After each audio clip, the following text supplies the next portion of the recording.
What up, noob? Yeah, I didn't get my channel banned. Now, fucking yesterday, Greg was just pushing me. I'm like, dude, just stop. Back the fuck up. Like, you're the 5th person that's done this now. I'm so sick of it.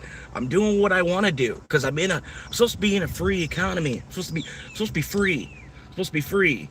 I don't know why everybody's telling me to do more. Like, you're not paying attention to how much I'm already fucking doing while struggling, like, on the street, surviving through the heat.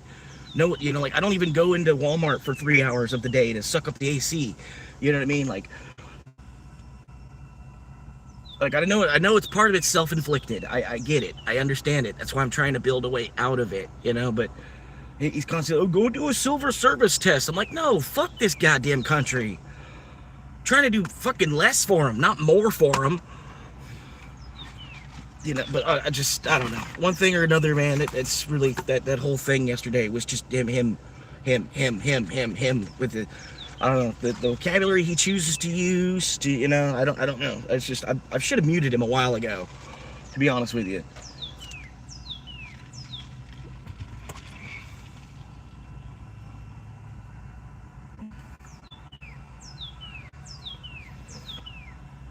Like, I can't. I'm like, I want to leave this fucking country. I'm so sick of this shit, dude. Because you're just simply not doing enough. It's like, no, do you not understand that there's different paces to the race? Like, the fuck? I'm not trying to land on the tippy top. I'm just trying to fucking get a fucking single wide trailer. Or even just a shed. Fucking. God damn.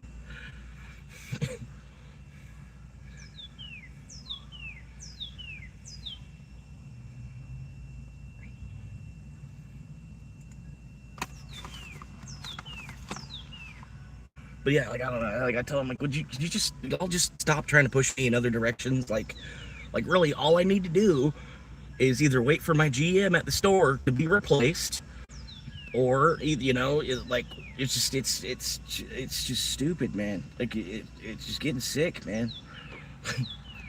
I might even just go and just keep my car parked in the parking lot and just go tell him, you know what? Just give me 6 days. 6 days is better than the 7 that I'm running. Give me the 6 days. I'll just keep my car parked right the fuck here. I won't be spending shit on gas, shit on insurance. And he's like, oh, I've contacted the federal monitoring system. I'm like, good. I'm like, they should have already been watching. They're fucking stupid if they're not already fucking watching. Why should you have to alert them? They should be alerted the moment I'm going online. It's fucking stupid.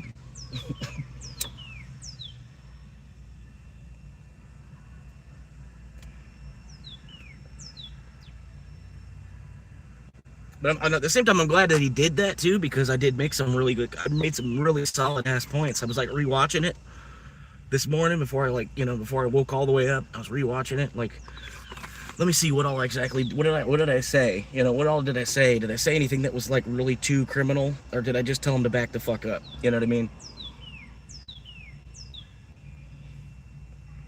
And then basically I was like, yeah, I used the word kill, and I told him back the fuck up, basically.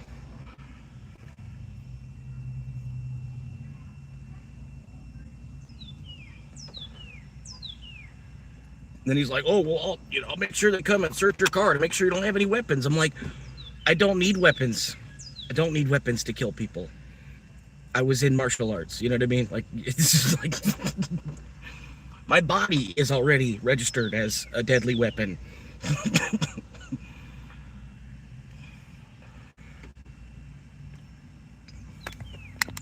Not like I'm really trying to do that. I think, honestly, I'll be able to get out of this country without having to do that.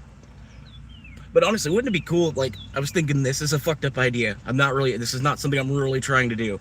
But wouldn't it be cool if you could get like a bunch of average citizens, or even, like, you get a bunch of the middle and low class citizens to rally together and just start go to kill the wealthy, because they've been the problem with, since Like the very first boat, the very first boat that landed here.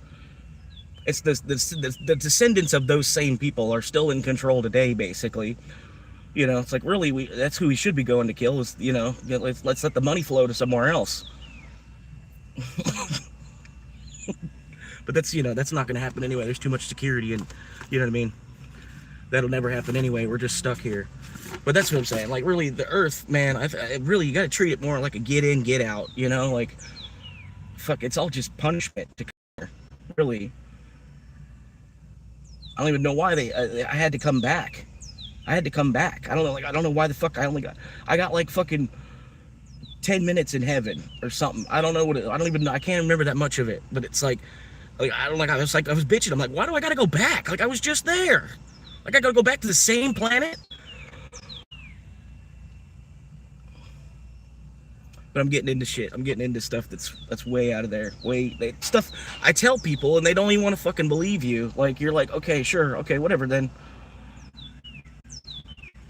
It's like, I'm sorry, I've just got these memories from a life that's not mine. I'm trying to tell you about it, but you want to think I'm more and more delusional. You won't. Like I said, oh man, I had a good point. Like, imagine it like the second coming of Christ happens nowadays with all the computer technology, all the cameras that we have in place, all the surveillance that's going on everywhere, the Ring doorbells, this, that, the other, people, baby cameras, recording devices, everything that there is all around the planet, right? What if like one of the world's most wealthy people too, their daughters, right? So like, it wasn't that their daughter was touched before they wanted them to be, you know what I mean? Because they're that high in the tower that their daughter's that protected. That's not happening, right? So what if at like the age of 13, you're able to, because you have a camera in her bedroom and stuff. What if we catch an orb? We catch a spirit orb going right to where it's supposed to go, and then miraculously this girl's pregnant. There was no sperm cell. There's no sperm cell even. The spirit, we caught the spirit on camera. We caught the orb going into her body, right? That's the sperm cell. And it contracted to an egg, and boom. And then you'd have so much video evidence of that. Nobody on the whole planet would just have to be like, that's Christ. That's the second coming of Christ. What else is it if it's not? Because like, she got pregnant from something, a spirit. Like, you literally saw a spirit impregnate her. Like, it'd be cool if it ever happened, but I don't think he's gonna, even for that, even to do that to show us, I think that's too much evidence, for the free will side of things for us to just believe in the first place. But if you went from eyewitness testimony to actual camera footage, would be like a huge jump forward, and how long would it take for mankind to stop it, to be like, that's not, you know what I mean, that's AI generated, or how long would it take for mankind to disbelieve this, try to disprove camera, I don't know, I'm going off base, but it's just like, man, if they were to do it, that'd be the way to do it.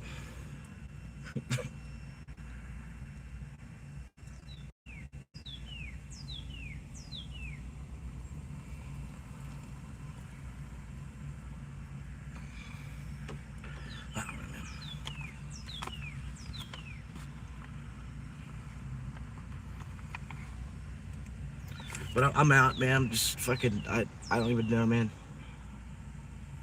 Thinking about doing that 100 banana challenge today. I'm just saying, fuck it. Go grab a bunch of bananas and just go right back out to the woods.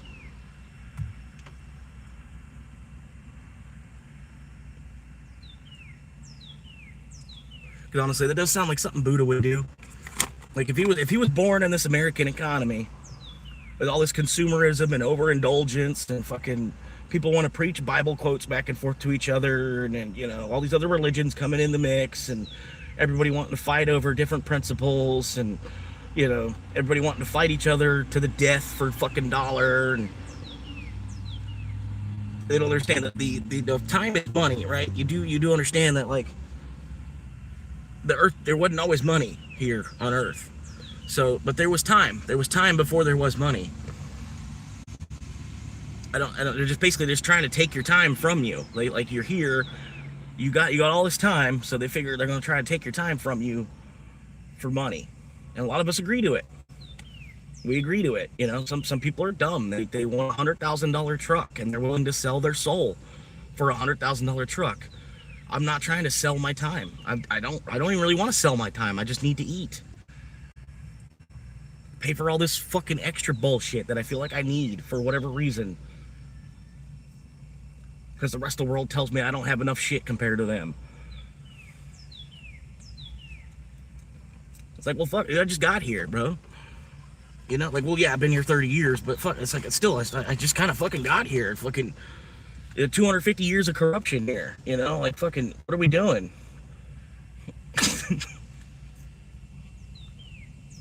Tear up the ground some more. And it just seems like so much, like, we're just sitting on it, man. Like, so much of this country, we're just sitting on. We're not even doing anything with it. We're just fucking hoarding it. Fucking redneck slave trade, fucking cattle auction, fucking daughter swap bullshit, you know?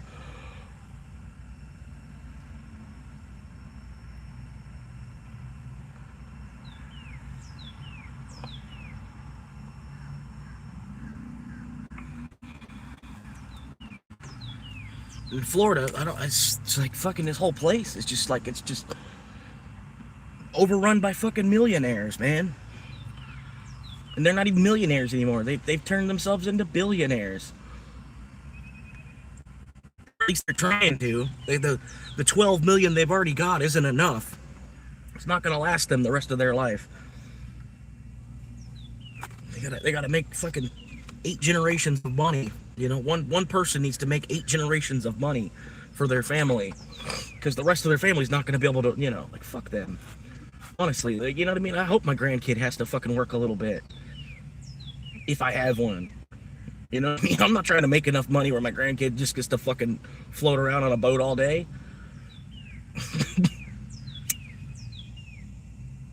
I'll tell him the same thing my grandfather told me. No, this is my toy. You might be lucky enough I'll let you drive it.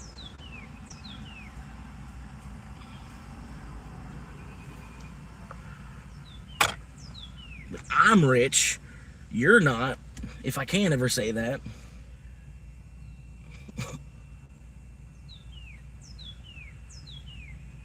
And then, like, look how much freedom I have, really. Like, none. I mean, really, I got the freedom to be able to be chased around by the police instead of being arrested and smoke a cigar.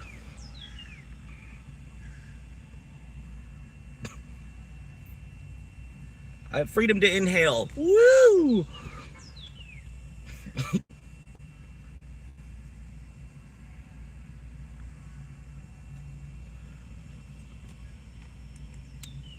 God damn, I really do. I fucking hate cars, really, as it is, man. Like, they're such a cripple to society. It's like, people can't figure it out. You know, it's like, well, maybe it should just be one or the other.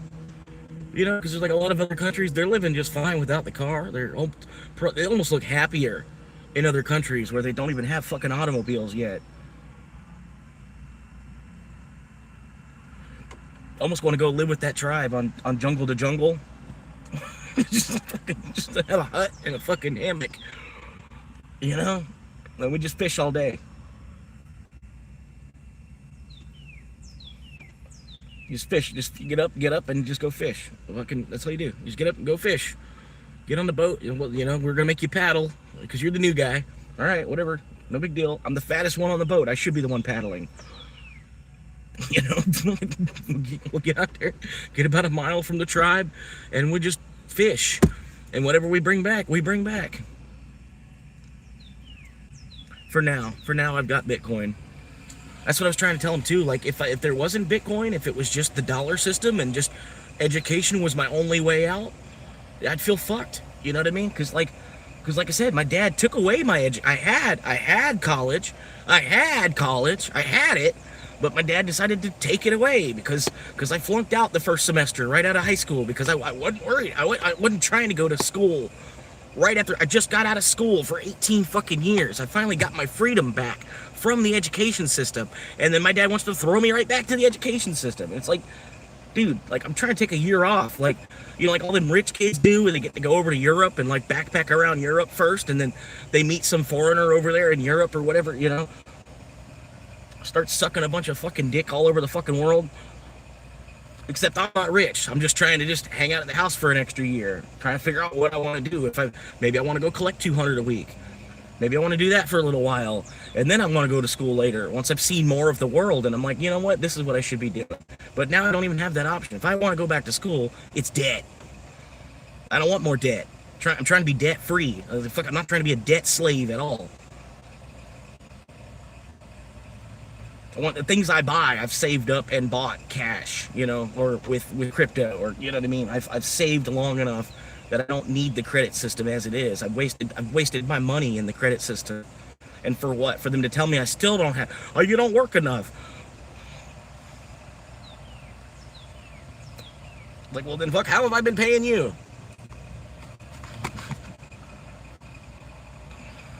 What the fuck? I appreciate y'all stopping in and hanging out. Had 5 viewers there for a quick second, which I normally don't have this early in the day. The channel itself is actually it's going. It's still moving up. I'm still watching everything move up. So it's still on the up and up. It's not like it's declining. It kind of is at the same time, but it's not.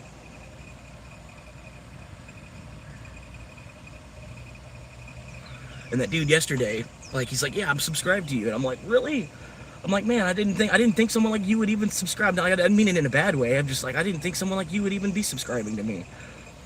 Like, I appreciate that, dude. You get the picture of just clicking a button to help out another man. Like, we could all be doing it. That's what I'm saying. We could break the algorithm if you could get more people to be more friendly with their subs.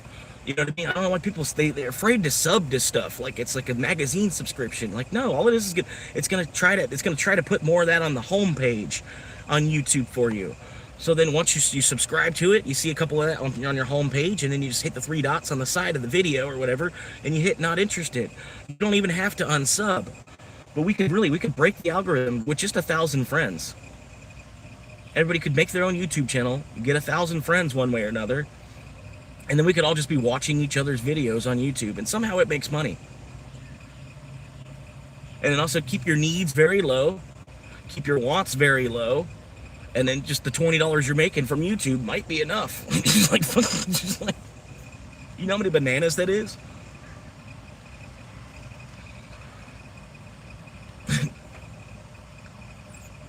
I appreciate it, man. And I'm looking for more smokers too. You know what I mean? I'm looking for homies to smoke with, you know? Somebody that's got like a back porch, you know, because I don't mind working. I can't afford the whole $1,500 shebang, you know? Fucking for me to work for that $1,500 and then just give it to somebody else, and they're not even a friend of mine, you know? Like fuck y'all. You're the problem. I should be shooting you, not giving you money.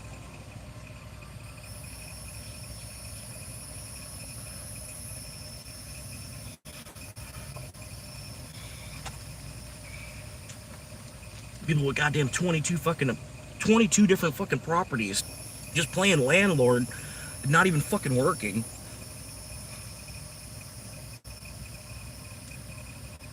Just go around collecting money in the first of the fucking month. That's your job. Your job is just to go around and collect money from all these people, all these scabby looking people that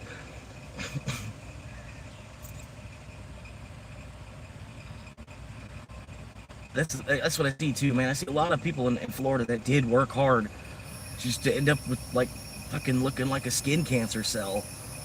You know? Like, why? Why am I gonna do that too? Everybody looks so fucking milk dry. The blue collar class, that it just fucking it just looks like it's been used as shit here in Florida. And then really every country, every fucking state, really.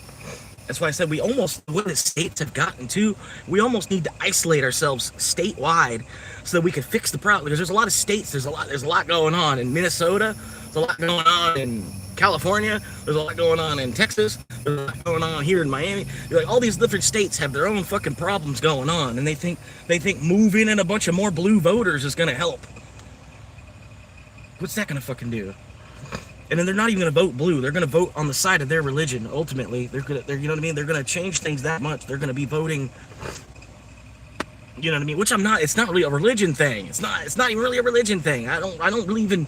Like, I do believe. I think that, you know, the world has a balance to it that something had to set this timeline into the way that it's existing. But then the corruption that we are on the planet, like, fuck, 250 fucking years, man.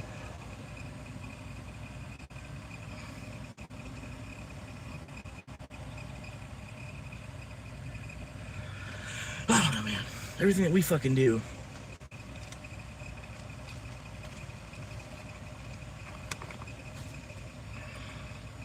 And people have been telling me my whole life, you should get into entertainment. You should be a comedian. And it's like, I know I'm gonna face some grit along the way. I know, that's just part of it. You know what I mean? Not all of my jokes are gonna be funny to everybody. You know what I mean? I'm looking for the very small percentage of people that think roughly the same way that I do, where they're gonna laugh at some of the things that I say. And hopefully, maybe I can get to the point, man, I could be going around buying people's groceries and shit. Like, hey, you know, I'm gonna pay for the car behind me, you know, at the drive-through and shit, you know, things that we should be doing already. If you've made it to the point where you've made it, you know, there should be a little bit more of that going on, I feel like. But the wealthy, they don't even know what's going on. They're you know what I mean? They're watching the dollar collapse too. They're trying to grab up as much land as they can because that's what they think the money's in the land, because we're all fighting each other for we've been constantly fighting each other over fucking land.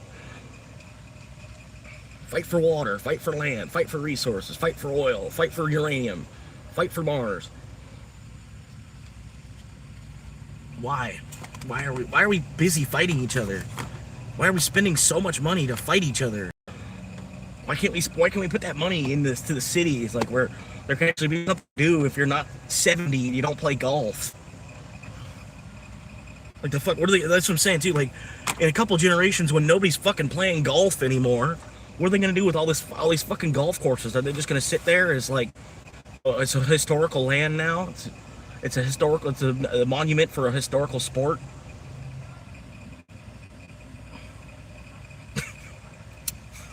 Like, fucking, because I don't think we're not gonna make it to 70 and really want to go stand out in the middle of a fucking field and whack a fucking white ball around. We could do that on the internet. Fucking, you know what I mean? Fucking, I know the guy that invented I know the dude that invented virtual reality golf. I met him. I hung out with him. We were basically sharing a tent together for a while. It's a crazy fucking world we're in.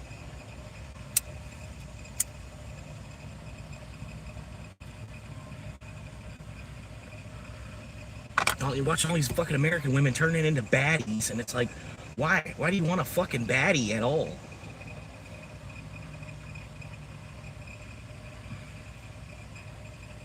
Want somebody that looks like a crackhead, but they've never smoked crack either. But then why do they choose to look like a crackhead? I don't understand.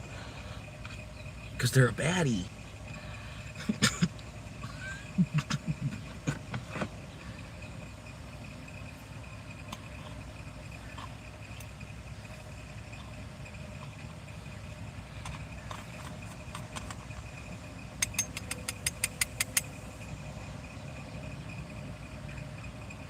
Anyway, I want to do some inventing today. I want to see what I can think up. Because I think that fucking monkey helicopter drone thing that I thought, even though it's like, it's not, you know, it's nothing I can actually build, but, you know, if the U.S. Army is listening, maybe you can get the fuck on it. You know, because really, man, like, fucking Transformers have been an idea since the 80s. I don't know how we don't already have a few more. I mean, I'm not saying in, like, the alien aspect of, you know, like, Autobots, but, like, weren't we, you know, a drone that can turn into a monkey, right? And then it could just grab onto a tree, and then it could swing from tree to tree. It'd be stealthier because you wouldn't hear fans running and shit. You know, it could still have the fans. The fucking flying monkey could fly the fuck away and go back. a good idea. Odds are somebody's already thought along that lines, though, because, you know, like, look at the movie Avatar. You know, I mean, look at some of the things that you see in movies, like the, you know, those, something like that. It's, yeah, we've thought of. There's been billions of people on the planet. But at the same time, well, then why isn't it here? What are we doing? Are we, you know, like fucking, because we're cavemen. We can't fucking produce anything that fast. Like, drones were the biggest invention. Fucking drones, they're stupid, man. Really, they kind of are. A four-blade helicopter. It took us fucking years to think of.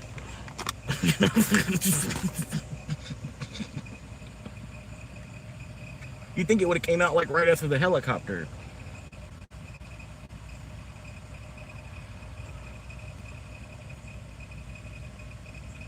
No, man. I don't even really want to log into Uber because I don't really want to be fighting traffic to make money.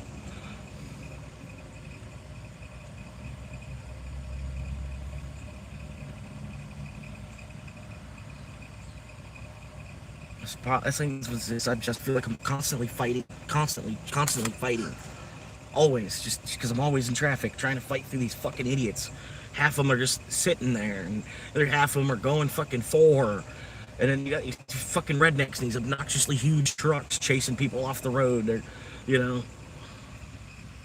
Then you got all the work trucks. Then you got all the semis. Then you got fucking random bullshit moving around. And you got all the drug bullshit. Everything moving because of drugs. And then fucking, you know, so much drug traffic and sex traffic and fucking bird face and shit. Insects, fucking bugs and shit. Like, fucking goddamn, dude. If we did evolve, this is, you know, like, fuck, dude. We gotta keep going. You know, fucking.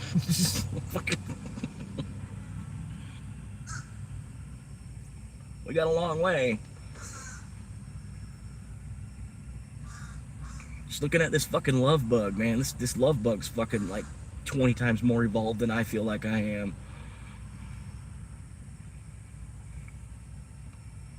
Sitting there with a dick bigger than his body, just having sex his whole fucking life.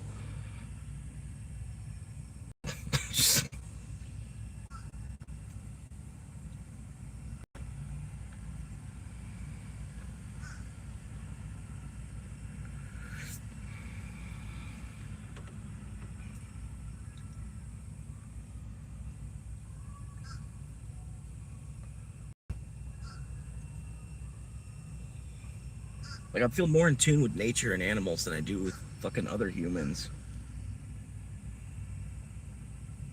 Oh, no, I'm not one of the only men. I'm not, you know, I'm not one of the only fucking human. I'm not the only person, you know, I'm not the only being in mankind that feels that way.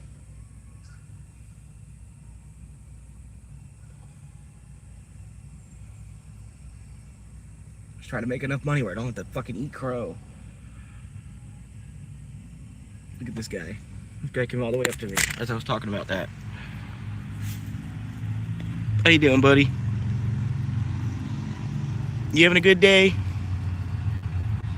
You hanging out?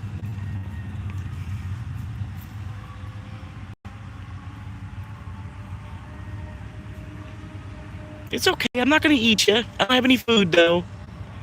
You're wasting your time. Might as well grab one of these love bugs that are flying around. Go ahead and grab one of those. That's what they're there for. Yeah.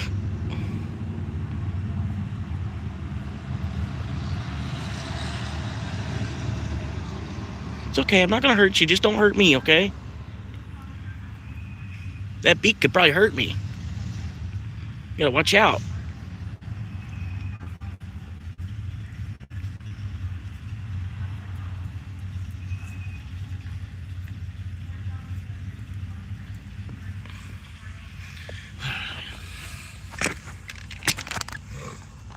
Like, about, I don't know, it's like a lot of my favorite things about the Earth are shit that's not even on Earth, like the stars and the sun, the moon, Mars,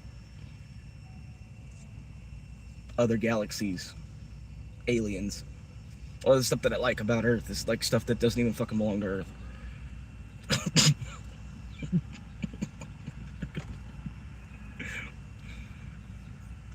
You want a cigarette? You want a cigarette? Get a cigarette out of my hand or something.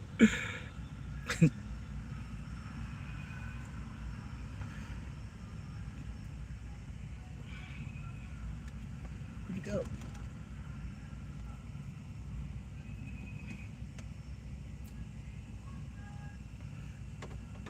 I don't even know, man.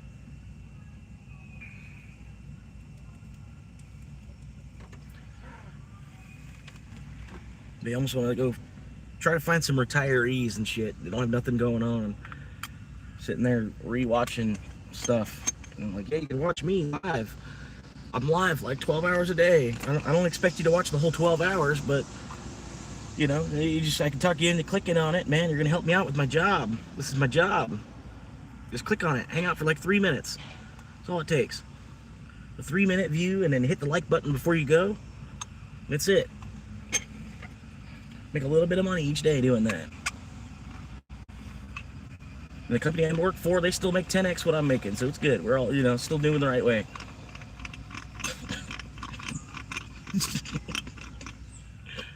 We're good.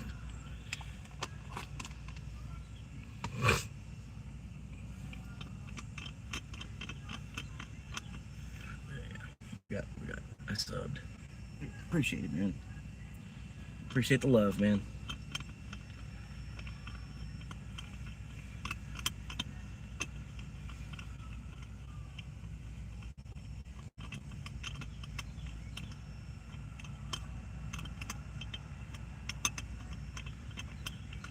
I don't know. It's not even really that I want to leave this country. I just wish this country wouldn't be barking at its citizens so much when we're free. Like, you're free. It doesn't even matter what you're doing. Why are you barking at people from every fucking direction? Do something. It really don't matter anyway. We should be done. We're free. All that's over. We fought our way around the whole fucking world. Let's just be free now.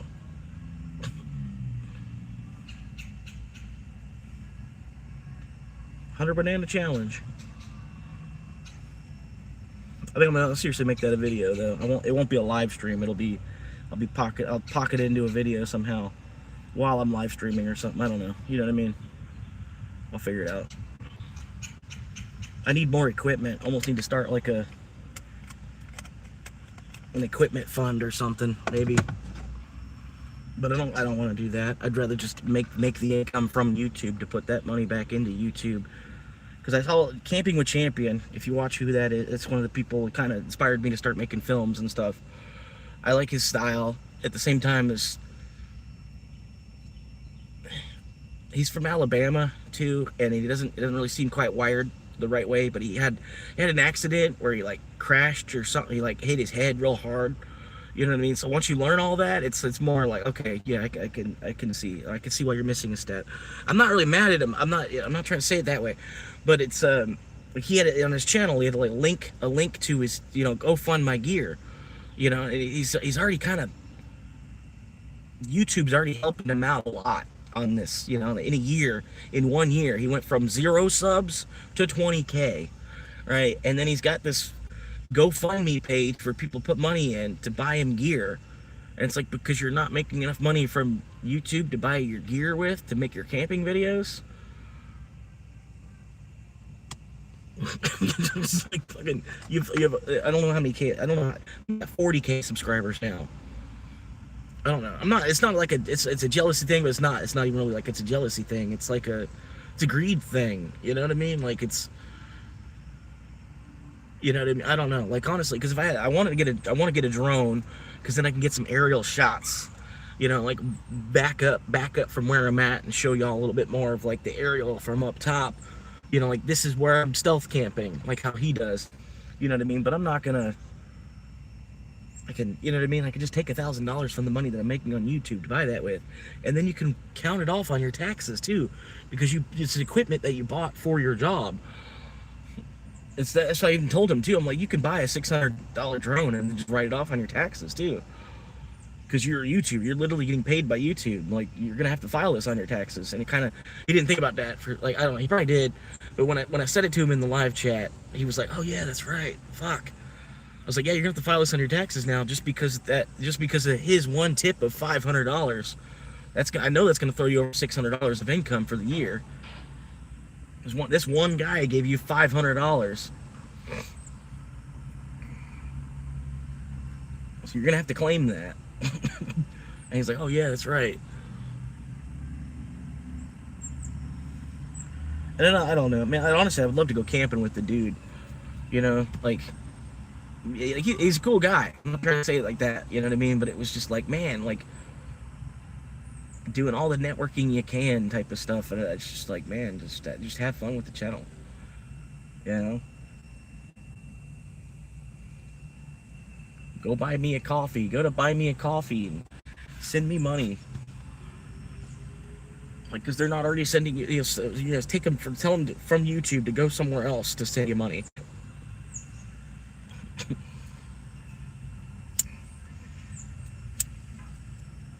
I don't know. I'll stop.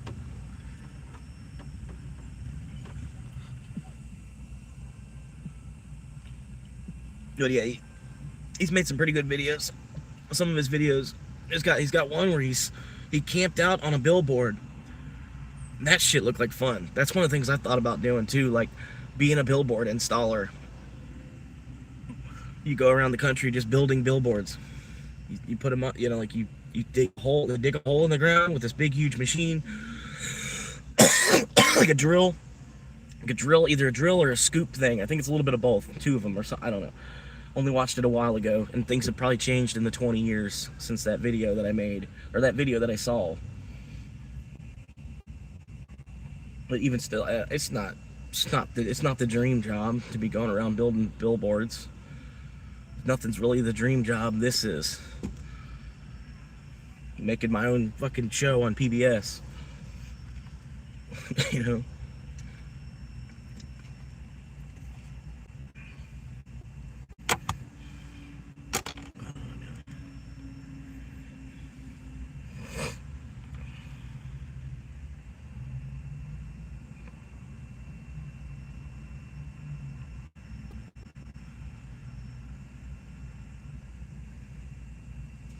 But part of he didn't get, man, it's like I already made 35. I kind of had those two dudes kind of spook me when I went to the beach. I was kind of feeling like, you know, I need to retreat. I need to retreat. I need to go back to my shell. Where, you know, I'm like, I gotta get out of here. Like, this is,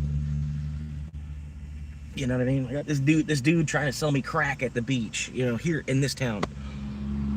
I go to the beach randomly, and there's some fucking crack dealer. I'm not really trying to paint him in a bad light, because, like, what you do for money is your business. You know what I mean? He was a nice guy in between that with a couple of kids. You know what I mean? He's just doing what he can to feed his kids, kind of, sort of. And he doesn't really, you know, he doesn't agree with the white market system. Same as me. The white market of just keep being a slave. Don't say the word slave, though.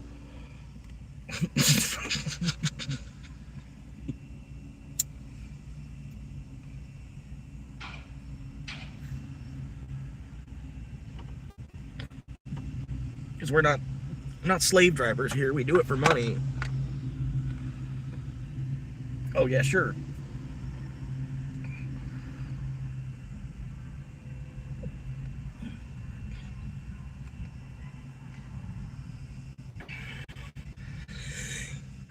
I just don't understand, man. There's all these obnoxiously huge trucks. Seems like there should be way more construction going on. All these obnoxiously huge trucks everywhere. It's crazy to me. We got 3 obnoxiously huge trucks pulled into this parking lot. I guess it's a bunch of guys meeting up to go have lunch at Sonic, you know, but they had to come in these 3 obnoxiously huge trucks. Well, they're not obnoxiously huge, but they're like bigger than you needed to just go up to the fucking Sonic. They're like, what construction are you doing that you needed to move this vehicle around with, you know? And then this whole town is like that. It's like, he's like, it's fucking all this half construction equipment. There's not really that much being produced. You know, I'm just like baffled baffled at how hard we're working, but like there's so little actual production being done. You know, it takes 20 years for you to notice a difference in some things. Like even this town, like as much as it's changed in 20 years, it hasn't either. The only real deal, we got a Publix now, and the Sonic's here. The Taco Bell that they built late, you know, they waited forever to build a Taco Bell in this town. That was like the talk of the town back in like 2015 when they built the Taco Bell. Everybody's freaking out. Ooh, Taco Bell, yeah, woo! Something other than burger and burger and burger and pizza. And we finally got tacos. And then, you know, they get rid of we had a Chinese buffet. The Chinese buffet is gone, so they could build an upscale Taco Bell, basically, for the richer people. They don't want to go to Taco Bell, they want to go to a nice Spanish restaurant. You know, so they had to get rid of the Chinese buffet, to put this here, you know. Now I'm sitting here, I want some Chinese food, man. I want some chicken teriyaki. Fuck, man. And then at the price, like I fucking almost went to Burger King yesterday or a couple days ago. I'm looking at the price for the fucking combo at Burger King. I'm like, that's as much as the Chinese buffet. Like I can go have unlimited Chinese for the same price as a fucking Whopper. Value meal. I can go to a Chinese buffet for like $3 more. Like shit is not priced right at all. Because we're getting rid of the decimal point on the dollar. But yet they still want to give you raises in the decimal point on the dollar. Like fuck, it's not even one, the whole unit of measure that we're using. The unit of measure that we're using to fucking tally wealth with in this scoreboard of everybody stacking up paper against each other. We don't even get one more of that unit. We only get a decimal of it.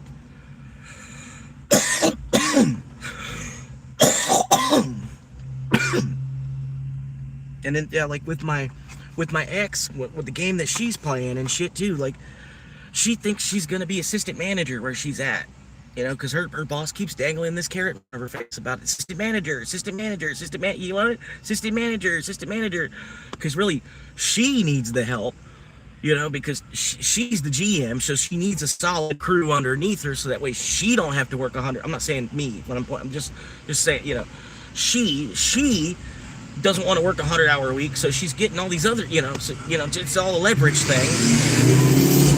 Really, bro? When you pull out your gun and you just shoot him.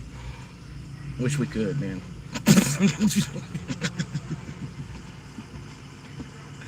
Like imagine if we could kill one person. If everybody could kill one person. You could kill one person, just one. Just for, like, this population's crazy. Everybody could get rid of one person, instantly half the population. That was the wrong thing to say, but anyway, but yeah, what she's okay. So I've been living in the car since September. She was supposed to be getting this assistant manager position. This was about 3 months before that, or so. She was working on getting this assistant manager position out of her job, right? I've now been living in the car since September. And she's still chasing at this assistant manager position. I'm like, it's been 9 months. I don't think it's going to happen. I think you either need to put your foot on the ground about it, or you need to maybe move on to something else, because you can be an assistant manager at about any fucking other gas station. And like, she's so stuck. I don't know what it is. She wants to leave Ohio too. And she's this house that she has, it's a $60,000 house. That's all it is. I mean, you can put another $50,000 worth of work into it, and it's still so small a house that's you're not gonna increase the price by $50,000 because you're putting $50,000 in. She doesn't seem to see it that way, and it's money that she doesn't have as it is, money that you don't have. She's trying to find 20 grand of money that she doesn't have to fix this $60,000 house up, and then make some more money on it. And I'm telling her, like, so you're gonna take 20 grand that you don't have, and then put it into this house so that you can try to increase the price on this house from 60 to 90, right, or whatever, right? And then you put it on the market for 90, and it makes it harder for people to buy, and then they're going to critique every little thing a little bit more, because it's not a $50,000 or $60,000 house. It's not just something cheap. It's not an investment property anymore. You've already kind of, and why? If they're buying it, they're obviously buying it knowing that the floors need to be replaced, knowing that the fuck, because you see that it does. You know what I mean? So it's stuff that they're already going to factor into their head when they're purchasing it. If it's somebody that's purchasing it to flip it, they're already calculating all this. So I'm really, like, you're wasting your time in a state you don't want to actually be in. For what? That's what I keep trying to tell her. Like, why? What? Just put the house on the market as is. It might take a while to even sell it as is. But you putting in this money that you don't even have is only going to make it harder for someone else to buy it. You know what I mean? I'm like, the world needs cheaper housing is the problem.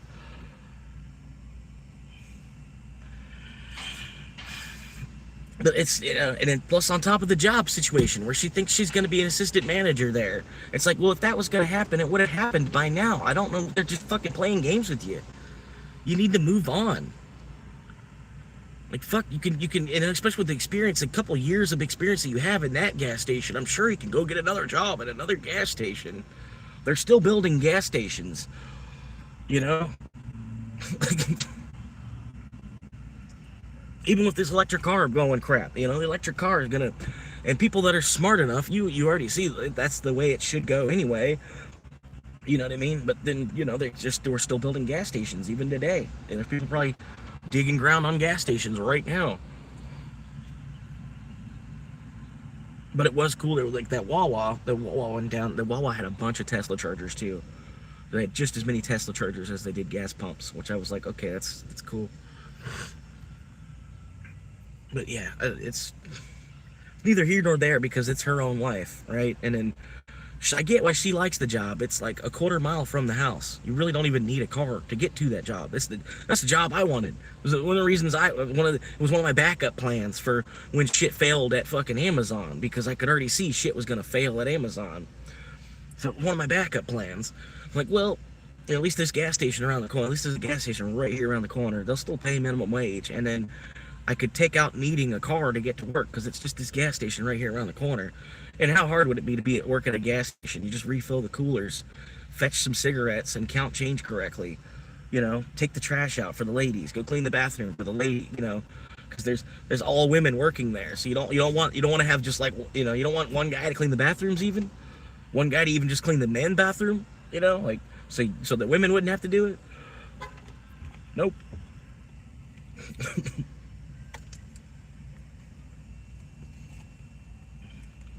Yeah, she gets the job there at the place that I wanted to work, you know, and then she got the job there, and then I couldn't get the job there because they're not going to hire a couple, because, you know, the way the majority of couples work together, you know, we wouldn't have just been two people working if we were both on the clock at the same time. We would have been a couple up each other's ass like every other couple when they work together, you know, because we have the same mentality.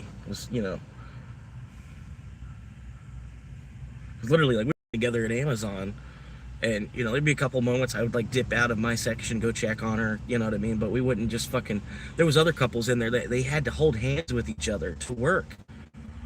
And like, are you serious? That shit, you know, I can understand, like, you know, why, well, they don't want to hire a couple. We don't want to hire both halves of the couple, you know. But I'm like, I just need money, and like this job, I wouldn't need a car to get here. And then it's not fucking McDonald's, Chipotle, or Taco Bell that are up the street. It's chilling at this gas station with free drinks. You know, fucking goddamn. Instead, I had to go to the fucking car parts store, start learning some bullshit about these fucking machines. All these parts that exist that don't even seem like any of them are necessary. So many dumb shits on these cars. I just feel like, you know, I feel like you could do about the same thing with about 20 different pieces. And, you know, you look at a Tesla too, like, you break down a Tesla's really not that many pieces. Like, if you take away the body pieces, you know, there's a lot less, it seems like there's a lot less pieces involved with a Tesla than there is a Hyundai. You got headlight sensors and fucking tire pressure sensors and fucking You know, there's a whole bunch of shit on the car. It just doesn't even fucking, you know, I couldn't. They just keep fucking slapping more shit on it to keep fucking doubling the price on this shit. Very little upgrades actually been done over 100 years.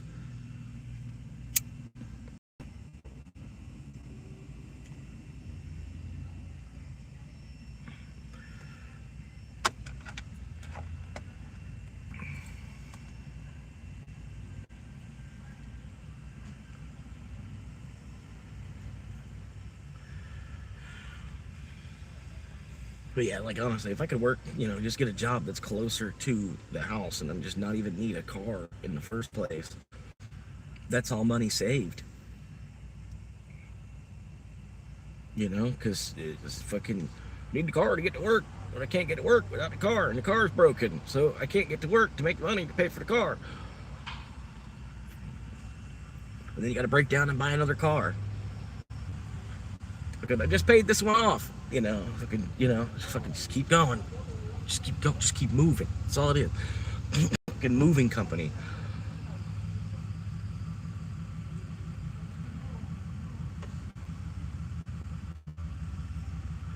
Like I said, it's a Bug's Life too, but only it's IRL, and I'm trying to be Flick. You know, Flick was making some cool ass inventions, dude. For an ant, the way that he thought, man. And I get it's a movie, but still, like the rest of the anthill wasn't thinking the way he was. And really, the world kind of operates with like a hive mind as it is. If y'all haven't realized, because you'll do certain things. If you do things where you kick the system too much, you know, like you upset the hive, you've upset the whole hive kind of thing. And you know, like there's like a hive mind kind of thing that people don't realize. You know what I mean? A hive mindset.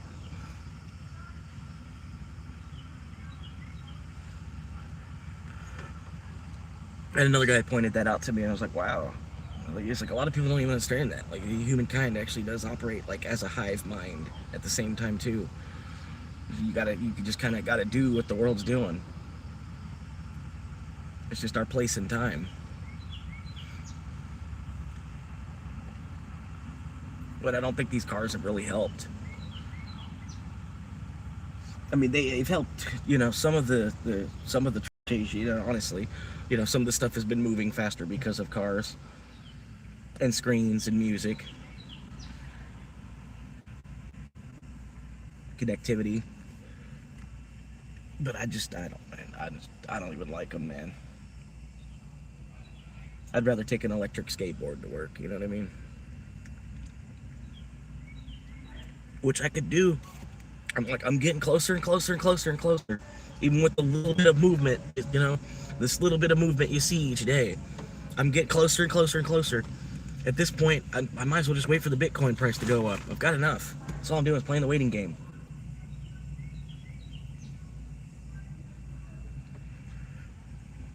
Just find a way to keep yourself entertained and fed while you wait for 2032. That's it.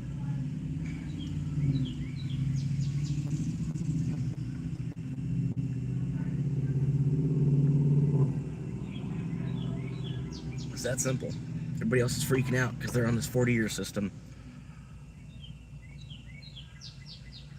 2032, man, it's gonna be here quick too. It's like fuck, it's gonna fly. It's gonna fly here. It'll be the 2030s before we know it. And it'll be like, what even happened in the 20s? You know what I mean? We'll be like, what the fuck? Like nothing even really changed in the 20s. Crypto kind of went sideways. Crypto went up a little bit. 21, everybody started looking at crypto, and then it just went sideways. You know, just like,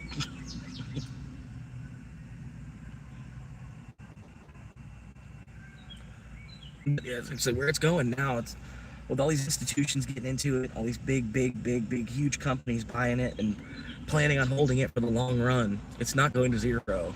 Definitely not going to go to zero. Fucking, they're gonna keep playing hungry hippos and trying to scoop it all up under their fucking branch, and we know it. You know what I mean? Those of us that know it, we already know it.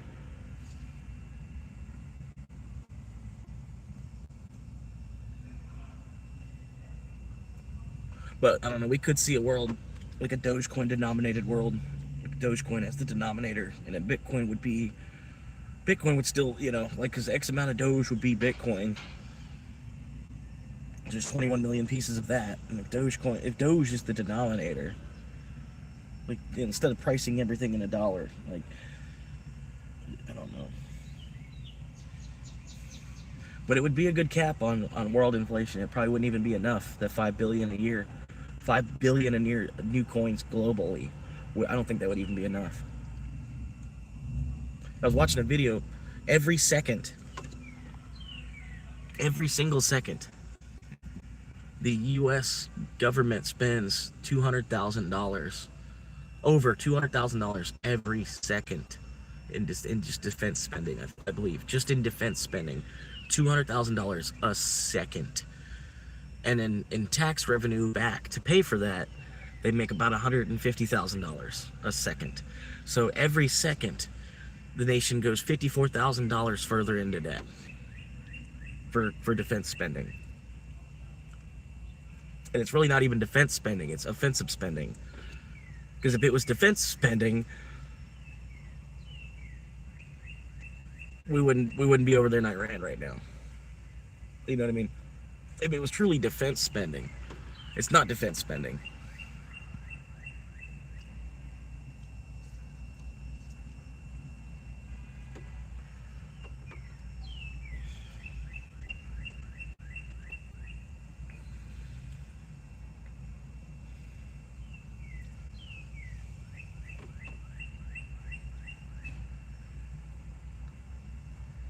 Yeah, it's not defense spending.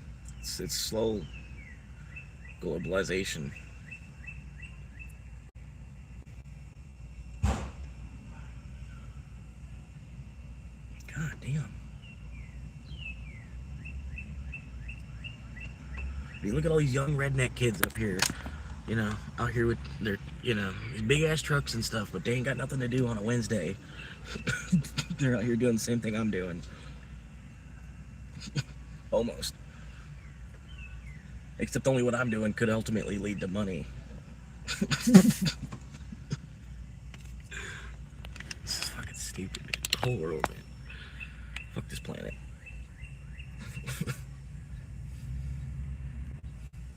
Just get me out of here.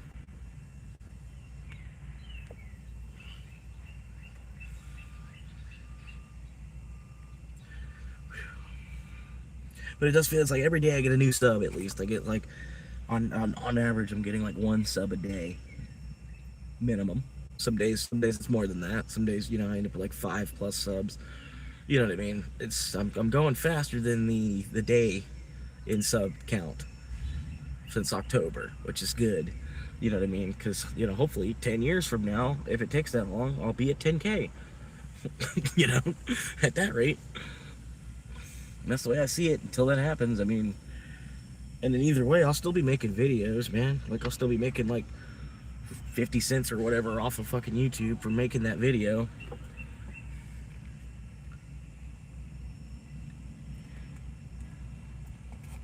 I'm like doing the live streaming for now. I really do. I like the streaming, just for if something happens, like any moment can happen. I really shouldn't be shutting it off while I'm going to sleep.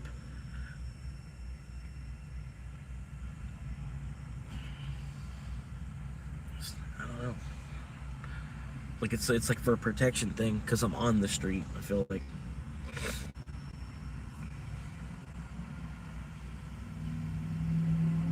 Oh god, I gotta get out of here. Looks like all the high school kids are trying to come here after graduation now. That's what it is. I think it's something like that.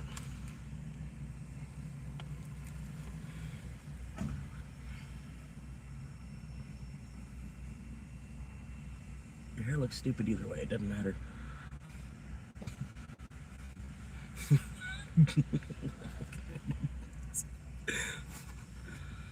It's a dumb, one of them dumb young kid hairstyles that they got going on now. You know what I mean?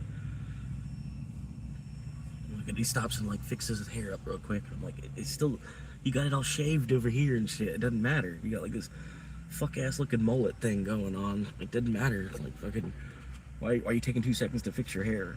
You're still gonna have a mullet afterward.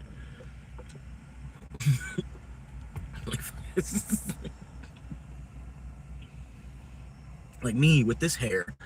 This hair, it almost looks like people want to ask, like, do you surf? Do you surf, bro? You know, there's nothing wrong with that. Like I live in Florida too, you know, so it's like this is the perfect hair.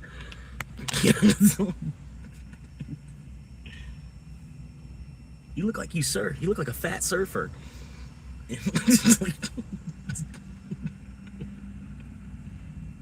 Yeah, I surf the web.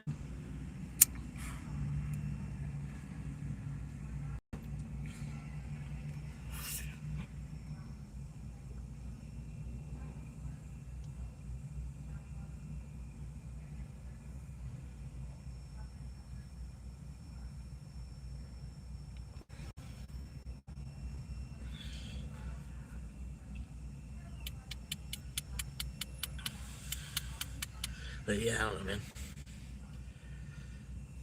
Like I said, in India, the average salary across the whole country is $13 a day. And remember, I think they work like 12-hour days there too, so they basically make $1 an hour in India. You gotta remember that when you're dealing with support, when you're messing with technical support, and like remember they're probably only making like $1 an hour. And we're over here talking about 20s and 30s and 40s and 50s and 80s. You know, I got $75 to this. Blah, blah, blah, blah. They're like, that's a week's pay. And so that's probably why they freak out a little bit. They're like, oh shit, let me help him. Let me help him out. Like his week's pay is gone.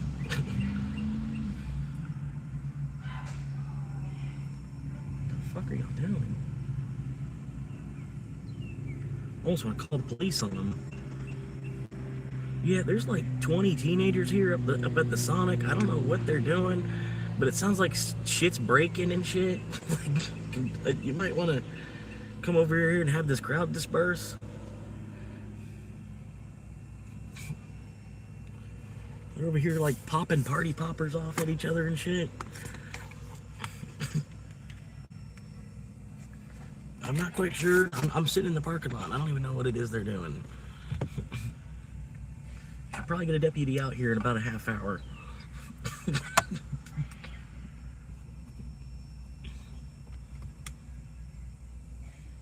Alright, it's 11:11. I'm gonna log in. I'll log in right at 11:11. It's coming up.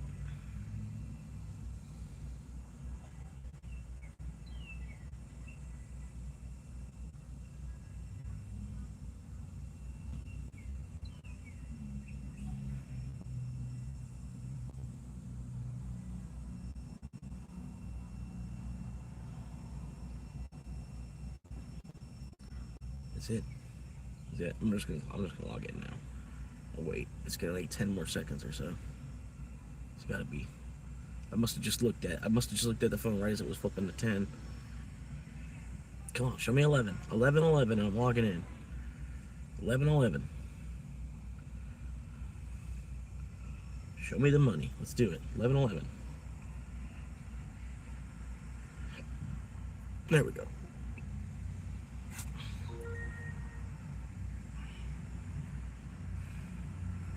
And then another part of it is, man, it's like they don't show you what kind of money you'd be making if you were to do this and that and the other. You know, sometimes it's like, so you're kind of playing a guessing game of, you know, like I could be going to school for some shit that, you know, it might take me 10 years to pay off the debt from going to school for.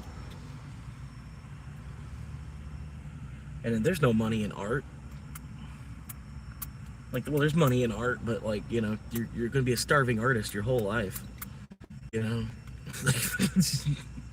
If you're an artist, you're gonna be a starving artist your whole life. You might make some deal, but it'll be after you die before it's like really appreciated. Because now that you're gone.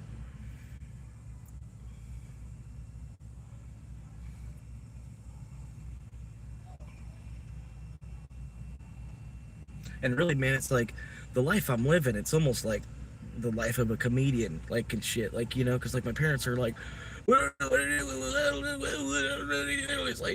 like, you know, once you do finally kick it in and you're like, on stage and you're making like 10K to do, like, you do a Saturday show and make $10,000, and your parents are like, well, I'm sorry, I'm sorry. There's a lot of comedians like that. They're struggling for the longest time before like the system finally lets them in or whatever. Because you don't want child actors either. That's part of, I think what part of it is you get some shitty child actors growing up later. But I don't know, man. It's like, it's kind of funny. But you think like there's a lot of comedians, man. They were struggling, man. They were like Jerry Seinfeld or Kevin Hart, one of the two of them. They were talking to each other on Comedians in Cars Getting Coffee show on Netflix. If you haven't seen it, you should check it out. There's probably some, even if you don't like Jerry Seinfeld, there's probably another comedian that he wrote around, and you know what I mean. There's a bunch, all these different, each episode is a different comedian. They're probably one of them. I think he did one with Don Rickles. You know what I mean? There's like there's some good guys. Steve Martin, the Julia Dreyfus, I think her name is, the Elaine from Seinfeld. He even got back together with Kramer. He's got an episode where he did with Kramer. Kramer's like trying to apologize for, the thing he did on stage and everything, which he's never really gonna come back from. You know what I mean? It's probably the same thing. It's like, I'm already canceled. I'm already canceled from shit I did years ago. So that's part of it too. I'm having to fight through the cancellation. There's a heron. There's a heron right there.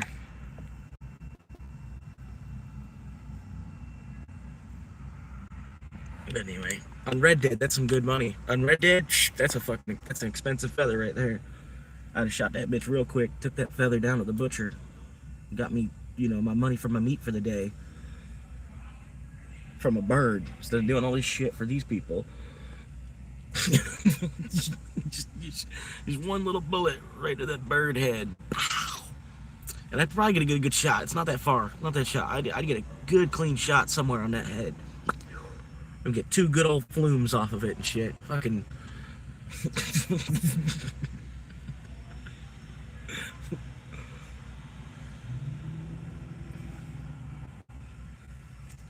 Go kill a wild fucking hog out here somewhere in Florida.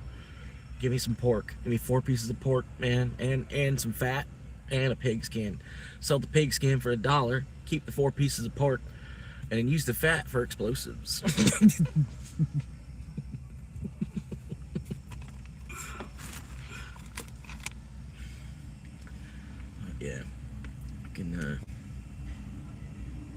Yeah, corruption's a pretty color, really. There's 6 happy colors, 6 colors that like indulge happiness.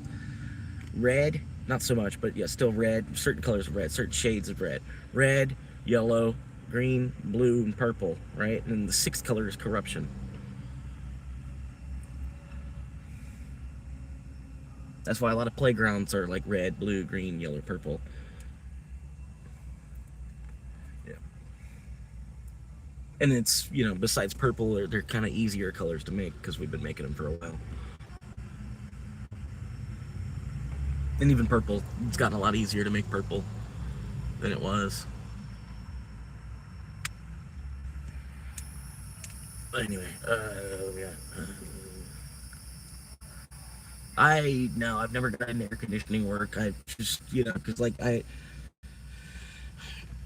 see a lot of it. It's kind of like you kind of follow in your father's footsteps, kind of, sort of, or you got an uncle or a grandfather that hooks you up, or maybe you follow in your father's footsteps of even making it through college because your dad, your dad was a college kid type of thing, and so your dad doesn't have a construction company that you could work under because he went to college, so you have to go to college too.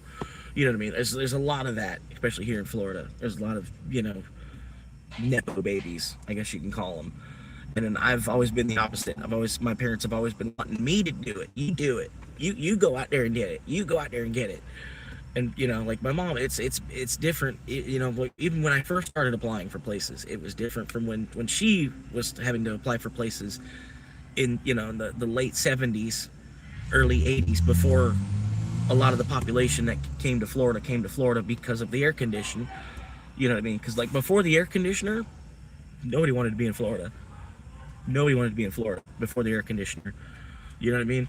I kind of Not that I'm saying that I'm against the air conditioner, because it's a sweet product. You know what I mean? Um, but I just, like, I didn't. My dad wasn't in air conditioning. My dad, he did a little bit of plumbing, but it was more or less he was going around and sucking the shit out of porta potties. It was one of the big, huge, septic truck basically, and then just sucking shit out of porta potties. You know what I mean? And it's like, it's like, talk about a job where you're just catching shit all day. You know, so I didn't. I'm not gonna do that. And then on top of that, the other thing that he did was dishwashing at a Cracker Barrel. So he's got, there's no leverage. If I were, hey, Dad, I need a job. Like, well, I could probably I could talk to my boss. Maybe I could split my hours with you and get you in the dish pit, or, because I really want to do that. Or another thing he was doing for a while, he was doing concrete curbing. But that's fucking tough work, and especially at minimum wage pay. It was like, like there's something else I can do, like this ain't, this is for people that have gotten out of prison. You know what I mean? Like, you're gotten out of prison, and so now you work concrete, or you know what I mean? Some of you've done enough wrong where you can't get a job somewhere. Like, this is the job for people like that. And then, I'm not trying to say that in a bad way, but it was tough work, dude. I was like, I can't do 40-hour week of concrete, And then now I'm getting older. I can't even do a 40-hour week at all, man. Like, fuck, man. You keep kind of resetting and keep going and reset. You got just enough time off to get like reset to keep going back. And fucking they won't work with us and just give us the 4. I had a job. It was a pretty good job. It was a breakfast diner, which sucked at the same time too. I fucking hated it. And I'm like, do I have to be 5 days a week? I was asking for months. Do you really need me 5 days a week, man? I'm really wanting to just be 4. I feel like I can cover my bills just fine if I just got 4 days a week here, and it'd be 3 days off I can have every week. And like, there's nobody else you can pull from another store. Somebody that needs more hours, this, that, the other. Nothing they can do, because they already had it worked out where I worked those 5 days. And then if I don't want to work the 5 days, they'll just find somebody else that'll work those 5 days. They can't let me only work 4. Just for one reason or another, And then COVID was happening and shit, So I ended up moving into a warehouse, and then I watched the way people move in the warehouse versus the way people were, coming from a restaurant, working in a kitchen, and then going to a warehouse, and then what I thought from working in the restaurant, how fast people were, I thought people in warehouses were working harder than us. You know what I mean? Sort of, because it's warehouse work, No, they're just chilling, man. You get to work, you clock in, and then you just find a way to bullshit through the day. And then I just almost got like every job's like that now.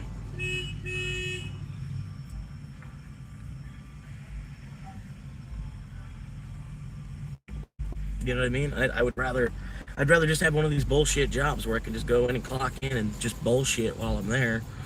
Rather than going to school and actually learning some kind of trade or skill or something, and then I'm on the hook to do that trade skill thing. Like, I don't want to really be fucking around with electric.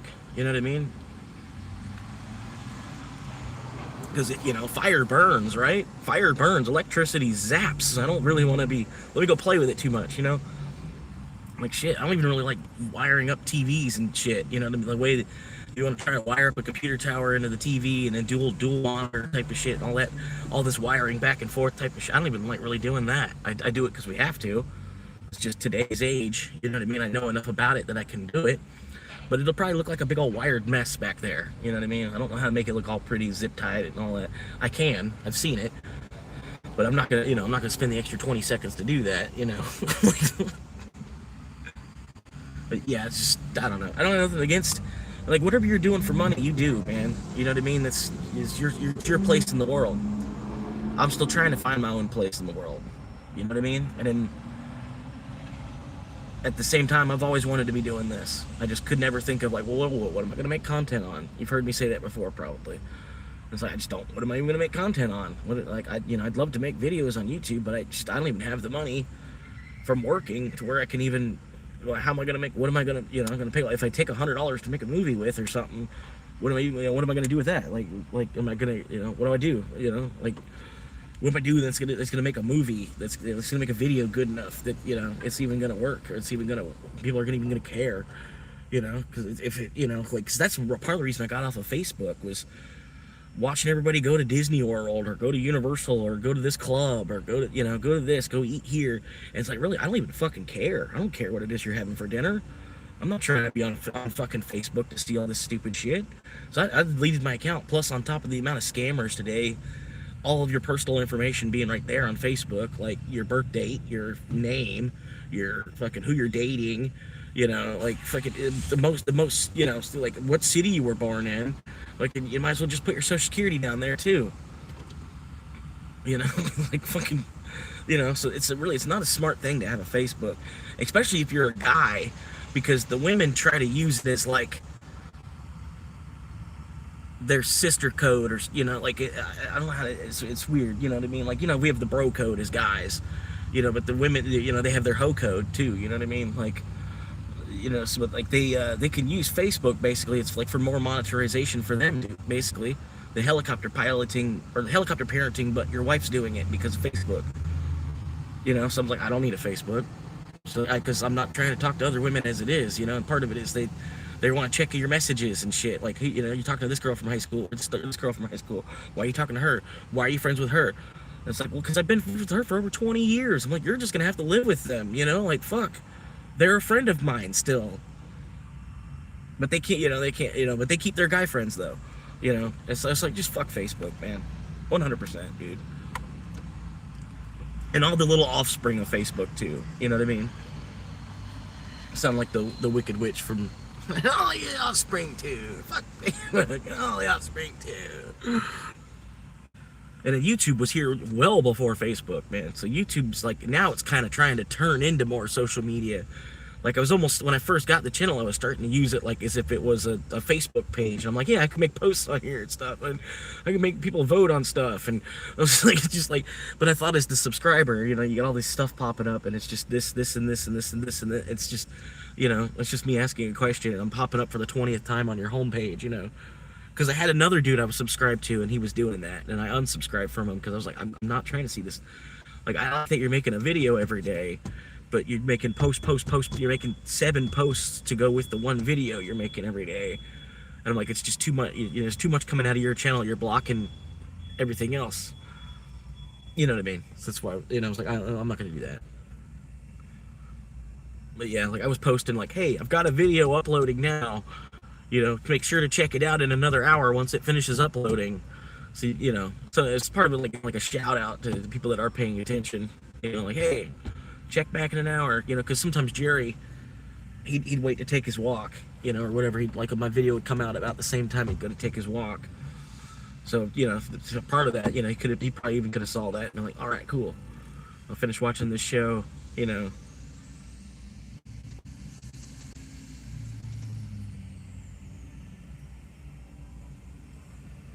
But yeah, man.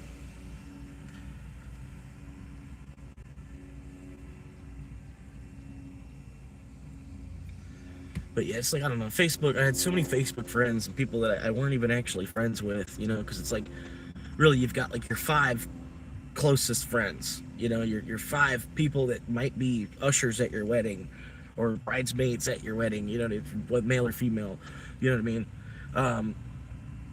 Yeah, like those 5 men, and then there's another 600 people on Facebook you hardly know, but you're all kind of showing off to each other on Facebook. I don't know why, get this shit out of here.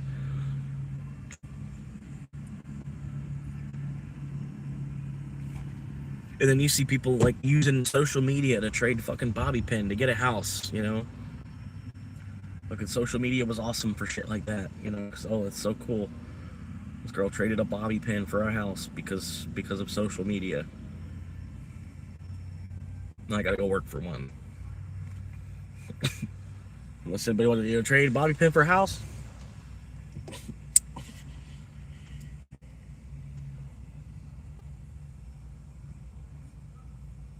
Which it took her like 5 years of work to do it too. It wasn't just trading a bobby pin for a house. She made a whole fucking series of videos out of it. Turned it into this whole fucking nationwide shebang.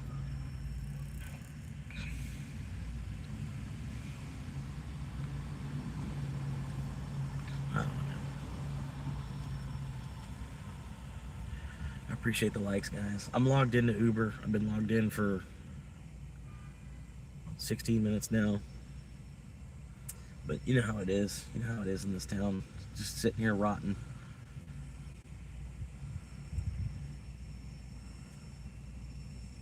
And that's another part of it too. It's like I was done, man. I was like, I made $35 yesterday, and then I felt like I needed a shower. I really shouldn't be handling people's food without a shower. You know, more or less just like, you know, just kind of relax because I felt stinky. You know, I was gonna wait till just get through another day. You know, just put our feet up and hang out, man.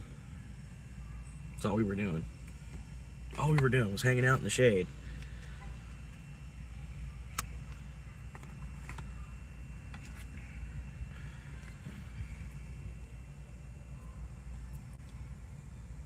Yeah, everything you're doing is gonna. You're selling your soul. You know what I mean? I was thinking that earlier. Like your body before you're even born, they've already got it. You know, like the U.S. government, they already own your body before you're born. Basically, the way that it is now, your soul is still free, but your body already belongs to the U.S. government before you even come out of the womb. You know what I mean? Because they've already, you know, especially with all the doctors, they do all these extra doctor visits now while women are pregnant.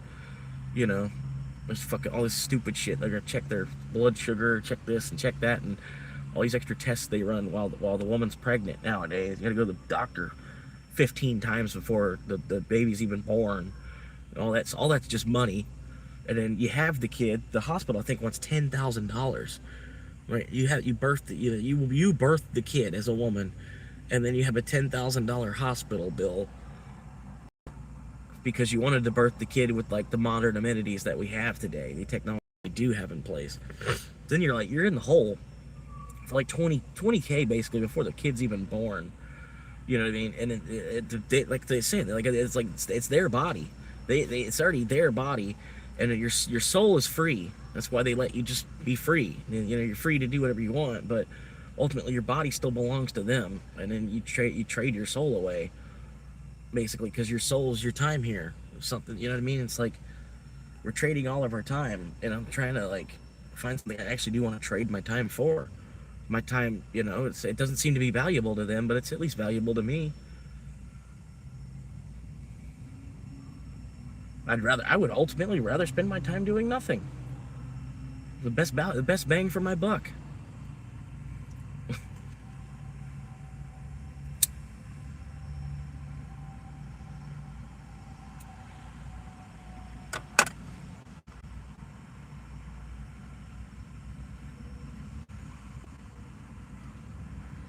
Like some people, they enjoy making novels. They enjoy making fiction. They can think way outside the box and make some good fiction novels. You know, and so that's what they did. That was fun for them to write Tom Sawyer. You know, it was fun. It was fun to write Huckleberry Finn. It was fun. And then, you know, I'm just saying, like, just a couple names of books real quick, you know, but it was done for fun. It wasn't really done because he was trying to make money on it. He was already a steamboat captain. He didn't, you know, he was already the captain of a steamboat on the Mississippi River. He was writing that book for fun.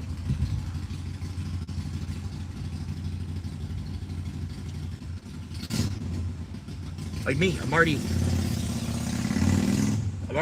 hanging out, waiting on this shit to get it bigger. I'm already in Florida.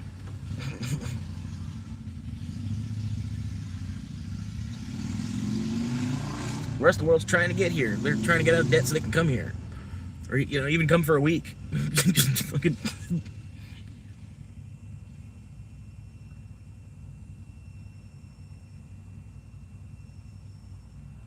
If you do come to Florida, you know, you get ready. There's a lot of like drug gang guerrilla warfare going on too. A lot of like millionaires versus gangs type of, I don't know, and then everyday citizens in the middle.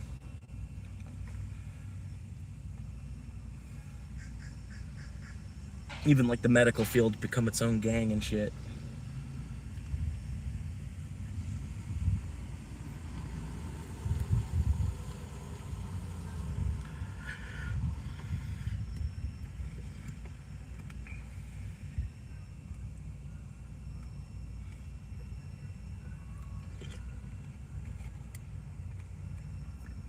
But yeah, we're getting it in, man. I'll probably make another 20 bucks a day at least. And then now I don't even have to worry about her internet bill anymore either. I already talked to her about all that shit too. So I don't know if she's gonna get little brother up and get him working like she should, but I told her, I'm like, I'm not, and I can cover my phone, I can keep the phones going for us, but I can't keep paying internet for him to fucking hang out on Xbox. I can't justify that in my mind anymore. It's been too long.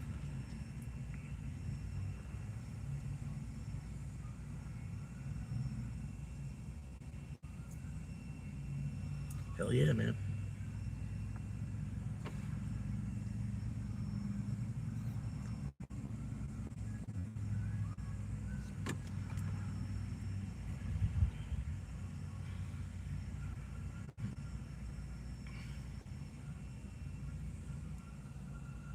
Sorry. I mean, it's positive in the bank too, so I'm good, man. I got gas in the car already. Positive in the bank account. Waiting on this drink to go empty.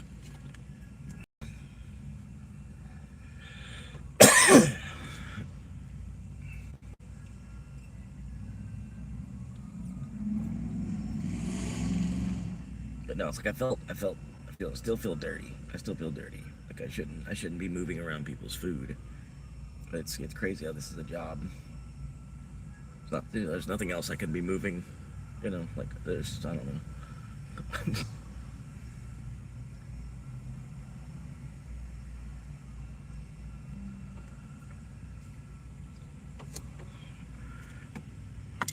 Yeah, might as well log into Dash too.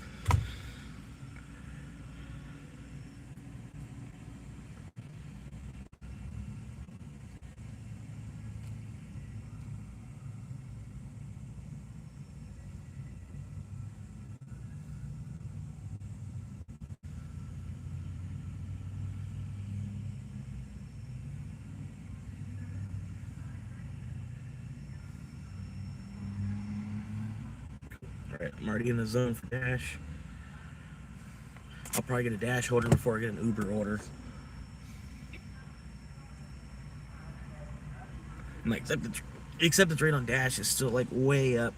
Because when I first started, I was just, you know, you start right out the gate with a high acceptance rate. Because you start basically at 100%. Well, you technically start at 0. But as soon as you take that first offer, you're at 100%. You know?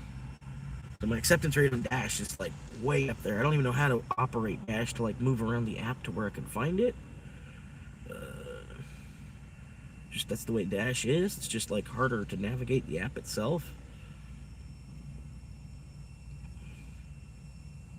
Oh no, we're dashing. Yeah, we're dashing. Just wanted to go over here, home screen, and here, account maybe. No account. Ratings. Yeah. Okay. So you start out your first 50 deliveries on Dash. You start in platinum. You start in platinum. Your first 50 deliveries. Your first 50 deliveries. You're supposed to be prioritized for the higher paying deliveries. It's supposed to like introduce you to it in a good way, right? So the first 50 deliveries here on Dash, though, they've been shit. You know what I mean? They haven't really been good at all.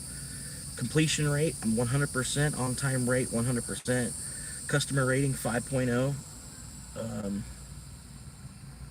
I don't know why that's only 5. 3 5-star ratings. There's no 4-star, no 3-star, no 2-star, no 1-star. I don't do that much Dash, but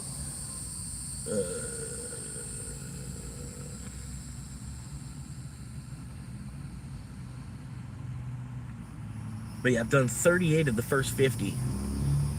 I'm stuck in platinum until I get to 50 orders as it is. And then my acceptance rate is 72%. It's pretty good, 72%. Because they only wanted above 50, I believe. So yeah,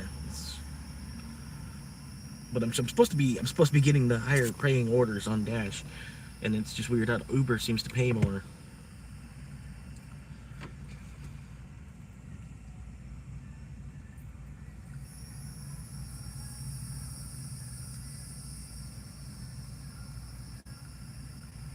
And like shit, even while I was at work, different jobs, I had more fun trying to interact and entertain the people I was working with.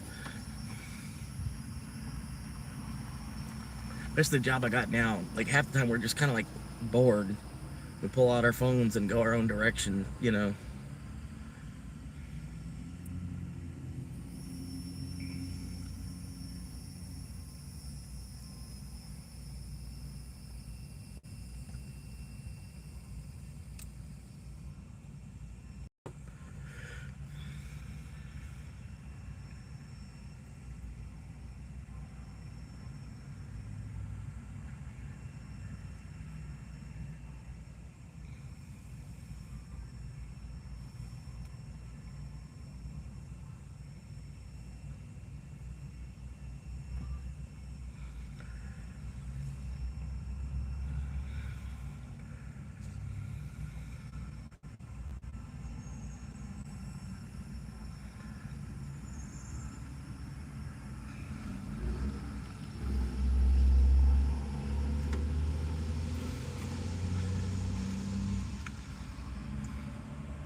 Well, I don't know, man.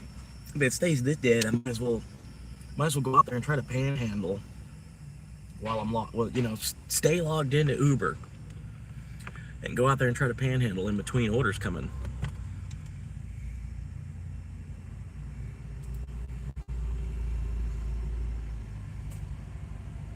I might even could put homeless Uber driver on the sign. Homeless Uber driver, please, anything will help. Homeless Uber driver, anything will help. They might even start ordering from Uber more. Who knows? Just stay logged into Uber and then just panhandle in between orders, dude. I could probably make so much more money per day doing that. And I don't think it's illegal to panhandle, because it's not in the state of Florida, and in the county, but the city could still have laws against it. Because it does seem like there's people that panhandle, but they're like always on the look for cops. They're always like looking for cops, and you don't see them out there for too long.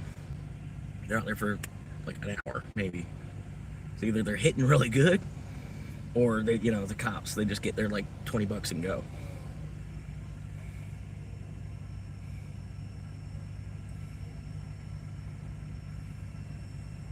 Thinking of it, I might do that tomorrow.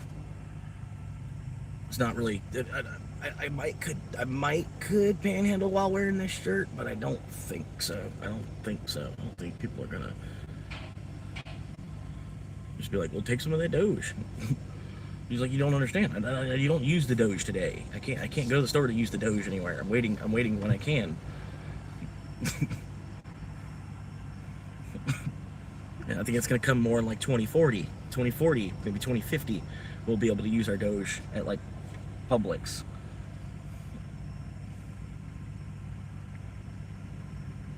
Trading bananas for Doge, you know, Doge for bananas.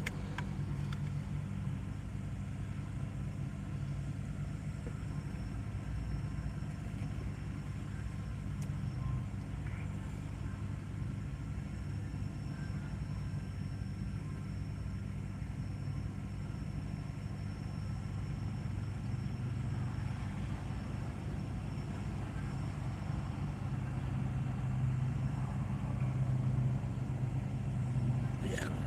You know, like especially seeing my coworker, seeing the girl that I used to work with at Amazon, and her having a channel with like 18,000 subscribers, and then like watching it, she's kind of fake, man. She puts on too much of an act in her videos. It's not who she actually is in person. You know what I mean? Me in person, I'm probably a little bit quieter. That's about it. I'm the same dude. I just might be a little bit quieter. I might listen to you talk more. You know, because I do like to try to pick up whatever I can from conversation with people. I even like to just listen to two other people talk. You know what I mean? It's one of the things that turned me off. Like, I did try to watch her channel, try to be a subscriber for a minute, you know, and then it was like, I'm like, she's just being fake as fuck. She's like over peppy and over positive, you know, like, 'cause I guess that's what YouTube wants, is like that super duper positive big bullshit.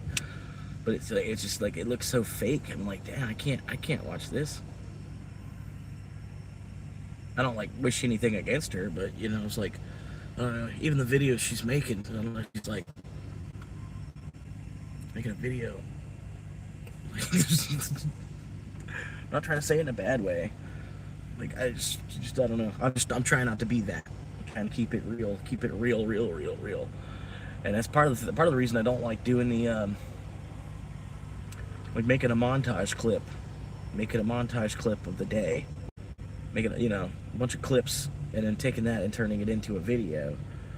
You know what I mean? It's like, it's not even really an accurate representation of what's going on. Because really, it's sitting here for 10 hours to get the 9 orders, and then I get the 9 orders, and then I'm lucky enough, sometimes it's over $100 though. So I'm, you know, I'm saving the energy of my car for another day, because ultimately I'm playing the waiting game with both the girl and the Bitcoin and the crypto. You know, my finances, I'm basically playing the waiting game with, and the wife, I'm waiting for her to come to senses and realize that you can't afford a house on your own. You know, it'd be different if you had a bachelor's degree or a bachelorette's degree, I guess it would be. You know, you could maybe afford a house on your own. But it's just, you're not gonna be able to do it. I don't know why.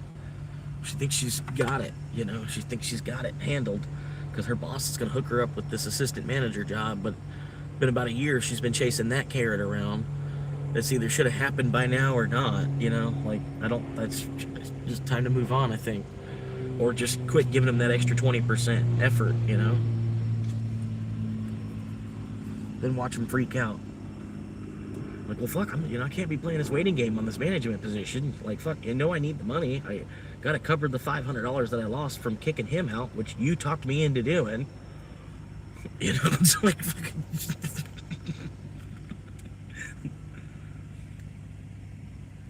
And she's out there, she's dashing more than I am, trying to cover the expense of me being gone.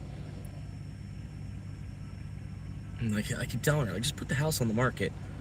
Just put the house on the market. Just put the house on the market. That's all you need to do. Just put the house on the market. Just put the house on the market as is, just like you bought it. Put it on the market as is at the same price you bought it for. It'll be scooped up quicker than shit because it's 5 years later.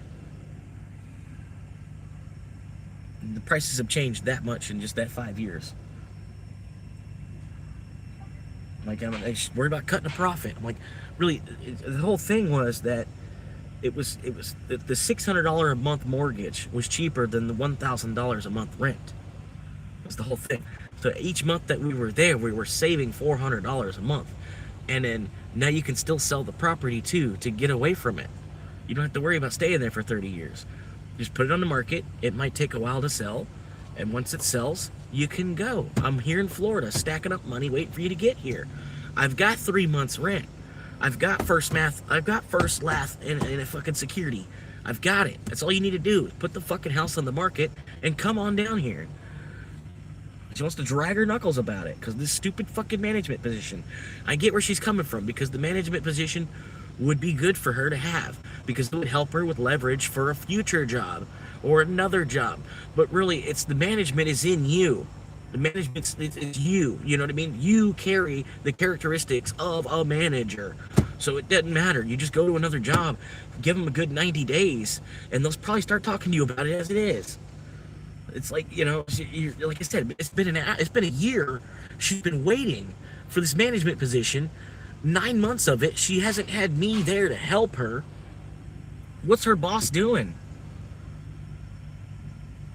Instead of just using her. That's what I see. And that's supposed to be one of her friends. But I can't get her to look at it that way. It's another person in Ohio trying to use you.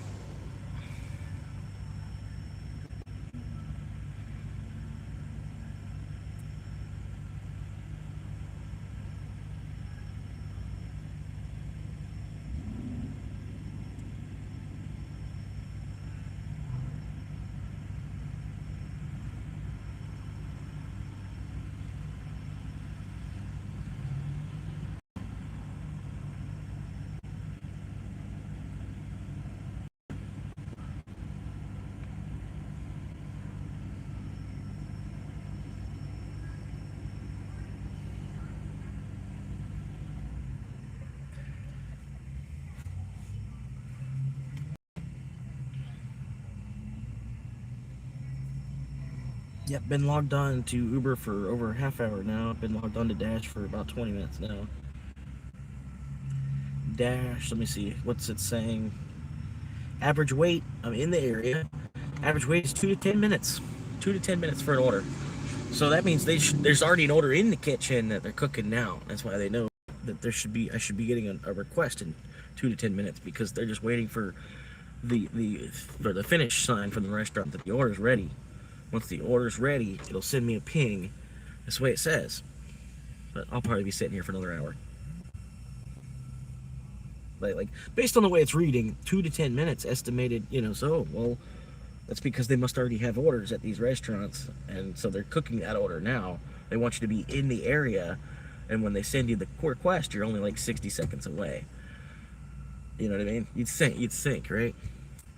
Because otherwise, why does it say estimated time 2 to 10 minutes?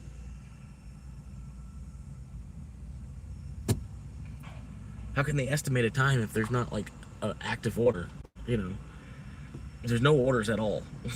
How do they estimate a time? Like, you have to guess one of the 15,000 people in the area when they're gonna pick up their phone to order something.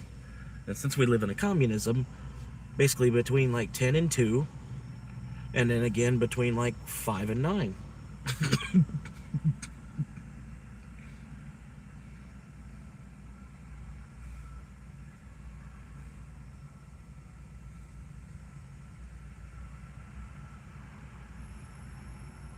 Yeah.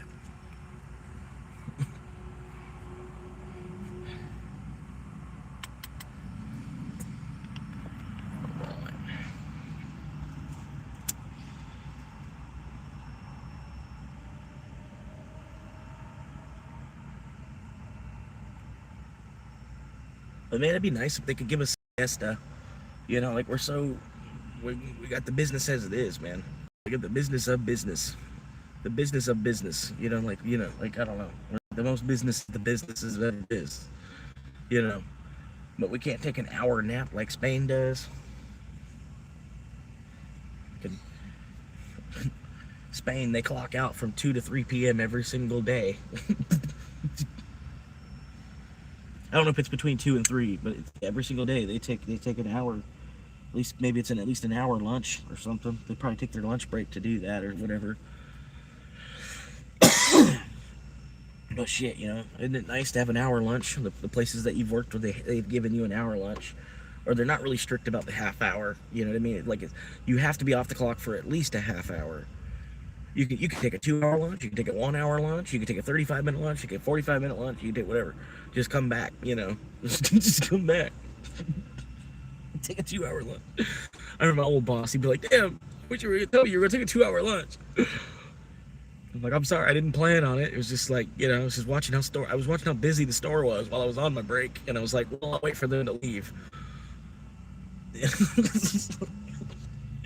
He's like, "Yeah, but you gotta remember, like, I'm in here by myself while you're doing that." I'm like, "Okay, yeah, I get you, man. I'm sorry." So I started only doing like a 45-minute lunch, which I got that at that point they were thinking, I was taking over an hour still. You know what I mean? I was like, no, it was only 45 minutes. I'm like, I literally, specifically, I clocked out at 2:15 to come back at 3, but to them, it still felt like it was over an hour, That store was busy. I hated that place, man. And it's so many people coming in the door, they didn't even know English. And we're like in the middle of Ohio. We're in the middle of Ohio. There's like more than half the customers coming in the door don't even fucking know English. What the fuck? What's the rest of the country look like?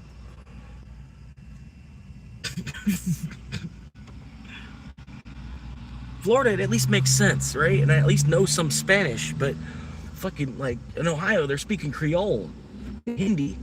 It's like, whoa. Arabic. Shit. In the middle of Ohio. Right there in Amish country.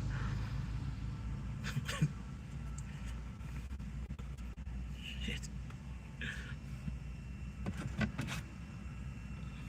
Fucking gold chasing ass bitches, man.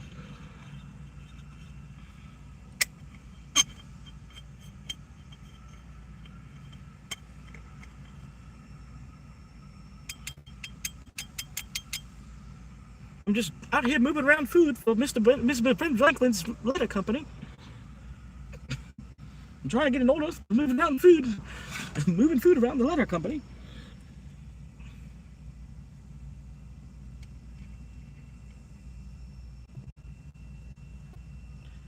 Yeah, my buddy, man, he tried to explain it to me like way back too, man. He was trying to talk about like a mail, the way the mail is set up, and it's like it's all mail. Like basically, we're moving letters around. The way the paper notes, like you use paper notes to moving. We're like, I don't know. I'd have him, if I could have him tell it to you, I'd have to remind him of that conversation. And he was trying to sell newspapers door to door or something. He's going around trying to sell newspapers or a subscription to a newspaper, and he's going around trying to make money selling newspapers. And while he was doing all that, it hit him, you know. And he's like, it's like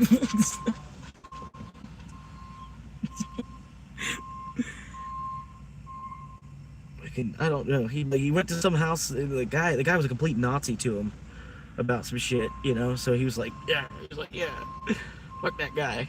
This house right here, we're gonna go get this one, you know. And somehow, I don't know what it is, Nazis get mad when you spray paint a short strip on their house. I don't know what it is. Like, I'm sorry, I thought you were a Nazi.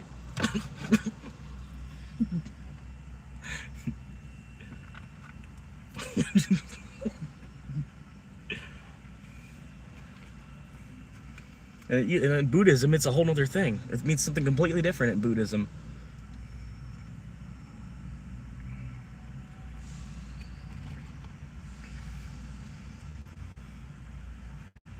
Yeah, to Hebrews it's this, but to Buddhists it's this. It's crazy.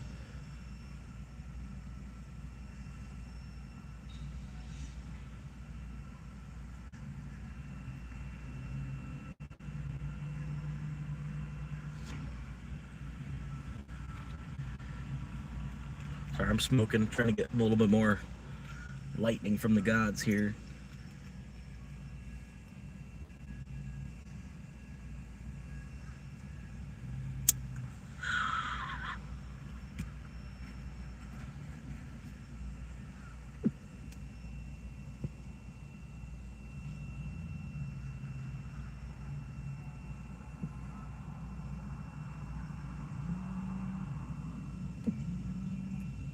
How much?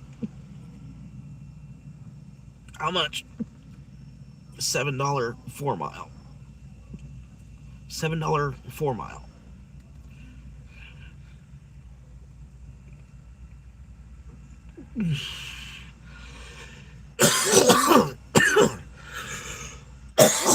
At noon, $7 4 mile. That I'll get paid for in a week from now. $7 4 mile. It'll take a week. It'll take a week to be paid. It takes a week to be paid. $7 4 mile. They at least tipped $5. They'll find some. They'll get another driver.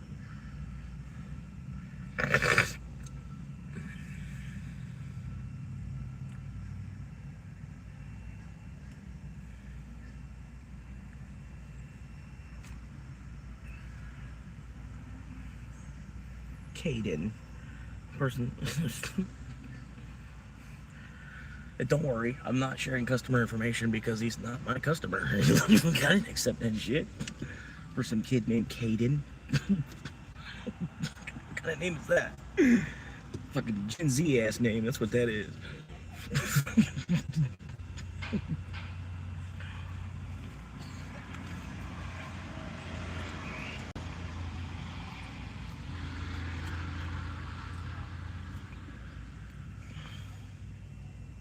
Gen Z. It's not their fault. It's not Gen Z's fault. More or less Gen X's fault, man. Really. I don't know exactly what all happened during all that, but yeah, it's more or less, I feel like it's more or less like Gen X's fault. You can't really blame the boomers too much. It's really because the boomers were trying to raise Gen X at the same time too. You know what I mean? So the boomers, of course, they were gonna fuck up while trying to like raise Gen X. You know what I mean? Like, Gen X was like an experiment gone wrong.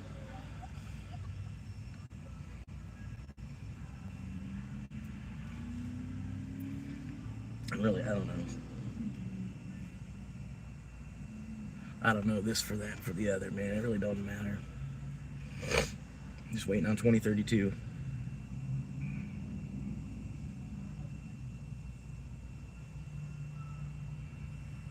I got like a whole another week's worth of weed. I'm good.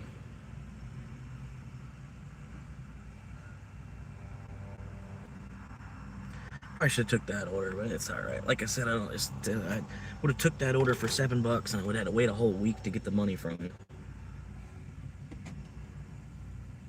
So that ain't fucking worth it.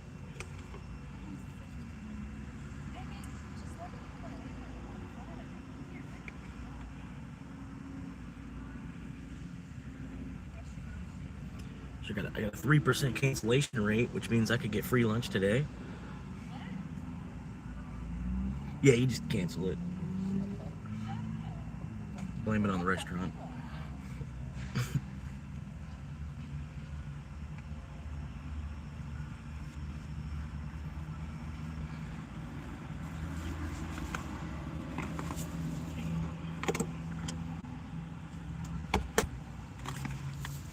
Oh shit. I gotta go get another pack of cigarettes. How did I smoke that many cigarettes already? There's no way. I smoked that many cigarettes already? Have I really smoked that many cigarettes already? Like this was like too short of a whole pack when I woke up. I woke up this morning. It was like 18 cigarettes. Something. I don't feel like I smoked that many cigarettes.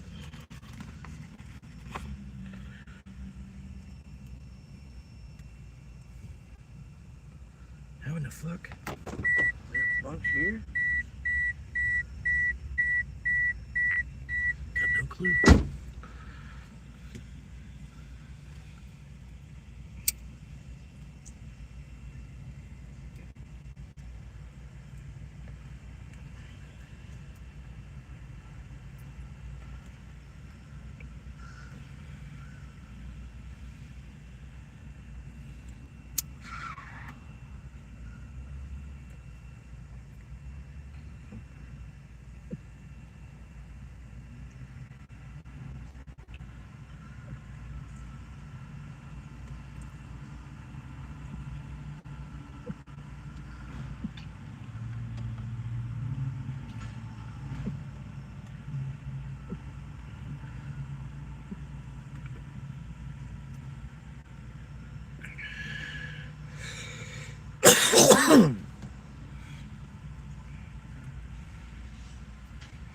But sometimes it sucks, man. Like on Dash, the first 50 orders, you're supposed to be prioritized for the higher paying orders or whatever.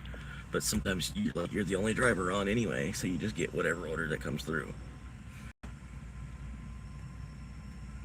I've noticed that with Uber as well. It's like, because that's for markets where there's like a lot of orders flowing in and out of.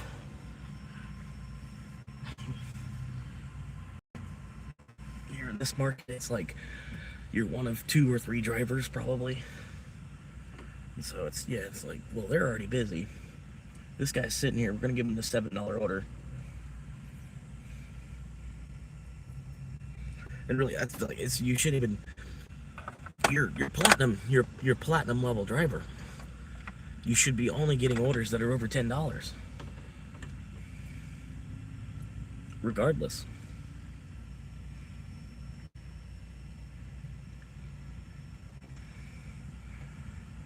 Or at least 9. At least a good looking 9. I can, you know.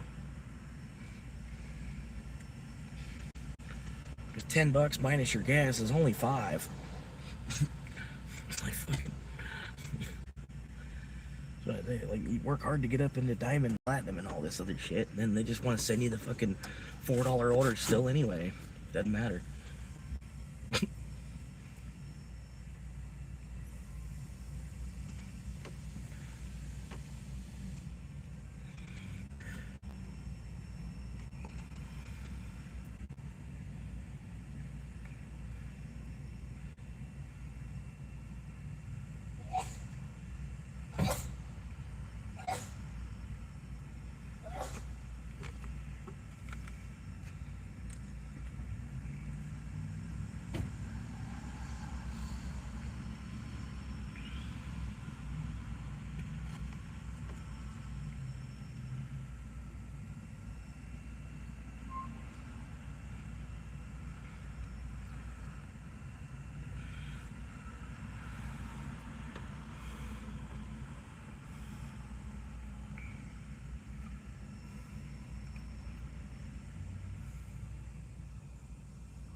Appreciate you popping in and hanging out for a minute. Yep, my office is open usually like 12 hours a day, at least from like noon to 9. Just pop in, say hello, what's up?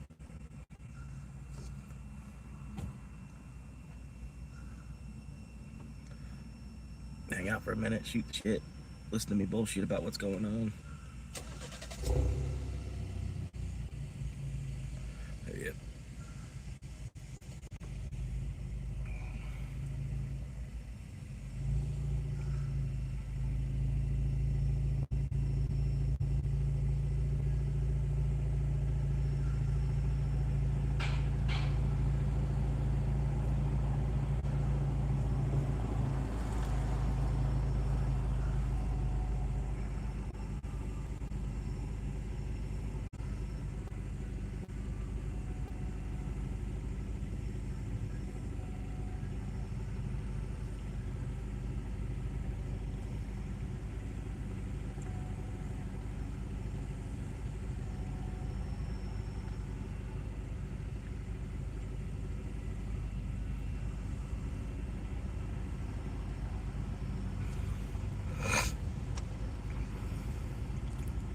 But yeah, if Bitcoin goes to zero, I guess nothing actually changes.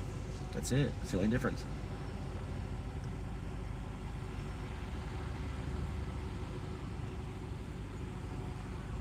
That's about it.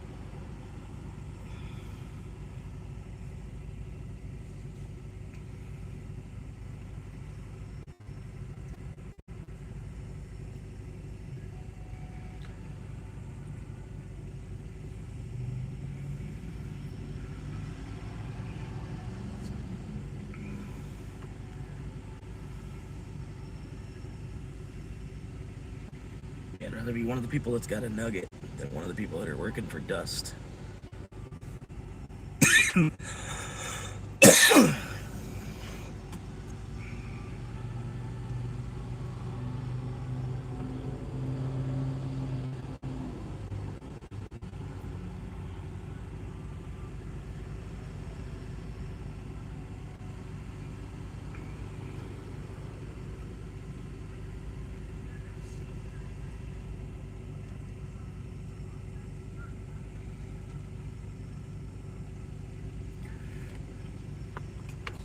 Let's see what Jacob Jones is doing, man.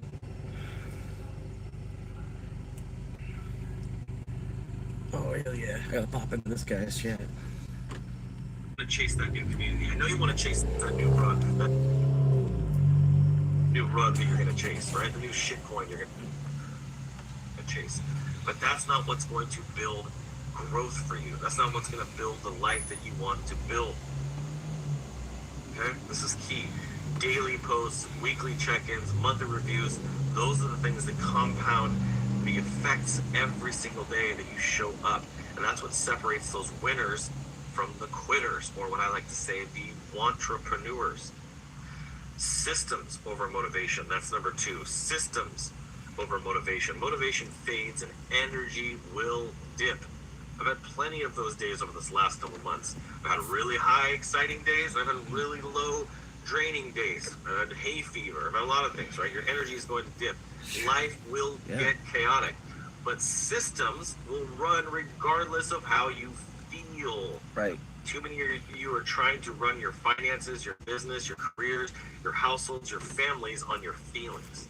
And if you're a man and you're listening to this, I don't give a shit about that.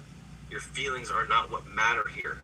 What matters is you showing up and doing what you're required to do every single day. Yeah. Rent is due today. Cool, you got a sale yesterday. Cool, you made some money yesterday. So what? Rent is due today. The motivation will fade. No rent. If your business depends on you being motivated no every day, rent. you don't have a Baby. business. You have a mood-dependent hobby. That's the key here. Number 3 is progress over perfection. This is one of my favorites. This is another one of my guys. I know him a little bit. Hang on. I keep There's alive. going to be issues. There's going to be Turn him moments. down. But his name is Adrian Boysel. He does a live show from 12 to 1, 5 days a week. Monday to Friday. He's like an actual graphic designer and shit too. Like he knows what he's doing as far as computers. He's built a whole bunch of AI companies. He basically, I think he makes like 100K a month or something like that. I don't know. He says something about he's got like 5 different businesses that he runs that all make at least 10K each, or something like that. Plus he does this show. It's a small show too, man. That's why I like popping in and dropping a couple comments and liking it for him. You know what I mean? He's a good guy. He's a father and shit too. I hit him up. He's like, yeah. If you're willing to move to Sacramento, he's like, I need a guy to run a weed eater around my yard. I was like, I don't know if I can move to Sacramento though. Most quit when the novelty wears off. Oh, I got a new business. Right when that wears off, you keep pushing. The winners, they keep going even when it stops being fun. The boring middle is where the fortunes are made. So here's my advice to you guys. Number 1, stop chasing intensity. Start building consistency. Figure out the 3 to 5 core activities that will actually move your business forward today, right now, and then do them every single day. No freaking excuses, no exceptions. Do it today. I'm trying to turn like the whole YouTube channel, if I could turn Swamp Monkey into a name itself, and then Swamp Monkey, I could make Swamp Monkey Pizzeria, or Swamp Monkey could be a clothing brand. Swamp Monkey could be a burger joint. Swamp Monkeys. It could be a beach bar. It could be a hookah lounge. It could be we could there's a lot you could do with that. But I'm like, that's pretty much what I'm trying to do. Is like, I'm investing in a business. I'm putting all of my time into a business. I have no money, so I'm trying to put my time into a business. And I like the brand Swamp Monkey. You know what I mean? I like it. It's really good. It's a really strong brand. It's obscure. It makes people look twice. And people that sit long enough and listen, they hear the whole story. But yeah, I honestly, man.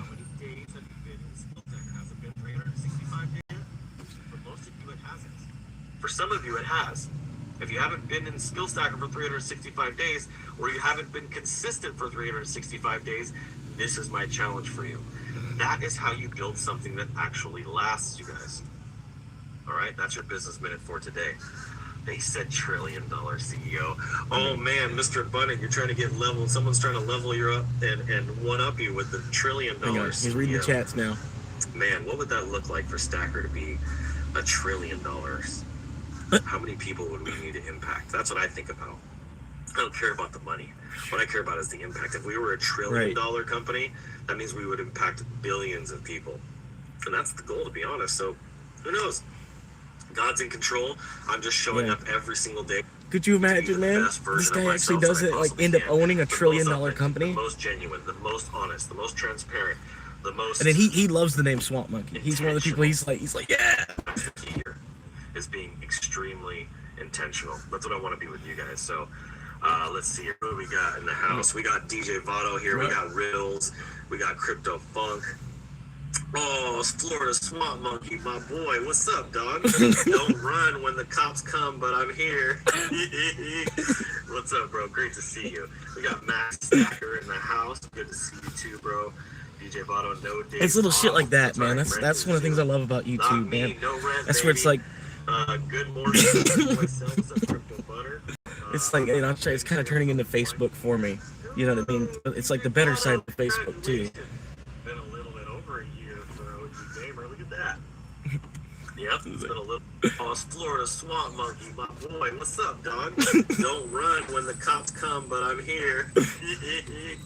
What's up, bro? Great to see you. You'll see it in the title of today's episode. Software is the new content, you guys. And then once I make it to 1,000 subscribers, my name will pop up looking different in these chats too. My name will pop up with like a gray underbar, so people they'll know that, oh, he's a creator too.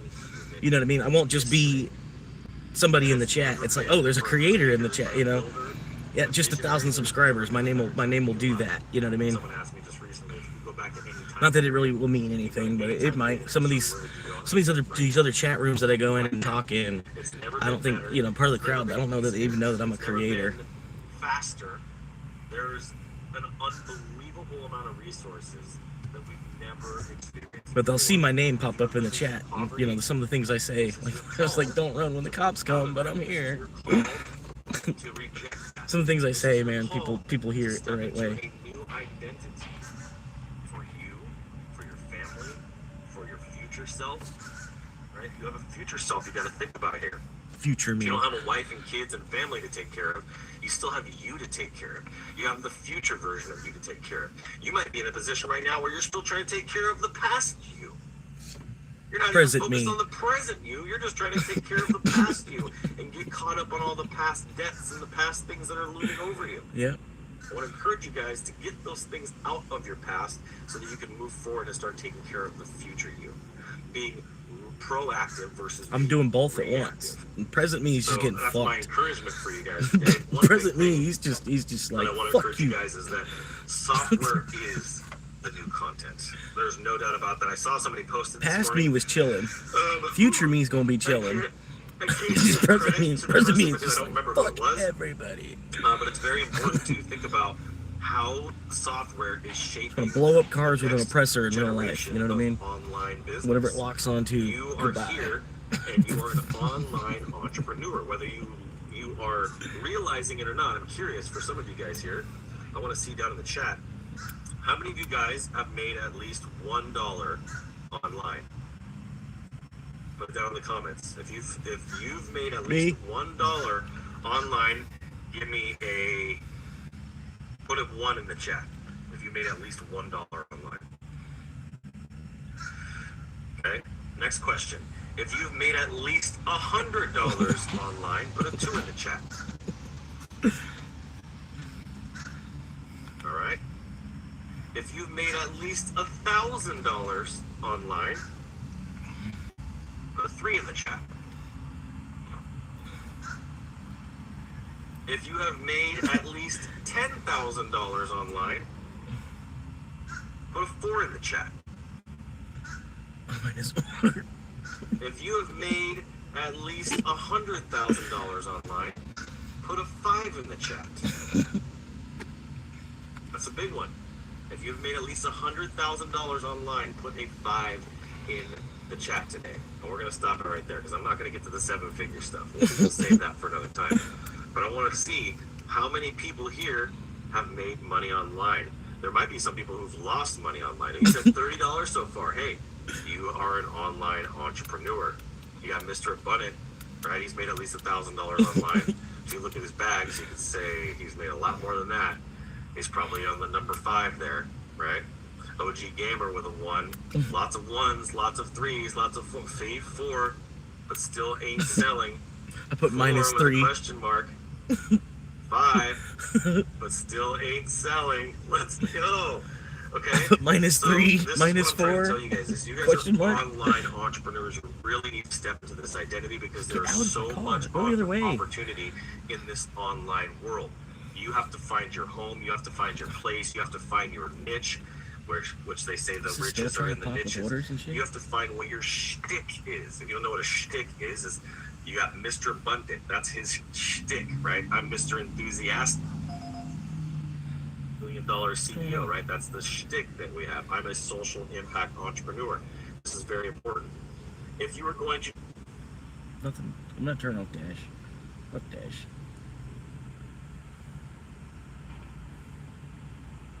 Okay, that's good. Whatever. Let's go. Fuck Dash.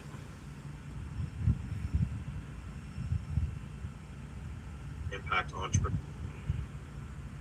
Move somebody from awareness to converting and actually making money is going to be through software. There's no other way now with everything that's happening in our world to get around it.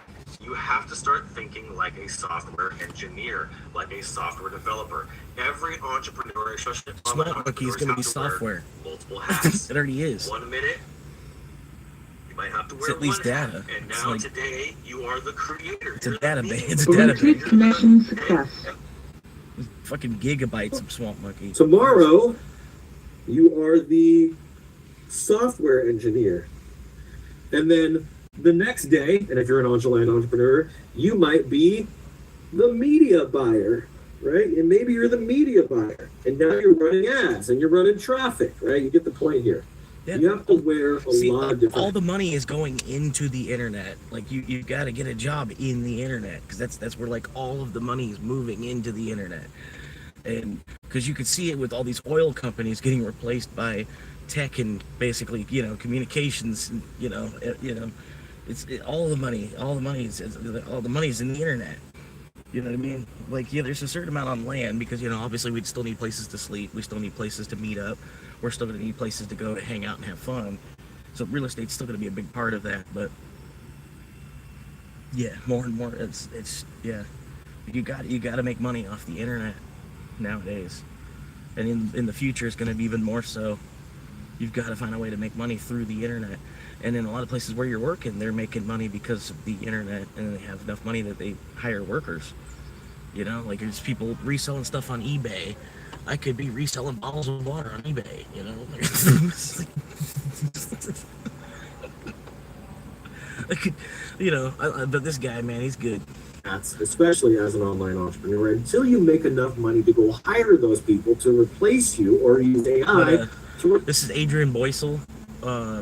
He's based out of Sacramento. He's a graphic designer, software engineer, entrepreneur, father, actor, comedian, you know, philanthropist, everything, man. All the good stuff, man. He's a good guy. You should check him out. His YouTube channel is just his name, Adrian Boycel. Yeah, I don't know. He's got, like, when I first found him, he had like 2 viewers, man. He was like me, you know. Yeah, I look at his channel though. He's got like 18K subscribers or something like that. He's got some audience, but like nobody watches him. Like people watch him. Some, you know, he's got some people that are like 20K. He's got 20.4 thousand subscribers, and he makes a video 5 days. He's going live 5 days a week making a video. Place you for that. From software is something that you need to be thinking about. Is like, well, I'm not building this huge software like Salesforce or HubSpot. There is something called micro SaaS. There's also something called vibe coding. We got a 2 down in the chat. Vibe coding is a way that you can write prompts using ChatGPT, you can use Claude, you can use all kinds of different systems. Doesn't really matter what it is. You can use Grok. And you can write prompts specifically for different vibe coding tools.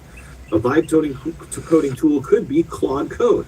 That could be maybe one that you're using. And if you're using Claude Code down right now, please put a comment down.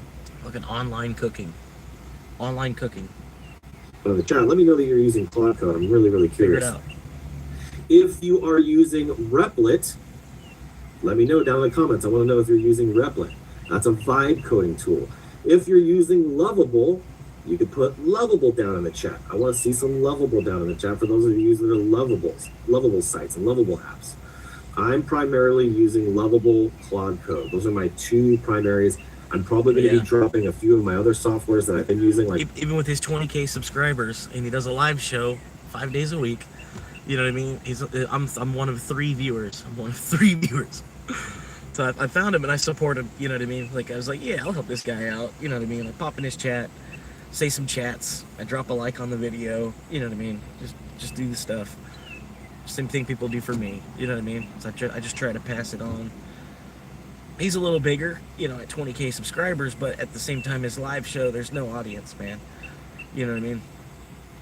He's got, you know, I left the show and now it's showing 2 people watching. And he puts a lot of work into his live shows, man, he does. It's not just like an IRL stream, you know. It's a show. It's like, you know, it's a financial show, a financial advisory show type of thing.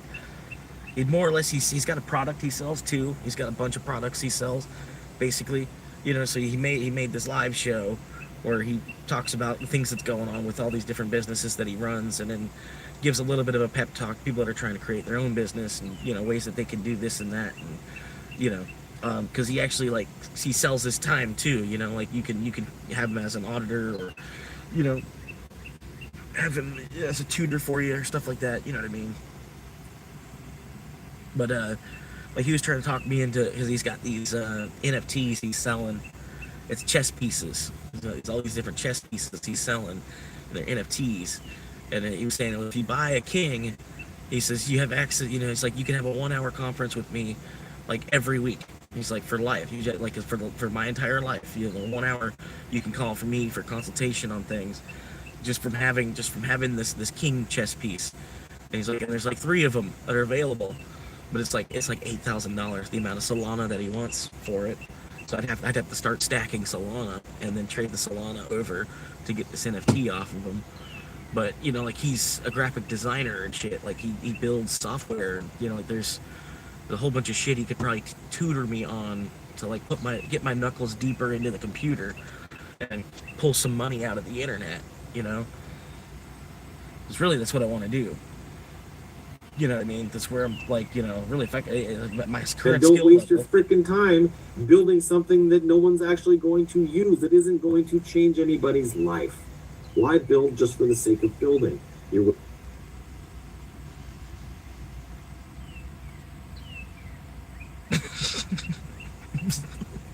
okay. Yo, what's good? Swamp dropping in, dropping line. I get you, man. Appreciate that. Dealing with annoying tweaker patients. Somebody get me some ice chips. That's been me though. Before. But really, it's like, man, because they'll almost try to lock you into the hospital, and I'm like, dude, fuck, like, what the fuck? That's when you start to feel like y'all are trying to throw me in prison or something, like, and I'm like, no, let me out, let me go. No, I don't want to be in a hospital as it is. You're not gonna lock me in here for 3 you know, no, let me go. And then you start going even more crazy, and they're like, no, you're going the other, you know. You're like, are you fucking kidding me? Because y'all are trying to take my freedom from me, you know? Like, wasting time. It's whatever. Appreciate it though. I get it, man. Wish I had a little bit more work.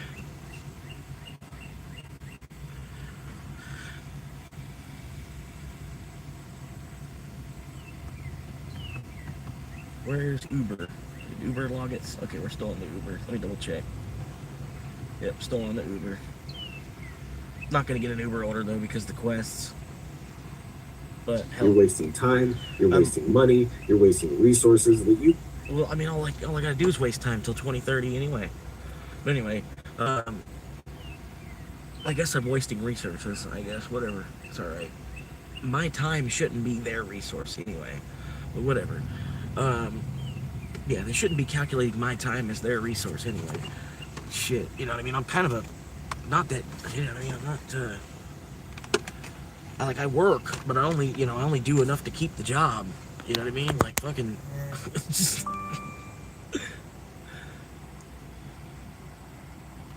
I'm not trying to look at people all opened up and stuff. People, you know, their legs over there, and they're talking to you. You know, I don't want to see any of that. I'm not. No, I'm good. Even if it was just like helping old ladies get in the back of an ambulance, I could do that, but that's not going to be the whole job. You know what I mean? Yeah, it's like, yeah, I'm not doing that, man.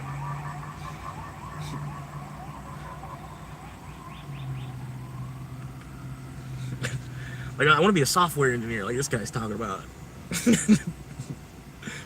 Can't get back. I'm turning Swamp Monkey into its own brand. Projects you know what I mean? You're gonna start seeing every single day on just Swamp Monkey Lemonade.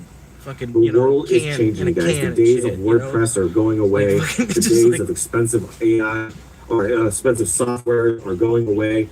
Anybody, all kinds of shit. Anybody that's listening to this right now could go build an app. Anybody. There's no limitations. The barrier to entry is now gone. It has been eliminated.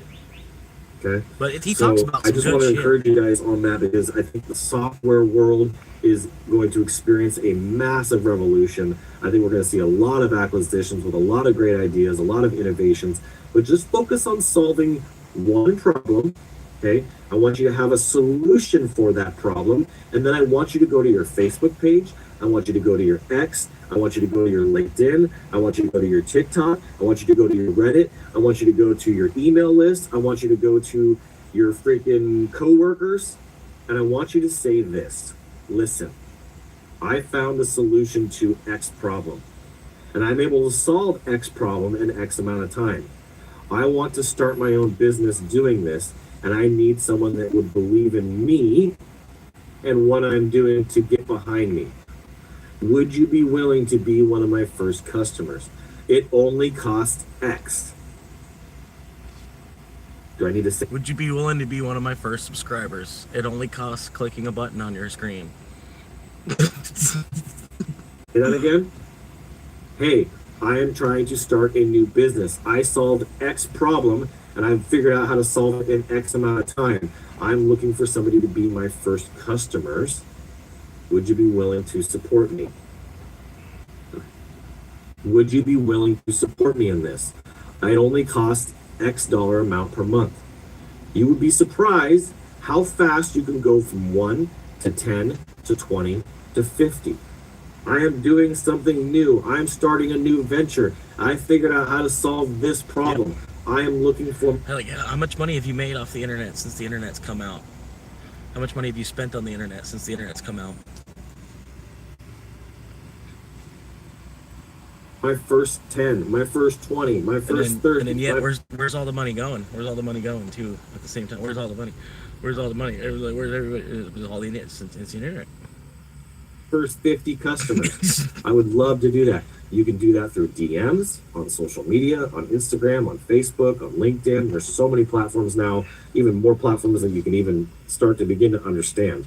Like, you can't even keep up with how many social platforms there are now. It's insane. You have, there's a whole list. I've just added like Truth Social and all the there's so many. There's another like, one now. Was there 20 different streaming platforms? Something. It's like TikTok, but it's similar to it that my buddy Eric launched. So we're gonna have him on the show. So there's so many opportunities right now that you guys can be leveraging to turn software into revenue for yourself. And it doesn't need to be a huge amount of money. You don't need to make $100,000 or $1 million a month. Build one software where you get 100 people that are paying $10 a month, right? One software where you get 100 people that are paying $10 a month. That's an extra $1,000 a month for you. Yeah. If you can get 100 people to pay you $100 a month for your software, now you have $10,000 a month in recurring revenue. I think that we're going to see this revolution of people that have Microsoft softwares where they have 100, 200, 500, 1,000, 10,000, 20,000 people paying for their stuff, and they're charging 5, 10, 15, 20, 50, $100 a month. And then software is all just data too. It's like there's like very little overhead to like producing software and selling software because you're just selling lines of data ultimately, or you're selling megabytes, gigabytes, I guess, terabytes maybe.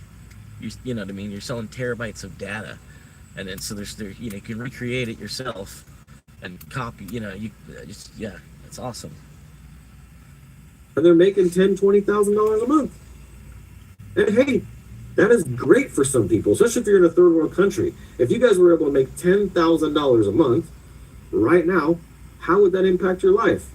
An extra $10,000 a month for something that you build one time that pays you over and over and over again. Oh man, that just gave me an idea. I gotta write that down. And it's like, oh my God. Smartphones are such a huge technology that people in third world countries already have them. There's other technologies that have been out for a while they probably don't even have access to still. There's people in third world countries that have smartphones in their hands. It's crazy. Like it's that big and a change in modernization. You know what I mean? Like even just like a cordless phone to a cord phone. I don't know, the whole phone thing. But I'm waiting for the iPhone 200, okay? Whenever the iPhone 200 comes out, I want to watch. I want to see if it's a vehicle too. Woo! And then we're all kind of like, okay. We're all watching the iPhone 200, like NASCAR. He's like, the iPhone 200. Hang on, guys. We'll get there. That was big. See, sometimes I just got to process the stuff and get it out of my head. We're all just watching the iPhone. You guys have 200. an amazing opportunity here. And then imagine if you built 5 more softwares like that, right? 5 other problems that you found. And you know how you find the problems? I'm going to give you a super Make a better cool app than right Uber. now. You find those problems by going and listening to what the market is saying. Right. You can find those on Reddit. You can create a better app than Uber.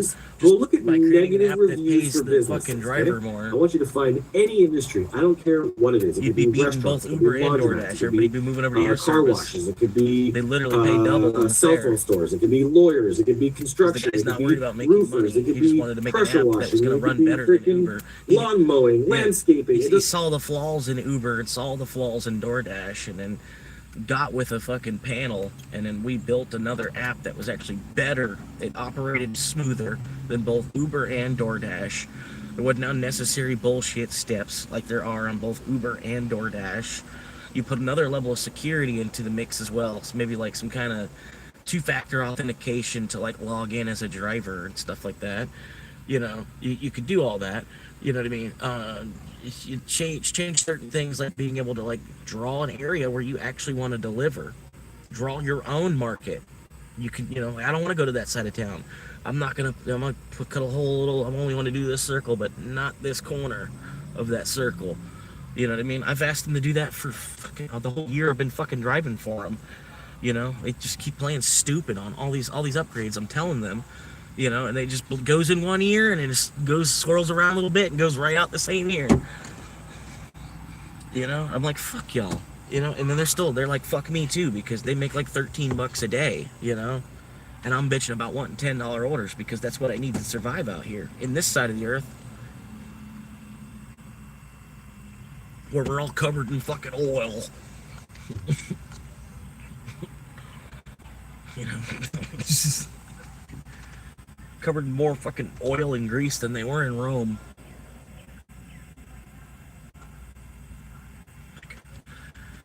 But yeah, it's like, damn, man. Doesn't matter what industry. Yeah, because I want this. Woo! Actually, do kind of, well, it's heading down to where I get some drink. But I gotta go to KFC. Gotta go to KFC to get it. So I gotta do a U-turn to get in. And then it's going the other direction. So I got another U-turn to go fucking back the direction it wants to go. And then they didn't even tip $5. I'm not even worth what was $2. What was $2 20 years ago. But they see it as $5.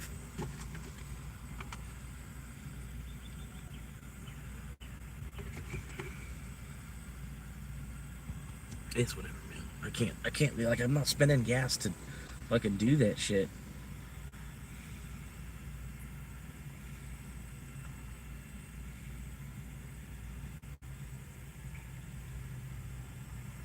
But yeah, I don't know. I'm getting close to just like asking the job to put me back on that 6-day-a-week schedule thing. I don't know. But if I do that, I'm not gonna be able to live stream. And it really, this is like the main thing. Like this is what I'm doing. Everything else is just bullshit. You know what I mean? Everything else is just some bullshit for there to be more going on while I'm doing this. If I can't do this at this point, then you know, I gotta worry about the bullshit side of it too. Those negative reviews are saying? What are the complaints? What are the biggest problems that you're finding? Go look at Consumer Reports and go look at all the negative reviews on Consumer Reports. Go look at Trustpilot. Go look at all the review websites and start to go seek out what the problems are. Start going and having conversations. You know what the best salespeople are? Is they go and have a conversation like I'm trying to have with you right now, and I go, what's your problem? Oh, you're not making money? Well, why aren't you making money? What's your offer? Well, I don't have an offer. Well, you should probably get an offer. Okay, well, what's your marketing plan? Well, I don't have a marketing plan. Okay, you should probably get a marketing plan. There's 2 problems. Okay, what's your brand strategy look like? Well, I don't have a brand strategy. Okay, there's 3 problems. Wait a minute. I could build something called Brand Butler. I wonder if I could help people eliminate those 3 problems, what that would do. That's what I'm saying. What would people do? A better Uber, a better version of Uber, right? A better version of Uber that pays the driver twice as much, because the CEO doesn't even really worry. He's not even really worried about making fucking money. He's just wanting to help the people that are working for him make more money themselves. So I could charge the same $6 delivery fee, right? But then keep 2 for myself to keep the company running, and then give the driver 4 plus whatever they make as the tip.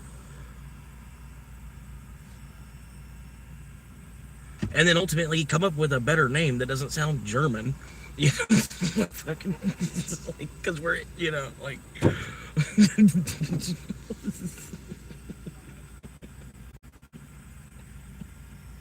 maybe give it like even like a red, white, and blue color scheme, so you'd catch a lot of like, you know, it might be a good job for wounded ex-military to do and stuff. Maybe, you know what I mean? Like after you come back from the war, you can just be, you know, hey, we got this, you know, this food delivery app. It's actually better than both DoorDash and Uber, because the guy that created it worked under both DoorDash and Uber, and then talked to a board, and then they built a whole nother app that was actually operated better. It was easier to operate. More of like a 7-year-old could, you know, but the 7-year-olds on tablets, they're a whole nother world from us. You know what I mean? But yeah, it's just like it's just easy enough. Like a 3-year-old could operate the fucking driving app. And you get to the point the car drives itself. All you gotta do is type in the fucking computer monitor where you want to go, and then you just sit in the driver's seat as a, you know, coming back from military or whatever, because you got this app that pays you twice what the other guys are paying you. It's just like, yep.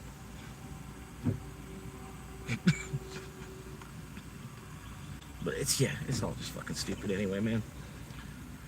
If they could develop a brand strategy, then, like, create a marketing plan, imagine if like because you're pushing it as like a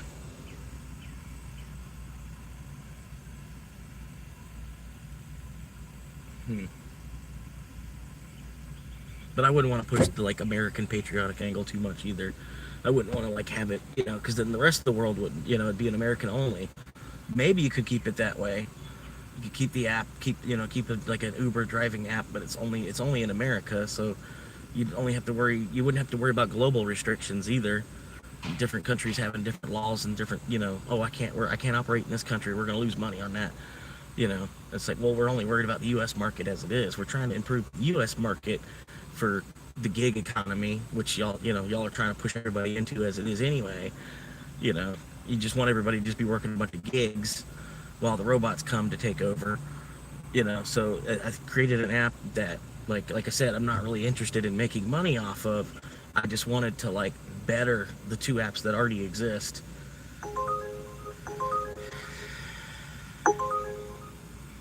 It's still KFC though. So you want to give me $2 extra because you hear me bitching about $2 extra. Because, oh, that's what it is. It's just $2 more, huh? He wants $2 more, huh? It's $2 more? Yeah, it's just $2 more? Yeah, all right, well, here. Fuck y'all. Fucking old man with a fucking dollar on the end of a fishing hook some more.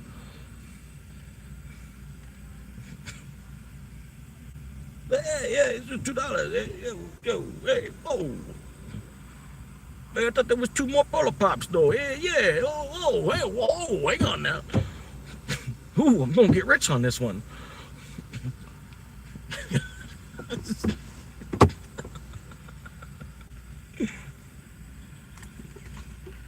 You fucking little wise ass over here. Yeah, look at it. He thinks he's a made man. Ooh, ha! Ooh.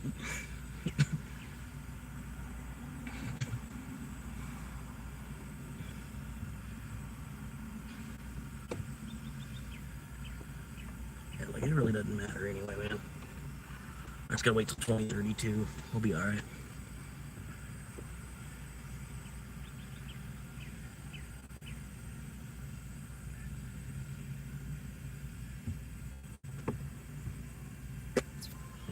Just hope I don't get too, like, weather bitten between now and then. That's about it. That's why I'm trying to keep myself in the shade. Because I see some of the other people that lived on the streets, man. They're just like, you know, fucking skin. Their skin's like, you know, skin just like some old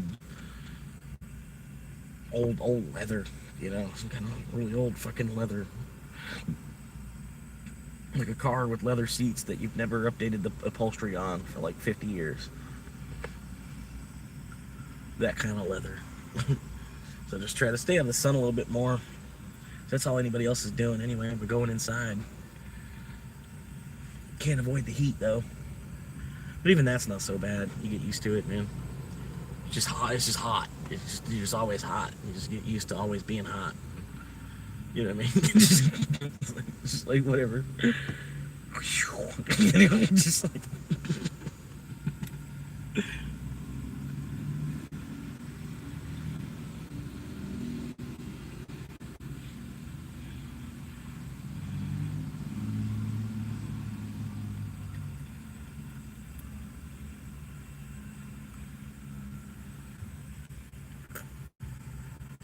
Anyway, still logged into Uber, waiting for 10 plus order.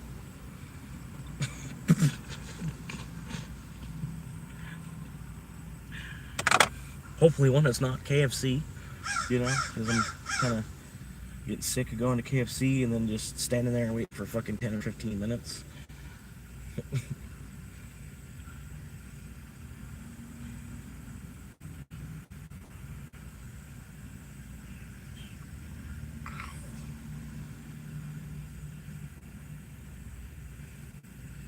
I knew this one lady, she's about to hire me at the KFC up north.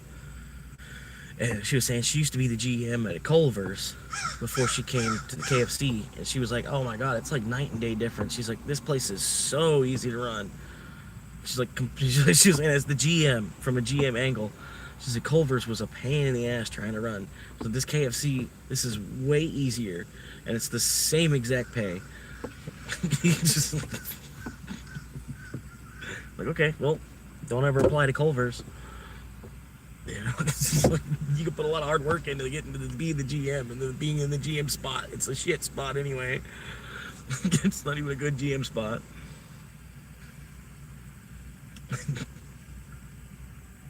Like being the GM at a Zaxby's, right, where you got a good crew under you and shit too. You ain't doing shit. You're hanging out. You just hang out for like 55 hours a week and order truck. Yep. Just watch cameras, babysit, go crack some jokes with the team, go make some jokes about the mafia real quick. Just go back to the office. Like, all right, guys, I'm gonna go back to the office. I'll let y'all do your thing. Sorry. I thought it was funny when I was in the office. I thought it was funny.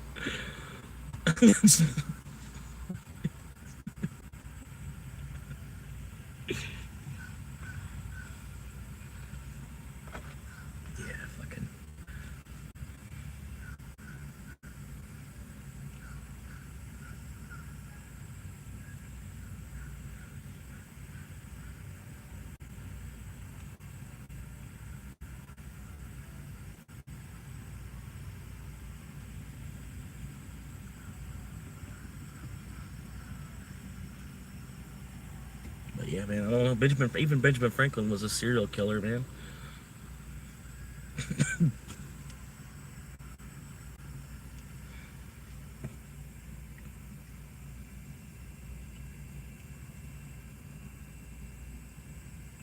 Serial killer is still ended up with 3 wives.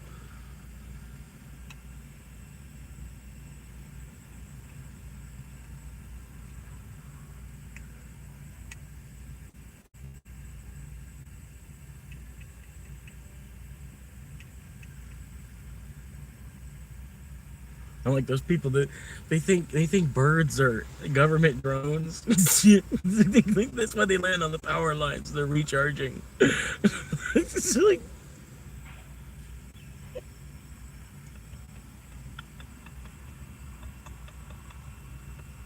which there could be, because I mean Disney's got animatronics in ways that we can't even imagine. I bet, you know what I mean. Like the stuff we see on the floor is nothing compared to the stuff he can actually they probably have in places in the park and shit. And there's some pretty amazing shit in the park as well. So I mean, there could be some birds that are really just like government vehicles, you know. But I don't think it's like all the. Some people think all birds, just government drones.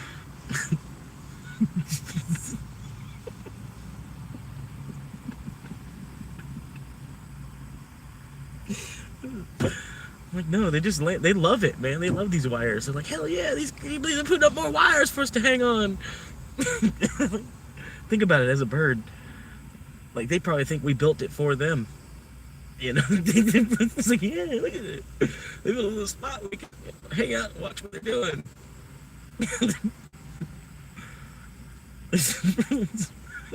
Look, they're everywhere. We need to stop while you're flying off. We can find all these wires. We don't have to worry about going to the ground.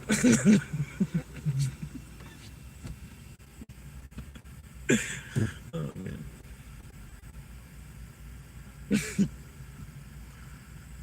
Or like you watch some of the Disney cartoons with the two crows, man, and then, like their sense of humor and stuff, man. It's just like like, what the fuck are they doing?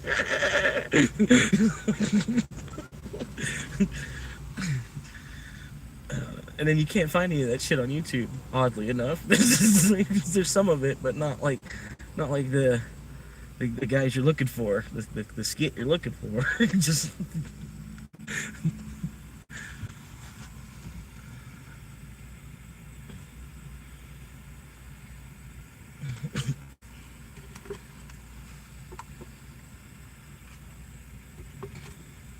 maybe I can try to find it. Disney Two Crows show. Disney Two Crows show.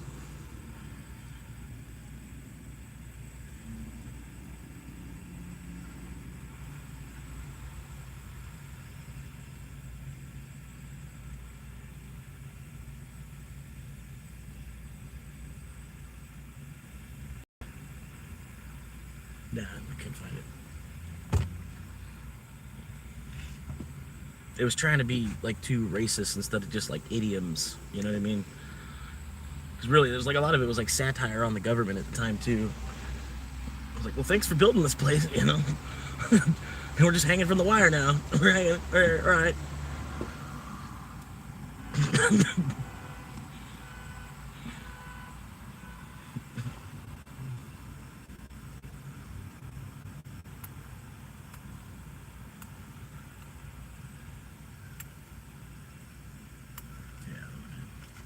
Cars, fucking cars, housing market, fucking cars, fucking space race, fucking the idea of evolution,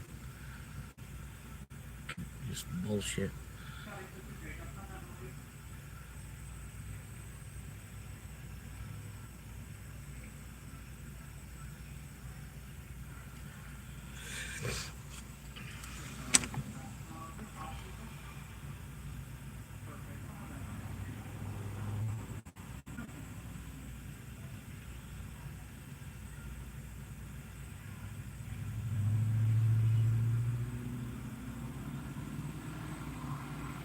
Chilling. It's getting a little bit hotter, but it's 1 o'clock. It's supposed to be. It's supposed to be getting hotter.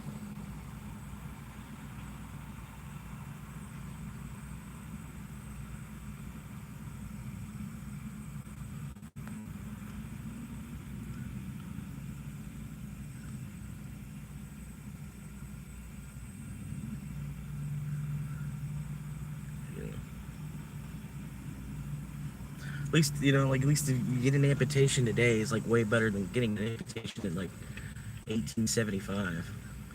I don't even know if they would have inoculated you. They probably would have. They would have had something to inoculate you before they cut it. Just maybe they would cut it while you're awake and just watching them fucking cut your leg. You would have been drugged up at least a little bit, even if you were awake and watching it happen. You know,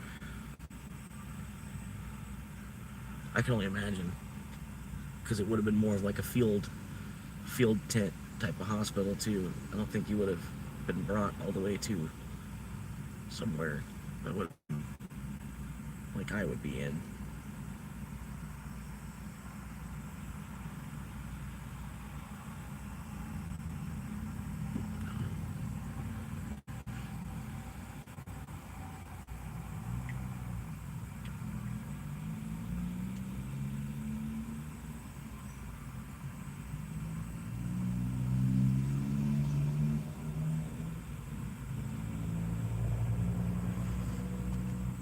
Yeah. 67%. 67. Percent charge on the phone.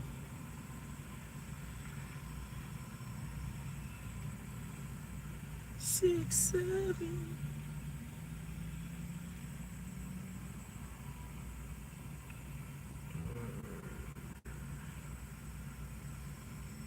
That's a good one. This one's alright. Shouldn't be too loud either. I normally have it louder.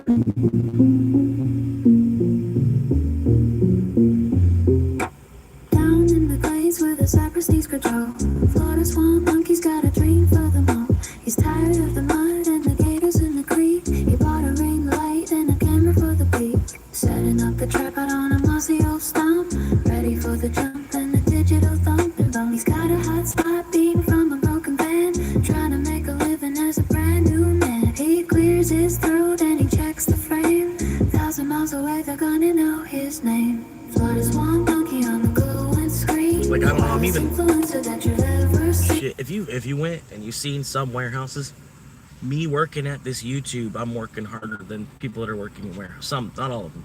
But if you went around America and you really took a good look at what's going on in a lot of these warehouses, the productivity level of the people that you see that are working 40-hour weeks and plus, whatever.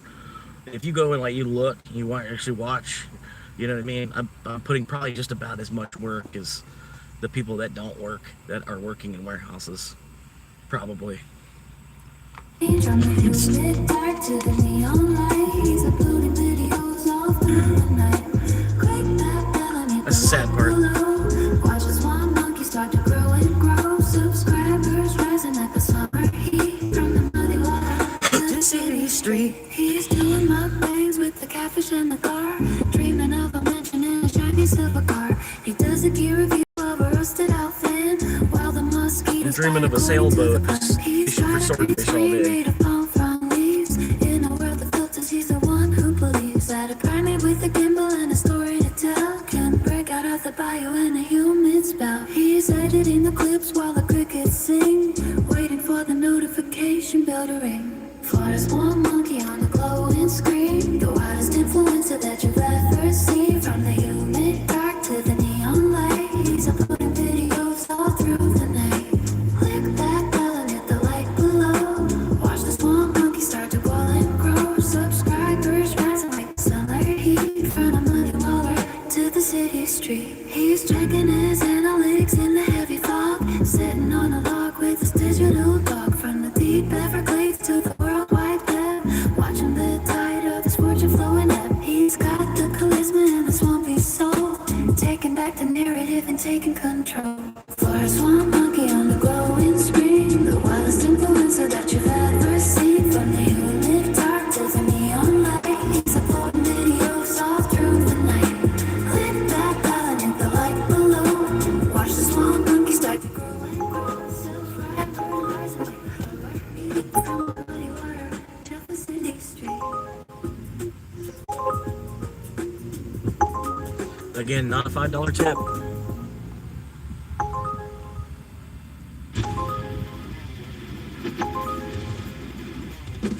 It's almost it's getting to the point. It's like it's almost not even worth walking into these restaurants for the fucking less than $5, and then you gotta go fucking. All these people in the restaurant, they fucking hate dealing with me too. You know what I mean? And it's like, that's what I'm saying. Like, it's not even worth the fight. If it's not even at least $5, it's not even fucking worth moving for.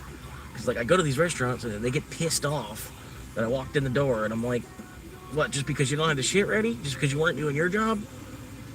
It's like,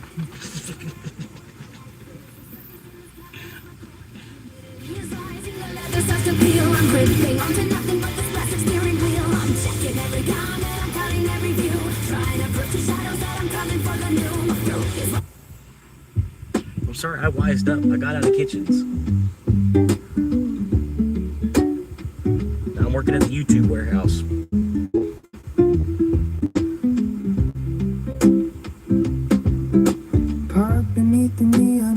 Yeah, if you just need me to even just pick up trash around the parking lot at YouTube, man, I'll do it. It ain't no big deal. I don't need no gear. I don't need a little, I don't need no little side by side or nothing to go around and pick up trash around the parking lot. Shit, I don't even need one of the poker stick things. I'll just bend over and pick up the trash. Like, fuck it. If y'all need me, let me know, YouTube. I'll do some actual manual labor if you need. As long as I could live stream it, you know. From a kitchen and a carpet and a sense of being free. Till that silver button arrives to save my weary soul. I'm building my empire from inside this old Corolla. Yeah, I'm building my empire from inside this old Corolla.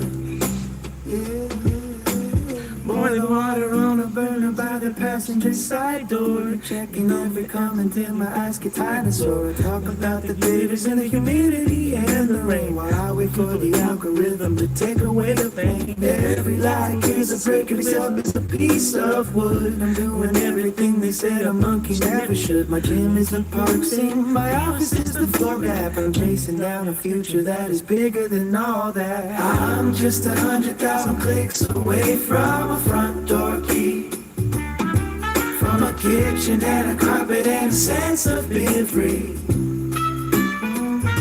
Till that silver button arrives to save my weary soul. I'm building my empire from inside this old Corolla.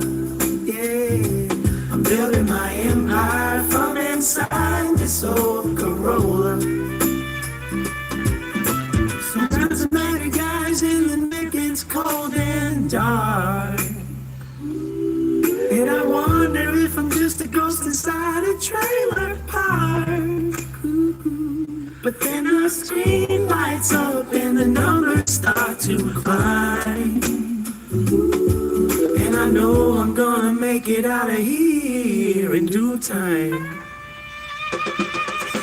I'm just 100,000 clicks away from a front door key, from a kitchen and a carpet and a sense of being free. Till that silver button arrives to save my weary soul. I'm building my empire from inside this old Corolla. Hit that bell, leave a like, help a monkey find his home. I'm tired of the highways and I'm tired of the roam. Just 100,000 miles, just 100,000 clicks. Building up a mansion, one pixel at a time.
chase me away. Gas prices spotted into zigzag line through the drive-through lane just to feel fine. Look at this traffic, the servant sprawl. They're building a condo where the pines stood tall. Look at that guy in the suit over there. He doesn't have a worry, he doesn't have a care, but he doesn't see the world through a wide lens. He doesn't know how the narrative ends.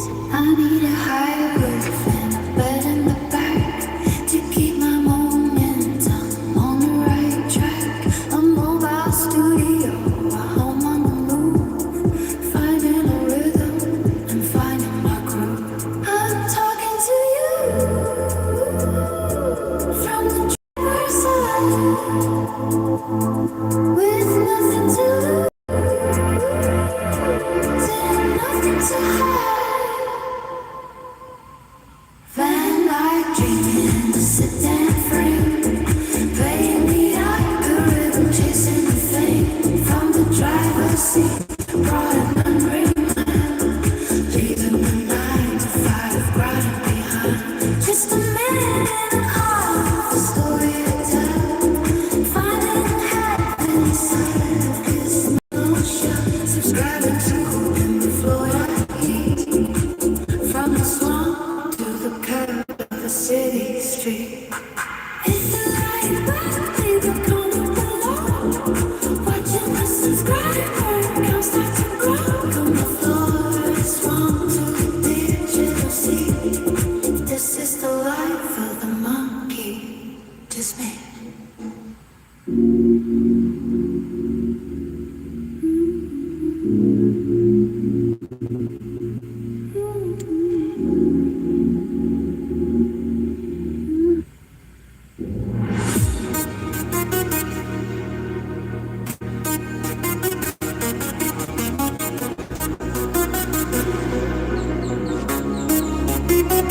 He steps inside the heat where the blue flames rise. Got the ticket machine singing under fluorescent skies. Crimezilla in the building and he's running the line, turning silver into gold while he's killing the time. Every order is a mission, every play is a win. With the scars on his hands and a grin on his chin, he's the master of the chaos and the king of the flow.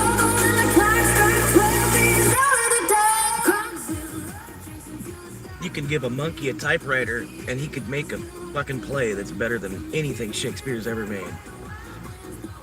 And he's ready to go. Yeah, he's riding through the dust of the digital sun. Chronicles work is over and the fun has begun.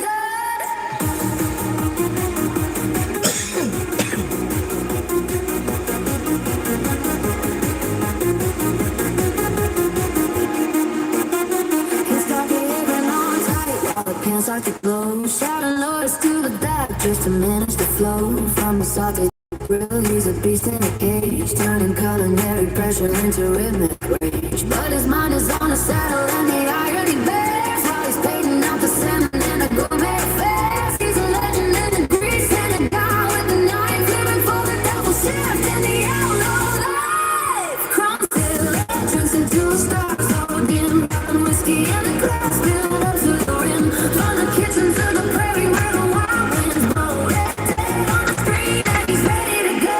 Yeah, he's riding through the dust of the digital sun. Crumbs over, work is over, and the fun has begun.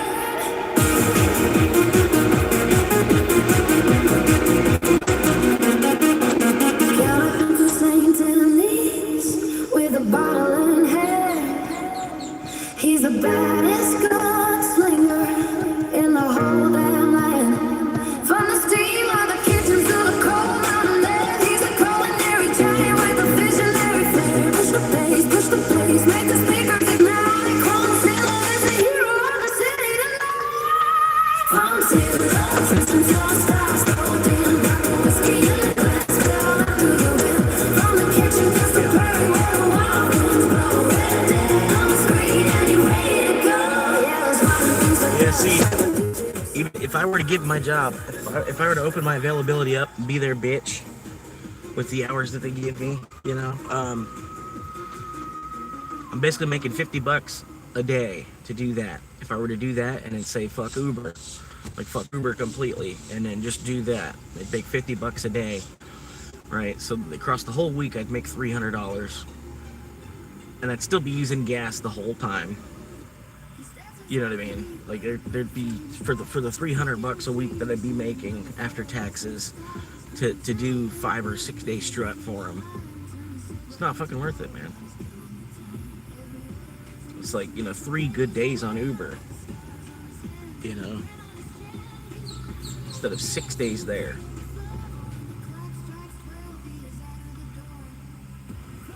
But it's just, but yeah, my check just hit. It was like $140.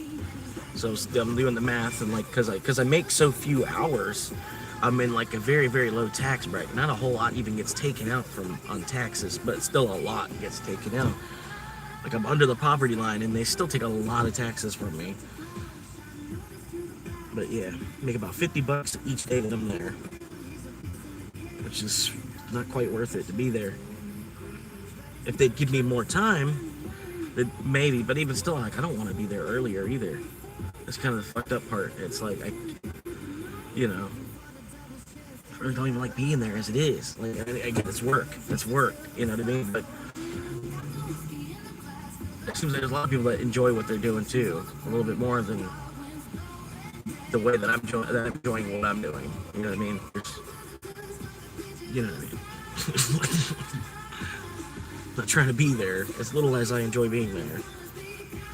Like even for the pay.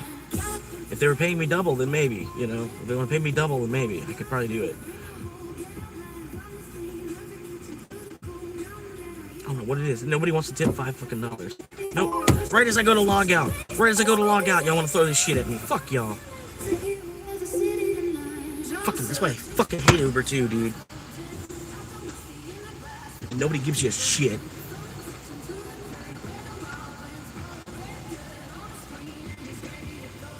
Because I'm relying on the fucking customer to tip me rather than the fucking company I work for to pay me.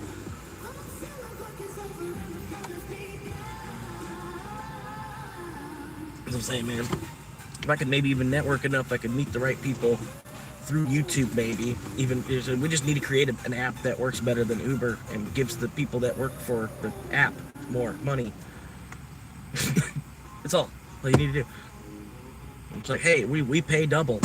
That's all. You even use that to advertise. Like, whatever Uber's gonna pay, we're gonna pay you double.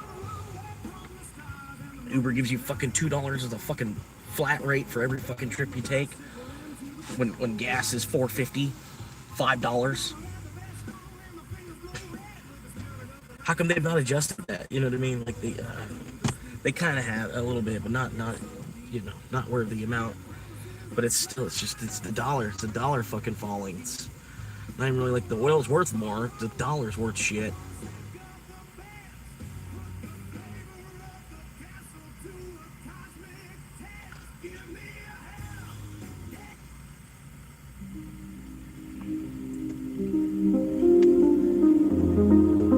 It takes hundreds of dollars to get us to move.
Zigzagging through the drought, through the lines tonight, trying to find a parking spot beneath the light.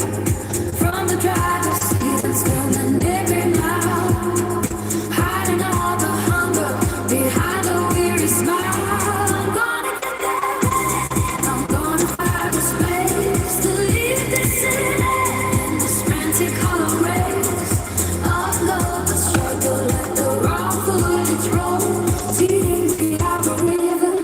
save my heavy soul.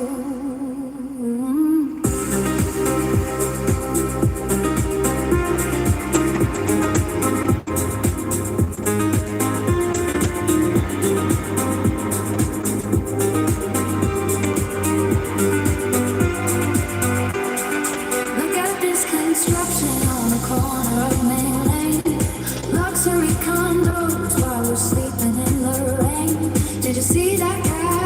He didn't even use a light. Just another glitch in the middle of the night. Fuel costs rising like the tide in the bay. Calculating distance just to make the labor pay. Hey, future self, when you're cutting the scene, remember how But either way, the world needs a new global reserve currency. Because the dollar ain't standing up to the pressure. 250 years. The dollar didn't even make it 250 years. The dollar wasn't even always around.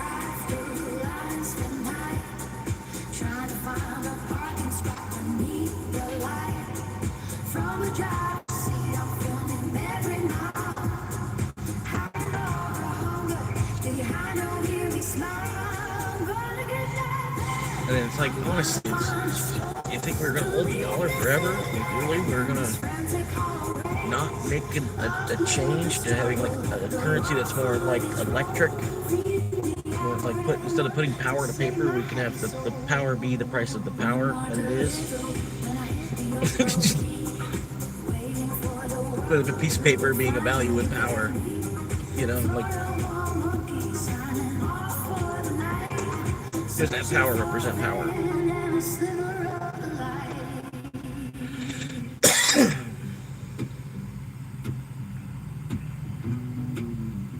I love the title of that last song. It's called Hey Future Self.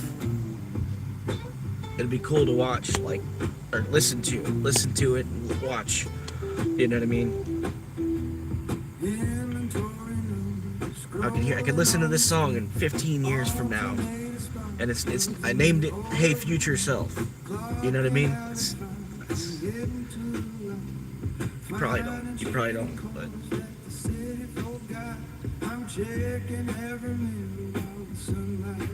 like, you know, like I said, past me was chilling. Future me is gonna be chilling. And even current me is kinda chilling. You know? Like, I'm struggling at the same time, but I'm still kinda chilling for the most part. Focused mostly on just keeping the gear and chill. And then just setting the cruise control where I can.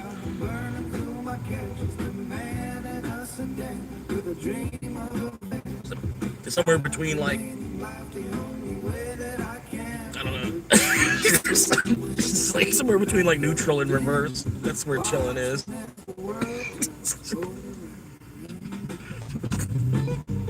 You just put your automatic, just put it right in between like neutral and reverse. Just set it to chilling.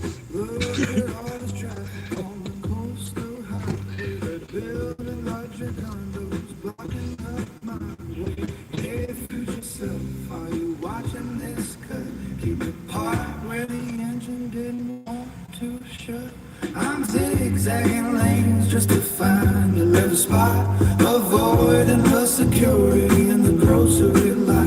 It's raw and it's unfiltered, no fancy lighter gear, just the hum of the highway and the shifting of the gear. On the floor, the smart monkey streaming on the dash, building up a future while I'm burning through my cash. Just a man in a sedan with a dream of a van, documenting life the only way that I can. From the drive-through window to the back of the gym, watching as the world turns gold around the rim. Imagine a high roof with a bed and a sink, space to sit down and a moment to think. No more sleeping in the tilt of a polyester seat, no more hiding from the law on a residential street. I'm speaking to the lens, yeah, I'm talking to you. This is how we survive, this is what we gotta do. I'm a Florida swamp mommy, streaming from the dash, bathing up a future, y'all. I'm burning from my cash, just a minute of sedan with a dream of a documenting life the only way that I can. From the drive-through window to the back of the gym, watching as the world comes, go look on the rim. Hit like and subscribe for the roadside view. Tomorrow's a new town, something different and new. Still drifting on the edge of the sunshine state. Just a monkey in the swamp, making peace with fate. Record until the battery dies out tonight. Searching for the blow of the morning light. What genre is the Beach Boys? They're not rock. Classic rock is not an option. Which genre is the Beach Boys?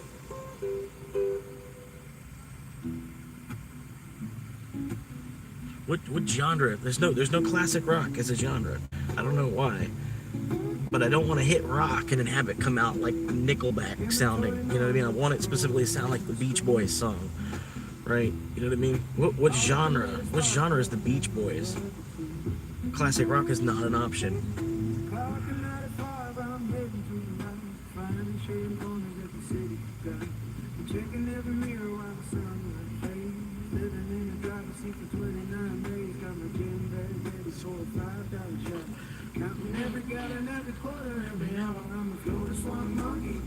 Yeah, the 50 a day, yeah, it's like, and that's the amount of time that I get if I don't step up to be manager, and I don't want to step up to be manager because there's X and X and X and X and X and X and X amount of responsibilities to worry about, versus where I'm at, I could just be the cashier, you know, and then the difference in pay is not really going to be that much of a difference in pay, because really the difference in pay is the more hours that you get, you know, and then they'd be trying to shove fucking 35 or 38 or 40 down the throat. Like, oh, no one else can do it. You know, like, well, then who was doing it before I got the key? I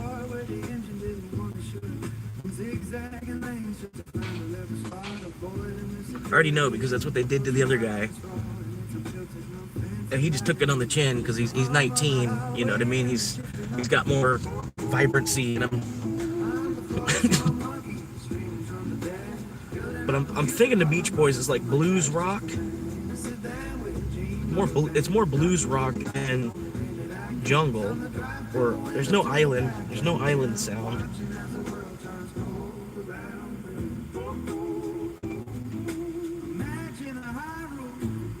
I guess it'd be blues rock.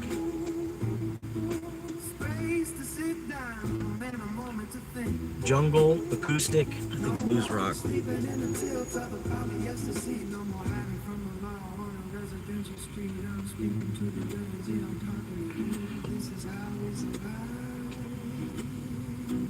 This is what we gotta do. I'm the first one monkey, screaming from the cat, building up a future while I'm burning through my cash, just a land and a sedan with a dream of the bank, documenting not the only way that I can. From the drive-through window to the top of the gym, watching as the world turns cold around the rim.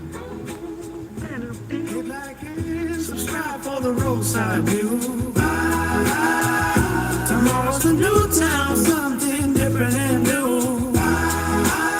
Still drifting on the edge of the sunshine state. Just a monkey in the swamp making peace with fate. Recording till the battery dies out tonight. Searching for the glow of the morning light.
with some strappers putting in the work. Sometimes the signal drops and the battery runs low, but I'm building on my empire, watching numbers grow. People see a homeless man, but I see a rising star. Broadcasting my reality right from the speed of car. From the dashboard to the digital, I'm running from a light, screaming from the driver's side, dreaming middle of the night. I'm more than just a courier, I'm more than just a ghost, moving through the signal lines from the coast to the coast. Yeah, the world is gonna watch me, guess you wait and see. Florida swarm monkey, yeah, setting my spirit free. One day the algorithm gonna pick my name up high, trade these paper bags for a piece of dark blue sky. No more sleeping in the lot behind the grocery store. I'll have a studio with a lock upon the door. Until that moment happens, I keep the camera on, driving through the shadows till the breaking of the dawn. Every delivery is just a step upon the way, uploading my future one video on the dashboard to the digital. I'm running from the light, spinning from the driver's side, through the middle of the night. I'm more than just a courier, I'm more than just a ghost, moving through signal lines from the coast to the coast. Yeah, the world is gonna watch me till you can see. Florida swarm monkey, yeah, setting my spirit free.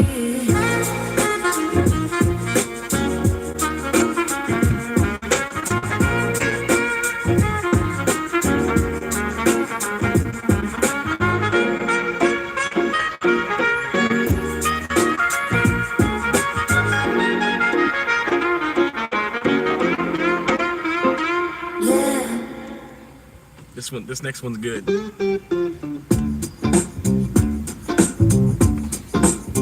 Oh, yeah, yeah, yeah, yeah. He woke up to the sound of a bugle in his head. 30 years of service, now he's making tea instead. He used to fix the engines on a heavy desert line, keeping Humvees rolling out of military time. Now the camouflage is folded in a cedar chest downstairs. He's traded in the heavy boots for comfortable chairs. But a man like Steve can't sit around and watch the grass grow tall. He's got a rhythm in his hands that's answering the call. Oh, Steve is back in grease and chrome, finding every neighbor way to get back home. The auto parts counter with a smile on his face, setting every crystal in his proper jumping place. Yeah, he's retired, but he wired for the spark and the flow. Watch old Steve go. Watch old Steve go. Watch old Steve go. Watch old Steve go. He knows every gasket and the cereal on the shelf. He can hear a diamond bell and fix it by himself. A master of the manifold, a wizard of the gear. The local kids all gather just to bend a veteran's ear. He tells them about the desert nights and keep them cool under fire. How a little bit of patience is all a motor will require. From the army motor pool to the shop on Main and Third Chester. His words like a manual, yeah, every single word.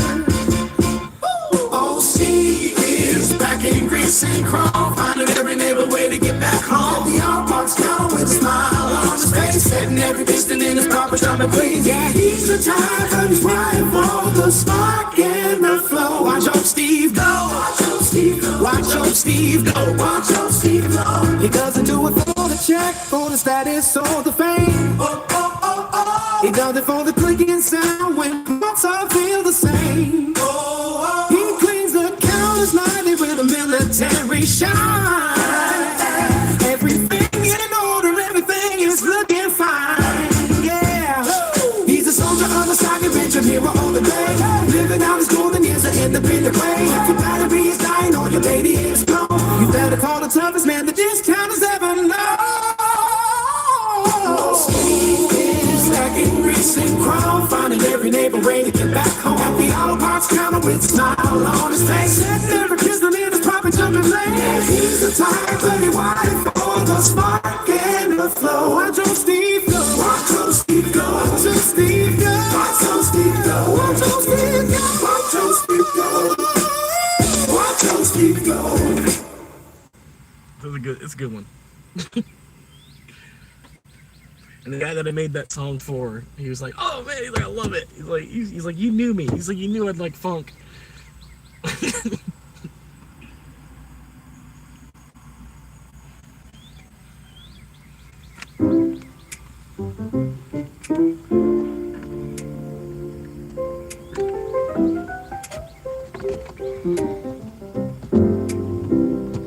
Parked beneath the neon of a closed down strip mall sign. My dashboard is my office, and I'm always on the line. Florida humidity is clinging to the glass, while I watch the midnight shadows and the wealthy people pass. Got a bag of cold fries and a dream that's burning bright. Setting up the tripod and flickering the street light. They call me the Swan Monkey, just a name I chose to wear. Like you in every mile, in every single prayer. I'm delivering the dinner while I'm chasing down the fame. One day the whole world is gonna know my chosen name. From the front seat of his Honda to a million silver screens. Just a man in his Corolla, living out his wildest dreams. I'm logging every hustle, every drop of every street, turning struggle into content while I'm barely on my feet. Oh, yeah. Got the cool go on the visor for the morning coffee run. Checking on my analytics, hear the rising of the sun. Ooh, logistics of the homeless life, places I can park. Finding peace within the silence when the world is feeling dark. Yeah, I explain the double dash and how the tips are looking low. But I smile for the camera, cause I'm putting on a show. Ooh, my backseat is a bedroom, and the trunk is all the gear. Yeah, building up an empire while I'm conquering my fear. I'm delivering the dinner while I'm chasing down the fame. One day the whole world is gonna know my chosen name. See all this Honda to a million silver screens. Just a man in his Corolla, living out his wildest dreams. Yeah, turn on vocal Wi-Fi at the library at noon. Yeah, praying that the algorithm catches on to it soon. Makes me a delivery guy, but I see a rising star. Oh, I'm moving just a drifter, living out of his old car. Yeah, don't tell a baby in the world is my own sound. The hardest working creator that you haven't followed yet. I'll keep hitting the upload till the numbers start to climb. Oh, trading in my pennies for a legacy in time. I'm delivering the dinner while I'm chasing down the fame. One day the whole world is gonna know my chosen name. From the front seat of this Honda to a million silver screens. Just a man in his Corolla, living out his wildest dreams. Yeah.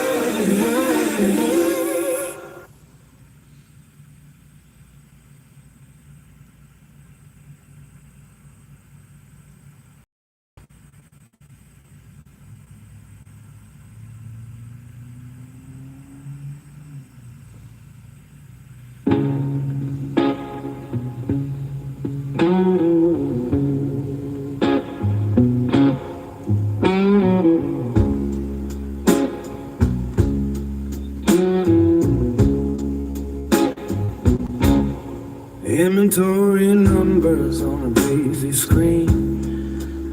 Selling gaskets to a world that stays so clean.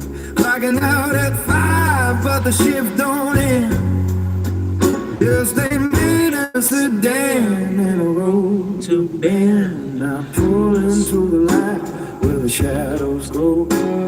Setting up the tripod in the dashboard low.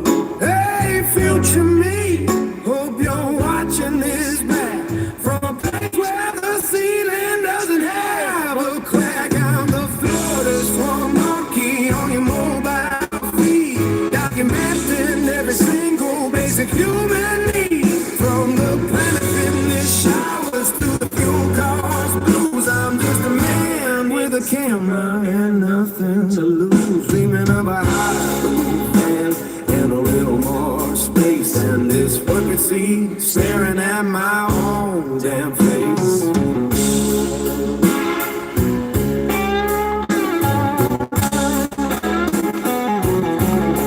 Look at this new condo rising by the bay. Traffic's getting worse every single day. See that guy over there with the angry stare. Probably thinks he's king cause he's got a chair. I'm zigzagging through the drive-thru for $1 bean. Keeping on the foot drop and it's lean. Checking from the car, finding spots to hide. Living out my life from the passenger side. On the floor, there's one monkey on your mobile feed, documenting every single basic human need. From the planet fitness showers to the fuel cost blues, I'm just a man with a camera and nothing to lose. Dreaming of a Hollywood fan and a little more space than this fucking seat, staring at my own damn face. Future sound, tell me have we made the jump? That we aren't still sleeping near the drainage pump. I'm talking to the lands like it's my holy friend, waiting for the algorithms look to finally bend. One more upload, one more night of rain, turning all this asphalt into something less than pain. Auto parts and oil pains on my only shirt, digging for the glory in the Florida dirt. I'll keep the camera rolling till the battery dies. Unfiltered truth beneath the humid sky. It's just a monkey in a swamp, making his way. Recorded every minute of the light of day. Hit the like and subscribe. See you in the next one before the morning heat and the burning sun. Oh, yeah. See you in the next one.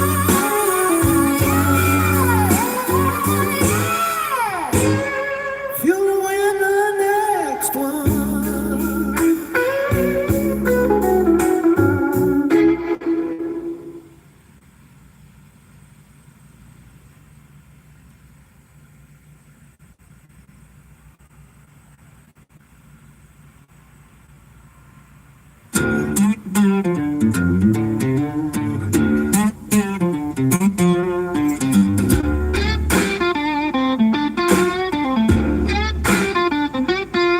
The dashboard light is flickering.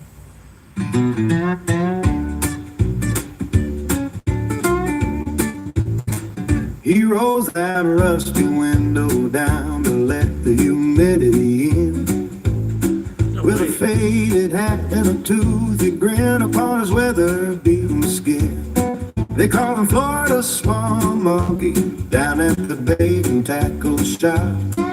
But he's got bigger dreams than waiting for the traffic lights to stop. He's got a bag of lukewarm. Algorand is on Robin Hood now. Navigating cypress knees and the cracks in the asphalt street. Checking his phone for the next 5 stars and a decent little tip. While he's dreaming of a digital world and a different kind of trip. Swamp monkey driving for the Uber Eats, delivering tacos and burgers. I just bought a bunch more underwear too. I believe I did. But he's chasing A couple months ago I did. where the Yukon is dead. Waiting for the pay, his channel makes a different kind. Oh yeah. We're up 12% in the last month. Should have put more on it. At the end of every day, he spends his nights in a neon glow of a cheap and flickering screen, editing clips of the gators and the places. Oh, and I bought Cosmos. That's what it is. When the world had a Spanish moss hangs heavy in the air, and the way the herons fly when there's no one. Still, Cosmos is up still. Not today, but He's got 10 subscribers now, but he treats them all like gold, telling stories of the backwoods that have never been quite told. He says, like and subscribe, y'all, if you want to see the wild, with the spirit of the frontier and the wonder of a child. Oh, he's a fourth to swamp, driving for the Uber Eats, delivering tacos. I should have bought more. To the Everglades feet, but he's chasing down the sunlight with a view. And then it's stacking like 20 cents a week too. For the day his channel makes a different kind of cash. For the man Probably won't even be able to see it, but he's gonna find his way. Use like, at the end of every day. Sometimes they end. but like every week, see like April 18th, there, April 18th, it added 19 cents, and then April 26th, it added 22 cents by itself. May 2nd, it added 20 cents. May, what is that? May 20th, it added another 20 cents. Or no, May 9th, it added 20 cents. May 16th, it added another 22 cents. That's why I like, it's like auto mining itself just to hold it. He's a driver by necessity, but a creator by his soul. Taking every mile he travels and making it his goal. Oh, he's a born of the swamp monkey, driving for the Uber Eats, delivering tacos and burgers to the Everglades heat. But he's chasing down the sunlight where the Yukon is dead. Waiting for the day his channel makes a different kind of cash. But yeah, I was making like 10 cents a day, 10 cents every week, so. So I put more onto it. It's like, oh cool, that's alright. Well, I'll put another $30 on it, and then it jumped up to like 20, 19, 17. So for $30, this stacks another 20 cents on top of itself about every week. But he's got bigger dreams than waiting for the traffic lights to stop. He's got a bag of lukewarm takeout sitting on the velvet seat, navigating Cypress knees. Up 12% last month. Checking his phone for the Down next 2% in the week. and a decent little tip. While he's dreaming of a digital world and a different kind of trip. It's pretty good. Oh, he's a part of swamp monkey, driving for the Uber Eats, delivering tacos and burgers to the Everglades heat. But he's chasing down the sunlight with a GoPro on his dash, waiting for the day his channel makes a different kind of cash. From the mangroves to the moto, he's gonna find his way. A used cool bill to make it at the end of every day. He spends the nights in the neon. All right.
Yes. Somebody unsubbed. It's a good thing, you know. It's good. It's good. We lost somebody that wasn't really a trooper. That's cool. Hell yeah. Somebody that really wasn't, you know, they weren't a Bluetooth trooper anyway. disconnect. Waiting connection. That's fine. That's probably all that was, you know what I mean? Somebody that really wasn't, you know, they weren't Bluetooth disconnect. Waiting connection.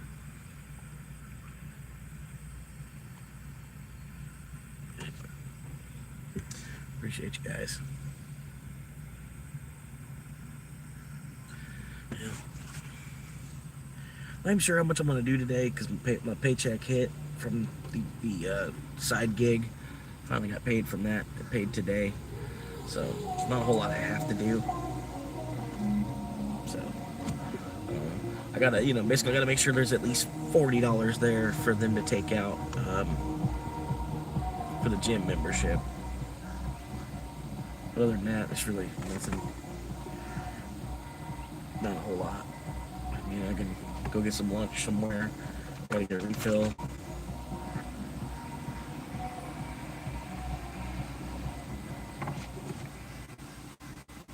Yeah. Fire up the car for a second. She almost didn't. Normal voltage. Waiting connection. 2.8.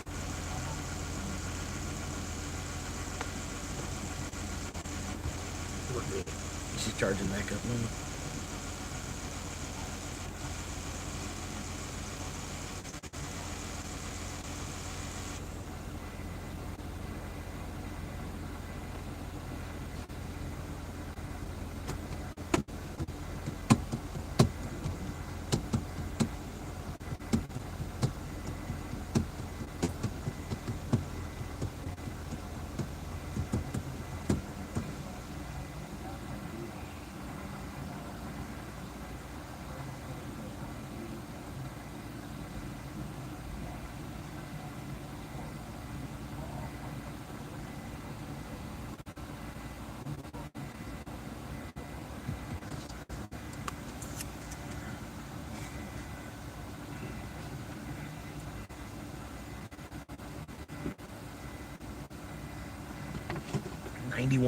Ninety-one degrees out today.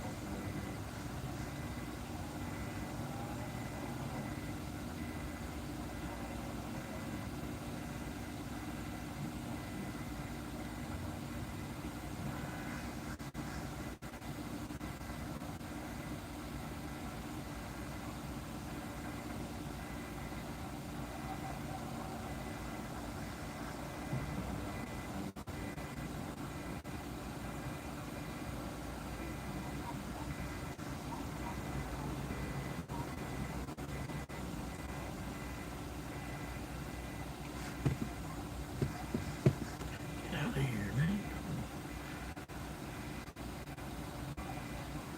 I'll flip the camera. I gotta hit the bowl.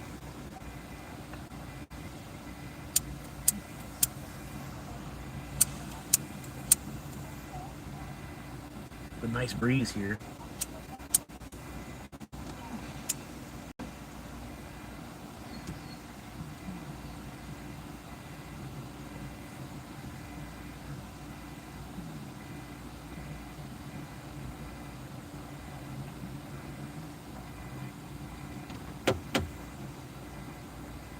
At least, like, one of the things is I'm like one of the only car campers in this city.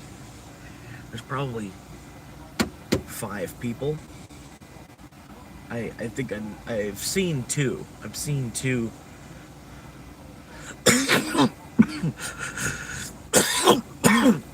There's probably 2 other people that are like stealthier than the other 3 of us.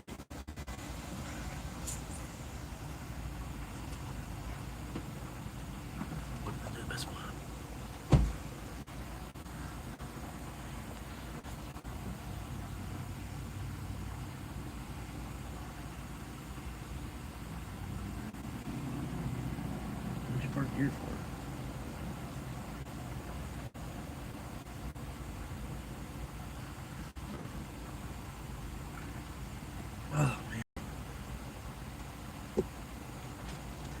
Yeah, I don't know. Think about getting like a Nintendo Switch or something.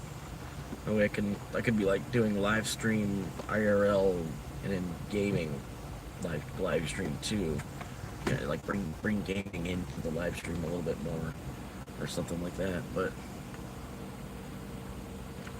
I feel like, the audience that I'm attracting, I don't think they're really into like gaming necessarily. They might play games, but they're not into gaming where they're gonna go want to watch somebody play a game for 6 hours. You know what I mean? Really, I'm already playing like Monopoly on like the hardest difficulty as it is, basically, if you look at it the right way. That's about it, man. I'm playing a game of Monopoly.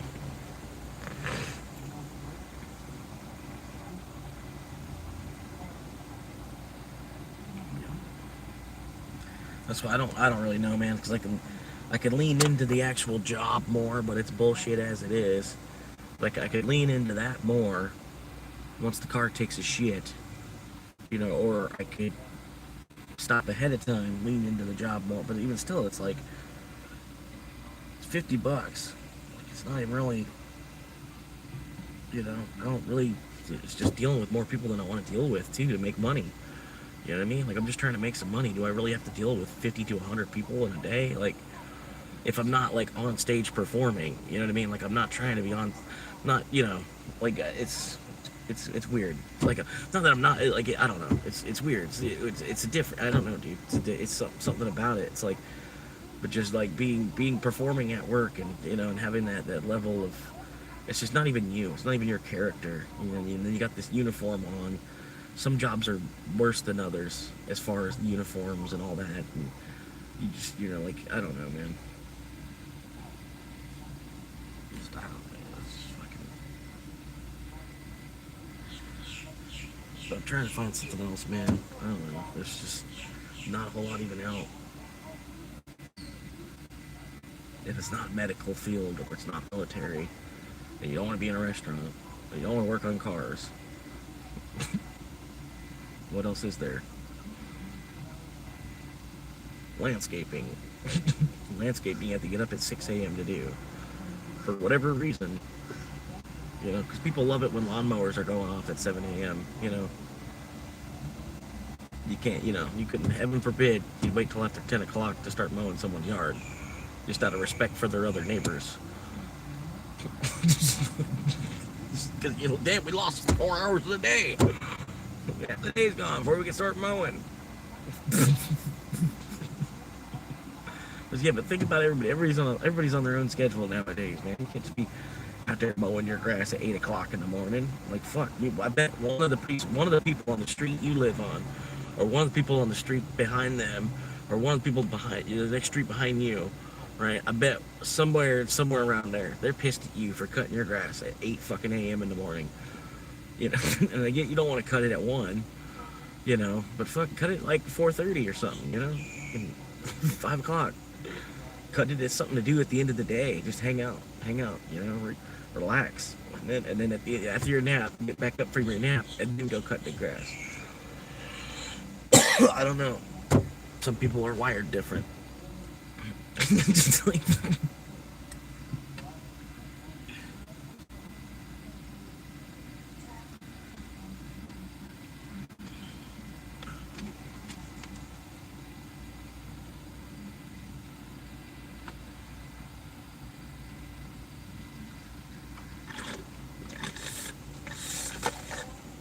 Shit, I might do that 100 banana challenge. I could probably do that as a diet for like a whole week. Just to only buy bananas. Like, just do 1 week. Do 1 week, because you don't want to tear your body up from like doing a diet like that for a prolonged period of time. But every time I normally go to the hospital, I have some kind of potassium deficiency.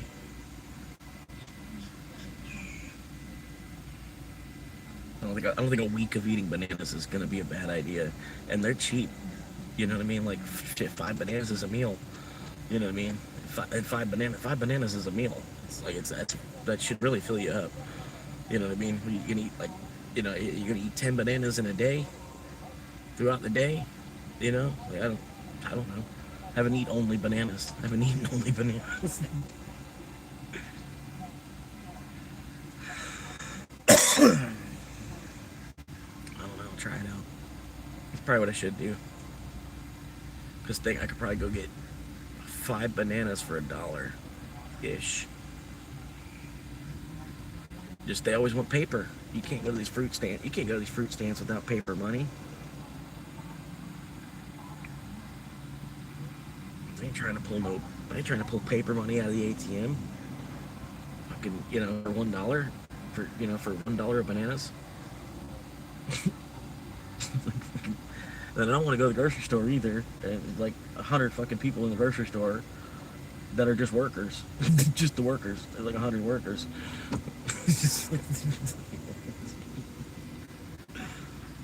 Fuck that. Like I said, like one of my biggest hobbies is trying to avoid crowds. I try to avoid crowds whenever possible. Even the doctor told me that. He was like, I would just try to avoid crowds whenever possible. I was like, okay.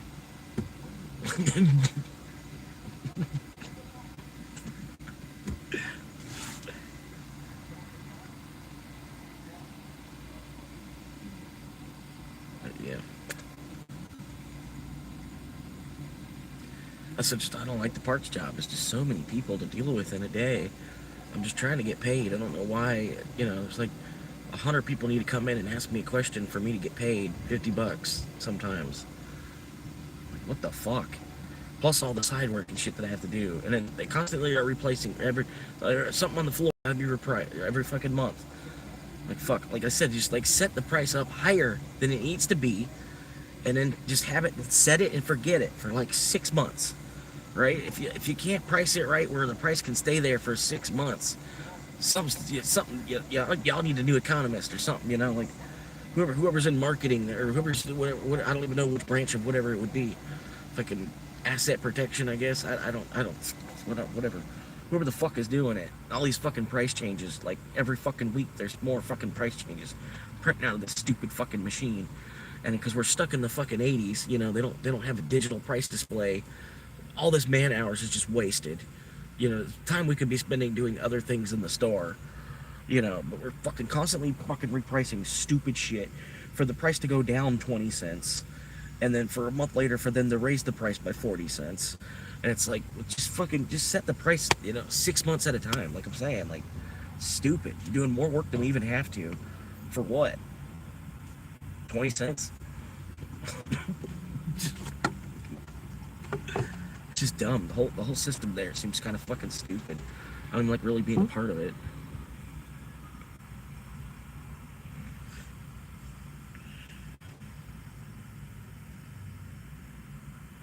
Shit, like maybe O'Reilly's is better, but at the same time, it's still gonna be the same shit.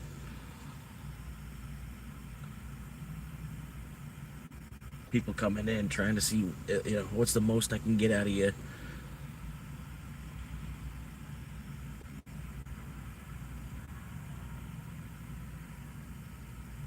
Fuck, man.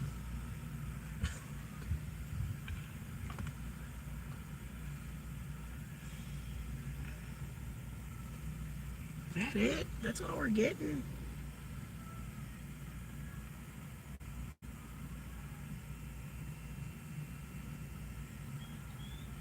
Yeah. I'm like, talk to the guy that priced the fucking wiper blades at $90. Fucking $90 wiper blades. And you want me to install them, and then you got some kind of fucking BMW where it's got some fucked up ass mechanism. The wiper blades don't just go on the way wiper blades are supposed to go on. That's the way that's what I'm bitching about. Like, you know what I mean? Because some people they've got these fucking fancy fucking stupid cars, and they got some extra fucking bullshit going on, even with just the fucking wiper blade. For what, dude? The J hook works just fine. The way gravity works, the way with it wiping and the J hook, it's only gonna tighten as it wipes, as it swings. It just tightens itself more. It doesn't come off unless you pull the little tab and you slide it off, and it's there until you move it off. Maybe one hell of a hurricane might rip your fucking wipers off, but they're gonna rip the whole wiper arm off. Don't worry about the blade at that point.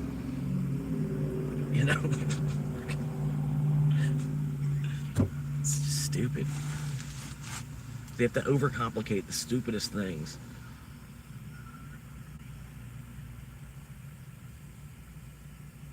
And like they don't even like accurately simplify the complex things either sometimes. It's like,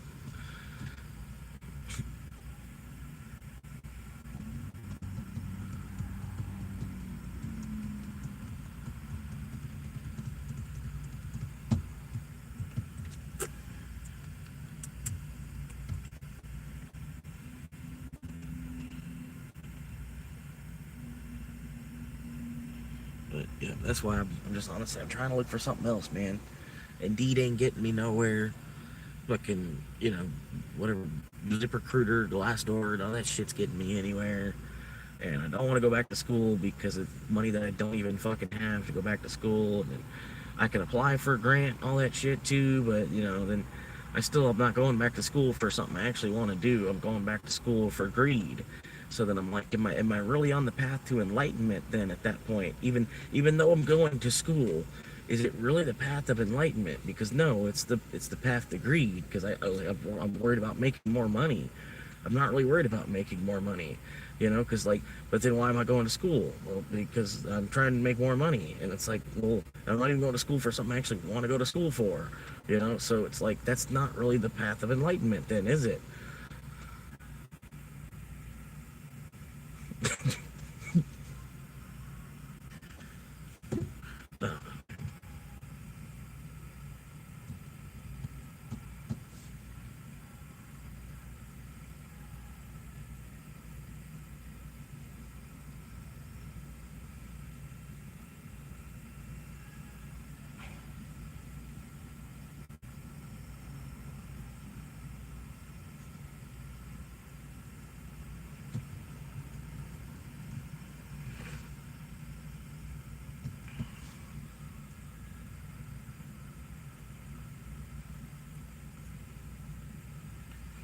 Yeah, man.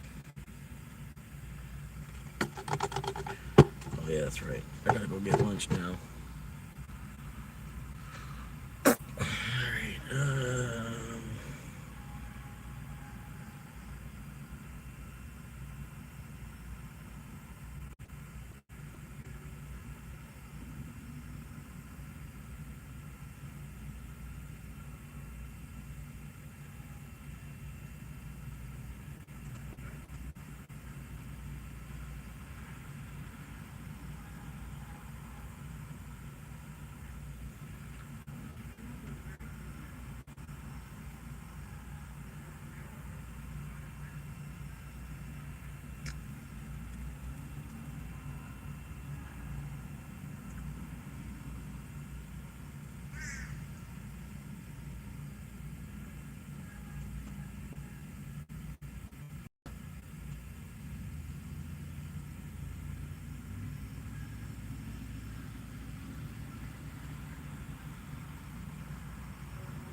I don't even know, man.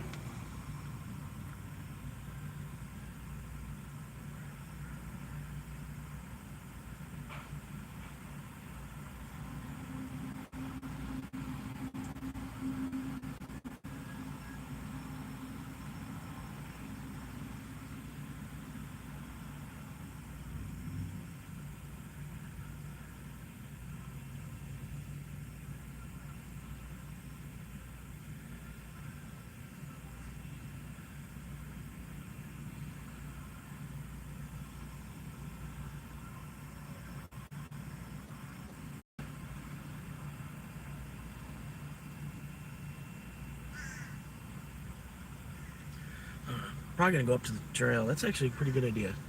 Um, I get a snack. I'm gonna get a snack. I'm not doing the banana thing. I'm not gonna do the banana thing. I don't know. I'm gonna get a couple cheesy bean and rice burritos though. least I don't have to get out of the car. It's a little bit less people have to deal with me because I don't even have to get out of the car to go into the store or nothing. You know what I mean? I'm just gonna go get a couple cheesy bean rice burritos, and then I'm probably gonna go down to the trail, walk around the trail, and then get in the water down there.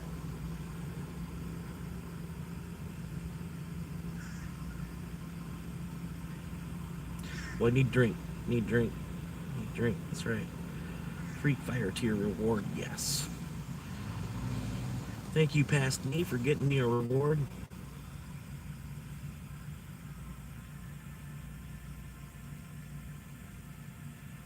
And I'm gonna get the box. Get the box because I need a drink and shit. Oh, but they don't have the box. What the fuck? Why you took the box off, then you put the box back, then you took the box away again. Like, what the fuck? Make up your mind with this shit.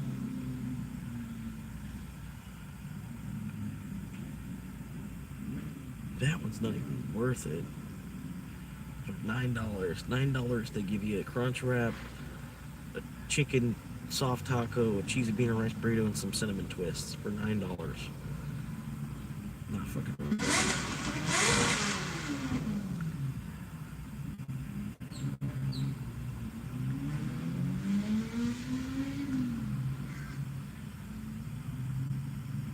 But I'm all in favor of the gig economy, like actually taking everything, all in favor of it. Even us just like signing up to go work, like do a 4-hour shift stock in a shelf. You sign, like you do it as a gig. You sign up to be, we'd all be working like that. You sign up to go do a 4 or 5 hour gig at Publix where you stock the shelf.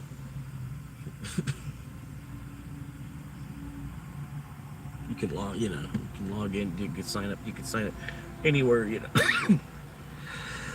They kind of be like, if you ever go to day labor or something like that, how they want to do all the skills and whatever thing how, whatever you do this, that, whatever. And then you could have just like an app. And all the work is on the app. You just log into the app and then you see like, oh, this place needs somebody from 12 to 3. Oh, this place needs somebody from 4 to 4, or you just look around and see like, oh yeah, oh, Target was pretty cool last time I was there. I'll go back, whatever.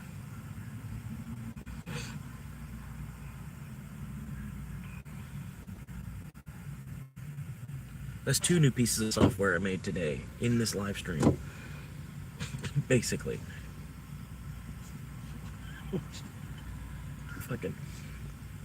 And then they have those apps kind of sort of already. They're starting to, but they're more for like a catering event, or you just need a couple of people to run a little kitchen for you for like this 8-hour event kind of thing, or you got a tent or something and you need a couple people to run the tent or whatever. You could sign up through this one app. I forget what it was called because it didn't really work because it's too new a thing. Like nobody's really hip to it yet. But yeah, there's like a day labor, but it's an app.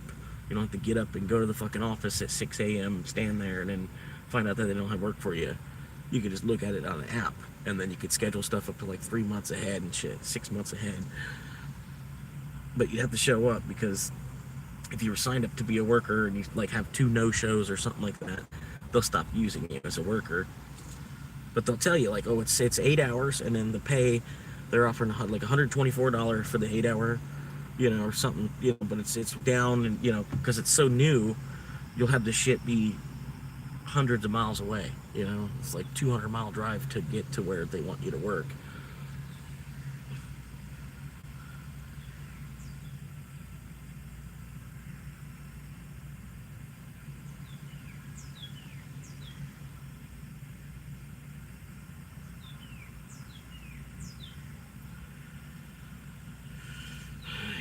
That sucks, man. Taco Bell. I was gonna Taco Bell it, but then they got rid of the box. I don't know why they do that. Create something people like and then just get rid of it.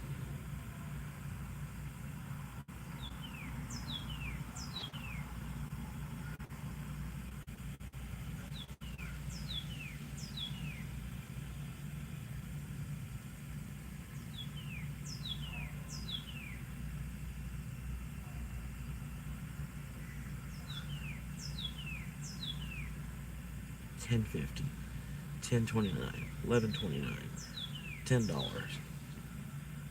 What the fuck?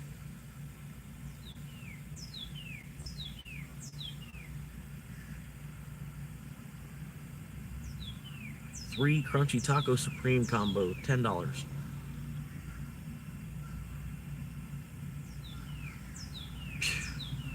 Like, what the fuck, man? And you can't get 5 out of it for a tip.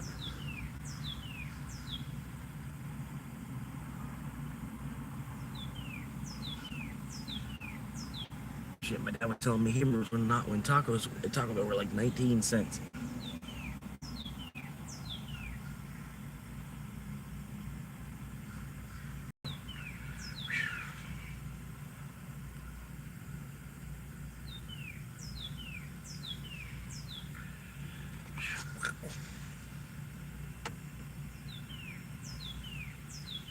Let's see how much it is for a crunchy taco. $2. $2 for a crunchy taco. So 10x inflation. 10x inflation since the 19-cent taco. If you price it in tacos from Taco Bell.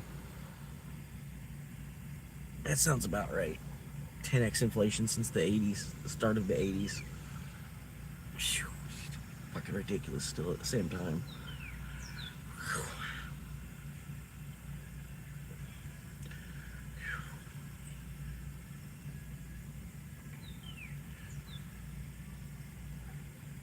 How you doing?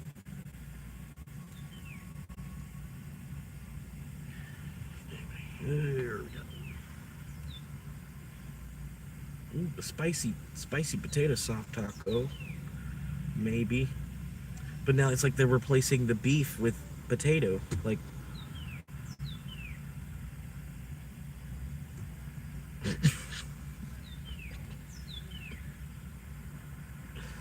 it's so sad, man. It really is, man.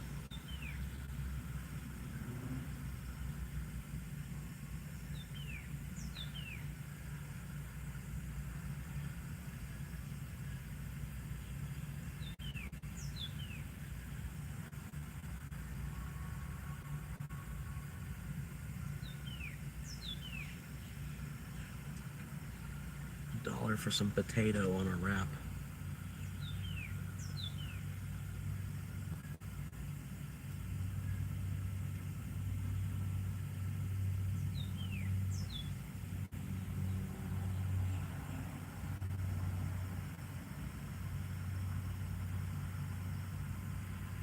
Unfucking believable.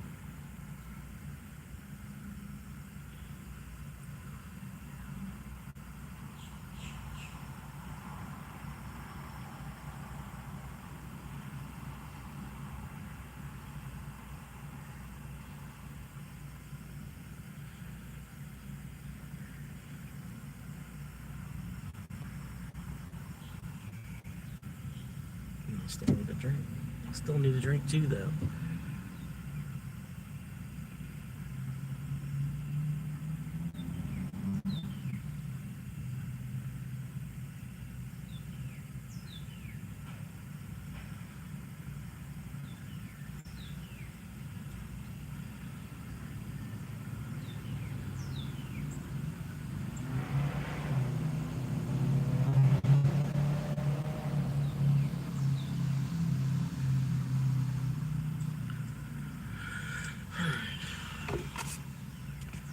Nobody's watching. That's cool. Nobody's watching. It's good. Had a bunch of beers for a quick second.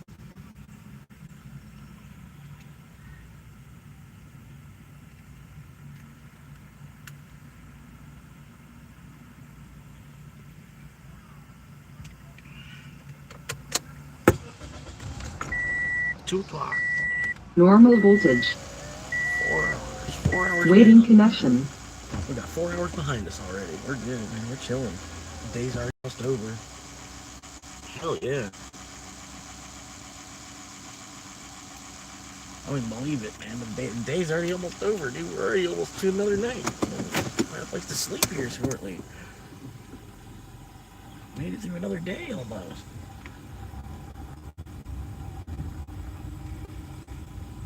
So I'm excited, really. I'm like, damn, it's already this in the day. I might as well just go try to find a place to post up, man. Just chill out, watch some YouTube till tomorrow, man. I'm already up $100. Come on, what are you doing? Go get your donut. What you doing? Can figure out what you're doing, bitch.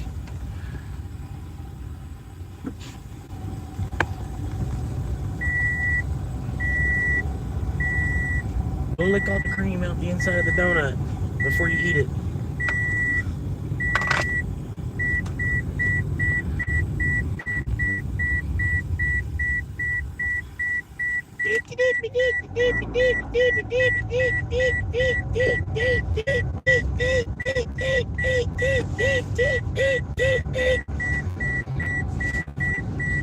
Y'all better go, I swear, man. Come on. Thank you.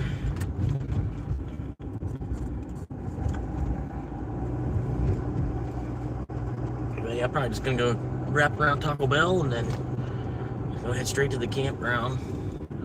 Hop in the water for a minute, cool off. He's having fun.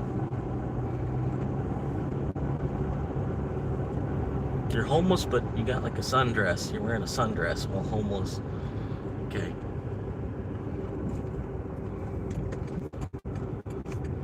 Right there, wearing a sundress, homeless, because it's real safe for a woman that lives on the street to be wearing a sundress. First off.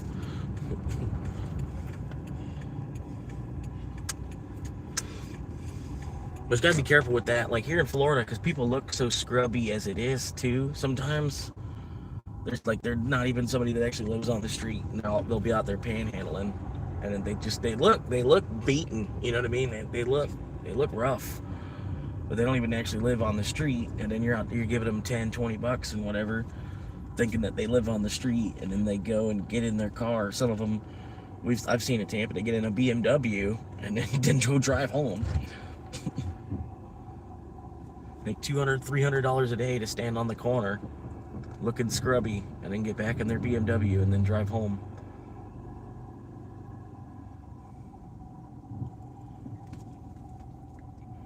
$20.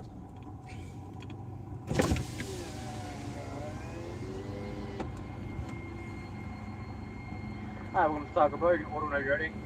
Hey, I'm picking up a mobile order for Jimothy.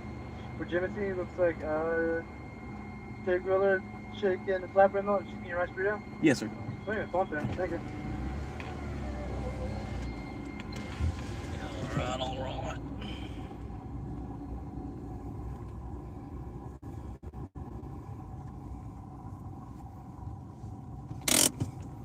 Detective Dale Dickweed. I work for Grady Judd. My name is Detective Dale Dickweed.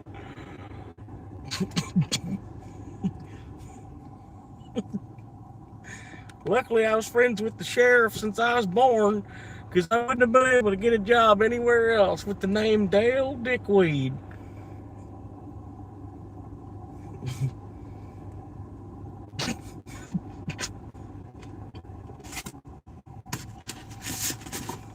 My daddy was a police officer too. We run in the most corrupt county in the state of Florida.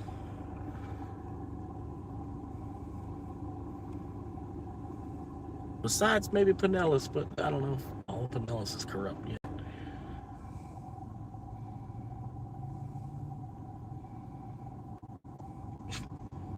Yeah, I think that definitely Polk County kind of takes the cake on the most corrupt county I've seen.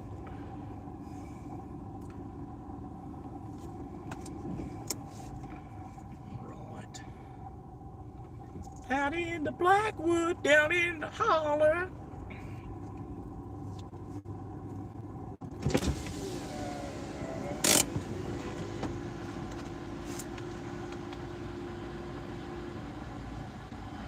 Just 1 second for your food. Gotcha.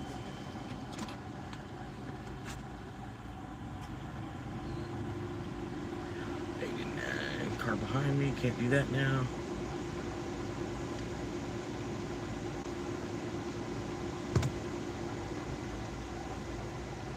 Always a chase. Here we go. Here we go in this country. Just chasing people around.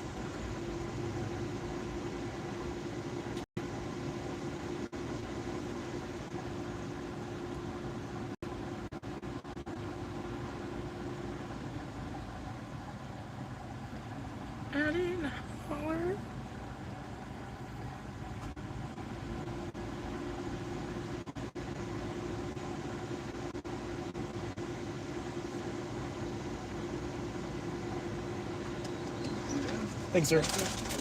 You too, man. All right. Shit. But sometimes, man, it's like I'm like grumpy as a retiree is too, man. You know what I mean? I'm like, fuck. But honestly, like, I feel like I got ripped off by this fucking system hard. I should have already been fucking retired. But they were like, no, you're too young. Yeah, we're going, no, not good enough. No,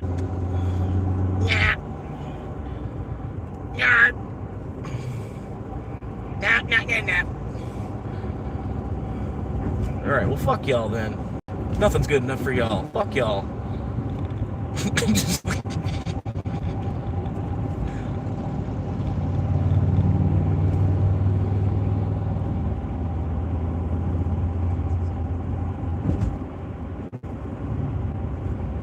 Scoot. Yeah, that's right. Come on, let's go. Oh my God.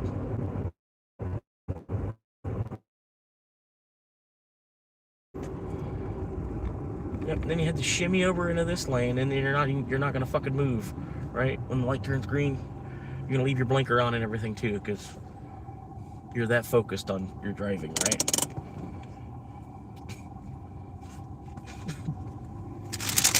Because you've got no clue, you can't hear it. You can't hear it clicking. You don't hear it clicking inside your car that your blinker's on, or you got the radio up too loud. What is it, man? What the fuck? Fucking retardation is what it is. Retarded fish frog. The retarded fish frog that y'all call men that were here before me.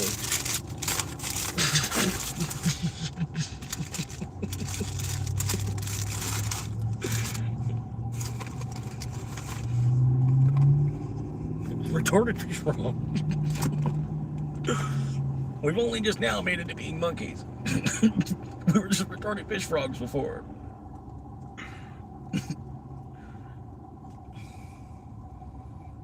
Alright, let's go.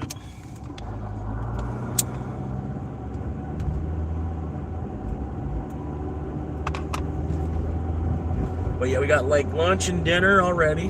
I'm on my way to get some more cigarettes and get a drink. And then I'm just going to head to the campsite, man. We're going to chill out, wait for tomorrow.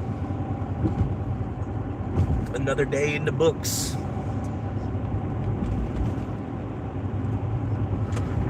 Like I said, bank account's positive $150. I don't even really have to do anything today. I'm gonna go ahead and slide $100 over into savings, or not into credit.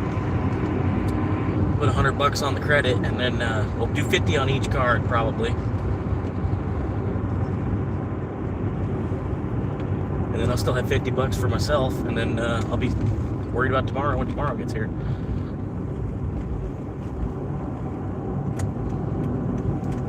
Till then, I'm playing a waiting game either way. We'll probably check out an Osmond video. That guy posts like fucking 4 or 5 videos a day, man. Like me and him, we're basically doing the same thing. He's on Twitch, and then he makes clips of it.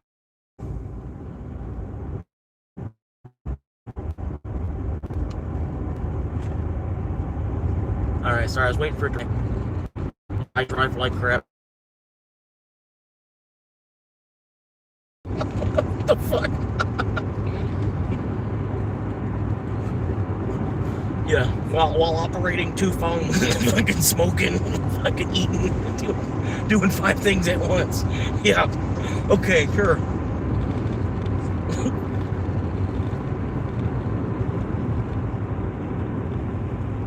At least I'm not a truck driver. At least I feel like I should do more with my life than just be a truck driver.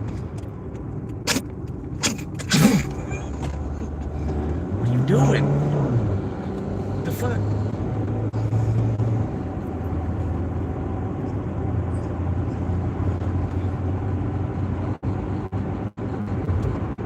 But yeah, I'm going from homeless to real estate agent, man. There ain't nothing else worth doing.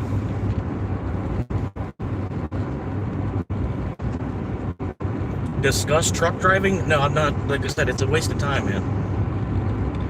Like if I was really worried about making $1,000 a week, I would just go ahead and join the military instead of driving a truck. You could just go clean toilets, you know, just go clean toilets in the military and make $1,000 a week.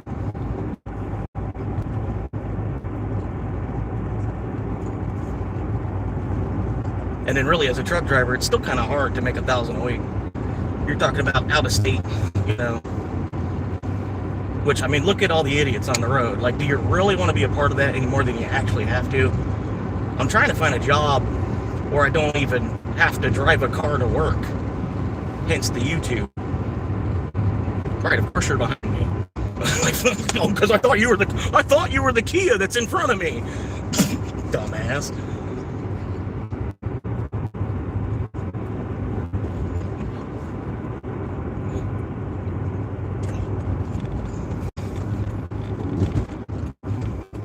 Yeah, like look at this shit. I want to do that to make money. I want to be a part of this.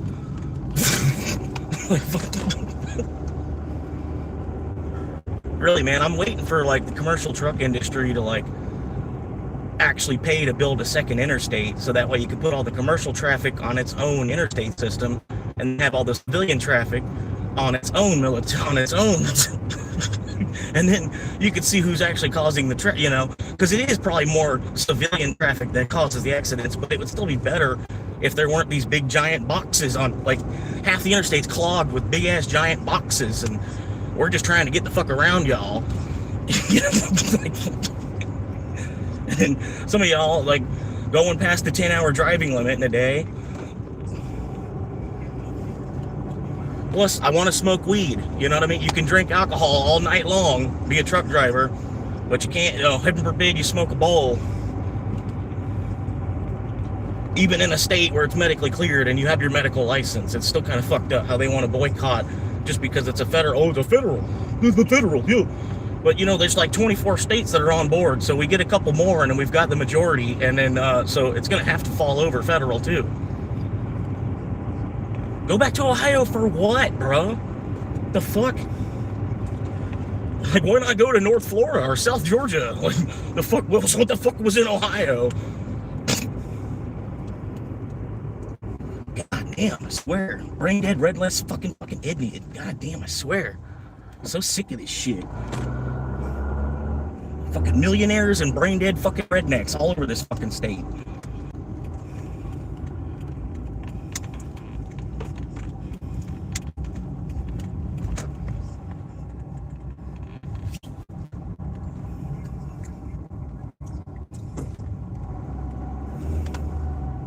Now you want to follow me? Do I really need to call the police on my other phone? Because I can. It's not a big deal. I'll call them right now.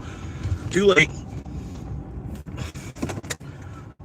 You know, because I've only got enough evidence that you're following me from behind me at this point. So, like I said, do what you will, bud. You're free to do what you want. You don't have to follow me. You know what I mean? You can go to any other fucking channel on YouTube. You choose to be here to insult somebody that's homeless. And then you want to try and like pick a fight with somebody that's homeless. Like, really, dude? Really? Think about what you're doing. Honestly. Think about what you're doing. Because honestly, any other homeless person would have probably pulled over and took you up on that offer real quick. Whether you would have got a few licks in or not. Fucking dumbass. Get the fuck out of here. Go to your fucking home. Just go crawl back in your home. Dumbass.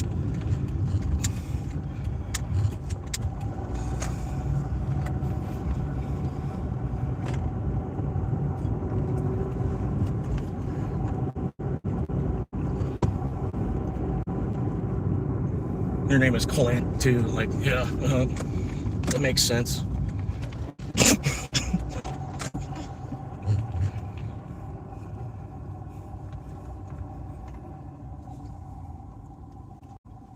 You must be from the generation where they didn't have cameras. I honestly feel sorry for you if you're like Gen Z with the name Clint. That's gonna suck.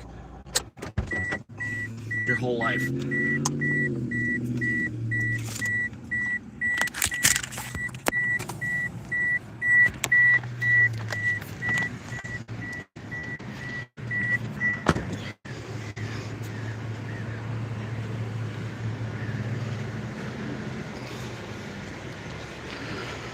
Fucking, that's the shit you have to deal with.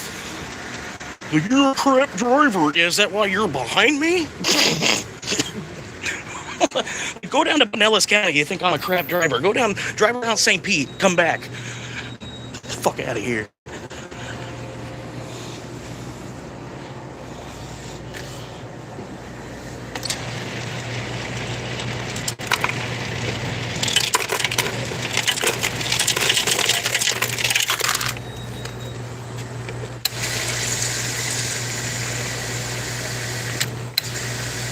Right, it's all just American traffic at this point. We have bigger vehicles than we need on the road. There's most of the cars going down the road. There's one fucking person in. We've got 4 seats. Like, you look in other countries, their cars are half the size. And they still have traffic problems because of the population. Or they're on bikes. Still crushing into each other.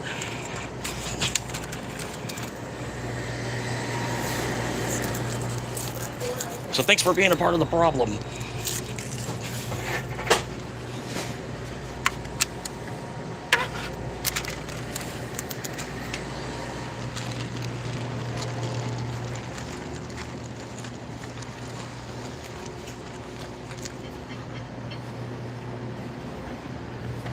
Let's fuck with my car real quick.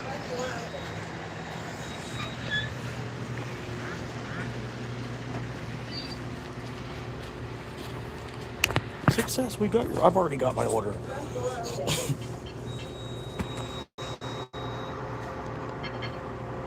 How you doing, sir? Doing alright. Just dealing with these fucking brain dead rednecks around here. Too stupid to understand digital currency when half the world's already using it.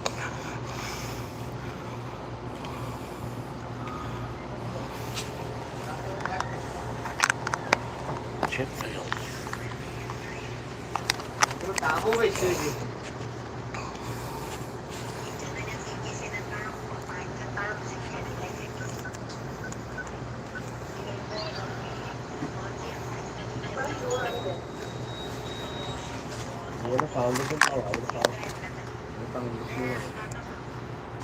Thank you, sir.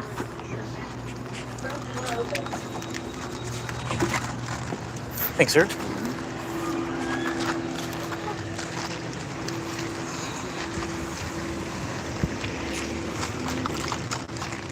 Let's see here. Nothing. Nothing. Nothing. Nothing.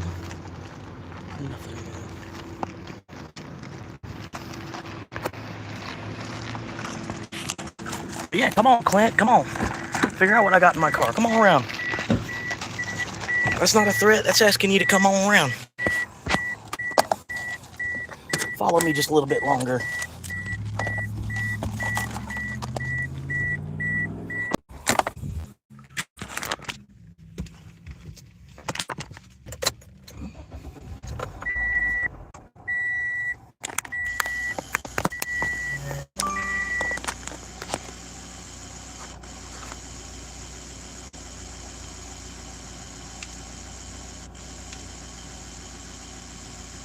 The funniest part is the police are probably already watching.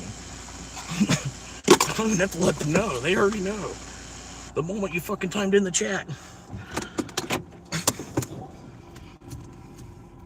GPS your phone too.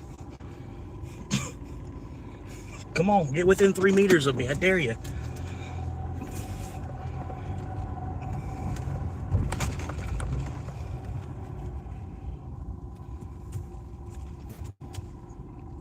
I'm the guy that got stuck behind you when you went to change lanes at the light. Like, okay, get over it. If you weren't in this fucking big ass, bulky ass fucking bullshit truck, what, you gonna go or what? Oh, you want them to go first? Okay.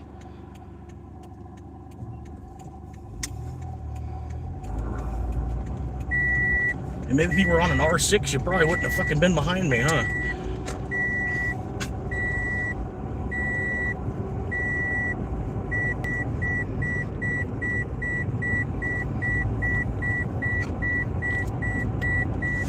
Dumbass motherfucker.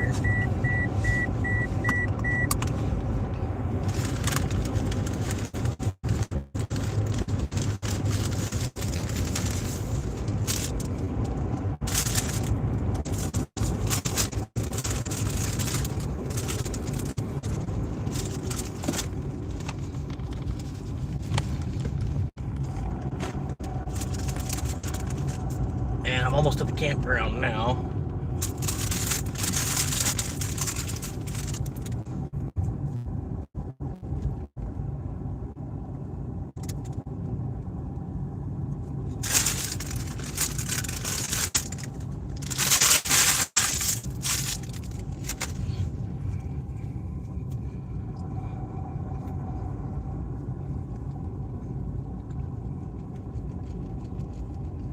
It's just living, man. Like, either way, I choose to go full survival mode and spend every money, like all the money I'm spending is on either food or drink or gas or insurance. Other than that, everything else goes into crypto. Because I honestly see digital currency as the future. This paper currency that we're passing around back and forth. They can't track enough. That's why you got drug dealers with fucking 16 houses and shit. You got houses that are just like a weapons stash. You know what I mean? That they bought because they put money in their account for 90 days. They know how the system works enough. But yeah, how did they? There's no way to show. It's whatever. It's coming. Hopefully we can clean up some of this shit with it.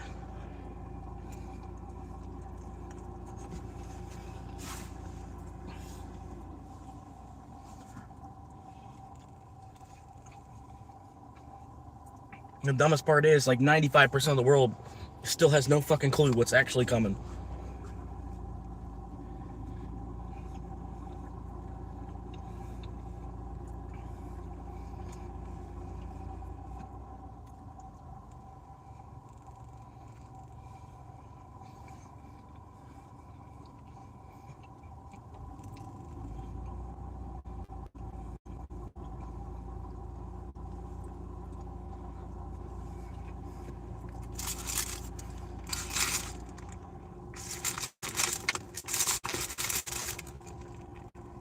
But, like, honestly, I've hated semi-truck drivers for a while now.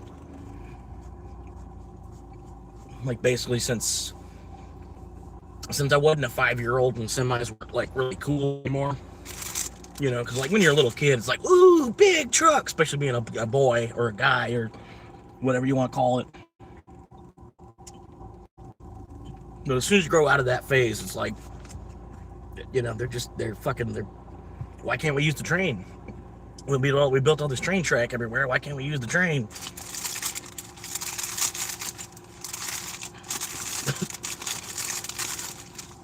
We got this train track that goes right along the side of 41.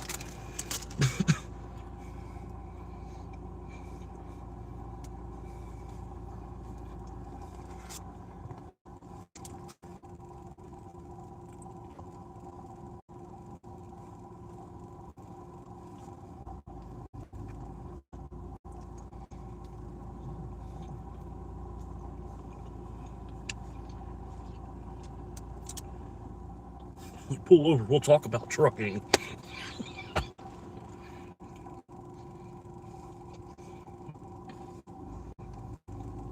Don't worry about it. I already get the gist of it. Basically, it's like driving around thinking that you're a new age cowboy, getting your dick sucked by fucking hookers, if you're into that. Most of you are fucking overweight.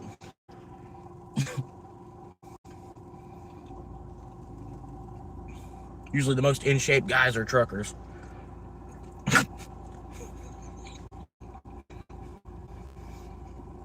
They created a job for men that couldn't do any other fucking job.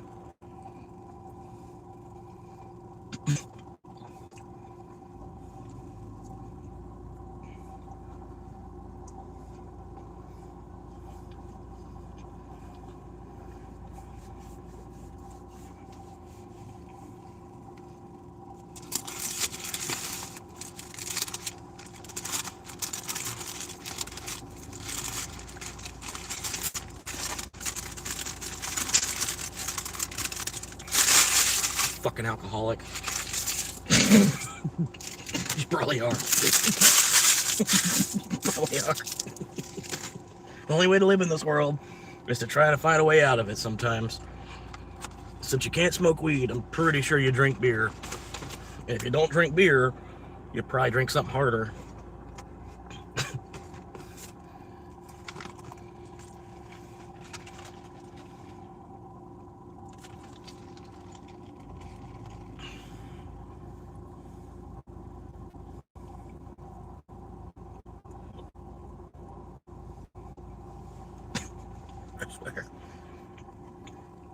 I swear, it's like people will go out of their way to mark you as an enemy just because they know you're a YouTuber.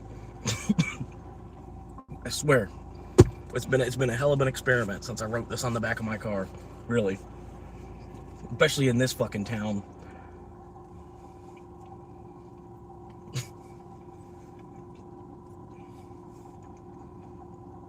And then go onto YouTube and look up how to change the leaf springs on your truck or some shit, you know.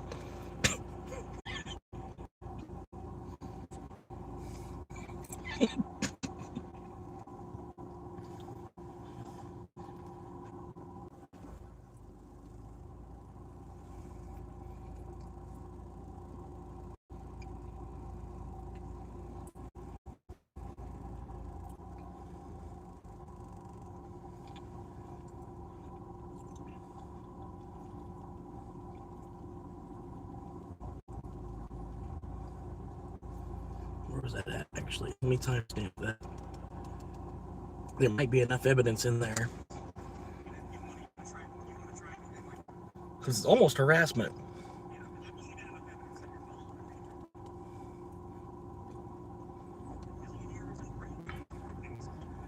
Brain damaged fucking rednecks. No, Florida.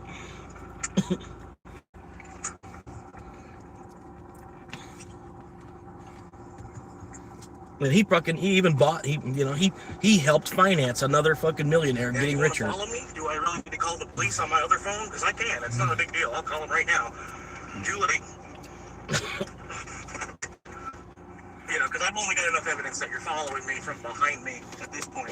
So, like I said, do what you will, bud. You're free to do what you want. You don't have to follow me. You know what I mean? You can go to any other fucking channel on YouTube. You choose to be here to insult somebody that's homeless, and then you want to try and like pick a fight with somebody that's homeless. Like, really, dude? Really? Think about what you're doing. Honestly, think about what you're doing. Yeah, size doesn't really matter. You know what I mean? You're fighting a homeless person. I don't think size really matters. Sort of. I mean, I think you're still gonna maybe end up in the hospital for something, some kind of injury. You're fighting a homeless person.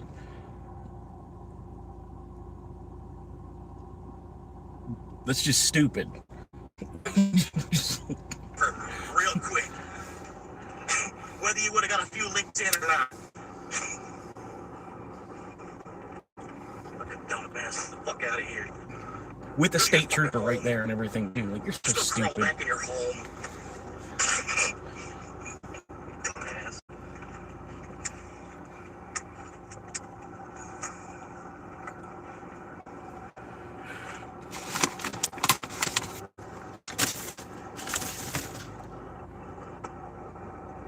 It was even stupid. I didn't even have to call the police. All I would have to do was yell out the window. Yeah, that makes sense. Hey, sir, this black truck that's about to drive by right through this stop sign, this black truck that's behind me has been following me.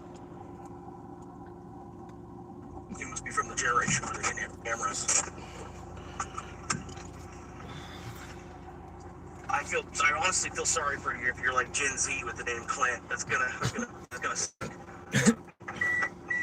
your whole life. Your whole life. It's gonna suck your whole life.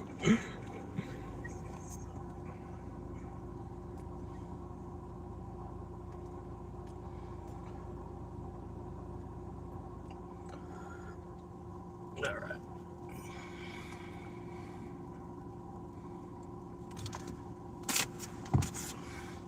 Truck driver, yeah. like I'm a 3-year-old. I mean, almost, but still a little off. Off by just a little.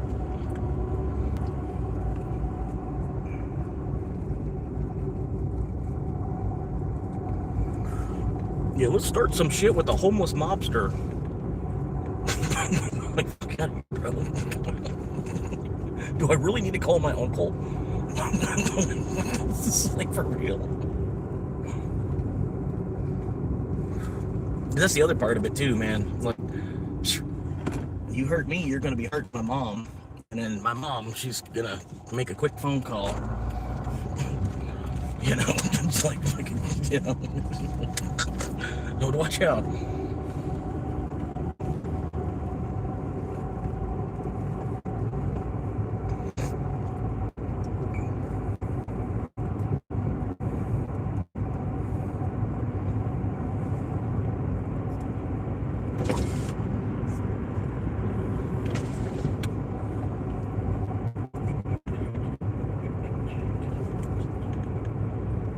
You're just pissed at how high the fucking gas is, really.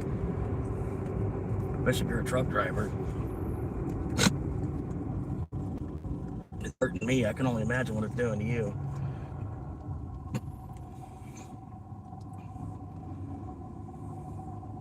It's your turn, buddy. Yeah, you got there like an inch before me.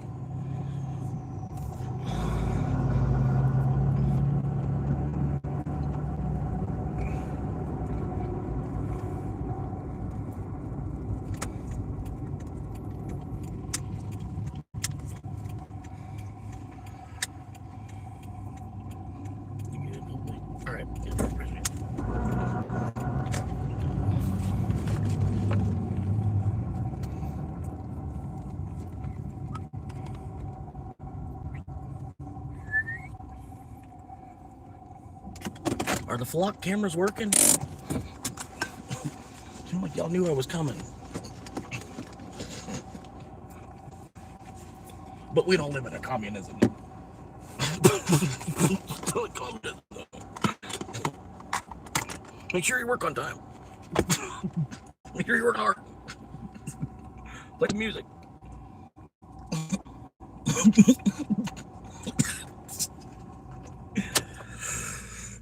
Oh man, this country's so fun, isn't it? Like, it's the same shit. It doesn't fucking matter where you were. It's almost getting that way. Like, it doesn't fucking matter. You'll be dealing with the same shit in any country you're in.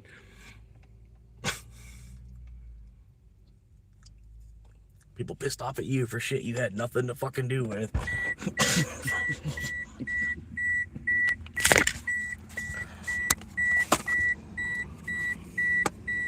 Cause I got these five phones. I got 5 phones.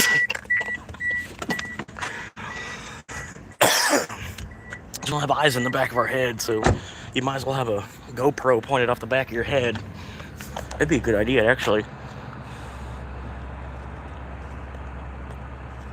That'd be a really good idea. Have like a selfie stick with the camera, with a front-facing camera, and then you'd have like a GoPro, so you'd have like an eye on the back of your head, and then you get like the streaming software where you can play them both, like picture-in-picture it. You have like a rear-view mirror while you're looking at your live stream.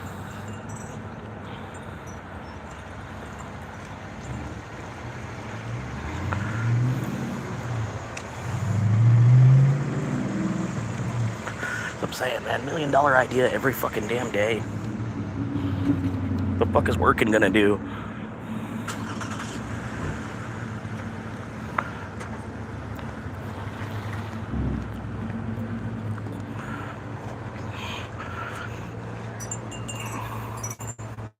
And the dumbest part is, like I said, they got more workers now than they've ever had. Because remember, before the 50s, the women weren't working.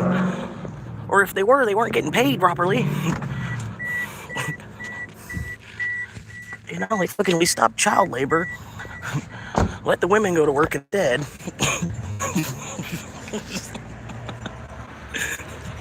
It's fucked up. This country is terrible. It's such a dark history. You think we're not gonna have a dark future?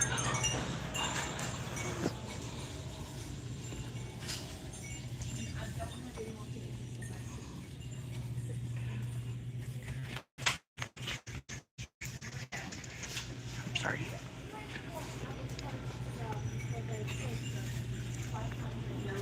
Right now, that's all we have. I'm sorry. Hello. Looking to get 2 packs. Doing pretty good. Looking to get 2 packs of wild cherry Cheyennes. Wild cherry Cheyenne? Yes, ma'am.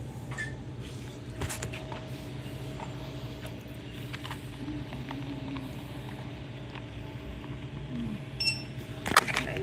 You ready? Yep.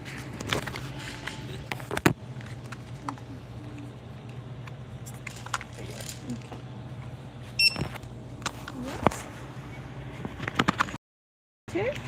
Do you need a bag? Nah, I'm alright. Okay. Saves the fish. Okay.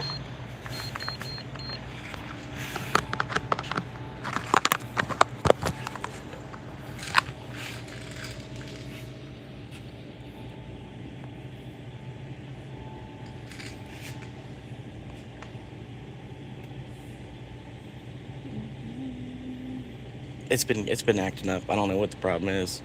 There we go. Thank you, ma'am. Have a great day. You too.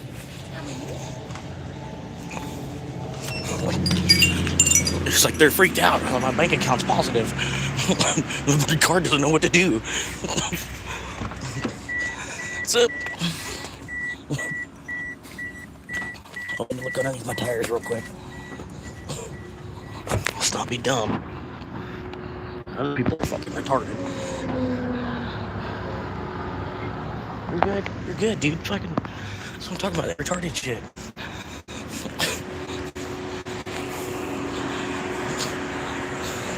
I'm just fucking going backward now.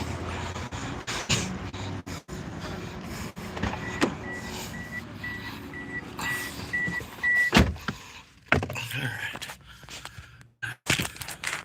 Get to the campground.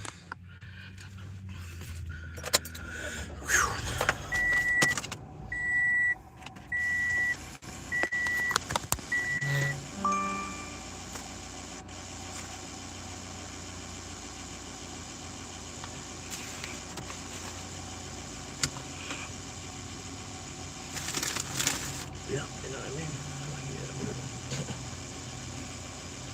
Crazy as the roads are around here. Crazy as the roads are. Everywhere.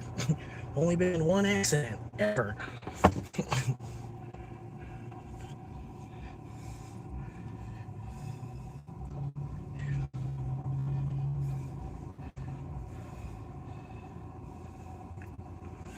And that really wasn't even me.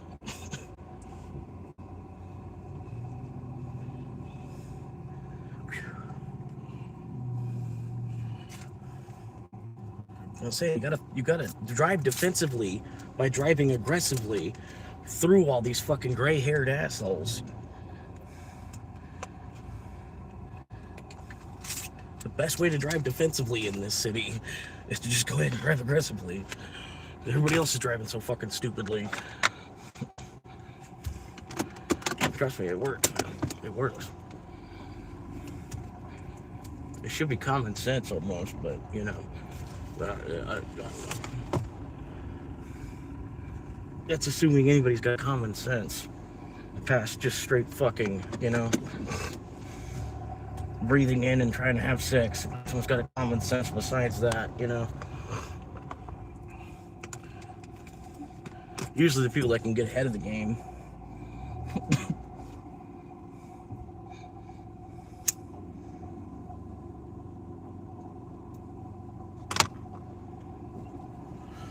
Class of 26, yeah. Great. More people to fight for a job. Great.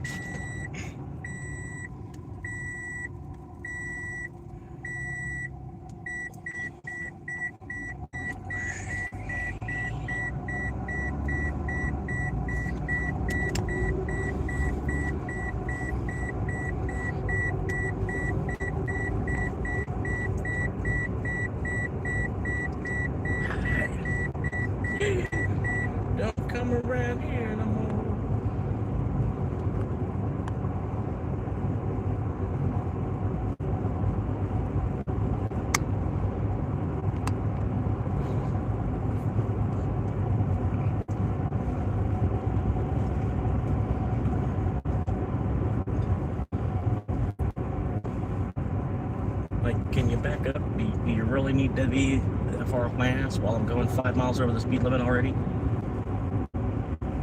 I mean, because I'm only asking.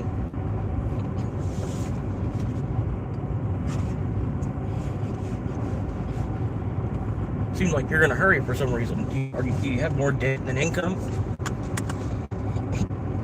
You seem to be in a hurry for some reason.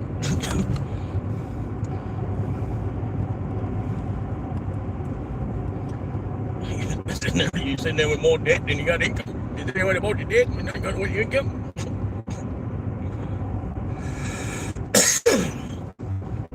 He said, do you have a bunch of holes but you ain't got any nails to fill them up with? Well then, you should get you some nail hole filler. And then he hung up. Alright, scoot, bam, scoot, bam.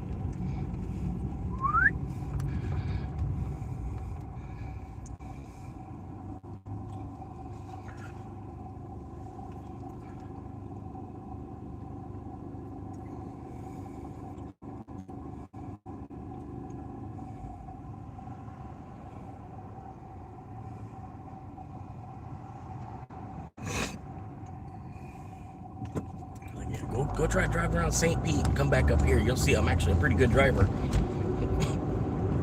You're just used to all this defensive bullshit driving you see these old people doing all everywhere. When you see somebody like actually shimming around and going through them, you think that they're a crazy driver. It's like, no, it's like, dude, it's like the speed of the traffic here, they might as well be going in reverse. Like, y'all are all just like basically in each other's way everywhere you're trying to go.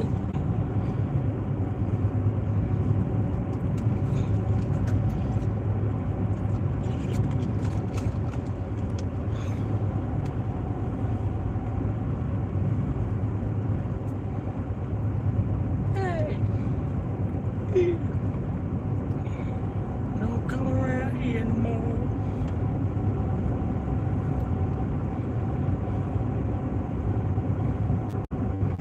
Maybe you're waiting for you. Don't come around here no more. Maybe you're waiting for.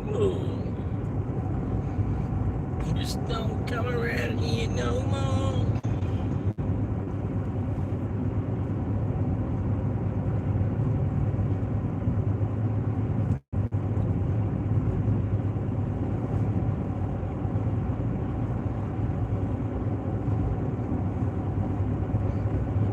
But honestly, like, you honestly want to try and fight a homeless person? Like, are you stupid?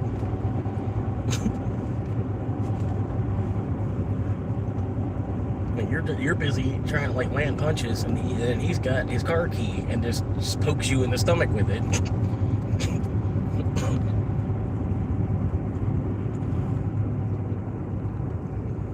And then, yeah, at that point, then you want to pull your gun out and shoot me, and then claim self-defense for a fight that you started over road rage.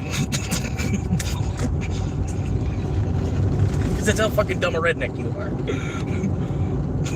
You think you'll be able to stand your ground law to back you up, that you were defending yourself in a fight that you started over your road rage, and you killed somebody because they weren't interested in fighting, so they just wanted you off of them, and so they just defended themselves with a weapon.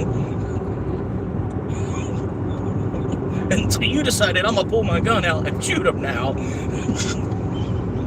Because you're gonna be able to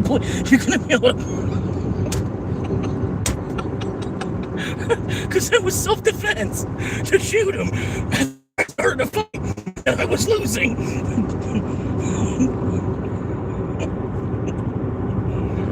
Yeah. God damn, I swear. Like, even I know better than that. The fuck? You'll fight a homeless person. Yeah. Like, and on the street too, like, not like in a boxing ring or something.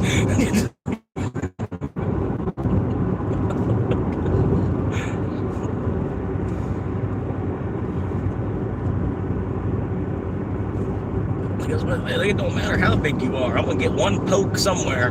You ain't damn see you. I'm trying to fight you. I'll just poke you one time. That ought to be enough.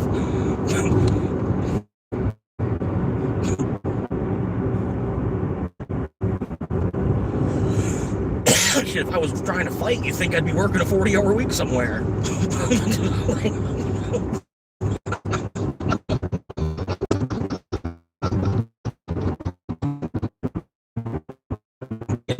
Like, I'm 72 hours. This is the only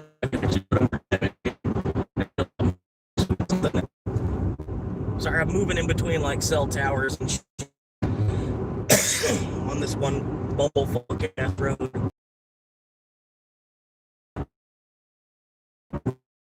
One of the spots that I camp right there. Right there. It's a beautiful spot. It's like, honestly.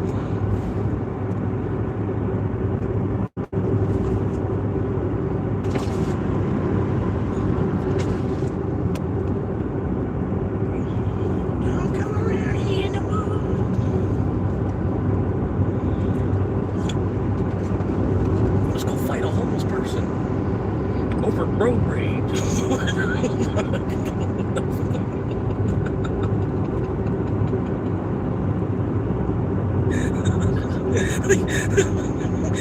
Like, you backed up real quick too, didn't you? You're there, listen to somebody half your age explain what you're doing to yourself.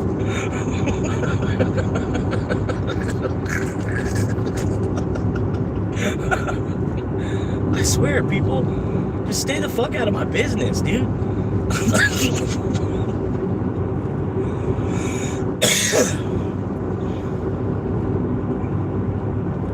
Turn right here.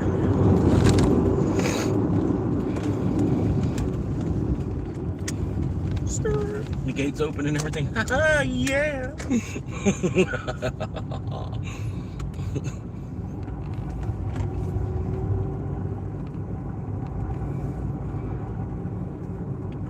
Hey, cutting down trees, man. We're down there go cut down trees and shit, man. Look at all these trees you need cut down out here. I can't swing an axe to the tree. Cut that shit down now. Fuck out of here. Ain't no job to cut down any of these trees. What the fuck? Look at all these trees. You got trees on top of trees, next to trees, behind trees. It's like, you don't need anybody to cut them. You got a bunch of trees, but you ain't got nobody to cut them.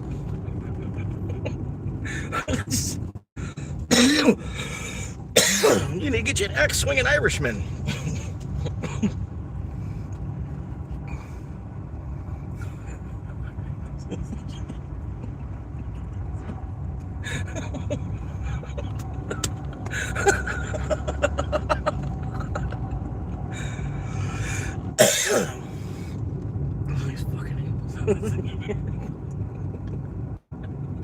These fucking trees everywhere.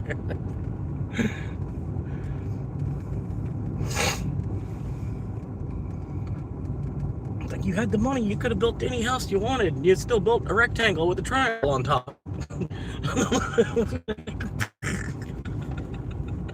Not a rectangle with a triangle on top. Anywhere you look, rectangle, triangle on top. Can we put some creativity into this shit? You fucking spent 30 years building it. This rectangle, triangle on top.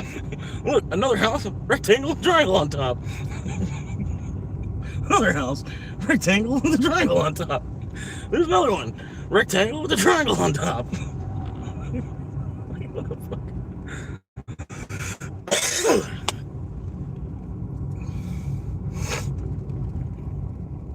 Oh, yeah, you can go around, buddy. Here. Go have your fun, buddy. Is this your driveway? Is this your driveway? Just go around, buddy. You're good. You're good. You're good. You're good. I like how obvious that he make it. Like he's like afraid to go around or something. Like, just go about your day. Have your fun. Go. You're good. You're good.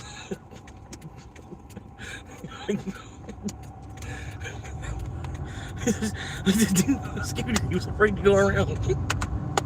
got my emergency lights on. I'm driving through the grass. I don't know how long I have to do this till he gets the hint. Ooh, this is a good spot. Look at that. Dead end, no turnaround. Watch me be able to turn around.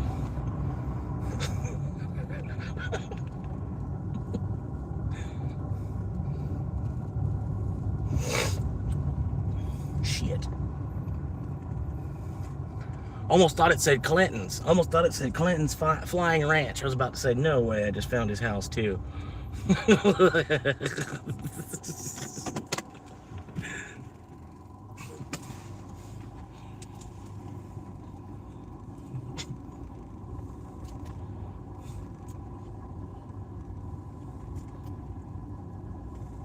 We found it. Congratulations, guys. We're good. No, it doesn't fucking matter, man.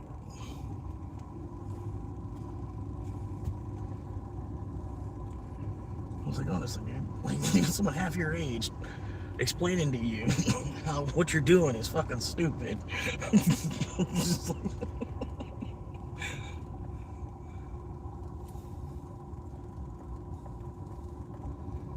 Like, I'm not saying I'm trying to kill you, but if you're swinging at me and then you actually do make contact too, I'm not swinging back.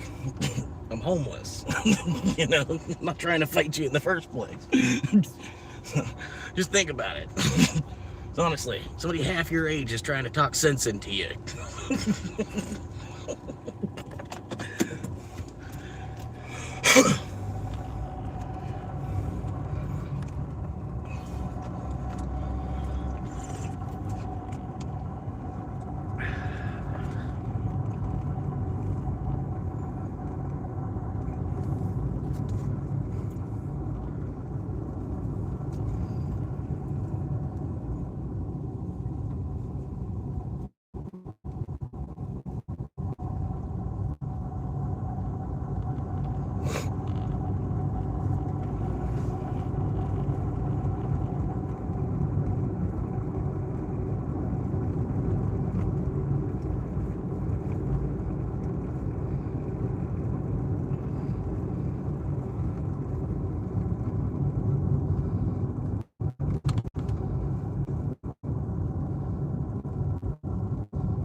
Good spot right here. I'm just gonna park it right here.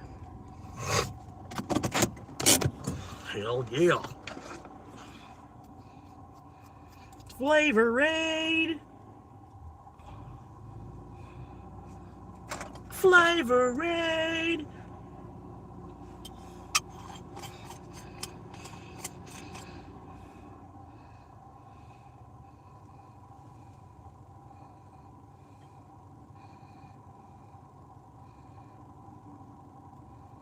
The same kid? Yeah. The same kid on the e-bike scooter thing. How you doing, man?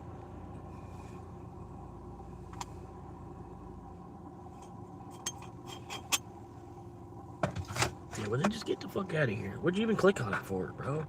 The fuck? The title didn't give it away. The title wasn't enough.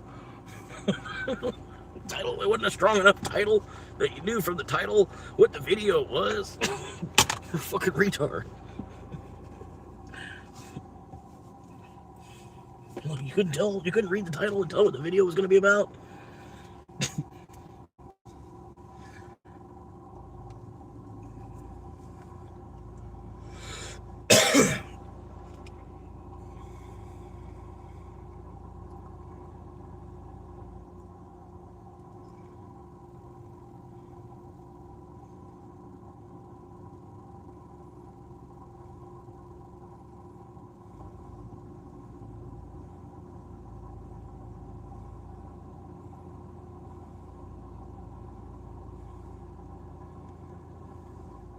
I wish I had 0 subscribers.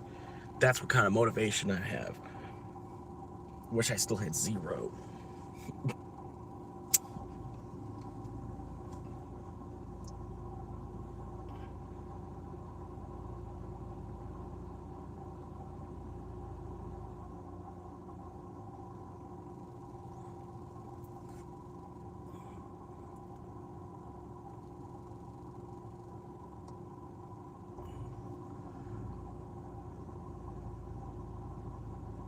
it's all right, man. Another day. More negativity. Increase the negativity. Double down on the negativity. Double negative. If I was wearing a basketball jersey, it'd be number -0. Number -1.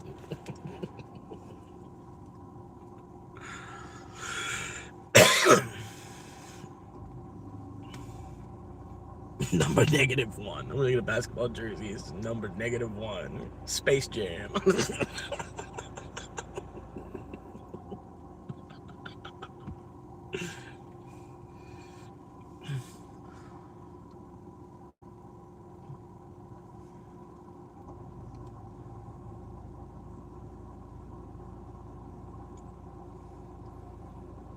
-1 subscriber every day.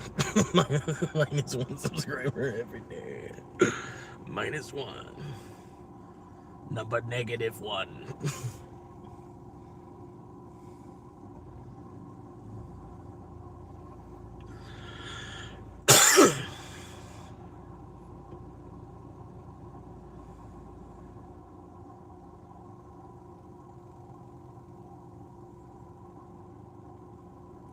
Appreciate you stopping in and hanging out for a second.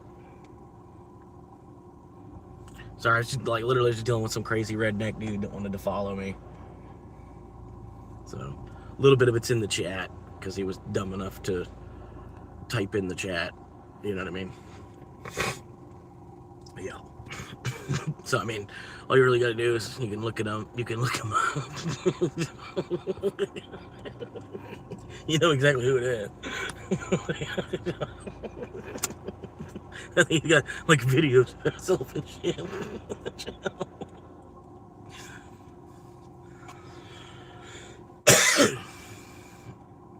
Like, you do realize you're being recorded, right? Oh yeah. Oh, whoops. That's right. Oh.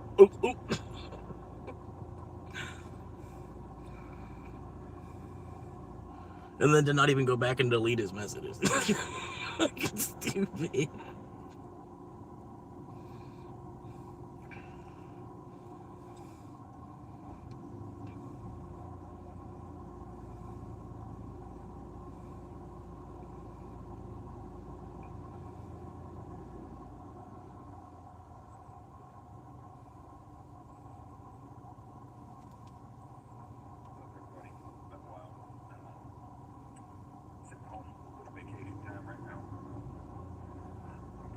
Start posting weekly. Get a little bit of vacation. And, you only get a little bit of vacation. Way, you're a truck driver. You ought to be able to get more vacation than that. Going, all that stuff.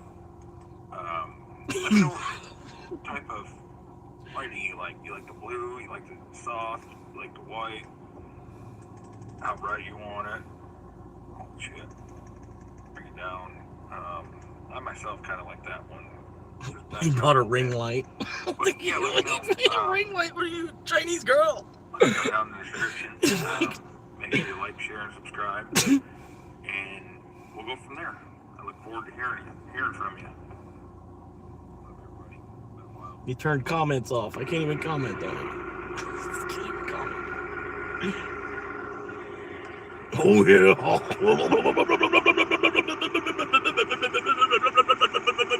That sounds so good.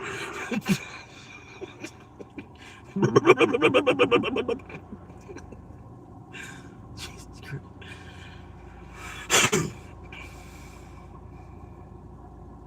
Let's see, this video is from 5 years ago. What's up, everybody? I know it's been a while.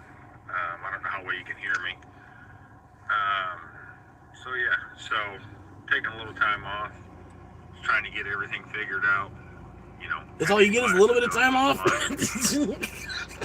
Why do I want to be a trucker then? I think at the first of the year, I'm either going to buy my own. Like, you ain't got a gold chain, you got a silver chain? Why do I want to be a trucker? Get a silver chain, not a gold chain.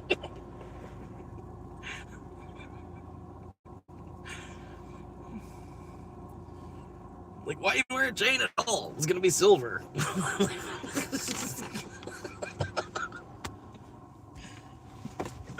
Oh man, might as well just wear plastic beads. Like, at least a woman will flash you, Randy. We wearing plastic beads. These women randomly be flashing you. This silver chain, silver dog collar looking shit.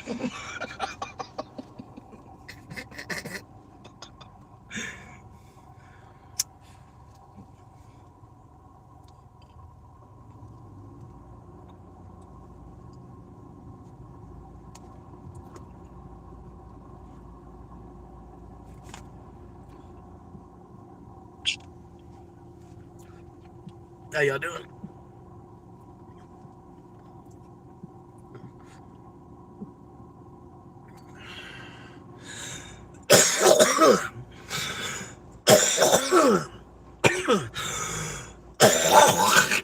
Woo.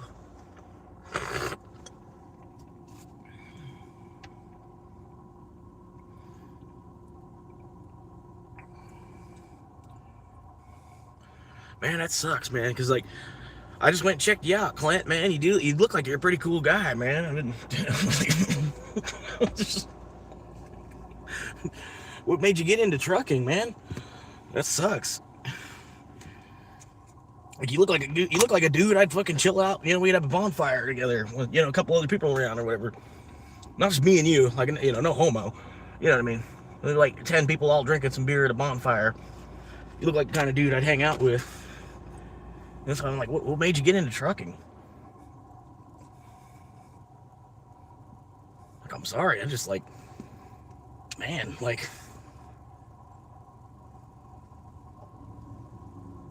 I don't know, man.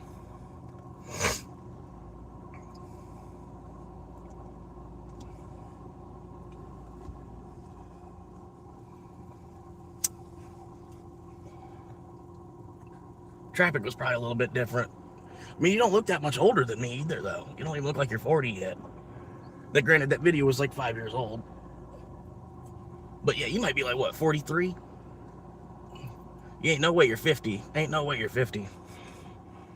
Sorry, I thought you were like that old. I thought you were like that type of an old guy. I'm like, oh, like, get the fuck out of here anyway, dude. Fucking, you done forgot how to drive. You know?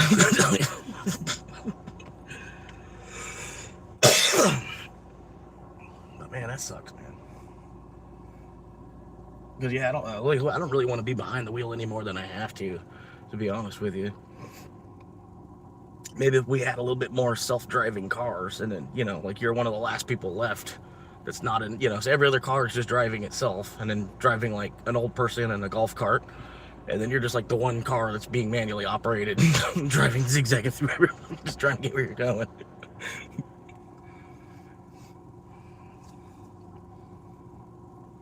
Everybody else is just going golf cart speed. Car's pulling itself there.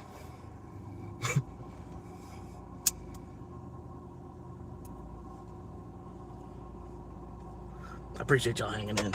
Stopping for a second. I appreciate you. That's why it's really, man, it's a test, man. It's a test. Like, I gotta test my audience the whole way through. You know what I mean? I want people that are real people as my subscribers. Like, granted, you know, I threw a couple shorts. I've been, you know, it's like how I advertise. Basically, it's like a billboard. You know, a billboard for my channel. I throw it out a short. You know what I mean? I figured I put out a short last night. You know, I was like, let me just ask. You know, I'll put out a short to let people know that I'm streaming, like I'm live streaming. Put on a short. You know, throwing out a short that tells people I'm live streaming.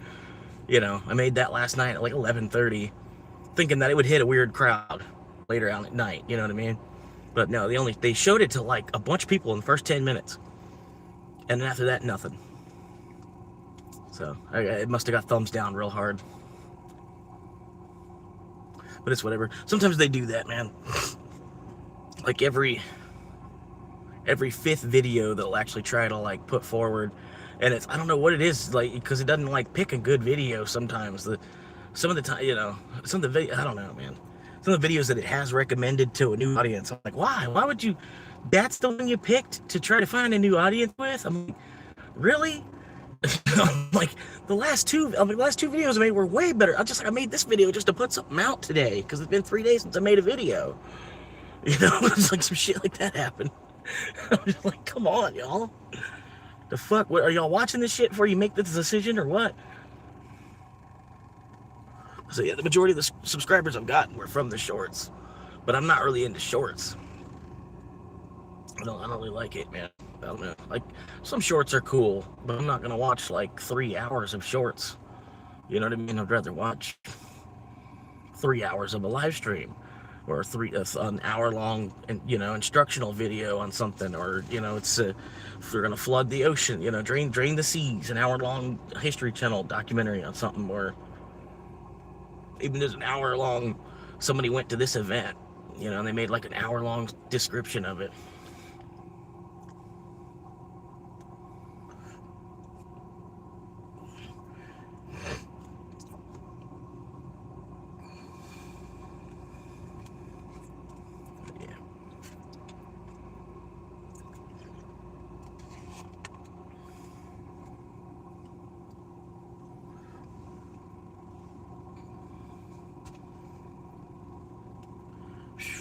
But I appreciate y'all hanging with me, man. It's something to do. I'm thinking about going up to the trail. I want to go hop in the water real quick and call it a shower, rather than wasting a bunch of gas going all the way up in the city. Go all the way up to where my gym is to go get a shower, and then it's almost about the same setup, It's like it's indoor. It's an indoor version of what I could just go down to I can go down and jump in the river for free. I'm getting to the point, like, it's not even worth paying for the gym membership, because that shower situation is terrible. And I even go to another gym down south, and it was the same. It was like the same. It was like they didn't even have hot water at that shower. It was like, what the fuck? I'm like, what is it, Rome? Are we in Rome? We don't have the capability of hot water? I was like, that was in Clearwater, Florida. I was like, y'all are slacking on this shit, dude. Like, fuck Anytime Fitness. They need to they need to go around and, like, standardize their bathrooms, update them all, get them all up to the same level. And then put more than one shower stall. Because, like, really, like, everybody that goes to that gym is in the same under the same shower head. Everybody that's in that gym goes under that one same shower head. Everybody that showers there, that one shower. So you know how much bacteria there probably is, like, even if you do clean it, like, once a week.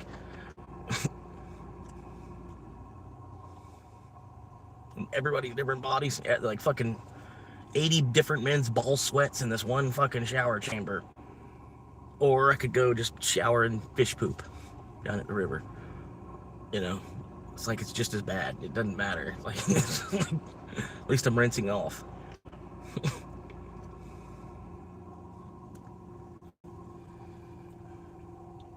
It's a free shower. Hopefully it'll rain. It's supposed to rain. I could just get a free shower because it's gonna rain.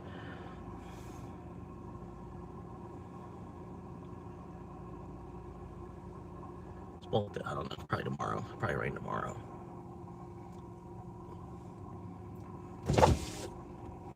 Like, how did we get through the day back in Rome?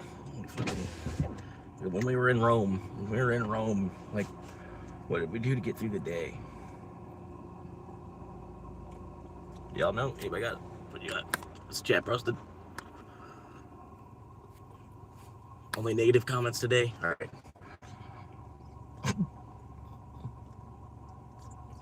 And I know, it's like, y'all get mad at me for being negative, and then fucking half y'all come in here with some fucking negativity. It's like, what the fuck, bro?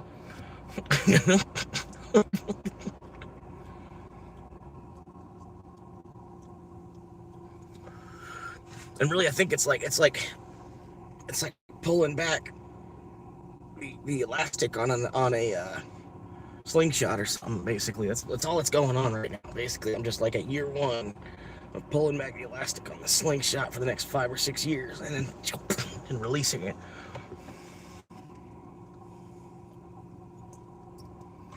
So yeah, it's gonna be big, man. It's gonna be huge. You're gonna see like Swamp Monkey canned hard lemonade. We're gonna take over Mike's Hard. We're gonna take the game from Mike's Hard Lemonade. We're gonna take it. We're gonna rename it. Like it ain't gonna be it's gonna be Swamp Monkeys Hard Lemonade. Guarantee it.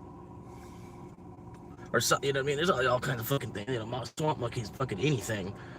It's a fucking Sasquatch, technically, you know?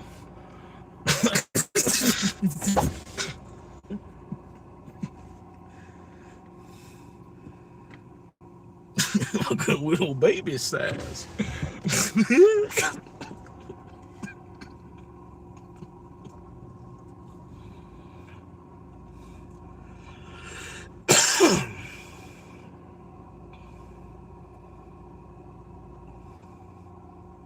But no, honestly, I don't know. Like, I'm reading back at it now, and you were probably saying it as a joke. I don't know. You were probably saying it as a joke, and I like completely lashed out at you and shit. I'm sorry. You've probably actually been in the chat before and stuff.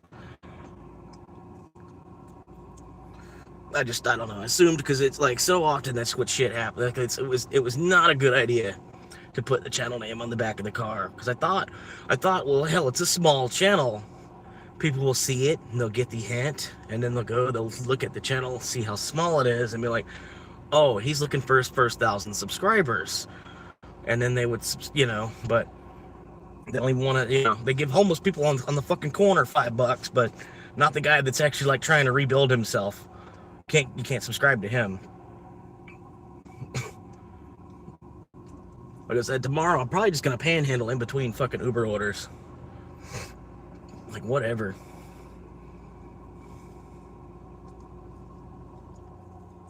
Then everybody that does stop and give me some money, right? Everybody that does stop and give me some money, I should hit them up about, you know, hey, go on to YouTube for me. Sign into my YouTube channel, and, you know, since you're stopping and giving me $1, can you click a button on your screen for me? Because this is what I actually want to do from like my job. This is gonna be my job. You know, I don't want to be on the corner begging for change. I'm just doing it now because hard times, you know. Not really even a drug addiction. It's more or less it's a failed relationship. You know what I mean? That's the hardest thing, man. People don't even know. They don't even know. They think I'm out here, you know. Part of it is probably a mental health thing, but no, it's not exactly either. You know, it's like part of the mental health is deteriorating from living in the car, you know. Like even before it was sentenced to this like living in the car phase, like I was already starting to fall out of shit, you know, like this only helped, you know.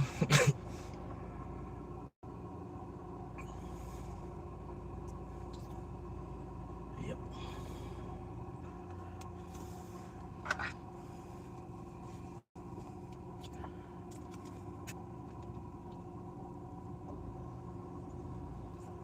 At least the Mountain Dew is pretty good.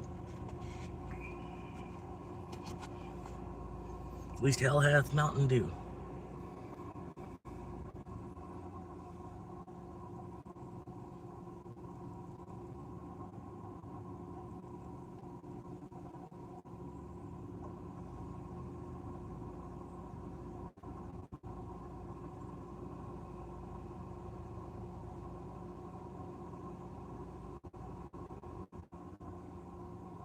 That was cool. I just saw this cloud. It looked like an angel. Like it looked like an angel kind of sideways. And then it morphed as I was looking at it, and then it looked like a witch on a broom.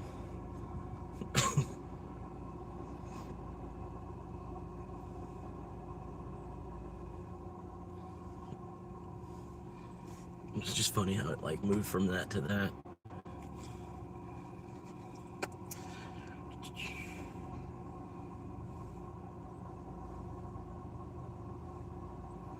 Yeah, something that was meant to be an angel, the world made it to be into a warlock or something.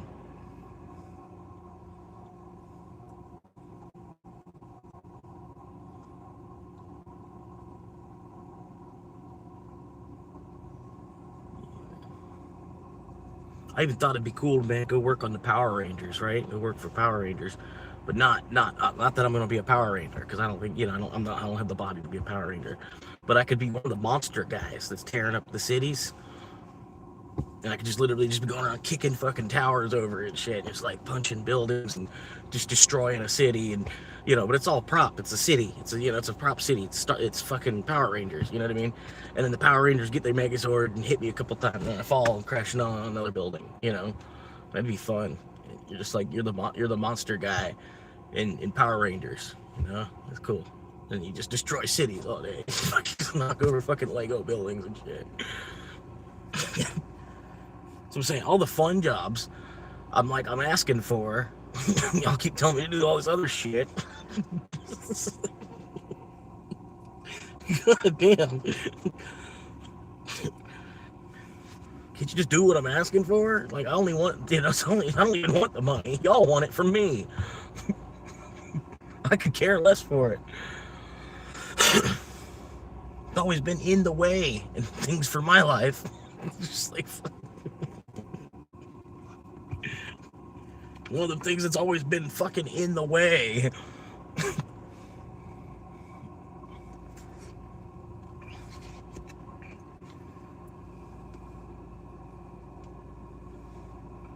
This is a good one. We should all listen to this one.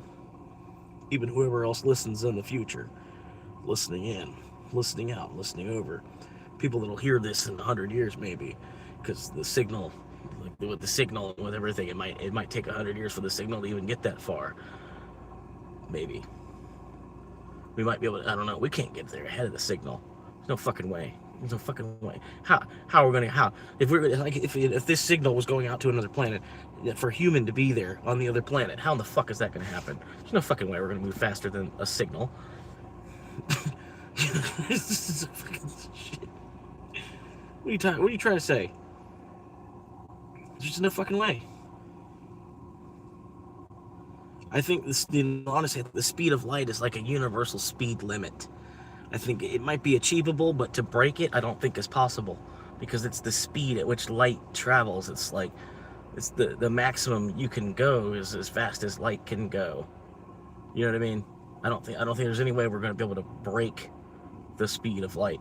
We could like rip a hole through space, like, you know, some of the videos and some movies and shit like that. You could like cut a hole. I don't even know how they're gonna do that. You know, it's just movie fucking technology bullshit. That wouldn't even happen. What's this one do? You're scrolling through YouTube or Instagram, and you see one of those videos. How I became a millionaire in 18 months. Or turn $1,000 into $1 million with this simple trick. And for a second, you think, wait, am I missing something? Because you work hard. You make a decent income. But when you open your bank account, it definitely doesn't look like millionaire progress.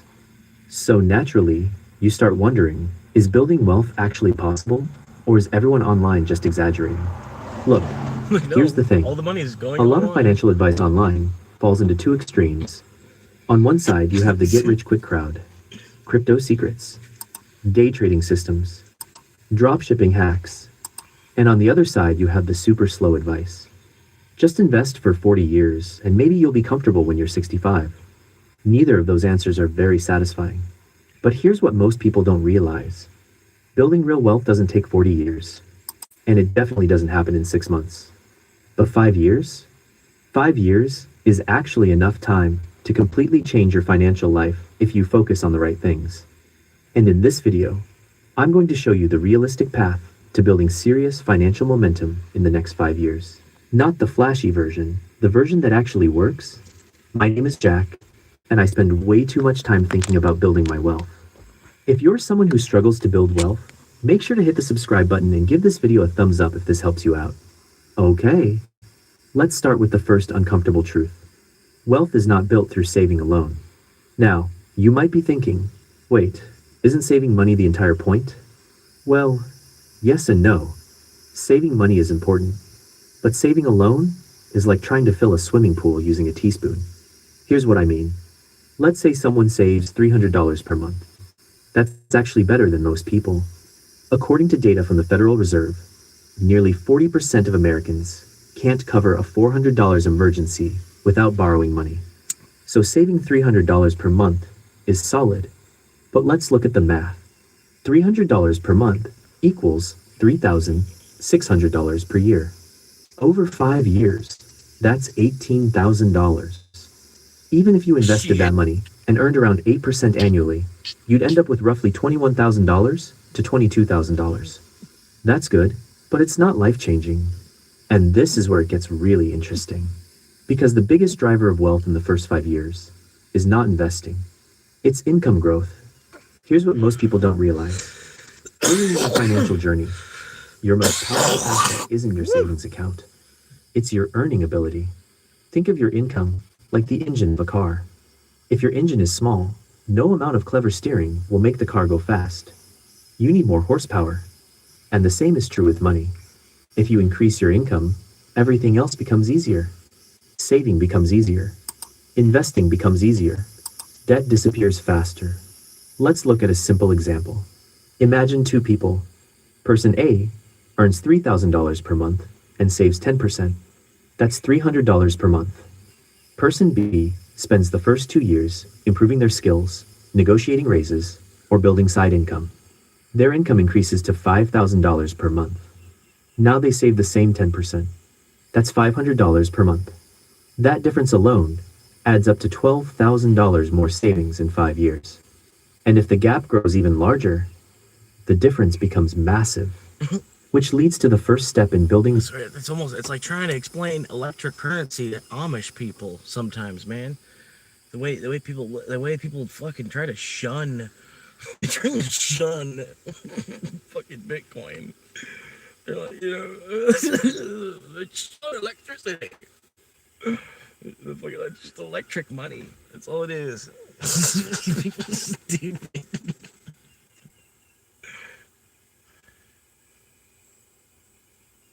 God damn.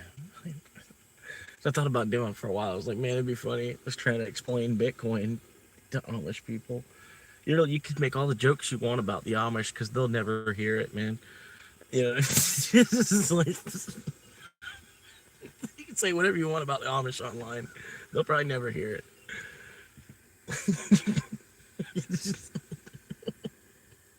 Wealth in 5 years. Step 1, increase your income. Now before you roll your eyes, Jack, if it were that easy, everyone would do it. Look, I get it. Income growth doesn't happen overnight. But is that easy? He's only talking about $20,000, dumbass. It's like, shit. I've almost got that much. But most people It didn't take me 5 years either. estimate how much their income can grow in 5 years. Oh, God. 5 years No drugs is enough involved. time to learn a valuable skill, change careers, start a side business, negotiate multiple raises. In fact, data from the U.S. Bureau of Labor Statistics shows that workers who switch jobs often increase their salary 10 to 20% on average.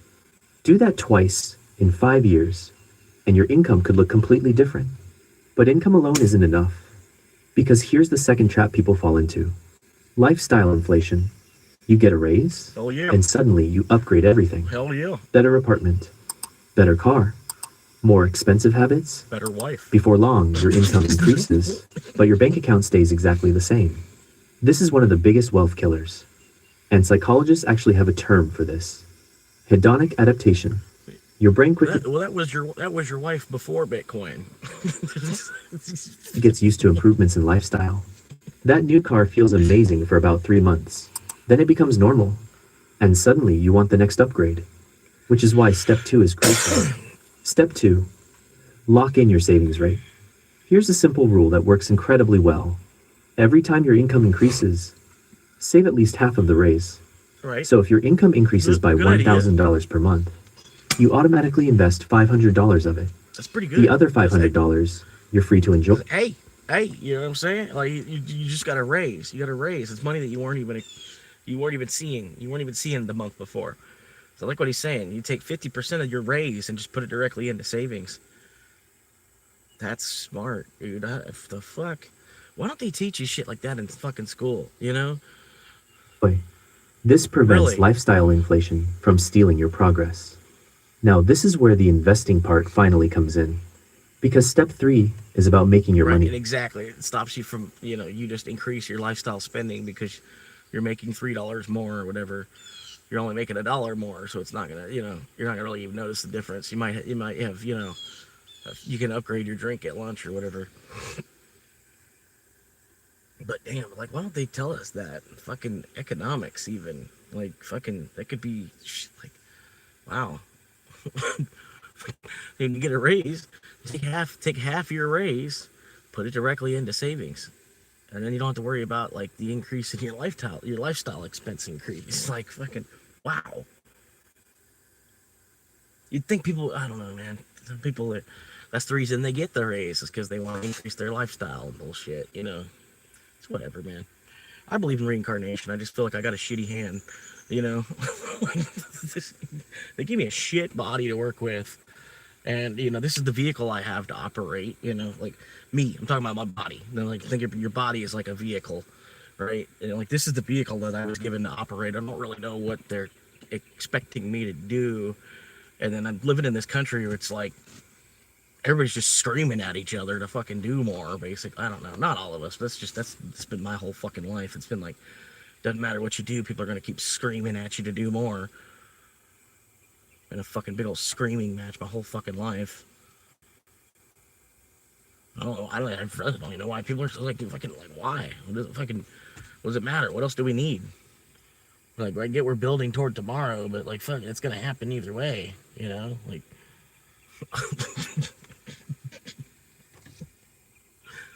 Work. Once you have consistent savings, those dollars need a job. And historically, one of the most reliable tools for long-term wealth has been broad market investing. For example, the S&P 500 has returned roughly 10% annually on average over the last century.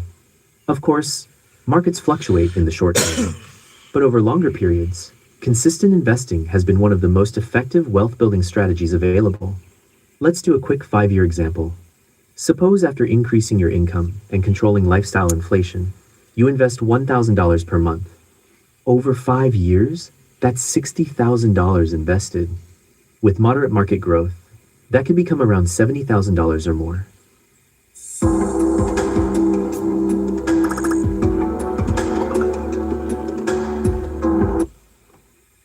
Now, here's what most people don't realize. The real magic isn't the 5 years. It's the momentum you build during those 5 years.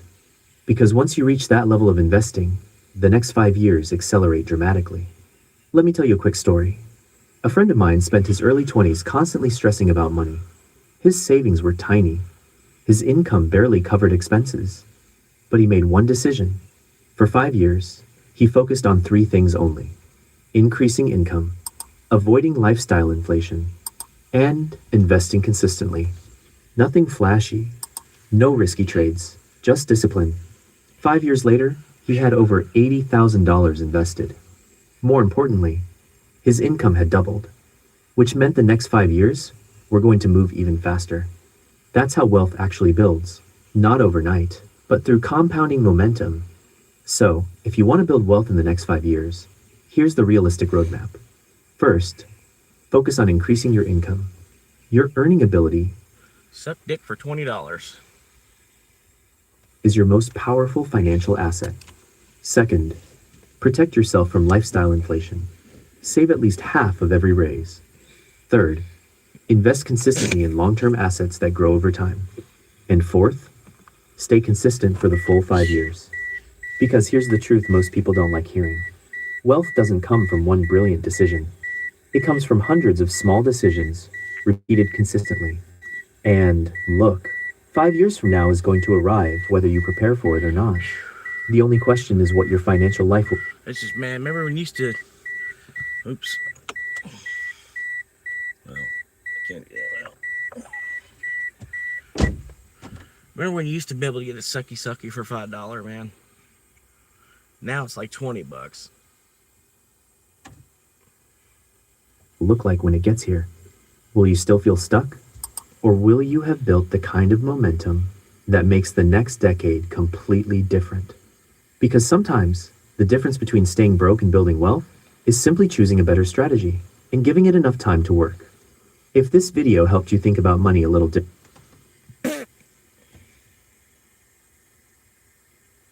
New York implodes. New York's been imploding, dude. Man, the smart ones are already down here in Florida.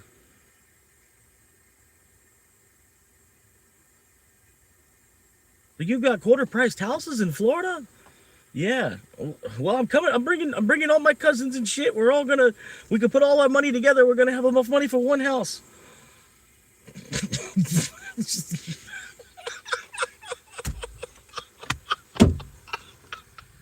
That's exactly what happened. Oh my god. We're gonna get a bunch of cousins and shit. Yeah, my niece is gonna come and live with us, and we're gonna have enough money to buy that house. $225,000 house. We're on the way.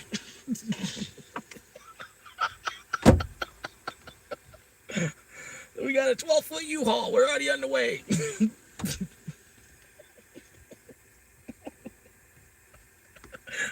Maybe we get down there, work around for a little while. We open up a pizza shop real quick.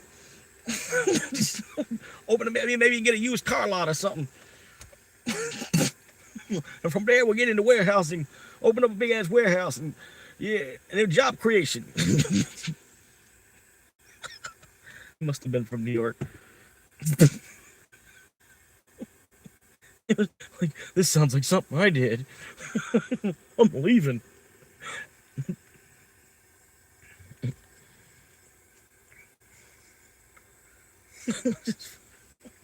Fucking motherfuckers. I try to like I'm a Seminole, but I don't actually have any Seminole blood in me. But since I was like born and raised in Florida, like I've been in Florida all my life, I'm a 21st century Seminole. You know what I mean? So that's why I'm like, I don't know why y'all are all just like, just fucking, y'all are all just agreeing to this.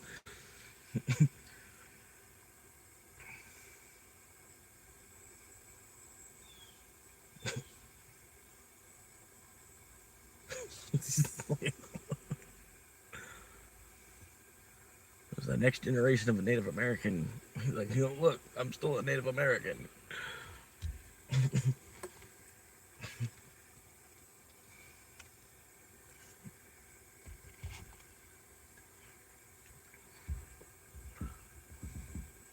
So we'll just go down to Florida. We get like 6 of our cousins all together. We're all gonna go down to Florida. All move into the same house. under a dad's name. Dad's got the credit to buy it. We're all gonna move down there. We're gonna bring Ma. Dad's almost dead, so we're gonna use his name just for the credit to buy the house. And then Dad will die. It'll pass on to Ma. It's like, don't worry. Like both me and Jenny, we're both gonna be living there. And Ma, it's Dad's house, but Ma, his dad passed away right after we bought the house. Like he knew he was passing away, so he took his credit and hooked up the family, bought a whole house down here. So we're gonna get the 6 of us together in one house, and we're gonna be able to get this thing covered.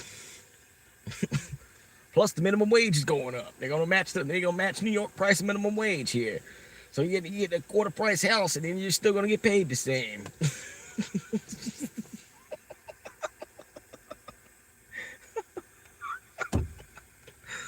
Oh man. 'Cause there's a great, big, beautiful tomorrow waiting at the end of every day. Here they come.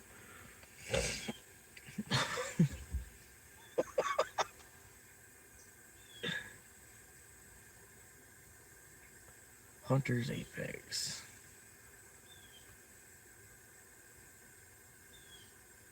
No, you were just going home. It's like, as far as I know, you probably just live in Citrus Springs somewhere. You were just going your route home.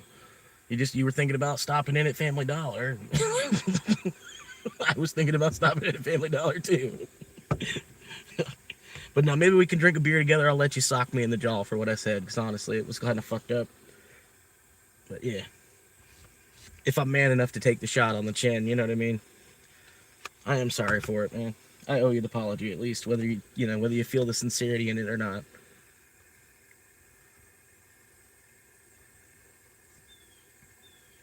Because no, the majority, what it is, man, is the majority of the people in this town, they're such prudes about it. I didn't even expect that you were like already a subscriber type of guy. You know what I mean? I thought you were just somebody in traffic, you know, with a YouTube account. I don't know. You know what I mean? I don't know. Just kind of, I don't know. Because I'm basing it from like every, you know, every generation. But, you know, the kids under me and the fucking gray hairs want to act like, you know, they don't know that what that red play button on their phone is when they open up their phone, you know.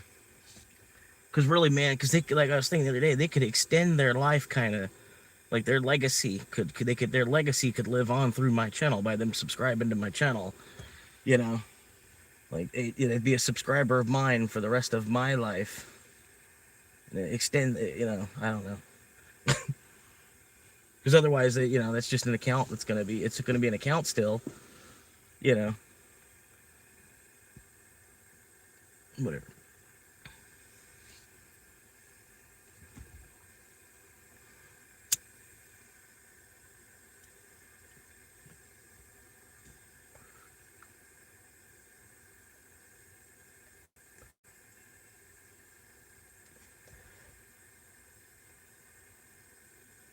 That's honest. That's what I was thinking. I was like, fuck you, dude.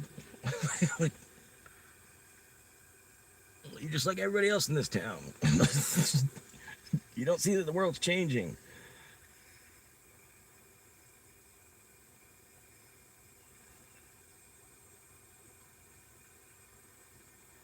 No, but I'm like, I see so many people just using a computer for work.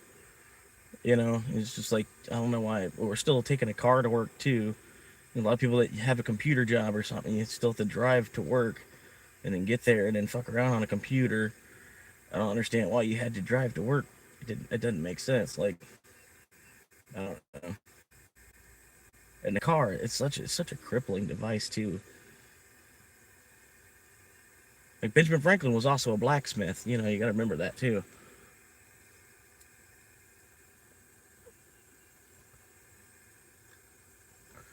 Pretty much the car, it's like the same fucking, you know, same shit. The same fucking wooden box that we've been trying to redesign the whole time we've been here.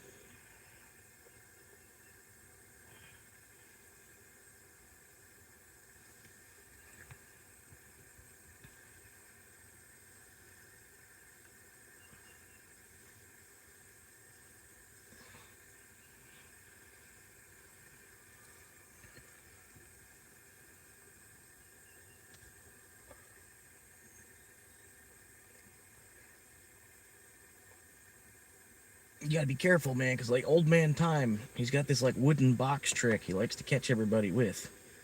If you can avoid that, you're fine. I'm thinking like wooden box trick. What are you talking about? He's like, when you get there, you'll figure it out pretty quickly.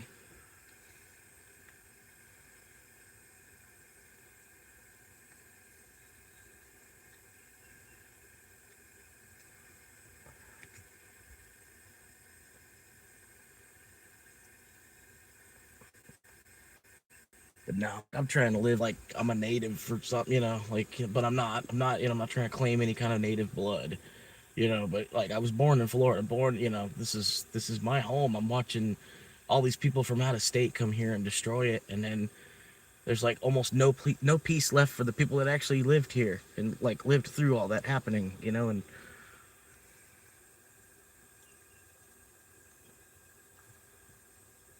there is, but you have to go like way out of town to find it. Everything's been bought up. All these little spots used to be able to pull off the side of the road and just like, oh, there's a swimming hole here. And now it's private property.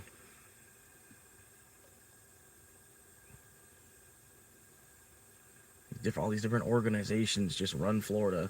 Well, I mean, they just, you know, just fucking just run the whole world.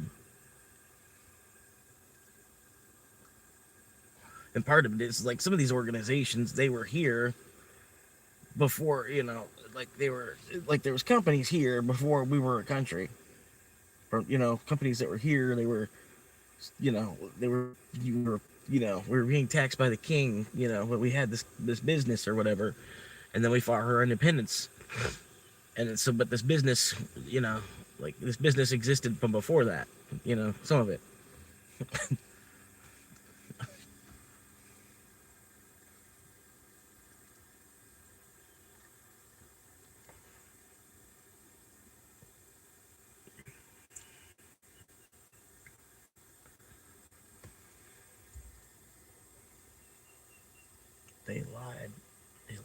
Owning land is easier than you think.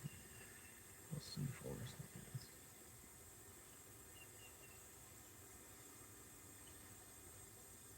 It probably would have been even funnier if I would have like pulled over and like you would have stopped and confronted me. Like if I would actually, you would have been like, "I'm actually on your subscribers, dumbass." I'm like, "Oh, sorry." Yeah.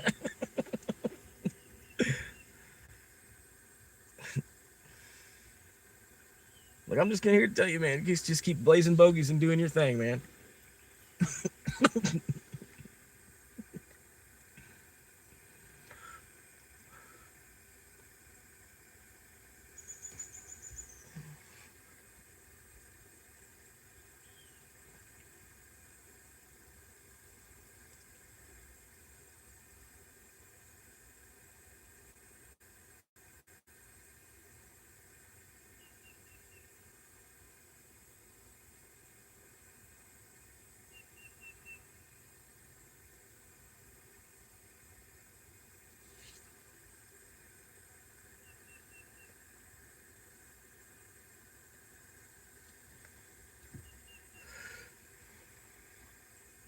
Protect your personal information with the 30-day free trial. Why different colors? Why did humans become different colors? Because the sun. Because of the sun.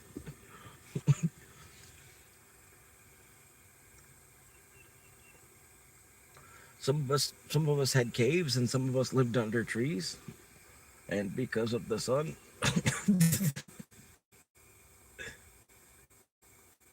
Kind of the same thing we're doing today. Some of us have caves, and some of us live under trees.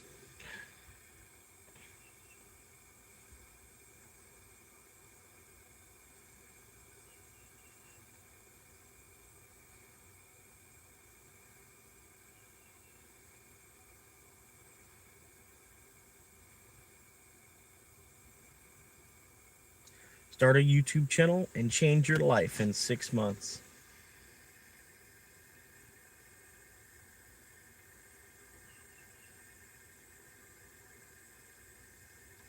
Why I ghosted my day ones.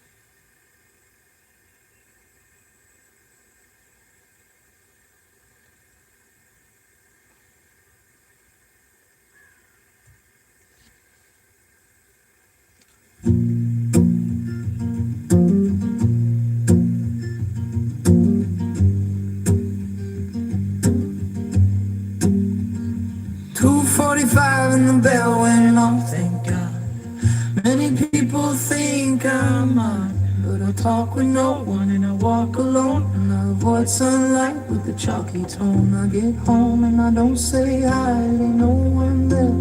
I don't care, I walk in and go right up the stairs to my room, get in bed and just wait for dark, because that's when the real show starts.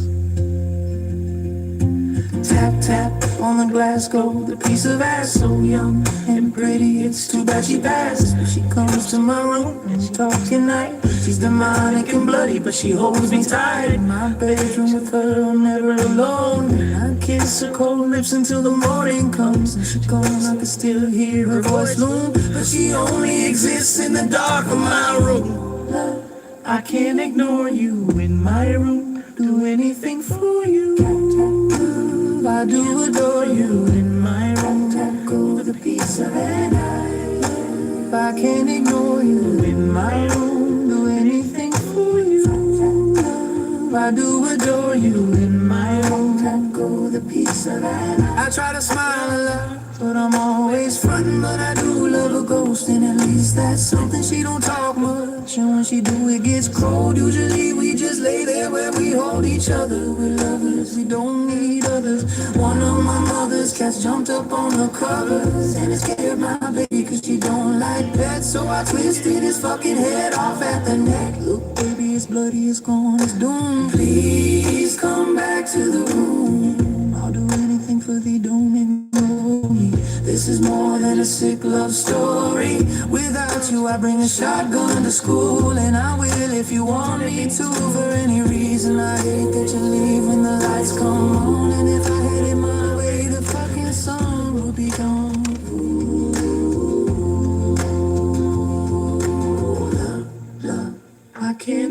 adore you in my room. Do anything for you. I do adore you in my room. That gold piece of love, I can't ignore you in my room. Do anything for you. I do adore you in my room. That gold piece of love. Sometimes I kiss her, I start shaking. She slips me the tongue and it tastes like bacon. Oh, something's wrong, baby's upset. She told me she was spotted by the neighbor's kid. She can't come back now cause they know our secret. Unless I can make him keep it. If I do, she may come to life. Now I'm in the yard with the shotgun and knife. Cut the screen, went in and found the kid. Blew a bowl of spaghetti in the side of his head. Then the daddy was next, running down the hall. I shredded his throat and he was quick to fall. Tossed an iceberg and gripped the knife. Started stabbing the shit out of his wife. Went home a bloody mess with the job well done. Wash up and wait for my baby to come. Love, I can't ignore you in my room. Do anything for you. Love, I do adore you in my room. I go the piece of that. Love, I can't ignore you in my room. Do anything for you. Love, I do adore you in my room. I go the piece of that. I waited 2 or 3 days, 4 days, waiting for the tap tap like always. I waited and hated this. I created a bloody mess. I waited 2 or 3 months, 4 months, waiting for the tap tap just for once. I waited and hated this. I created a bloody mess. I waited 2 or 3 days, 4 days, waiting for the tap tap like always. I waited a bloody mess. I created a bloody mess. I waited 2 or 3 months, 4 months, waiting for the tap tap just for once. Fuck shit and hated this. I created a bloody mess. I waited 2 or 3 days. I did you wait, I did it for the tap. I can't believe I did it.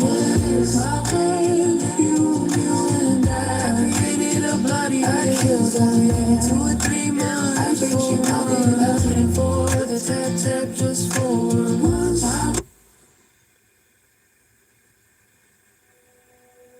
They say pressure makes diamonds,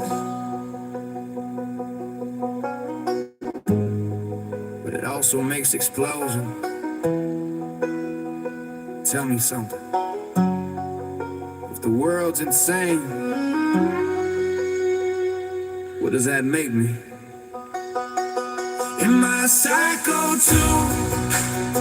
Or just a waking room full of illusion? If I see through you, does that make me the problem or the solution? They say I'm unstable, rude, but I just don't move how they move. If the mirror cracks when I look through, am I a psycho too?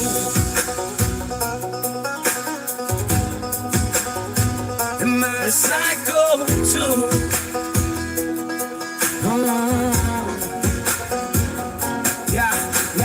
The feeling of my brains got a backstage pass to a circus with the clowns. Don't remove that mask. Everybody playing same, but they seem so stressed. Smile stitched tight like it's on the flesh. The whisper's different. I whisper you're blind. You normalize chaos and call it divine. The smoke that's plain like it's part of the feed, but label me strange cause I fuck so what I season. Hearing only let the patterns repeat. The lies got rhythm in the juice skip beats. If the balls spit fleece and preach peace speeches, while they shoving their teeth in the back of the bleachers. I'm not screaming, I'm observing it. Every nervous tick you're rehearsing. Calling me, I'm just probably cursed, but at least my pops are mine, not purchased. So if everything looks like confusion to you, and conviction sounds like intrusion to you, if I won't dilute what I know is true, tell me, am I a psycho too? Am I a psycho too?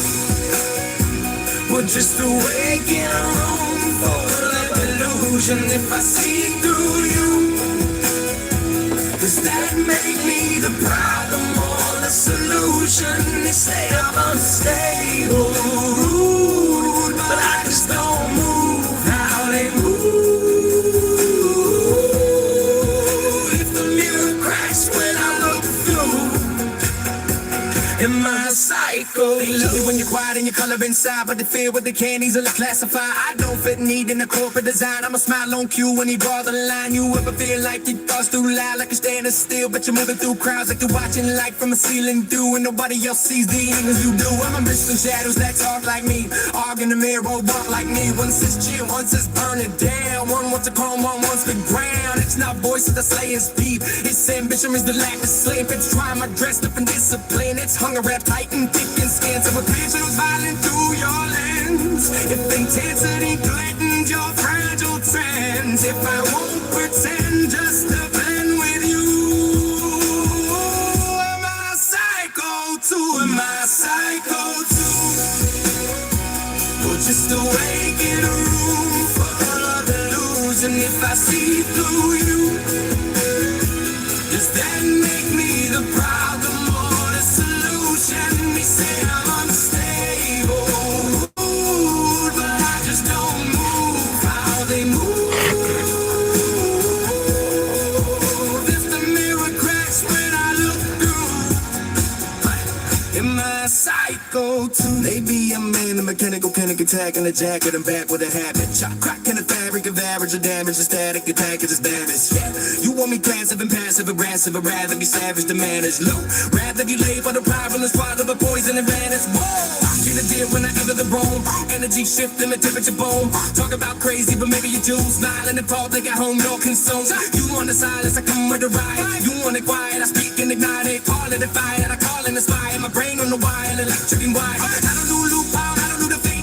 I don't dilute just to fit in your frame. Now you want a pity and stretched up a same, but I'd rather be fine. The fools in the place, standing and shrinking it in the box. Clarity means I should stick on my thighs. If normal is numb and ambition is lost, then maybe your normal is not what I want. So when I psycho, hyper aware, he's a delusion of truth in the glare. If I refuse to pretend that I care and whip through the fear that you wear like a prayer, maybe I am what's scared to become. Maybe I'm heat when the thermostat's numb. Maybe I'm cadence for dope from the drum. Maybe I'm not sick, maybe I'm just not done. Come on, if that's insane, then I carry the crown. Shot king of the darks that you're burying down. Yeah, if I'm the villain for breaking the sound, and hand me the title, I'm taking it now. Am I psycho too?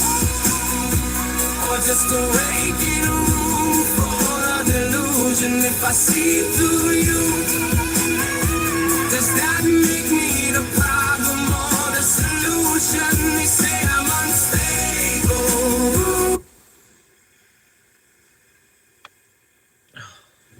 You're shopping with blinders on. It's a meat gold mine over there. Premium cuts without the premium cost. Grass fed. Something new in every aisle. It's an Aldi thing. How you doing?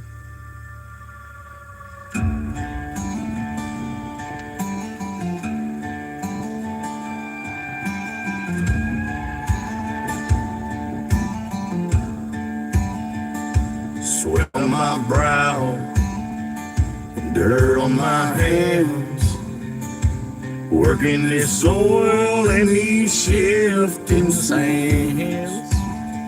They print the paper. Oh shit. That's right. I don't think I could play that song. Shit. How many chairs are you sitting on right now? How many chairs are you sitting on? How many chairs are you sitting on right now? How many chairs are you sitting on right now? How many chairs are you sitting on right It's now? like,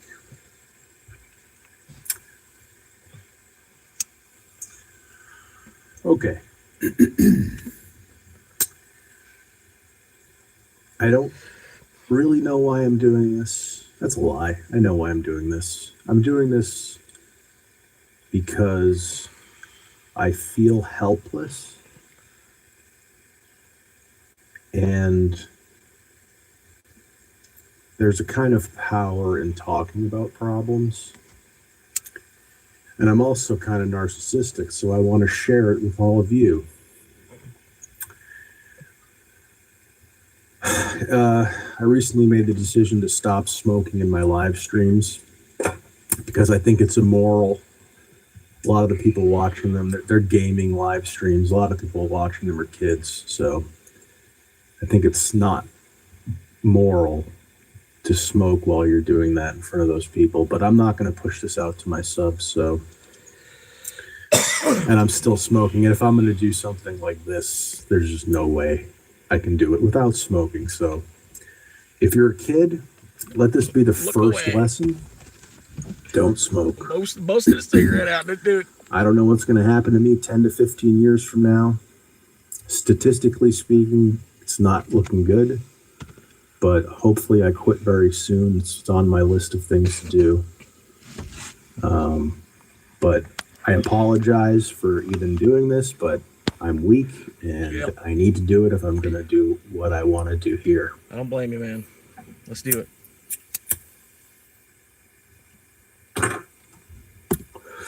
Probably smoke 10 of them before this is over. Hey, no problem. So I am a 35-year-old loser. And there's no getting around that fact. I spent all of my 20s and half of my 30s so far doing almost nothing productive. I smoked pot. I watched porn. I played video games. Smoked cigarettes, got drunk. And I never took the time to really invest in my future, my finances, skill sets, knowledge bases, all that. It's not that I have no knowledge or skills, but none of it's very marketable. It might be marketable on YouTube, but I'm old enough to know, and I'm old enough to the point where I don't have the luxury of time where I can bet on YouTube or content creation or whatever to pay off. I'm going to do it. No matter what I do, I'll make room for this in some capacity just because I just feel like I feel the same way. No matter what else I'm doing at this point, I'm gonna find room to kind of keep this channel going too, to see whatever happens with this. At least like leave the videos around. Like if I do have kids, man, they can follow their dad's life story. You know, a lot of it, you know. Hopefully my kid waits till they're 18 to, you know, watch. You know, because yeah, it's some kind of like creative, comedic kind of outlet. So, but I recognize that it's not the kind of thing that you can bank on making a living off of. And even if you get lucky, and maybe you're making good money for like a 5-year period, you know, that can go away overnight. So I'm not putting all my eggs in this basket only because it makes zero sense. If I was 20, 25, I could do it more with less risk, but I'm not. I'm not even 30. I'm 35. I just turned 35 2 months ago. 2 months ago to the day, actually. And that's the first lesson. at least I'm not 35 yet. A couple of years Well, ahead. the second lesson after don't do this. But I want to teach, impart upon young people. Although I have a feeling if you found this video, you're probably not that young. But in the off chance that I do get a couple of youngsters here, and I know that the 40 and 50-year-olds are laughing at me because 35 is young, whatever. Compared to a 20-year-old, I'm old as fuck. As fuck. And the first thing I want to impress upon you, if you're in your 20s, 25, even if you're like pre-30, and again, I don't want anyone who's over 30 to lose hope here, because I don't think it's over at 35 or even 45. But what happens as you age? I appreciate you popping in. I'm just watching this video another fellow coworker of mine made. Goes by Solid Snooks here on YouTube. Really, he goes by Snooks. But yeah, Solid Snooks is his YouTube channel. This is the title of this video. He's almost at 1 million views on this video. He would be over 1 million views on this video if there weren't like other people have taken this video and like made their own video over the top of it. You know what I mean? So he's kind of lost views on it. He did make it. He did actually make it to 1 million views on this video.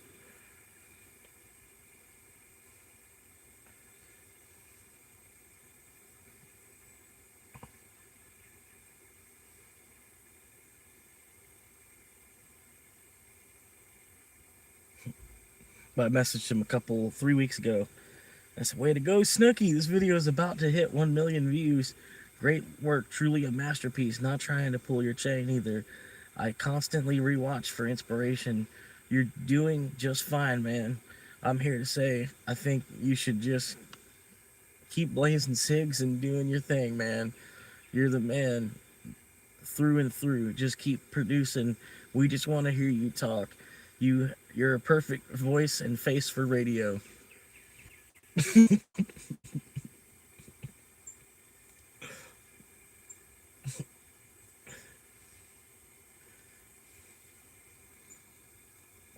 Is your options shrink? Because yeah, your dude, options rapidly fall away.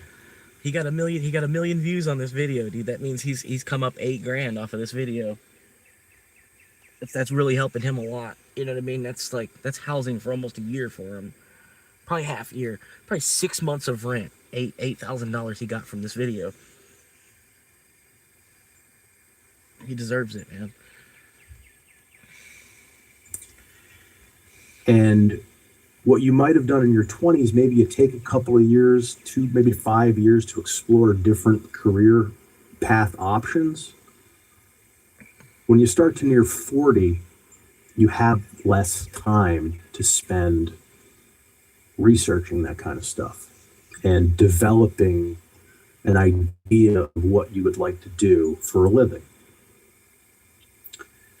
So it's very important that you do that work as early as possible. If you're a teenager, that's great, 20s, whatever. Again, 30s even, like, I'm not trying to say like, oh, I'm just gonna roll over and die here. That is not the message I want to impart on anyone.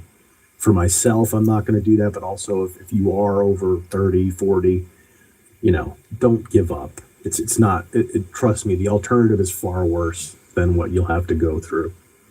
Well, I shouldn't say trust me, I haven't done it yet. But you know what I'm saying? Like, I'm not trying to take the wind out of anybody's sails. I'm just trying to, really what I'm trying to do is just assuage my own anxiety by talking about this. And maybe as a secondary goal, I can impart a little bit of advice to people who maybe can benefit from it. The number one thing, don't smoke. The number one thing.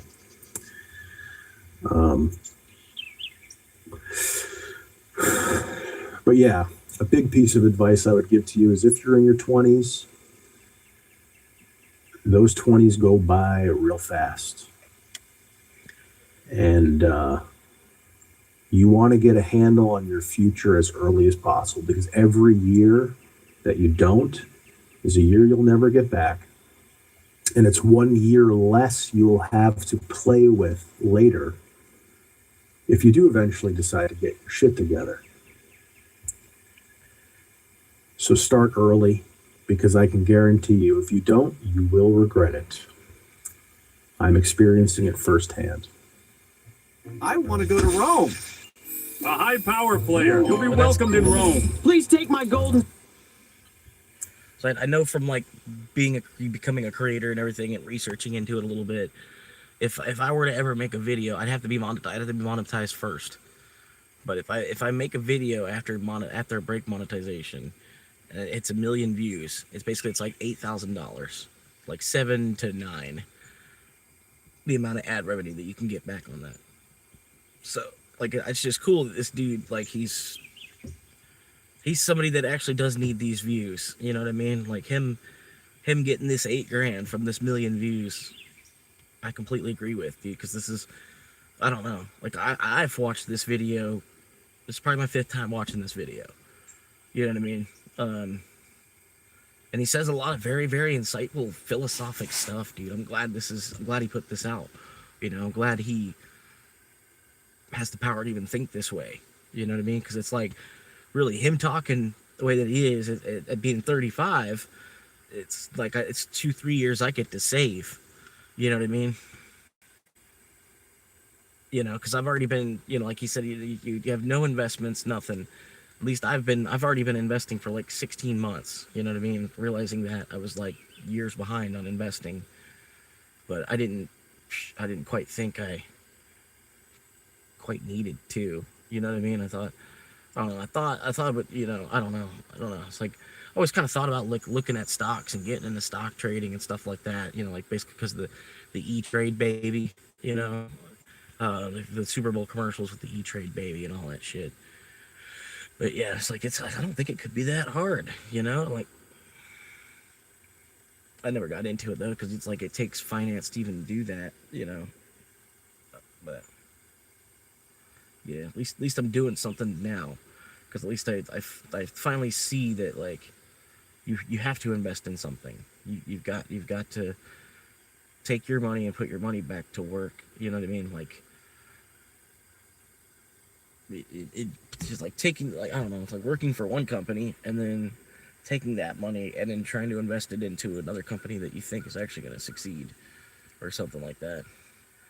I don't know. It's stupid. It's stupid, really. Like, that's why I just never wanted to really get involved in investing, you know? But a savings account in a whole nother currency, that's its own thing. You know what I mean? And then me being who I am and talking to Snooks, you know, like, he kind of knows me at least a little bit. He's probably checked in and, like, you know, he's probably given me a couple views. You know what I mean? He's probably given me about as many views as I've given him. Maybe. You know what I mean? Because I've, you know, reached out to him, said some stuff and whatever. So he's probably viewed me a couple times, whatever. You know what I mean? But yeah, man, it's a tough world out there everywhere. You can't win from losing in this bitch, you know. And then some of us are just like, you know, Asmund says, it's like you're spawn camped at birth, sort of, by the generation before you. They're already like trying to predict what it is you're gonna do, what moves you're gonna make, and who they think you should be before, you know. And then you end up saying no a bunch of times, and then they're like, well, this is what we were really wanting you to do, this, you know, this is what we were planning for you to do, this. And it's like, yeah, but that's not me, man. I'm not trying to fucking be playing around with a fucking bunch of electrical wires and zap the shit out of myself. And I don't know, man. It's just, I've always wanted to be on the other side of the camera, you know. Like I said, even whether I was the cameraman or if I was the guy holding a microphone or if I was helping people at the writers' round table, like we're coming up with jokes for the fucking next episode of something, you know, or whatever. We're just, you know, getting half drunk in the office and then, you know, just brainstorming ideas with each other.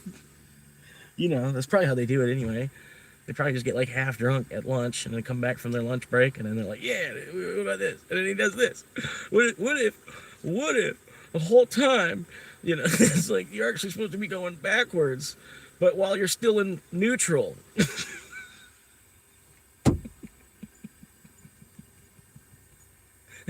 you just watch everybody just go full speed into a crash course. Meanwhile, you're like slowly just backing up from everything.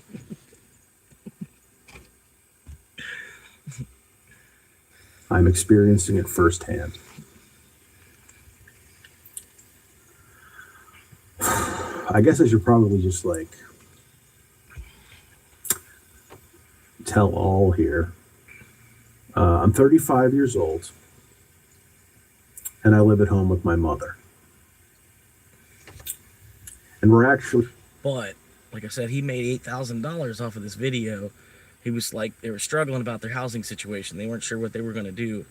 Luckily, I guess the algorithm found him and blessed him, you know what I mean? And put him up on the front page. He's got enough of a following now that he found a second job to be able to continue to, like, really, the way, he doesn't see it the right way either, man.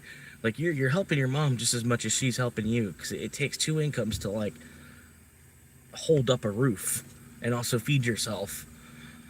you know, it's just the way that it's been, you know. And I don't know why he doesn't see it quite that way, because like if he was gone, if he would have moved all the way out, his mom probably would have ended up having to move in with him and his wife or whatever, you know what I mean? If he would have taken steps faster or whatever, you know what I mean? His mom would probably just be living with him still, because that's the way the economy's gotten. It's not really, you know, it's no shade on him, because there's millions of people that are still living with their parents, or this, that, and the other, you know, still living in their parents' house, or I don't even know, man. But that's one thing. If he does watch this, or you know, he finds this later or whatever, I hope he knows. You know, it's like, dude, just you know, you're just one of a dozen with that, man. Don't be painting yourself in a bad light over living with your mother, because, like I said, if you weren't there, your dad's not either. You don't have another brother. You don't have a little sister. At least the way it sounds. I think he's an only child. I don't think he's got any siblings. He might say it like here in another minute. He might even say, I have no siblings. Living in my grandfather's house. But yeah. All here. I'm 35 years old, and I live at home with my mother. And we're actually living in my grandfather's house. Not to besmirch my mother, but, you know, we both kind of fucked up with our money, although she's doing a lot better than I am. She worked for many years in a good career, so she has money a little bit, decent social security. So she's okay, I think. I hope. But I've never left home, and I've never told anybody this. So if my friends see this, it's gonna be embarrassing.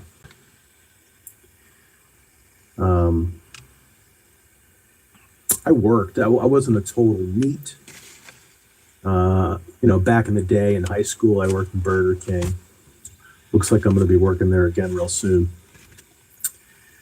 After that, I worked retail a couple of years, delivered pizza a couple of years. Loved that job. Pay wasn't amazing, and with the yeah, I mean, delivering pizza, you pretty much just drive around smoking cigarettes, man. Like, unless you're not a cigarette smoker, you're hitting your vape. Just drive around, smoke cigarettes, and bring people food. That's about it. I deliver with my own vehicle. If you ever, by the way, if you're ever thinking about delivering anything, pizza, whatever, never do it with your own vehicle, because just take whatever you're making and take like 90% of it and just throw it in the trash, because all that's going to go to car repairs. I wouldn't honestly, it's not 90%. Granted, you know, like I'm living in the vehicle, so I'm saving a bunch of money on rent.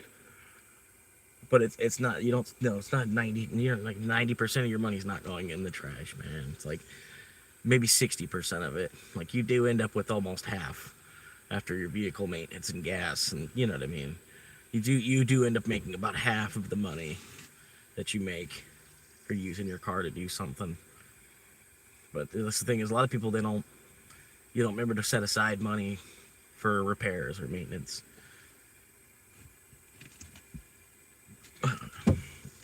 That's when it hurts you, you know. It's just like you didn't stack up $1,000 to use for a vehicle maintenance emergency fund type of thing, you know. And really, when it gets to the point, say it's more than like a $3,000 expense, you might as well just be looking at another car, because you could spend $3,000 on that car and then fix that, and then, you know, the rest of the car is still 25 years old, 20 years old. You know what I mean? For that, I don't know. Yeah, like I would almost just gamble on another car for $3,000. Because I mean, even still, like say that's $500 a month, right? Your car payment's $500 a month. For 3,000, no, 6,000. Your car payment's $250 a month, basically, because you'd be saving the $3,000. That's if you don't get a year out of the car that you're buying for $3,000 either. Your car payment's $250 a month. You know what I'm saying? It's like, I'm not even saying it the right way, but it's, yeah, like basically I spent $4,000 on this car back when I bought it, back 5 years ago. Spent $4,000 on the car, and then it's easily made me way more than $4,000. Like, just in Uber, I can get like $1,000 a month out of her just on Uber. You know, and then all the time it took me to the actual job and shit, you know, and I don't know. She's been a good car, honestly.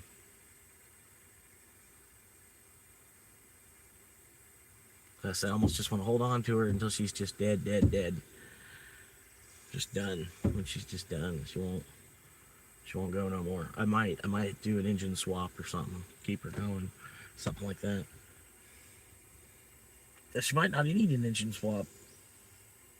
It does sound like there's like maybe one of the pistons are a little offline or something. But whatever, it sounds like it. I think it's more or less this pulley. There's a pulley over here that's rattling really bad. The pulley and the belt need to be changed. And then if I'm doing that, I might as well change the water pump out too. You know, which this is stuff I can't do myself. It's just stuff I'm talking about. But it needs to be done either way. You need the new belt, the new pulley, the water pump, new battery, 2 new tires up front. And then I gotta make money to make all that happen. That's why I'm trying to take it easy on her too at the same time, because I'm using it as an apartment where, you know, every night that she still fires up in the morning afterward, it's good. I can keep doing my thing.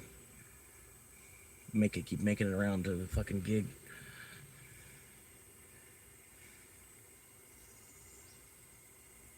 And just really just trying to give the world time anyway. Everybody else needs to catch up, basically. They usually pay for your gas while you're driving, but even then, I don't think they paid for it fully, but they pay for most of it. But the amount of money that you will spend, there's another piece of advice. If you're thinking about delivering pizza or whatever, always use a company car. Never take a job if you have to use your own car. I know that's probably most local places you'll have to use your own car. I'm telling you, it's a fucking scam. The amount of money you're going to spend on repairs, oil changes, and not even just repairs and oil changes. At a certain point, the repairs just become not worth it anymore. It is a scam. It is a scam because you end up like basically making less money than the amount of time you put into it. It's allegedly it's an easy job to just drive, you know. So it's an easy job. Everybody does that, you know. So it's not necessarily. No job's easier than any other job, really. Besides the job that I have in auto parts. That's why I recommend, you know, like if you're in between jobs and you're like kind of an unskilled guy type of thing, like me, I would go try to see if you can get into an auto parts place somewhere. Especially if you don't mind cars. Like, see me, I completely despise cars. You know what I mean? Other than this one. But yeah. Like, other than my Dodge Grand Caravan that I hope to have within the next 2 years or so. And in this car, I just despise cars. Everything that they've done to this country. Because I don't know, there's like even the stuff people would agree were good things. I still don't. It's like this thing has burnt such a hole through the fucking world. All these inventions, like these, everybody's car. Okay, about to say, like, y'all are kind of driving down the wrong side of the road there. They figured it out.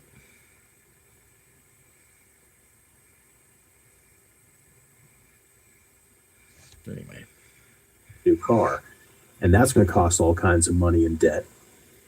And if you're delivering pizza with your own car, you're going to have to get a car real soon. You'll be lucky if that car lasts a year or 2, maybe 3. If it's low mileage when you start, not worth it.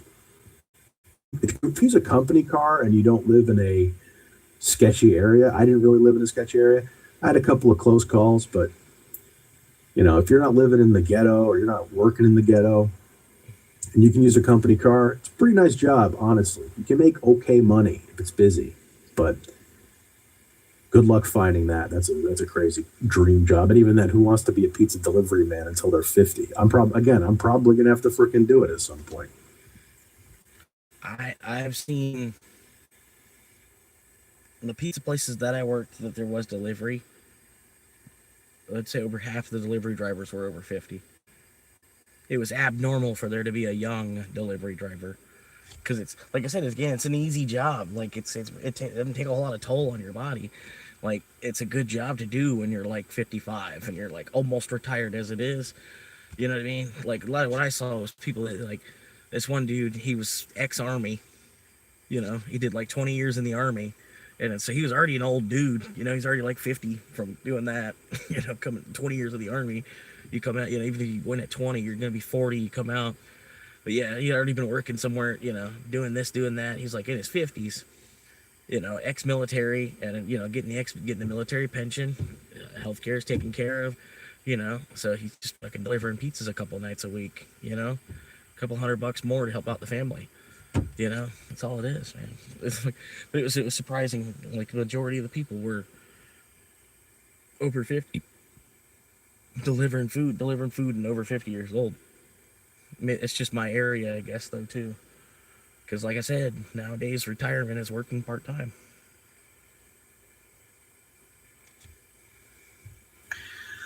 So I delivered pizza. And then I went to work after that at the mortgage company that my mother worked at. She was a VP in the servicing department, and I went to work in the servicing department. I was a Nepo baby. And for 12 years, I worked at this mortgage company as a Nepo baby in what is basically an entry-level position. By the end of what I was doing, I had more responsibilities and it was a little bit more complicated than an entry-level position, but not by much. I was only making like 21 and change an hour, which is not a lot. Working barely 35 hours a week. And I got laid off last December. I tell you, like, even doing these 12-hour live streams every single day, it's like, it's even still, it's like this. It's taking a lot of energy out of me to do this.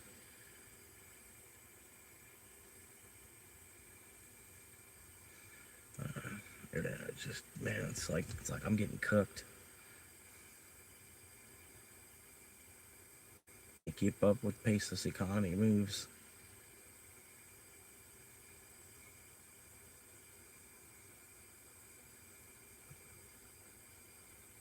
Everything's just go, go, go, go, go, go, go, go, go, go, go, go, go, go, go.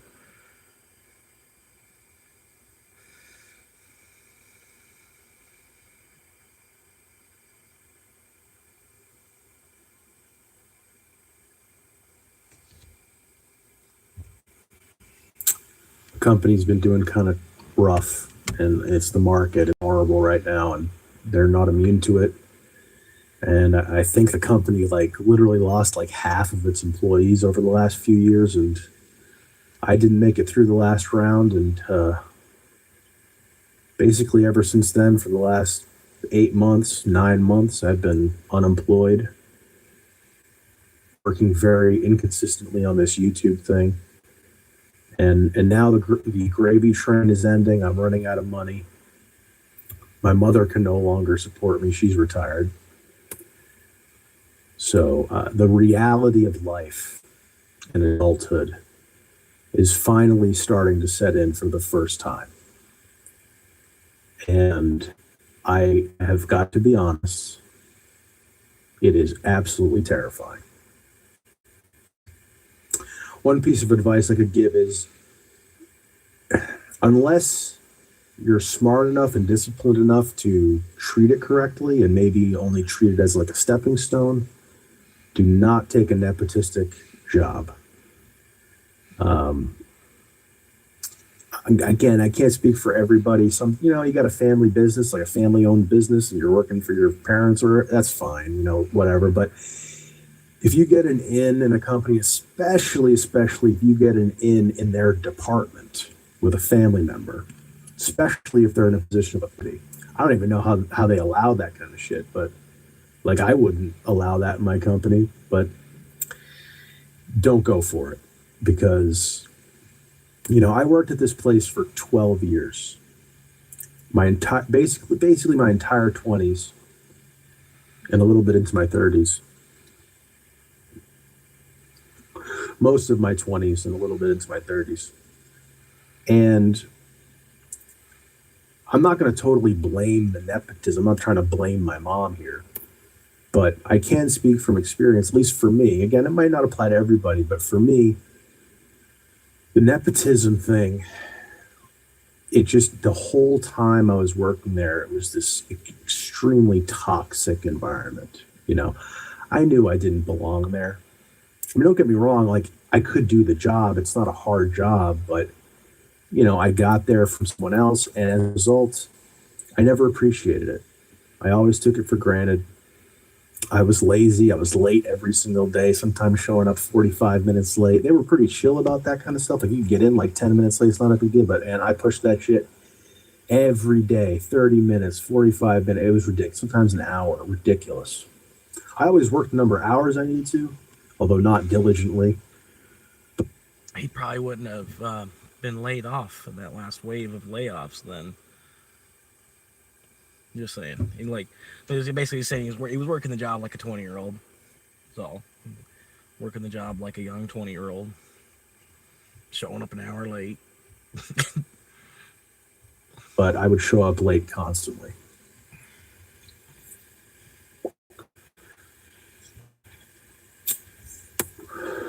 And while they may not say it to your face, all of your coworkers are thinking it exactly what you're thinking. This fucking loser. And as a result, you can, like, even if you wanted to, which to be fair, I didn't, because I'd been depressed and a pothead the whole time, a coomer. But even if I wanted to be friends with my coworkers, you know, I'd have to really, really work, because you're always in that scenario kind of looked down upon a little bit. Rightly so. I'm not blaming them. You know, and I did myself no favors by not really applying myself and just coasting the whole time, which just made it worse. Like, I was just confirming their prejudice and stereotype. I was just living up to it. I was just, yeah, that's who he is. That's what he is.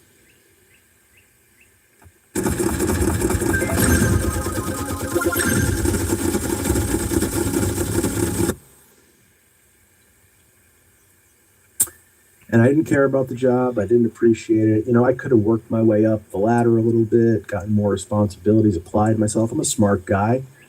I like to think I'm a relatively well-spoken guy. I could have navigated the corporate environment, hierarchy. I even had my supervisor who fired me and I think didn't like me by the end of it. She'd only been my supervisor for like a year, my manager for like a year before I got fired. At first, she liked me, and she even spoke well of me to the owner of the company. She said I was smart and stuff. By the end of it, you know, when she got to know me and got to work with me for a year and a half, by the end of it, I don't think she probably thought I was smart, but she knew that I had many other qualities that kind of crowded out the intelligence. Lack of discipline, laziness, depression, anxiety. I don't like to blame those things, but they don't help. They contribute to the problem. And it's ultimately your responsibility to deal with that. Like, you know, as in a business, no one cares that you're depressed. That's your job. You're just there to make them money. They don't care about your personal problems. That's your responsibility. That's another piece of advice. You know, your problems are your problems. And an employer, they don't give a shit, and they shouldn't give a shit. It's not their responsibility. If they gave a shit about that, they wouldn't be making money. Right. When you come to a workplace, when you come to a profession, a career, whatever, you're presenting yourself as an asset to a team to help that team make money. And anything that undermines your ability to be an asset to that team, Doesn't matter why. It doesn't matter if you have a sob story. It doesn't matter if you really can justify it and give a good explanation for why you are the way you are. It doesn't matter. Money talks, bullshit walks. You need to perform. And they're not there to be your friend. They're not there to be your counselor. They're not there to be your mommy or your daddy that you didn't have. They're there to make money, and you're there to help them make money. And they're going to pay you some of that money.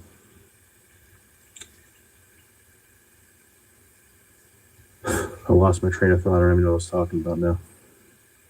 This is why, another reason, don't smoke pot. Another advice, don't smoke pot. So stupid. I haven't smoked in a little bit. Like 15 minutes.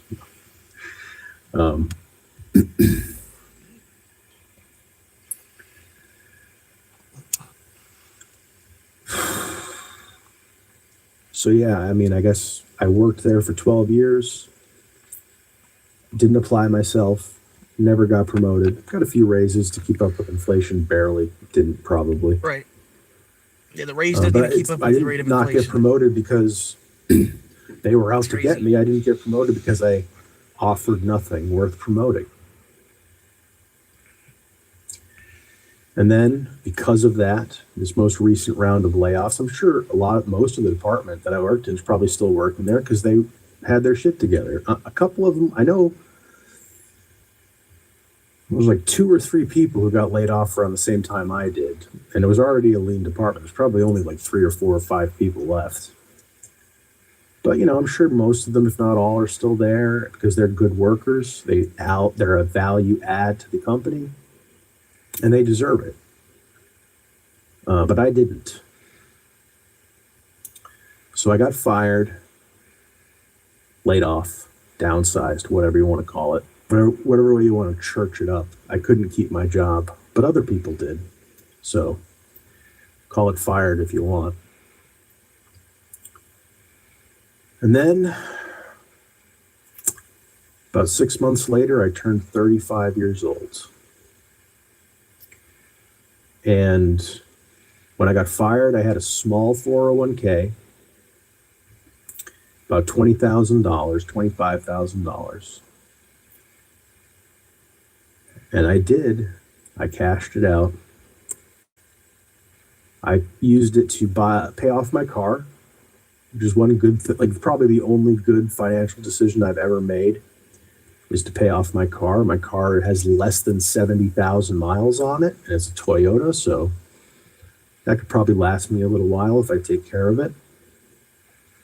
Don't have a car payment anymore. I do, however, have credit card debt and a personal loan totaling about less than $10,000 in debt. But the last couple of months, and again, I am laying it all out here. This is embarrassing to say. The last couple of months, I have been missing payments. Still don't have a job. Why don't you have a job? Because I'm a fucking idiot. I have been looking. I just went to Cumberland Farms for an interview that I had scheduled, and they weren't even hiring. Isn't that great? You apply on Indeed. They automatically enroll you for an interview. You spend all this time filling out these forms. You schedule the interview, but you never actually dealt with the person. And I show up. Lady has no idea what I'm talking about. Apparently the computer systems, I'm assuming they simply just didn't take time to toggle a setting to not automatically interview people. But either way, it's still on me. Because I knew in the back of my head, I haven't talked to a person yet. I feel like there's not a security to this interview because I haven't spoken to a human being yet. And maybe I should call them or something. And I never did. Looking forward to it and shit. And then a few days later, I show up bright and early at 9 a.m., which for me... I got an interview in 3 days. I'm just hanging out. Got an interview in 2 days tomorrow. I'll get a shave or something. Yeah, it'll be all right. It's just a gas station, Josh. It's all right. It's very difficult right now because my sleep schedule is so messed up. I'm basically up all night. And I show up there half asleep, but trying to look presentable and for Cumberland Farms. And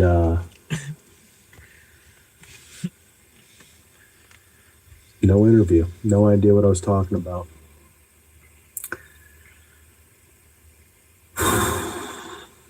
And for a minute, I was really crestfallen. Part of me was relieved because I don't want to work at Cumberland Farms. And I went home to my mother. And I was just like, I don't know. I wouldn't say I was distraught when I got home. By the time I got home, I had kind of calmed down. I was like, whatever. And I was looking at my Indeed resume. Which means, so basically on the drive home, he was like screaming his head off, probably like, motherfucking stupid fucking computer, fucking bullshit, fucking application crap. And he finally made it to the house and he was like, it's just whatever. It was a big waste of gas. Whatever. It wasn't an interview. And I applied. By the time I got home, I had kind of calmed to my mother.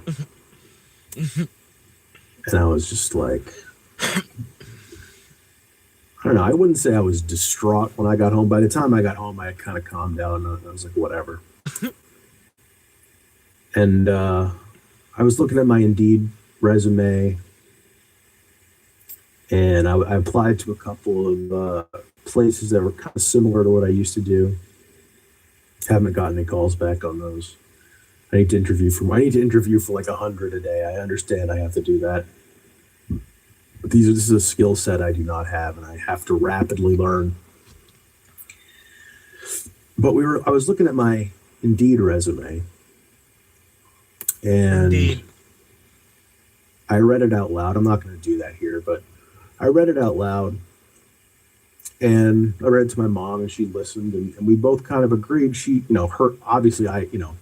she told me, and I kind of agreed, felt good about that. It was a good description of my job, right? You put your job in the resume, the years that you were there, and then you have a little blurb explaining what you were doing. Right. And it's kind of a way to both signal. So the job history that I filled out on the computer that didn't do anything, when you wanted me to do my job history, the last 3 jobs that I worked at and how long I was at each job and what the name of the supervisor was, what the name of the company was, what my title was, and a brief description of what I did. I have to make a whole nother resume with the same information on that. Like, for what? Well, the kind of work you were doing, but also the kind of person you are through the way you present it, with writing and persuasive writing, marketing yourself a little bit without being clumsy about it. And we both agreed it was a good blurb, a good resume blurb, whatever you want to call it. It was intelligent, it was cogent, it was comprehensive. Although there's one duty I realized I forgot to add to it. I have to go and add, but it's comprehensive. It was clear, well written. It kind of highlighted some softer skills I have that are useful, like image editing and writing. Welcome to Top Heroes. It all starts with a small fire. No rushing, no shortcuts, just time. And I went from, because like at this time I had really only been looking for like retail because I had spent so many years in this job doing the bare minimum and being a terrible employee, the worst kind of employee. I kind of wasn't even bothering to look for anything adjacent to what I was doing. I was just looking for retail because I know I can do. I was selling myself short. I wasn't giving myself enough credit for my intelligence and my experience. And again, very low level stuff, but it's better than Walmart, better than Burger King. And I'm not trying to look down on anyone who works there. I'm just saying in terms of the marketability of skills and experience, it's better than if I had just worked at Walmart the whole time. So after I discussed this with her, my mother, who I live with. You know, I made the decision, well, maybe I shouldn't set my sights so low, right? Maybe I shouldn't just go to Cumberland Farms. I'm going to have to work retail or something in the short term just because I need money. I need income. But at the same time, I've been applying to these more adjacent positions at companies, title companies, mortgage companies, banks, that kind of thing. And in doing this, I've, you know, my sights were set on something a little higher and more ambitious than retail. Because I realized, like, you know, retail, especially 35 years old, you know, you think, oh, I'm just going to do it for a year or two while I get my feet under me. And then you wake up at 50 years old and you're still working retail. It's really easy, especially if you make it work and you get enough jobs and you put enough hours together that you can pay your basic rent at a shitty apartment. And then because you're working so many hours and it's so soul crushing, the jobs that you're doing and the compensation you're getting, you have no energy left or ambition left, energy, happiness, good vibes left to get out of it, to go to school, to set your sights higher, to start a business, whatever it is. It just becomes kind of enough. And you're also so depleted at the end of it that the effort required to get out of it is just too much. And the older that you get, the less energy you have. So that it just compounds and compounds. So while I was in this headspace of recalibrating my abilities and capabilities, It's like exhausted, man. setting my sights a little higher than Walmart In the heat, or too, Burger man. King. The heat gives you a good amount of exhaustion too. I'm not going to name the field only because if I do get into this, I want as much as possible to keep my professional and my streaming life separate. So I'm not going to give too many details on the exact field. I feel bad about this because I want to be totally open and honest, but at the same time, just for risk mitigation, I have to be a little bit opaque about this. But suffice it to say, the field is, you know, business oriented, kind of, not business owning, but business oriented. And if you spend your time to upskill and all that, and you put in crazy hours for a few years, and you're really driven and hungry, you can make decent money. Not millionaire status, but you can make a few $100,000 if you're really good and you go to the higher levels. Yeah. Well, if you bust ass enough, you might can make $1 million in 20 years. You down? Are you going to do it? Fucking goddamn. That's what I'm saying. The amount of fucking work they want out of me to make $1,000 a week, it doesn't. No. Nope. Nope.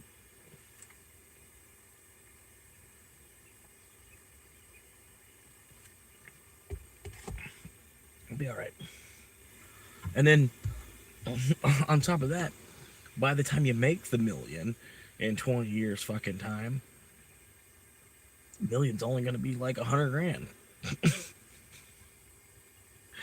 But even at like the lower and mid levels, you can make, you know, high 5 figures, sub 6 figures, you know, which is not great, especially depending on where you live, but it's a lot better than Walmart.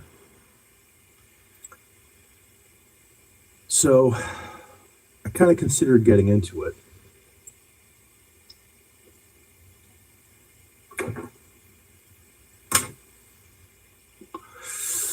So then when you decide to get into something like this, you research everything, you look up all the pros and cons, you read Reddit posts by people who are doing it.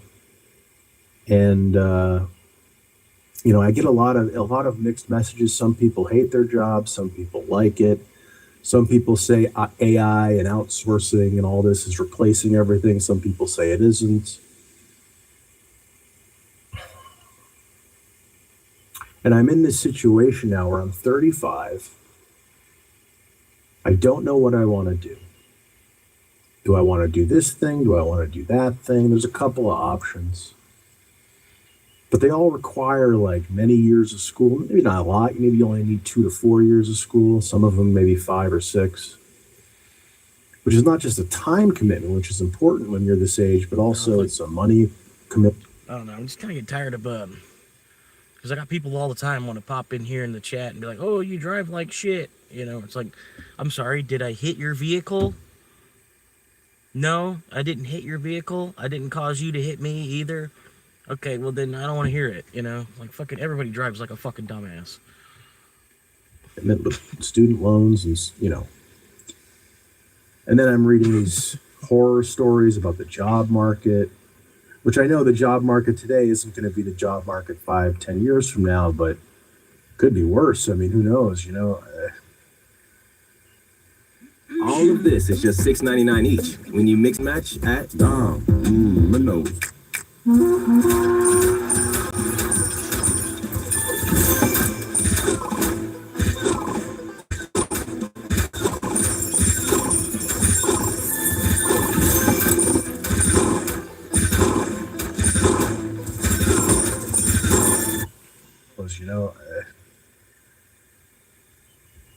So I'm in this position now where I'm 35. I have basically nothing. I have some time, like I'm not like 50 or 60, and even if you're 50 or 60, you could probably do some things, but like I don't have, again, the luxury of trying things out. I'll spend a year doing that, I'll spend a year doing this. Maybe I could get away with that for like 2 to 3 years, trying to not like just sitting around thinking, but actually going after things and seeing if they work. But again, by then I'll be 37 years old, 38. I'll be almost 40 years old, just figuring out what I want. I'll be way behind the ball. My earning potential will be crippled. And there's no guarantee at the end of it to even have a job waiting. That's the reason, like, even during my 20s, which now is like when I was 20, that's 15 years ago, even back then, I did go to community college. I got a community college associate's gen ed degree. It took me 4 years to get a gen ed degree from a community college.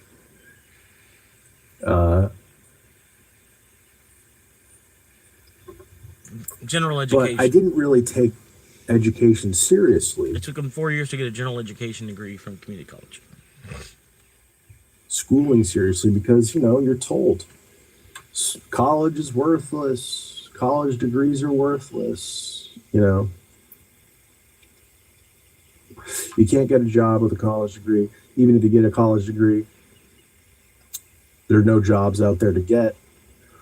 So, and they're all liberal lib shits in college. So I was just like culturally, I wasn't built for it. And I hate sitting in a goddamn classroom. I'm just not that kind of person. So I didn't go to college, really. I didn't really get a degree. And more importantly, I didn't get any real experience or skill sets or marketable skill sets in my 20s that I could now leverage in my 30s. And again, you hear people like, I've read these stories. I'm going to try to keep it vague, of people with like 15 years experience all over, an industry, high certifications, high credentials, and even they are having a hard time finding work. So then I'm thinking about now at 35, just potentially getting into it. not really being done with my schooling until like 39, 40 years old. It's going to take, if I want to get a bachelor's, it's going to take at least 4 years. And if I'm doing that while I'm working full time, am I going to get it done in 4 years? Maybe it takes me 5 or 6.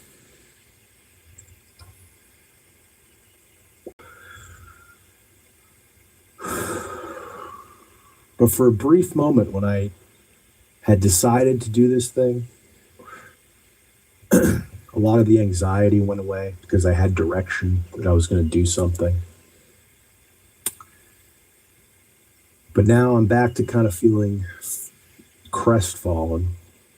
I didn't think about this initially. I didn't think about this until tonight, actually. And this kind of is one of the reasons I'm doing this. I want to be a content creator. I want to be a streamer. I want to play video games. I want to crack jokes. I want to do stuff like this, talk and just chill. Right. And meet people, talk to people. I want to do that. I know it's hard to do that as a full-time job. And like I said earlier, like even if you manage to get lucky and turn it into a full-time job, you never know, which.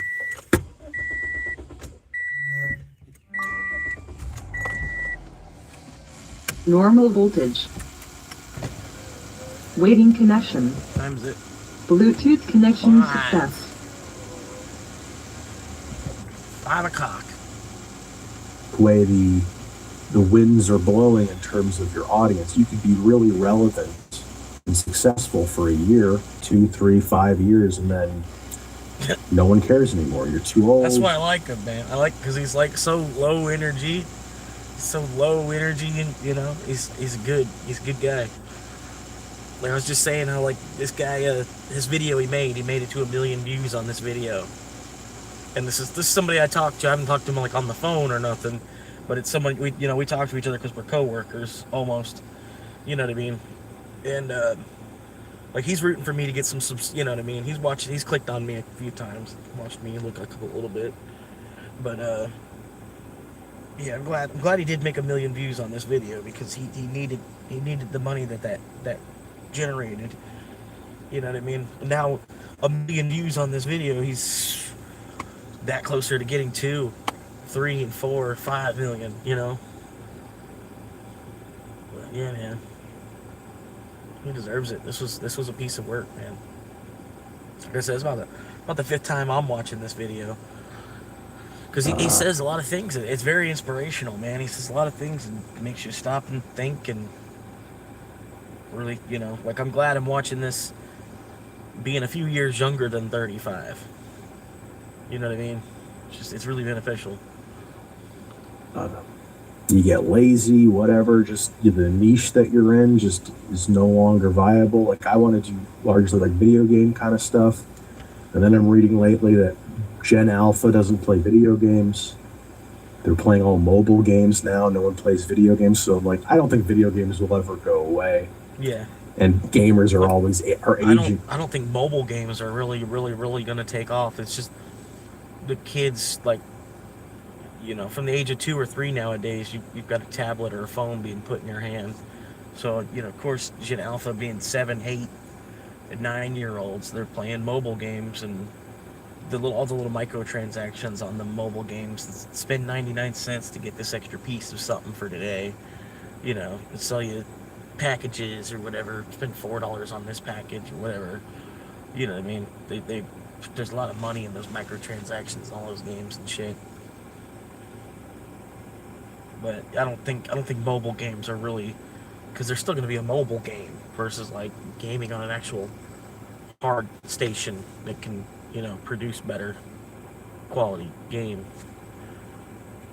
With me, like the average gamer is like my age now. But, things like that can happen. Algorithmic changes, you say something you shouldn't and you get demonetized or banned. I mean, I want to be kind of a funny guy, so there's that risk as well. You're still working when you're a YouTuber or a Twitch streamer or whatever. There are other places like Rumble and Kick, but the two main games in town are Twitch and YouTube, and those are often worked together in tandem with each other in the streamer kind of thing. And you're working for a couple of bosses, either of which could fire you at any time. And if you're trying to be a funny guy, maybe a little edgy, there is that risk that you run afoul of their guidelines and they can just turn it off overnight and you are fucked. So while I definitely do want to do this YouTube thing, and I do want to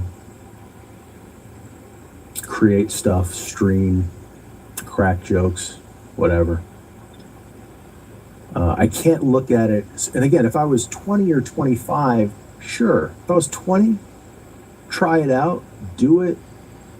If you get banned or it doesn't work out in 5 years, you're 25. You can do something else. But now I'm 35. So again, we come back to that. I almost look at it like, once you get over, like we don't all age at the same rate. You know what I mean? I don't think you necessarily aged or matured a year just because the rock went around the sun and made another rotation around the sun. We're supposed to have aged or matured or grown up just this much because we went a rotation around the sun. Like, all our bodies are different. You know what I mean? I almost feel like, I don't know, I feel like I'm still in my 20s or something. You know what I mean? I don't even feel like I'm like really 30 even yet. Just, the way time and everything, the way we rotate and everything, y'all want to say I'm in my 30s, but really it's like I started out 10 years behind as it is. So really, I think it's safe to say that I'm still in my early 20s as far as like the success and career ladder are anyway. Like, doesn't fucking matter. for that 30, it's like your time, you don't have time anymore. Your time, or you do, but it's a lot less. And you have to start thinking more strategically about what you do with your time. And things have to have more immediate returns for you to consider them. What are you all freaking out about? More immediate and secure returns to consider them, because you don't have the time. You don't have the time, you have less energy.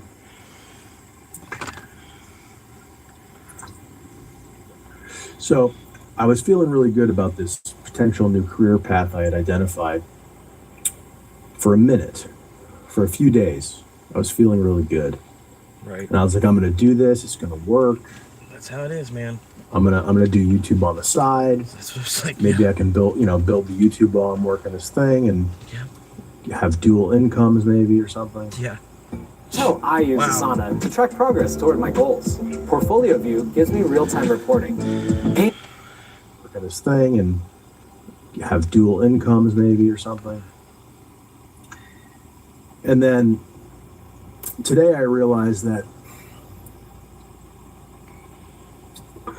being a content creator, especially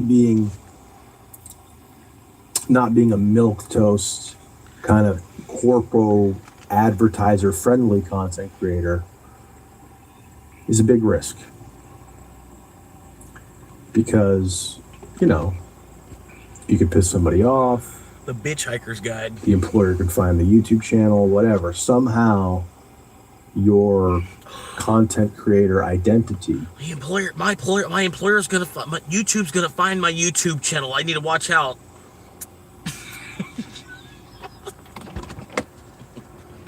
I'll be right back.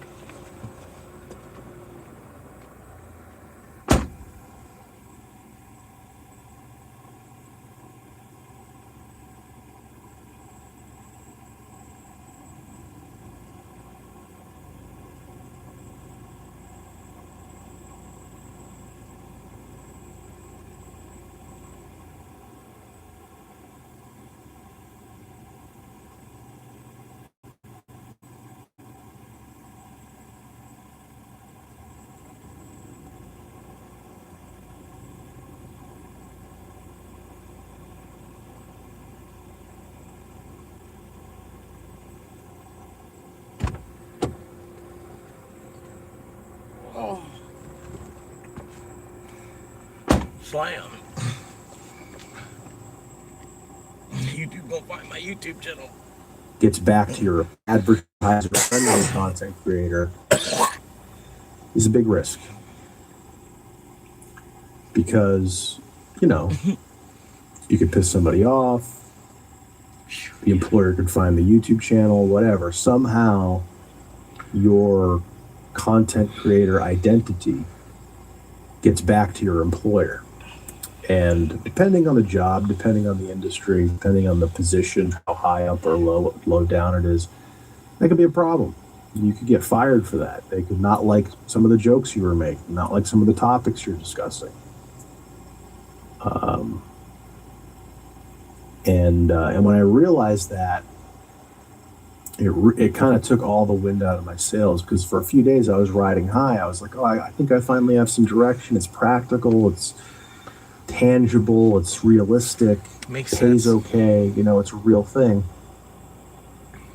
But if I pursue this, does that mean I have to quit doing this? Now, I haven't even... That's the one thing, like, ultimately, like, if you do it enough, YouTube will pay just like any other job. There's just a long period of time before you start to get paid. And it'll be a long period of time before you get the pay of, like, the actual job. But you can eventually, yeah, you can. It's be a hobby that you do actually make some income from a little bit of viewership. After a while, it does start to pile up. It's like a compounding interest thing. Because, like, every video you've ever made, there's more and more of an opportunity for more and more of the world to see it.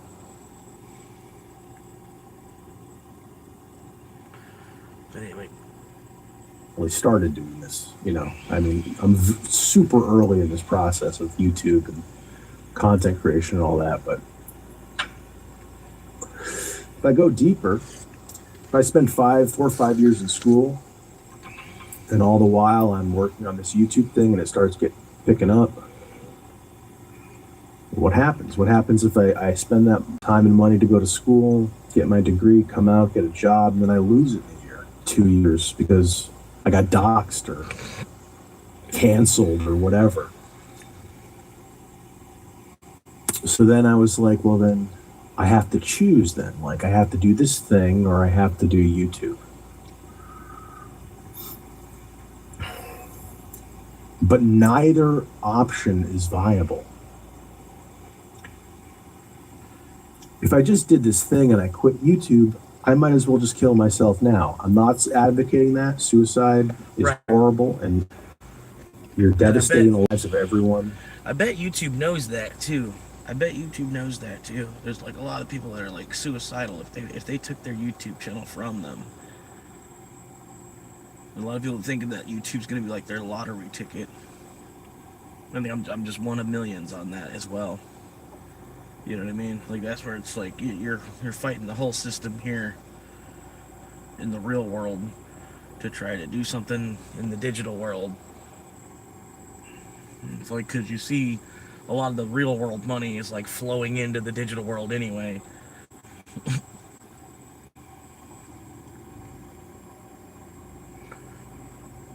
But man, yeah.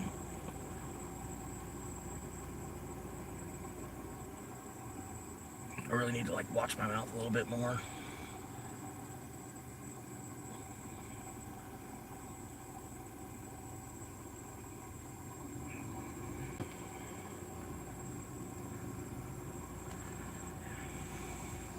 And your people you don't even know will be harmed.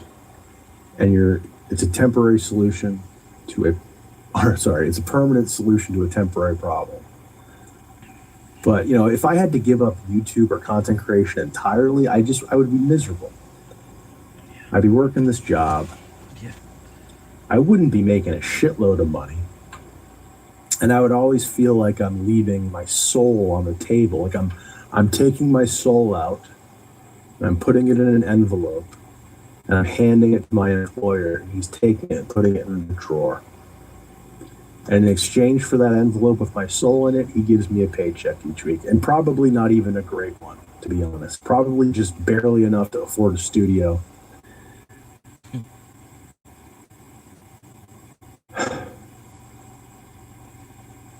And I just can't do that.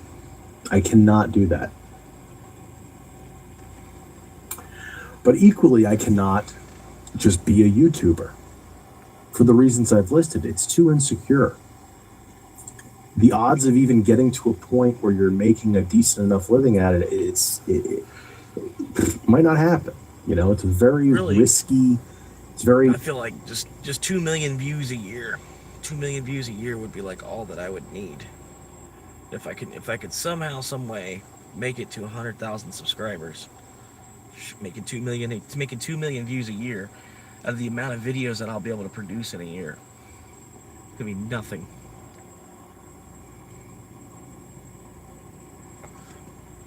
Like, granted, I'm not gonna have 100K subscribers watch every single video that I produce, but I'll probably have 10K, maybe 1K of that 100,000 subscribers will probably watch everything that I produce. And then I bet you with the 100K subscribers, some of my better videos will make 250,000 views. I really gotta put more like elbow in the actual production of the video. I do like live streaming. I really do like live streaming. But I also feel like the videos there's a lot more editing that goes into them it makes a prettier product. Whereas the live stream, it's too raw. It's too raw. It's too unfiltered. It's too crass. It's too abrasive. It's too whatever English you can add. There's a million different English words you can use to describe it, probably, or to describe me. I must have either been called or labeled at least 100,000 different fucking words at the point.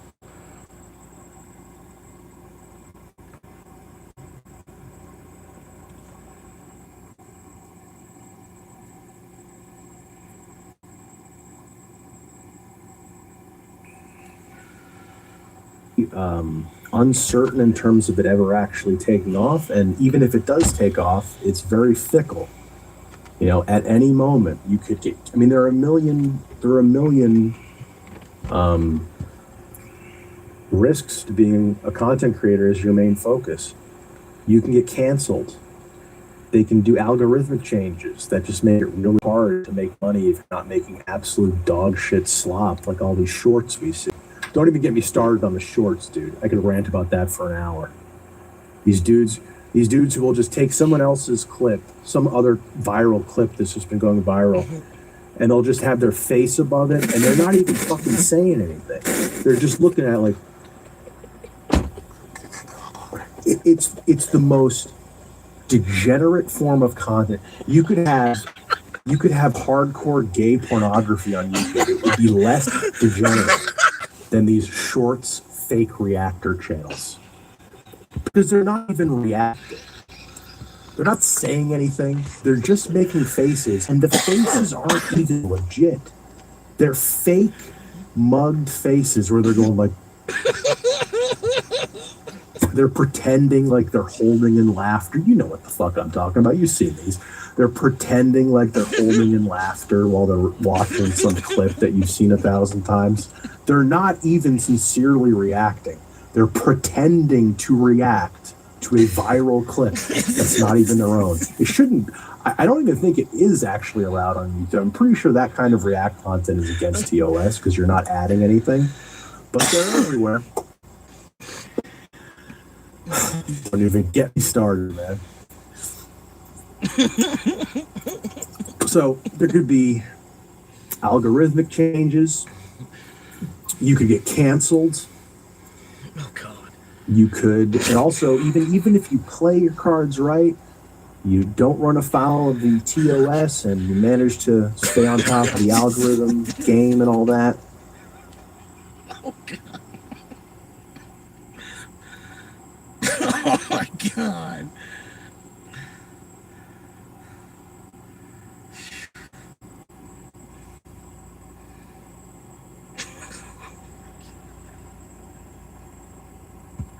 Oh my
Sorry, that was a personal phone call. I appreciate those of y'all that hung out.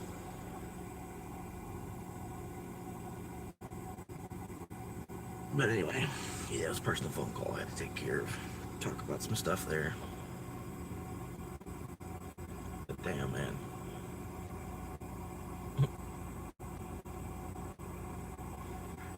These people, they probably think I'm scoping out this neighborhood or something. Yeah. Scope out.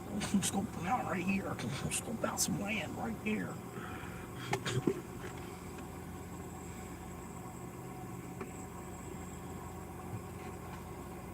I was like, morning, neighbor. Morning, neighbor. Alright, so I gotta poop somewhere. Gotta poop. Gotta drop a bomb. I probably should just go up to the gym, maybe. It's actually, that's a trip. It's a lot of gas to do that.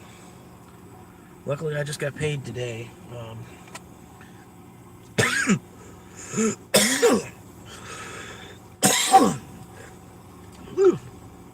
Actually, before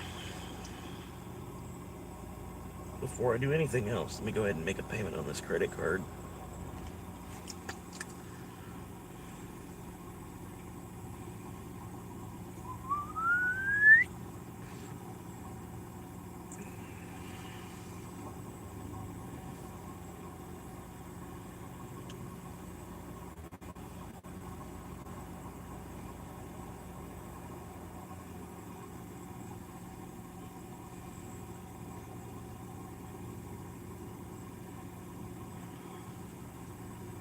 Just making a payment on a good old credit card here.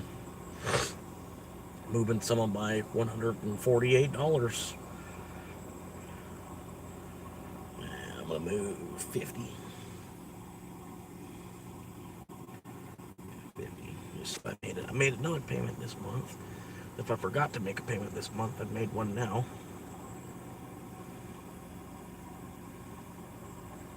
Boom, close.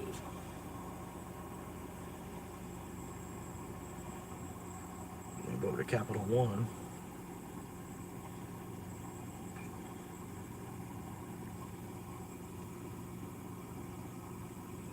I'll drop another 50 on Capital One.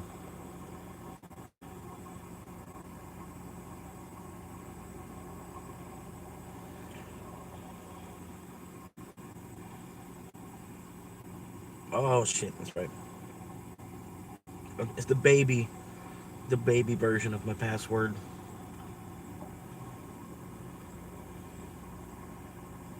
I thought it was my password, but it wasn't my password. It was like the baby version of my password.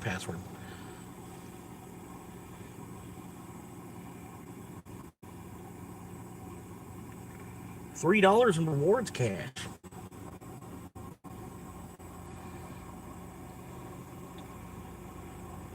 All right, let's see. Did I make a payment? Did I make a payment this month? Hang on. Let's just double check it because it's almost the end. It's already the 20th. Already the 20th of the month. Just making sure I did pay on what is my two bills, basically. Come on now, load. What is problem?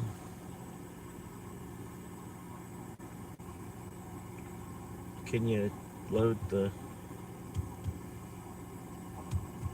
Come on. Why is it like our phones sometimes, like mine at least, both of them, they still move like internet in like 2002 or something sometimes. It's just like it's like this page should be only a few megabytes. I don't understand what's going on. It's just like, oh, there we go. Maybe spend another 3 minutes on this page, maybe. Okay, there we go. Payment. Boom. Okay, I did make a payment already this month. Cool. So I'm gonna send him 40 then. So I'm not flat, complete busted. Select amount. Dude, what are you doing?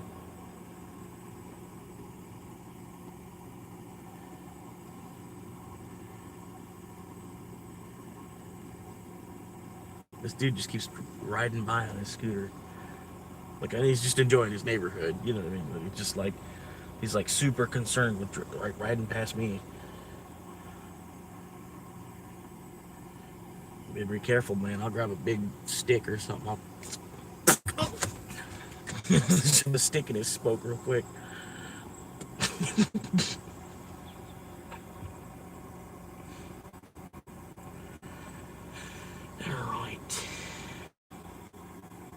Alright, cool. Got another payment on both credit cards.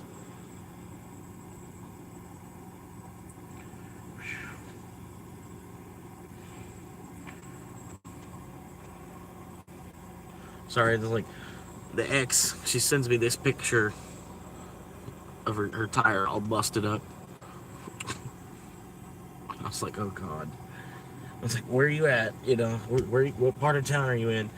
She's like, oh, that was last night. I'm fine. I'm home now. Got the spare on. I'm like, okay.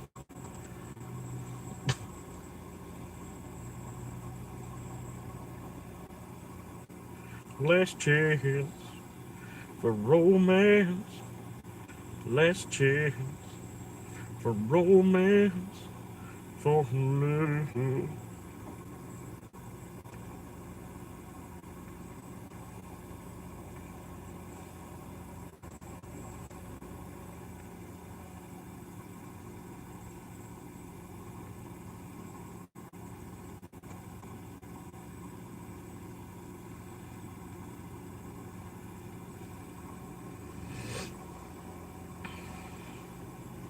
The last chance for romance.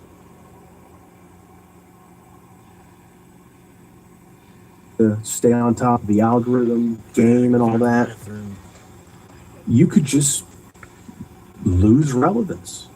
You know, you could just, not that I have any relevance now, but if I were able to build some, you know, you can just lose it overnight. People are fickle. People age out of things. Generations pass, and different kinds of things become relevant. And, you know, like, for example, think of like Asmongold. Is Asmongold going to be a big fan creator until he's 70? It's possible. If anyone can do it, it's him, because he's already built that brand, and he's good at what he does. Yeah. But Asmon, he's gonna be a creator 80, 90. If he lives that long, yeah, he's definitely gonna be making videos at like 90 years old. Just like Eminem's still gonna be rapping at 90. What's this guy doing? You missed your driveway? You really missed your driveway like that? Really? There goes the scooter kid too. What are you doing? How did you miss your driveway?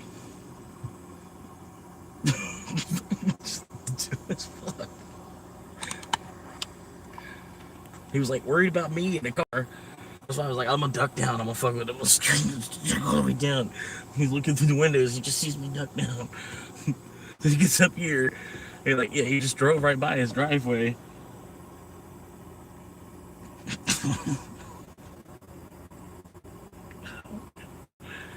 People are dumb. For a lot of people, especially people who would just start at 35, can you be secure even if you were to bust your... Yeah, like I've introduced him to Bitcoin, basically. Like, it was something like people have told him about, you know, throughout the year. People, you know, Bitcoin. And you've heard about it, but you just try to ignore it because you deem it as a scam because currency's involved, you know. But I was telling him, like, no, dude, actually, like, look into it, man. I was like, you know, spend about an hour watching, like, you know, do some research on it somewhere, you know, find a video that, you know, maybe you like the way the guy talks or whatever. You can retain more of what he's saying. But yeah, man, like Michael Saylor, he's almost like Rockefeller. He's like Michael Saylor to Bitcoin is going to be like Rockefeller was to oil, basically. Look, here we go. I don't know what this is about. Check this out. Here we go. Confrontation. Y'all ready? Some action gonna come. Ass off for 10 years building your online thing. You know, is that going to be there 10 years from that? 20 years from that? Are you going to be able to live off of that? Are you going to be able to retire off of that? It's very fickle. Oh, here they come. So I can't just be a YouTuber because I need to. Sorry. Yeah, as far as I know, I mean, unless you got $100. No. Well, that's the only way you can help me. What are you doing sitting in here? Just doing my live stream, hanging out, like, or basically I'm working my job right now. Where do you live? Here in Ocala. You're live streaming out here? Yeah. Well, you know what? I'm pretty much, I'm live like 72 hours a week, trying to make it the job, you know what I mean? Anyway, you're in a neighborhood that is restricted, and you need to leave this neighborhood now. All right. Okay. Stop sign, turn left, and out. Okay.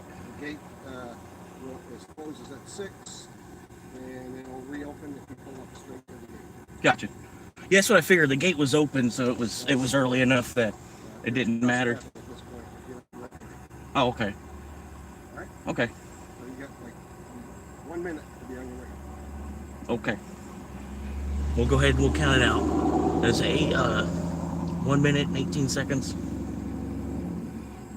I'm gonna watch the rest of this video before Make I go. money now, and He said I'm the not gate going to be making closes that at much 6 money or some shit. off of YouTube. Like, so I'm already in the late short anyway. term, if at all.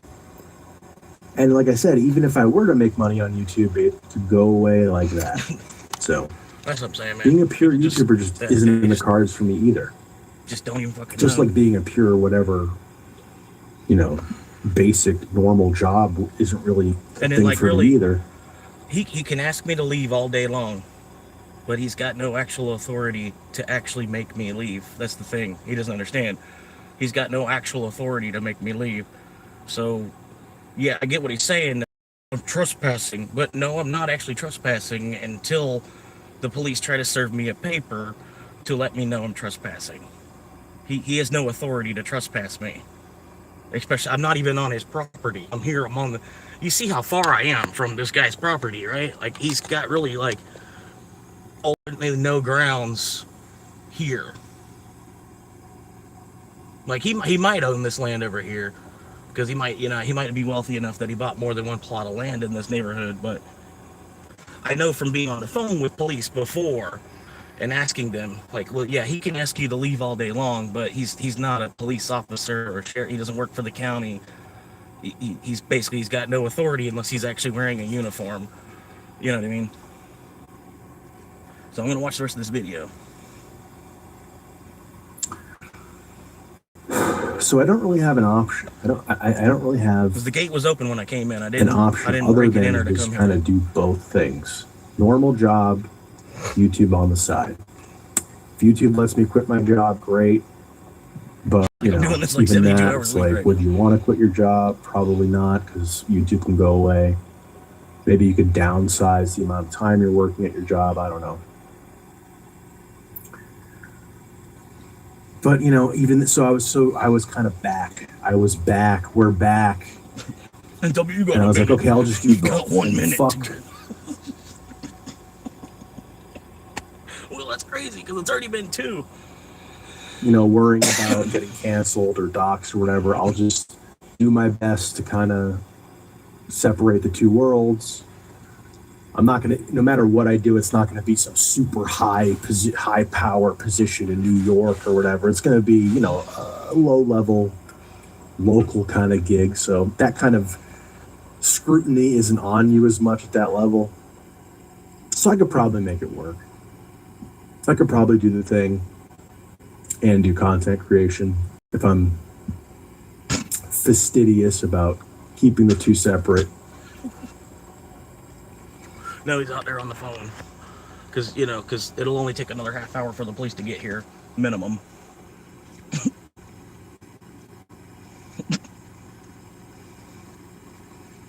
Did he just connect to my Bluetooth? But then, so I was back. I was like, okay, I'm going to do both. And I don't care about the risks. I mean, I care about them. I'm aware of them.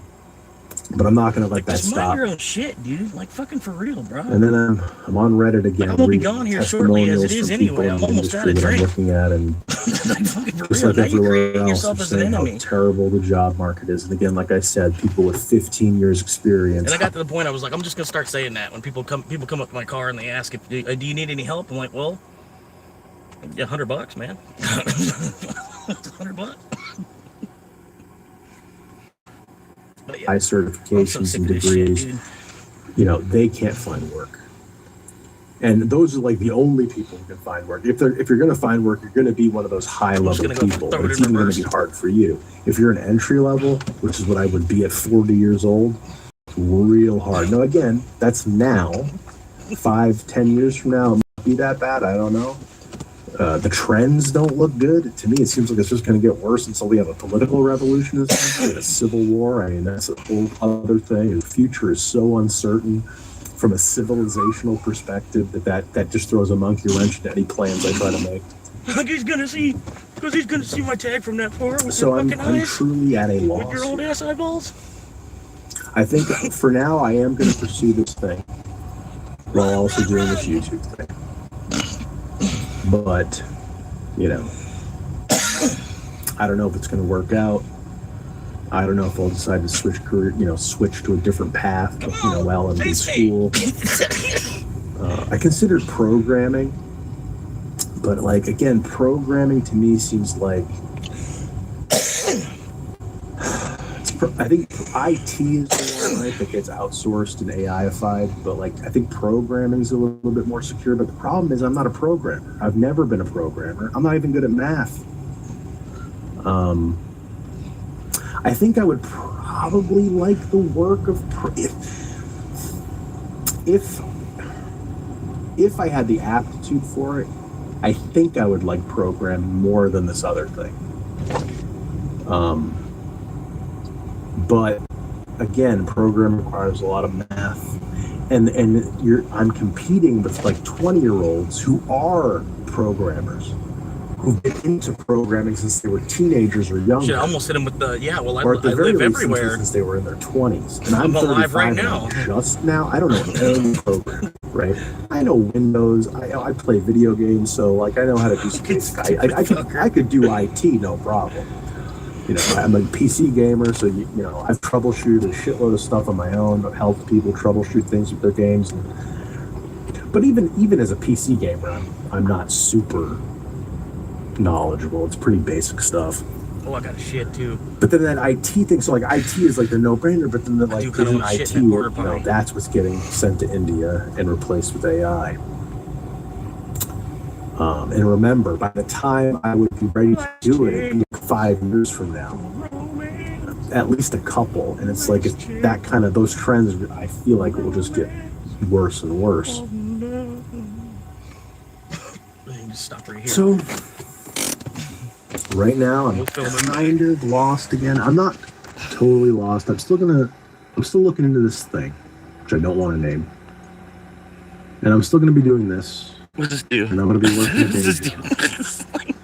What does this do? Cumberland Farms, Walmart, 2 of them, 70, 80 hours a week. It's gonna be awesome. And what does this do? Does it work? Does it work? Are they coming?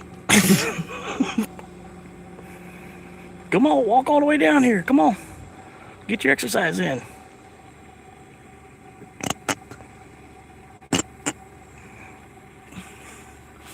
I thought you already called them. What are you calling them again?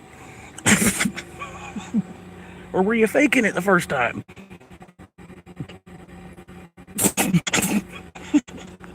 Like I said, I've dealt with this shit so much since September.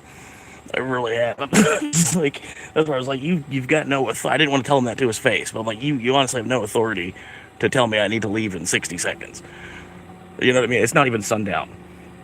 Yeah. These people, I swear. What are you doing? Hey. And then he asked me if I wanted any help. I told him honestly, well, yeah, $100, man. Like, well, then you weren't trying to help me, were you? Almost want to go back over there by him and be like, were you really trying to help me? You know, because that's the thing. It's like you come up approaching me like you're trying to help. You say, hey, you need help. Just go around. He goes, you're good. Just go around. Just go around. Go around. Go around. What does that do? What does that do? This guy, I swear. What are you doing, bro? What does it do? What does it do?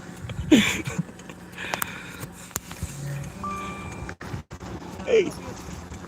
Oh, do you want to actually help me? What are you doing? Because the other guy, he asked me if I needed help too, and then I was like, well, yeah, honestly, I do need help. What are you doing inside here? I'm just traveling. I'm a time traveler. In your private neighborhood. Well, the gate was open, and it was daylight hour, so... Still a private neighborhood. Oh, okay. So I'm pretty good at watching the gate. Gotcha. Yeah, I'm heading that way, as you see. Go ahead. Yep. I'll stay here for you. Okay. Like, if you want to sit there for another 5 minutes, it's fine. I don't fix your car and your license plate, What does that do? I don't know. Yeah, that's what I'm saying. I was like, I'm stopped at a stop sign. You got a picture of me stopped at a stop sign. Well, it's a four-way stop. Stop and go. Trespass. Oh, it's a neighborhood, bro. I'm here shopping. I'm a Bitcoiner. I'm gonna own land in here one day. It fucking matters. It's daylight. The gate was open, you stupid fucks, I swear. If you weren't so fucking brain dead.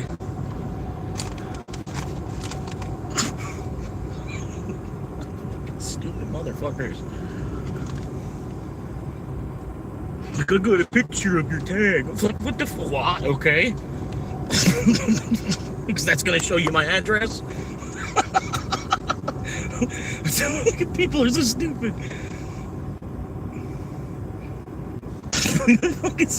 You saw the gate was open. Like fucking. It's in the live stream. The gate was open.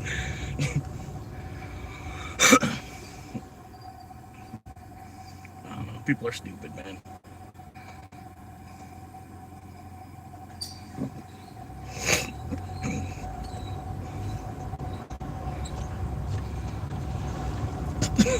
I got him with the ball gazer. I hit him with. And then look, and then I just go up one. I just go up one street. Let's go up one street. That's the whole reason I pulled in there, because the gate was open, and I knew it was a private neighborhood. So I'm like, well, this is a safe spot to park for a minute. This is a safe spot to park for a minute. Only have to worry about the community here. I've been there. I've been. You fuck with them just enough. Fuck with them just as much as they're fucking with you. You know what I mean? Because really, you come up asking if I need help, and I'm like, you know, well, honestly, I'm like $5,000 in debt. You know, if you want to help me out, I'll pay $100 from you, $100 from him. It'd be, what is that? You know, it's like, what is it, like 2%? 2% of the money that I need to pay the debt. And then look, now I'm on church land.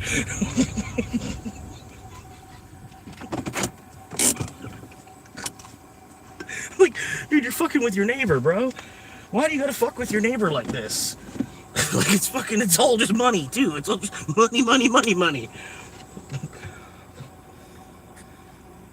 Be fucking around with your fucking neighbor. Like, it's just like, come on, bro. Like, I'm your neighbor. I'm out here looking for land. Coming out here to buy some of this land someday. Fuck, man. That's what I said. People just need to mind their own, dude. Like, cause honestly, man, like, what if I would have had a gun, right? And then the two of them walking up on me, I could have real quick. They're stupid, dude. Like, cause you're in your car. You're like you're anybody in your car. Like I told them, I'm a time traveler. I'm just traveling through time. I've got time and I'm traveling. I'm a time traveler.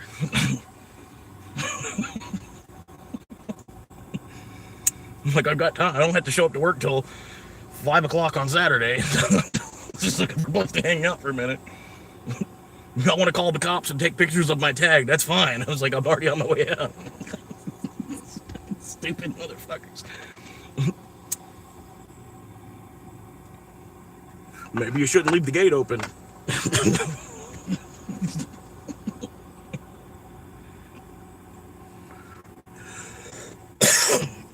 I got a picture of you trespassing. I'm sitting at a four-way stop. Sitting at a four-way stop sign. That's how stupid people are nowadays. And like I said, what if I was like someone on the run already from a murder, like from Detroit or something, you know, like, and y'all want to get up all the way up on me like that? It's just been pop real quick. All you would have heard was a couple pops in the neighborhood, you know, because I would have had a silencer on it, shit too, maybe, you know. People are dumb as fuck. All the time. Majority of the time. Majority of the time. Just straight dumb as fuck. It was just dumb fucking move. Even if there was two of them, like neither of them were like, you know, holding anything. What if there had been like 6 of us in this car, you know, like. But it was just stupid. They approach asking if you need help, and then you say, well, yes, I do need help, and then they tell you to leave. So it's like, well, then why did you ask if I needed help? Like, that was fucking stupid, bro. like above all else, just fucking stupid. Coming up, asking if I need help, and then I say, yes, I do need help. I wouldn't be here right now if I didn't fucking need help. You fucking idiot. Jesus Christ, people. Fucking have some love for your brother.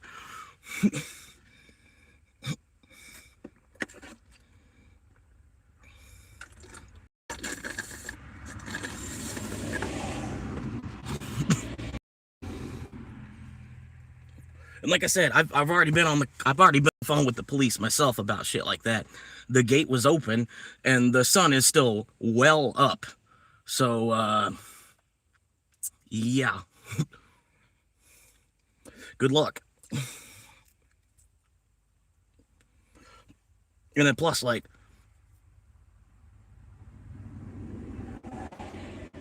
was I even doing anything? No, my car was just sitting there and idle.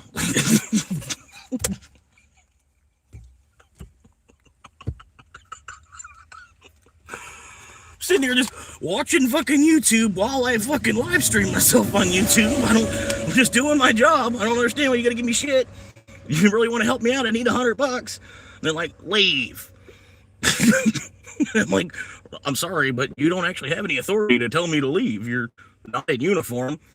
You're not even on the clock for some kind of construction company or anything right now. You're just being stupid in what you're doing.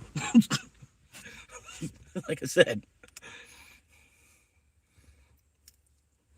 But anyway, that's just people, man. That's people nowadays. That's the America I get. You know, y'all wonder why I'm not picking up the torch and running full speed, because it's like, look at this place, dude. Look what y'all did to this shit.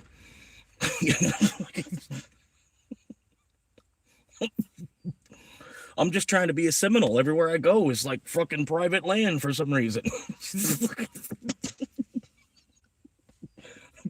Like, what do you want to be when you grow up? I want to be a Seminole.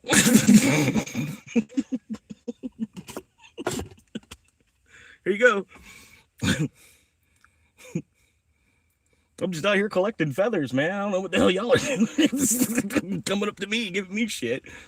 Coming like you want to offer me help. Like you was really gonna offer me help too. That's what I say. You weren't even ready for it when I was like, yeah, what about $100? You know, I do need a new tire. It's not flat right now, but it, like, here, let me let the air out of it. Give me $100 so I can get my tire. This is what I did. Why I'm here. My tire's fucked up.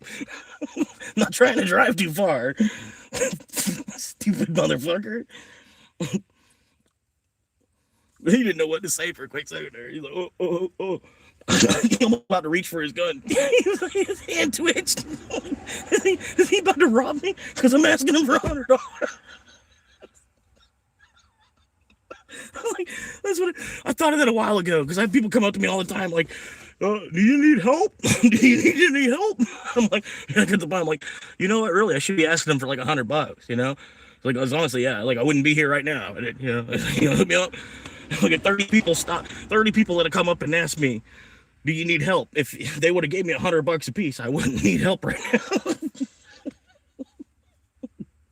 That's the beauty of it. Like, well, then why did you ask if I needed help? Fucking brain dead redneck.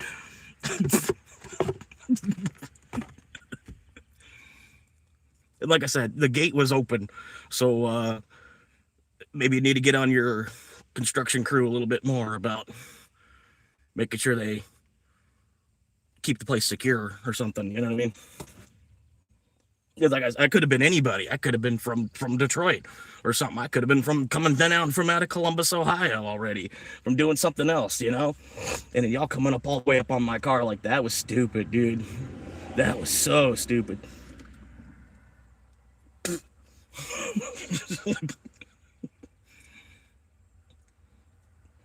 Wow. But yeah, it's like it's a daily thing, bro. Like I said, I've been on the phone with the cops myself. That's why I know what the rules Normal are. voltage. Better than you, apparently. Waiting connection. Bluetooth connection success. At some point soon, I'm probably going to have to go back to school, get an associate's. But I'm a little Now, I'm going to finish my video. Terrified. Scared. Is that okay? And is it okay now that I'm 200 yards further away? Pretty good, but mothers, they tell you what you want to hear. They're nice people. They love you. Ass motherfucker. Helped me a little bit, made me feel a little good, but not enough to totally assuage my fears.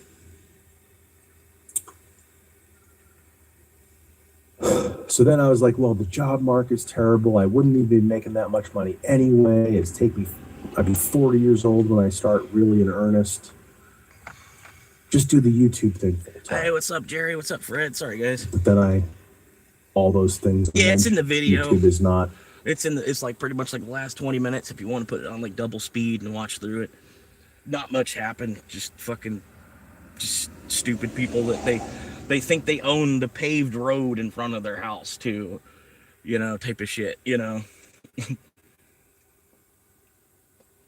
Like, am I on your land? No. Well, then I'm technically not trespassing then, you know. You can't trespass me because I'm not on your land. That's the part you don't fucking seem to get.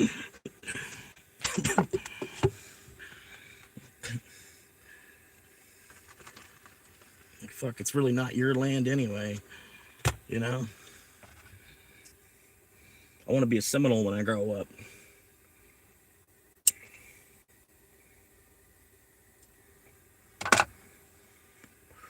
Get into real estate and just be a Seminole. Just keep doing what I'm doing.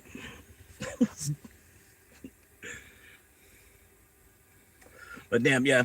I apologize to the two of you. I thought when the viewer rating went up, I thought it was one of them tuning in, like, because they have my YouTube channel now, so I thought they were tuning in to watch how far I went, you know, or whatever. That's why I was trying to talk like I was talking to one of them. Like, y'all are fucking stupid for even clicking in on this. Yeah, like, they don't realize that they're kind of the problem in this situation. You know what I mean? Like, what harm was I doing? Other than maybe to the atmosphere. And then, like I said, now they've just painted themselves as enemies to me. Not that I'm going to do anything, but, you know, it just kind of puts them on, like, a list of, like, people that I know are bad people. Because they've shown themselves to me to be an enemy. So they're on this list of bad people. You get what I'm saying?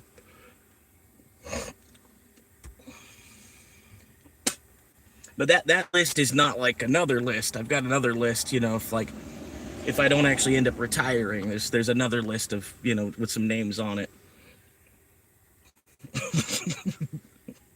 But I'm pretty sure I'm going to actually end up retiring somehow or another.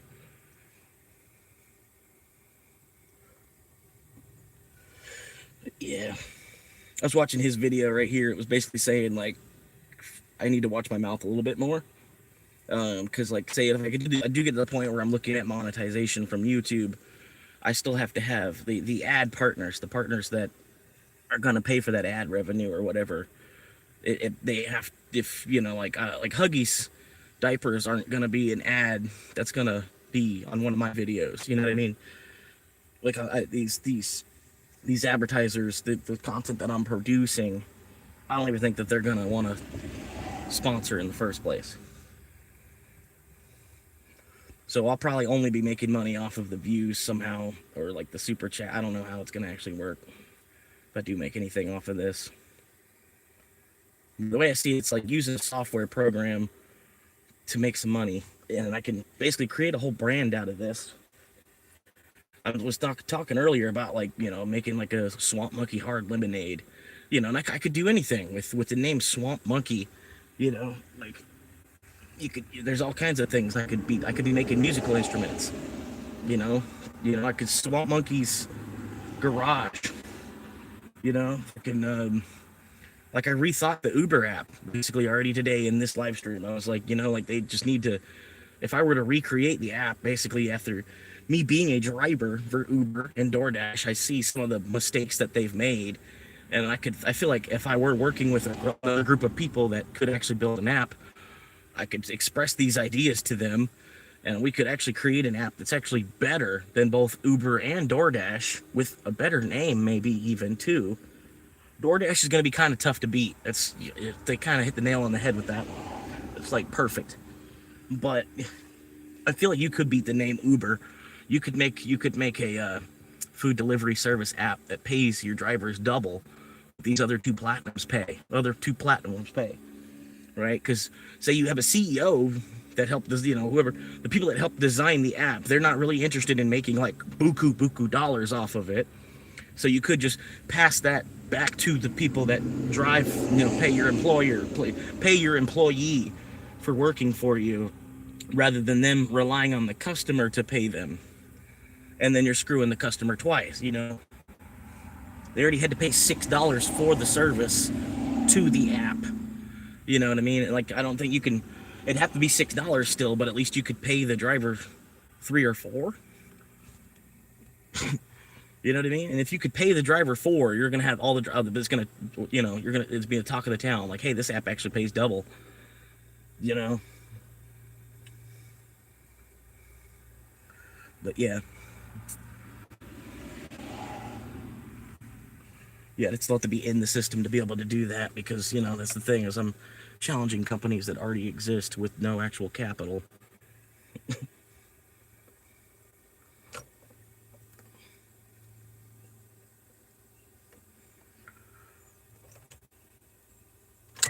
But yeah, that shit was hilarious, bro. It was kind of funny because I've run into it so many times before. I had the perfect thing to come back with. Not like absolutely perfect, because as you say, I'm like, as you see, I had to move down the road. But I still, like I said, they have no authority to chase me out of their neighborhood. They really don't. They were being stupid for doing what they were doing, because they're doing the job of what the police are there to do. Like, once you picked up the phone and called the police, your job as a citizen is to, you know, not put yourself in harm's way at that point, because you continue to put yourself in harm's way after you've already announced that you're calling the police. But the police aren't there yet to actually protect you. So, you know what I mean? I pretty much had the police explain that to me on the phone too. It's like, you know, like they say, well, just stay on the phone with me in case anything happens. I can hear what's going on. You know what I mean? It's like, you know, they're stupid, dude. Three different old guys come approach somebody half their age that lives in their car, and approach under the pretense of helping. And then so, yeah, I answer back with what kind of help I need, just financial. And then they want to chase me off. I guess at that point I was basically soliciting too. I went from trespassing to now trespassing and soliciting, I guess. But they did ask me if I needed. I didn't solicit them. They were soliciting me, and they were soliciting me on the approach to help, which would have been good if if mankind would have acted more kindly in that situation, because they were approaching me asking if I needed help. They could have even offered me dinner, maybe, or do you need to use the bathroom? It looks like you might need a shower. Are you sure you're all right? Rather than being complete assholes like they were about it. And that's why I'm the way that I am. That's why I'm the asshole that I am, because look around at the environment. That's what I'm saying. It's like, it's not even the same America here anymore. It's like, what am I working for?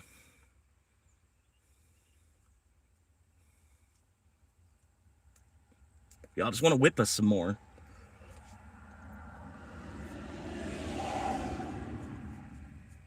But yeah, it's like the whole country's just like a big moving company. You know what I mean? Just keep people on the move, keep people moving, go down the road somewhere else. You know what I mean? They were just doing their job as countrymen. Why is the whole live chat's gone now? I don't know what happened there. The whole live chat's gone. Hang on, let me close I'm gonna be right back. All right, well, the whole live chat's fucked up. I'm not exactly sure what's going on with that, but yeah, like I can't see any of the previous. There's no previous messages. There's no messages for me to read or nothing.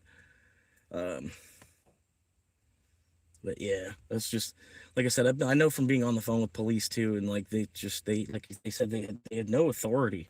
They have no authority to be doing what they were doing. Like, even if they noticed a vehicle out of place, they should have just called the police. They should have never approached the vehicle. It was just dumb. They were stupid to do that.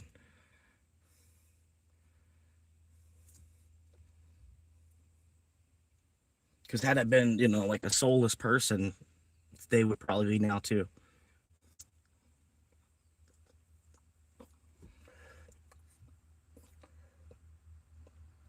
Oh God.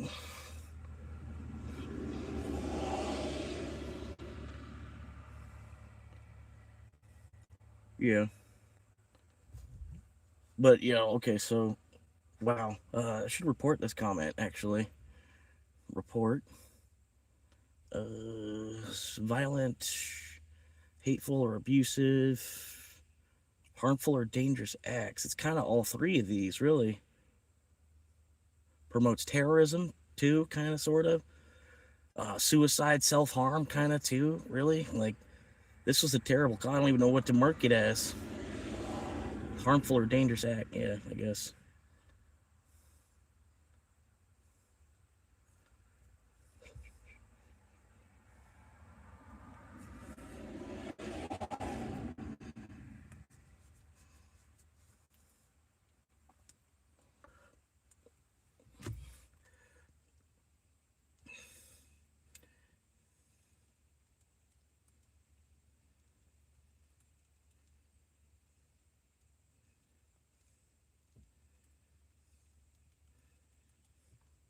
Hang on.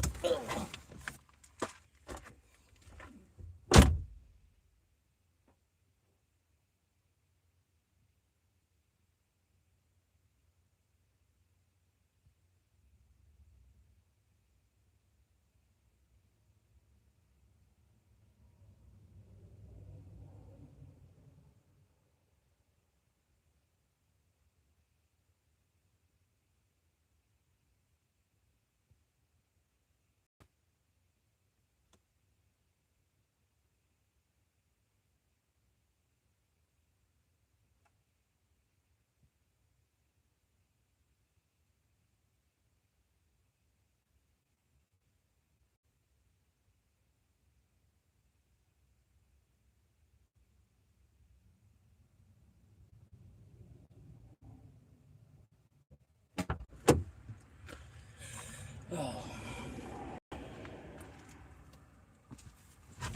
I can't even read the comment to y'all because it deleted it the moment I reported it. He said something like, I truly, deeply, passionately, actually, truly hope that somebody exercises their Second Amendment right and just shoots you and ends your First Amendment right. And it's like, well, the thing is, they'd probably be out of grounds where if they did that, they'd probably get 10 or 15 years because I don't think they're going to be able to claim self-defense if they shoot me. Because you forget the point. I'm not trying to fight anybody. I'm not trying to fight anybody. I'm not even trying to go to work. That's how little I want to fight y'all for this shit. Waiting connection. Y'all want it, you go get it. I'll stay out of the way. I'm trying to stay out of the way. I'm trying to just keep it in neutral and reverse at the same time, you know? Just slowly be backing away from the situation. You know what I mean? So, if you want to shoot me at that point, good luck trying to talk to the state's prosecutor of not going to fucking prison. Waiting connection. For me expressing my First Amendment right. You know what I mean? Like, good luck. Good luck trying to explain that to the state prosecutor, buddy. Mr. Lord Jiren 5150. You love Dragon Ball Z so much that you named your fucking YouTube channel after a Dragon Ball Z character. For fucking real. And then not even a good one either.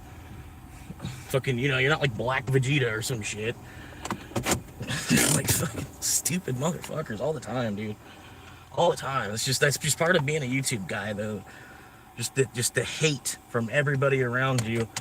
And then you eventually find 100K subscribers or, you know, or whatever. If it does happen. It'd be cool if it does, man. It'd be a pretty good lottery ticket. And it would take a decent amount of work to make it happen, too. You know what I mean? I've already kind of put over a couple thousand hours into this, you know? Fuck. I even tried to tell him, well, I'm just doing my job, dude. I'm like, I live stream 72 hours a week. I'm just chilling in a shady spot. Fuck, everywhere I go, people want to chase me out of there. Say you don't belong. It's like, dude, this was my state. You came here. You came here for whatever the fuck reason. I don't fucking know. Like, this was my state. The fuck? You don't want me here? Then fucking, you need to leave. Fuck. God damn this place. But yeah, I reported the comment because I'm not, you know, not about to have that shit. I really should hide him from channel completely.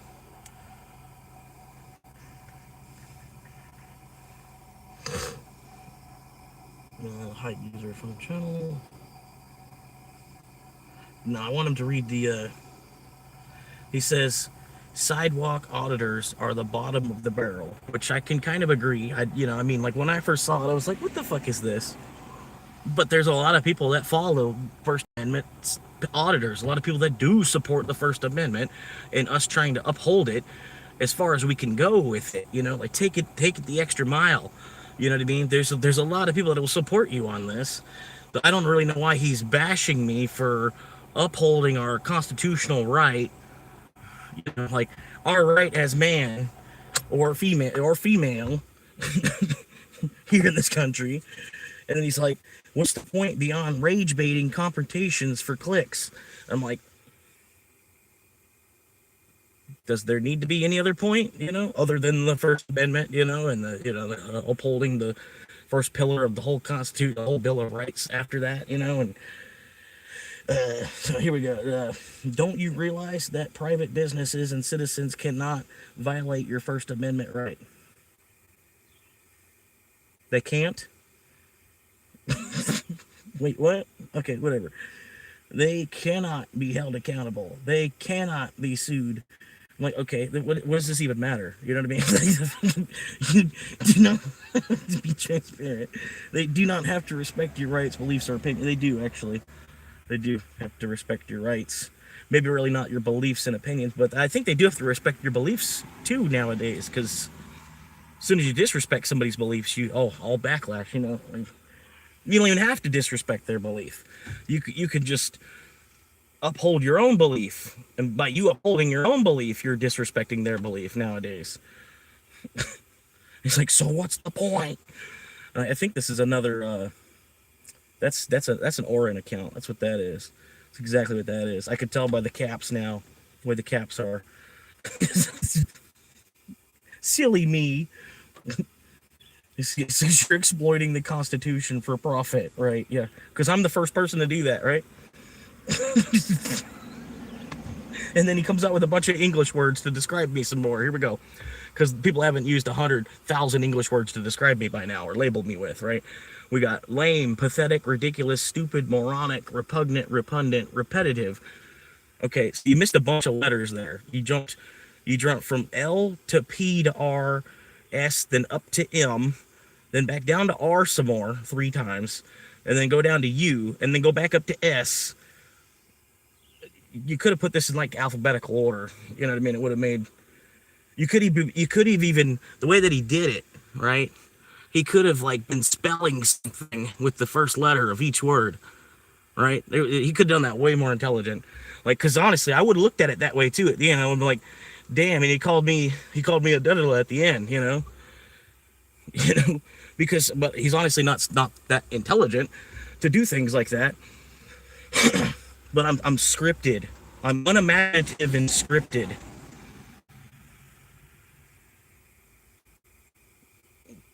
Huh? Unimaginative and scripted. Really. Because I explained how, really, because like, if, okay, whatever. I explained how we could solidify the second coming of Jesus, basically, with cameras, basically, like, but I'm not the first person to do that either. You know what I mean? But whatever. But that's unimaginative. That's unimaginative to make a city, a city in Indiana, because the Indian Motorcycle Company, right? You could make a city in Indiana, like the whole city, like you look at it with the satellite, it would just be a motorcycle drawn on the ground. Like all the roads are just all the engine parts and shit. And then the tailpipe goes up, really. Like why don't we do shit like that? You know what I mean? Because we're unimaginative. Because we're monkeys throwing fucking rocks and paper back and forth. We're in a big fucking paper ball fight for power.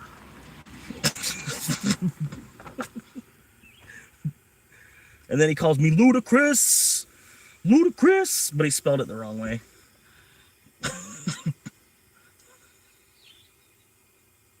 He spelled ludicrosis. looks like he spelled ludicrosis. Oh my god, or come on, bro. Like, just drop it already, dude. Just move to another channel. It's not that big a deal, bro.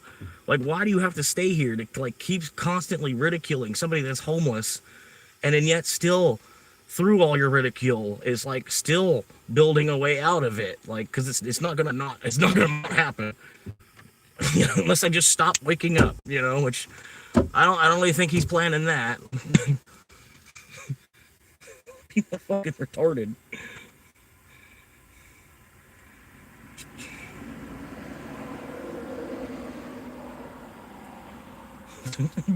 Ludicrous.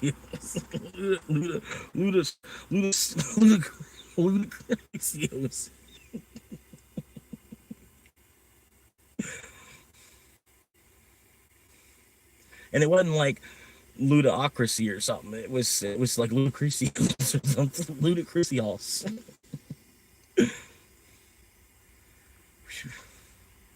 0.97 Bitcoin, 0.97 million Bitcoin, not even, yeah, dude, 0.97 million Bitcoin left for the rest of the world to mine. And the thing is, like, it must have been a global conglomeration too, because like even to create it must have been a global conglomeration. To some extent, you would need a bunch of people to agree that it was like the right time to release that and everything as well.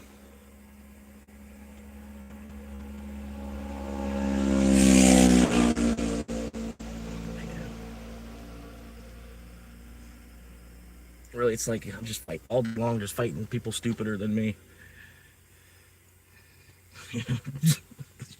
Damn. Because like honestly, like when I get in, like say when I'm living in a neighborhood like that, I'm gonna call the cops from inside my house. You know what I mean? And then like especially, I'm not gonna go up and ask them if they need help and then not give them the help that they, you know, or try to. You know what I mean? Like, yeah, well, I need $100. It's like, well, you know, I got like 5. You know, it's like I got 100, but you know.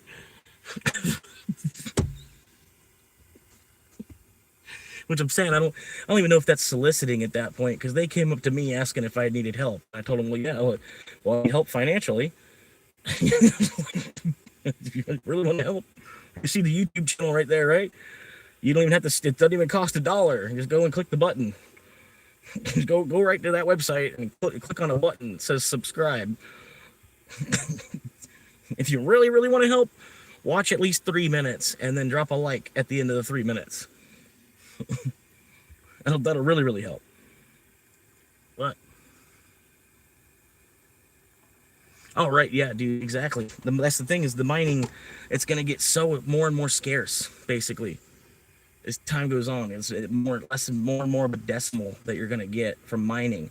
That's when, like, decimals of a Bitcoin are going to be worth thousands, because it'll be like the entire block reward is 0.175 of a Bitcoin.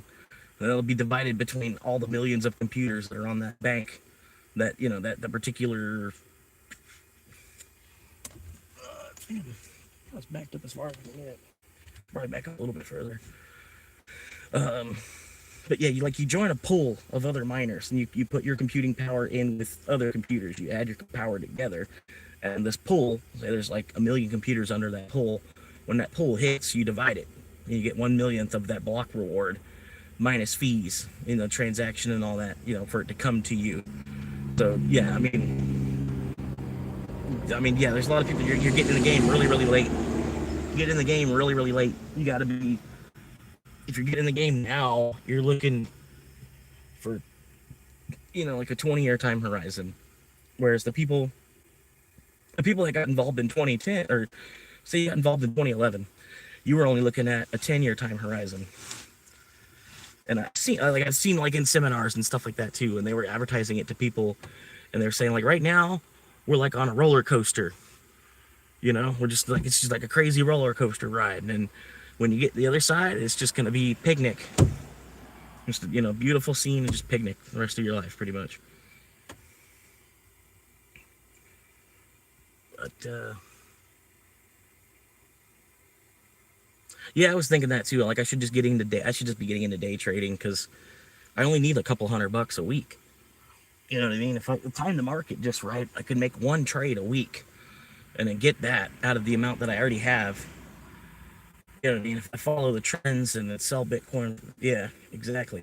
But then I'm paying 40% to the government on any bit I do make. Basically, like half, I've got to pay the government later when I go to get my taxes done. It's easier just to work and then not, you know, just go to work and clock in, and then just like not even fucking do anything. You know what I mean? That's the way a lot of us, you know, the generation, you know, these last 3 generations, that's all we're doing. You go to work and then just try your best to not do anything. It's really what they're asking. Is more the reason you were parked there. Right. But just, yeah, the way that they presented it, though, it was like, you know, I tell them, well, I do need help. I get tired of people asking, and then, you know, I always say, well, no. And I always say no, like I'm stupid, you know. I'm like, yeah, well, I should actually be telling them that, yeah, I do need help, you know, when they offer help. When people offer you help, you should tell them what help it is that you need, right? Rather than saying, no, I don't need any help. Because obviously I need help right now. You know what I mean?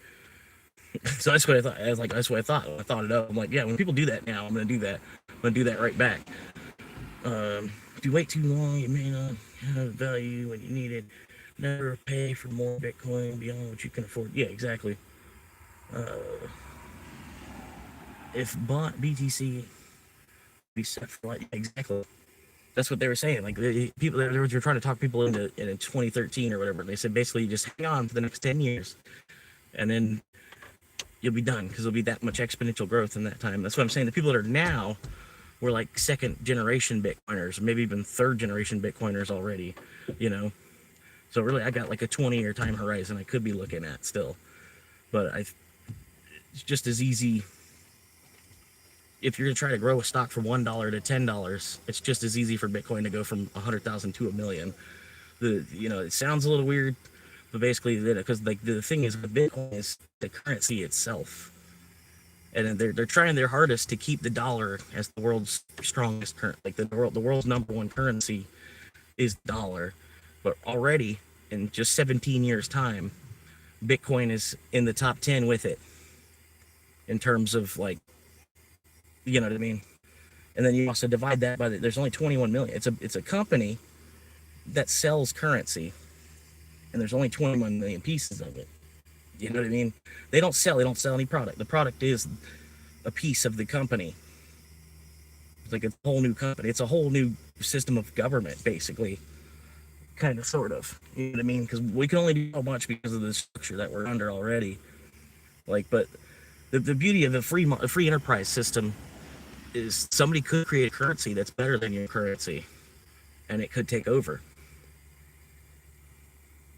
That's what basically I just see, like, the aliens that are in control are basically just changing the symbol from an S to a B, and then a lot of the monkeys here on Earth, they still haven't caught on to it yet.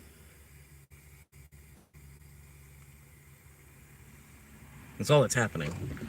We're just getting rid of the decimal point on the dollar, and then because all these extra zeros and shit, it's just,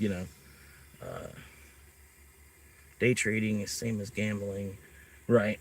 That's the side of it too. Like I'd have to do like a weekly thing, because I can look at the weekly chart, definitely tell like, oh yeah, gonna peak next week, or like it's a good time to sell right now because it's been up for the last weeks. I think the following week it's gonna crash back down a little bit more, and I'll scrap, say I sell at 82 and then buy back in at 77, like I should have done this last movement that it made. I'm really wanting it, if it can go down to 73, nice, but only because I want to put like $50 on it down while it's down at 73. If it goes down to 73, I can put like another $50 on it real quick.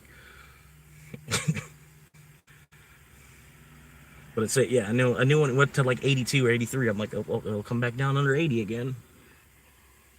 Yeah, I could have made a little bit of decimalage right there, but like I'm work minded. I'm not really like 80 hours into the market of Bitcoin. You know what I mean? If I was looking at the market, if I was looking at the charts on Bitcoin like it was a job, you know what I mean? I'm pretty sure I could come out positive. Because I don't need that much money in a month as it is anyway. But really, like, if I was day trading, I'd get bored. You know what I mean? Because you'd make your money real quick, and then I would probably go spend more money on food or something. You know what I mean?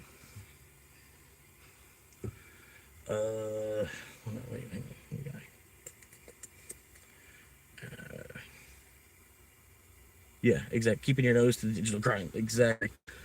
Right. If I were to stop Uber because I was going to make at least $300 a week from trading, because I could show you, man. Here, I'll show you how much it fluctuates. Shouldn't be doing this, but how much it moves just in a day. How much, which dollar amount that is. How much I'm losing or gaining in one particular day. Today, I went up 1%. $86. If I were to sell right now, would not really be the best time. I could have timed it a little bit better. I could have sold at 5 o'clock. I would have made another $40. I would have sold for $119 profit, right? And so then I could have cut and sold that profit back. And if I would have bought back in where it is right now, if I would have sold at the peak and buy back in right now, which wouldn't be the best time to buy back in right now, but even still, if I would have sold at the peak today and bought back in now, I would have made $40. But right now, it's not really, it's went up for the last 45 minutes, basically. And now it looks like it's going to draw back down for the next half hour or so. And part of it is, man, the computer is only so smart, too. Like, once you get to the point, you realize it's a computer, like one of them, like a lie detector thing, like in a pin just drawing out like a, as the graph moves up or as the graph moves down, and it's reading all the buys and sells, and it's reading all the buys and sells. at midnight, it kind of resets itself. It's trying to like find a value between like 11:55 and 12:05. It tries to like create a day, you know, it fluctuates a lot right there, and because of the computers are they're somewhat predictable at the same time too, because you know how it's gonna give you the core calculation, you know what I mean? And I feel like every day when the Chinese market hits, they hurt it. Something happens where, like right at midnight here in America, which would be about 8 a.m. for the Chinese, you know, for their stock exchange to be opening up, it kind of crashes between like midnight and 6 a.m. a lot of times. And then when we start to wake back up for the day, it'll pick back up. It picks back up. Like it crashes from sometimes, not always, but it crashes from like midnight to about 5 or 6. And then 6 a.m. and it goes back up about 9 or 10 o'clock in the morning. And it might make a peak. Like here, what did it do today? Wait, oh, let's hang on. Today. Okay, so today, exactly what I'm saying. It had a peak at 6:30 and crashed from that peak, and it peaked again at 9 a.m. and then crashed from that peak, and then it peaked again at lunchtime a little bit twice, and then it peaked to a new peak at 5 at the end of the close of the day. It's like but it seems like the Chinese stock exchange, they try to lower the price as much as they can because they don't, like a Bitcoin almost already equals a million yuan. So the next stop would be $1 million. You know what I mean? Or, you know, well, 2 million yuan. But yeah, like it was getting close to being worth 1 million yuan. I think it even did bust 1 million yuan. And then since then, it's been on a crash. Been hurt since then.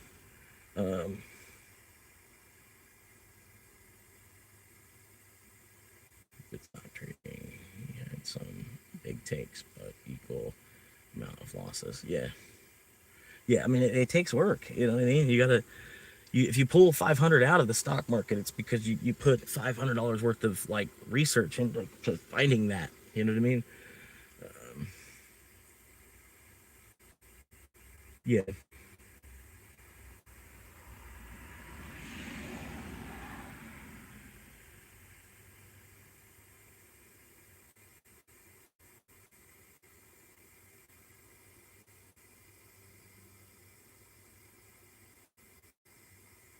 Yeah, no, that's what I'm like been fighting a sickness, man. I know I look terrible. Like I look pale. I look pale. That's why I don't look like red. But no, I don't feel like I look as bad as I could be either, man. You know what I mean? Like I feel like I could be looking a lot worse. It could be, you know, but also I could be showering every day too. I could be inside chilling in the AC when I get off work. You know, there's a lot different that could be going on, man. I'm not really trying to play the victim, dude. I'm just like I said, I was just sitting there, just relaxing for the day, watching some YouTube, man. I got my paycheck hit from the other job, so I really didn't have to run around and chase a bunch of cash today. So basically just took the money that I did have and put it onto my credit cards. I had $150, so I put 50 on one credit card, 50 on another credit card, and I kept myself with 50 because it's just a little bit, you know what I mean? It'll force me to go back out and make some more, you know, and at least I've got just a little bit of cash. I can, you know, run to McDonald's if I'm hungry. Now try not to swipe my credit card that I, you know, just made a payment on and made some room on the credit card. I'm trying to swipe that, so that's why I left a little bit in the actual bank account. But no, it's just getting harder because, you know, not only the fuel cost, but it's like the fuel cost it's hurting everybody. You know, less orders even coming in from that. People with these big trucks and shit, they were already spending like $100 on a fill up. Now they're spending like $250 on a fill up. You know, just gambling. Friday lost a fortune. Yeah. Yeah, you tell me about the Forex trading shit. Yeah, man, I don't know. It's all just a way to waste time while we're here as it is anyway. You know what I mean? They want to make us think that time is money when really our time is our time. Time is separate. Time is its own ecosystem that's going to operate whether or not money's here or not. They just decided to tie money onto time. But you know, like we were fine before money. Like we were operating fine before money was introduced into the world. And our time was, you know, ultimately it didn't matter. Like you'd wake up in the morning, you'd be hungry. You'd go and you'd find something to eat. You'd go and scavenge your land. Oh, look, there's a rabbit. All right, now I got my food. You'd cook it up, you'd eat it, and then you'd just relax for the rest of the day. Maybe make a musical instrument. Maybe draw on the wall. Maybe go walk down to the lake, scoop some water out of the river. Just drink, scoop. I thought that was one of the weird things. Like I had this game where you're like beginning of mankind. You're like, you know, you're an early primate. And it was one of the funny things. Like you already knew how to drink water. You already know how to drink water. You don't have to teach yourself. You don't have to teach your clan how to drink water. They already know how to drink water. It's like, you already know how to drink water. I don't know. We know how to drink water. I don't know. We just scoop it. Scoop.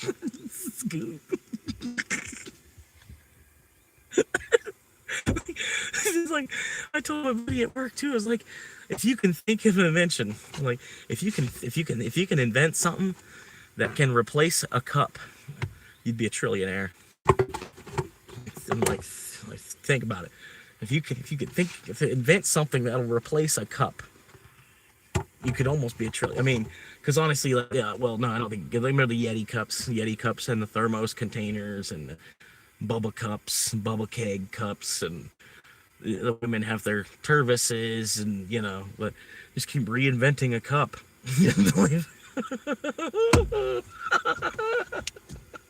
And people pay $80 for this shit.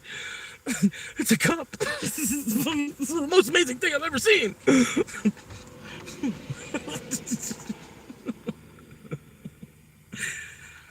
Like on the movie Hercules, when the little demon guy was drinking from the Hercules cup, and he's like, what? It's pretty good.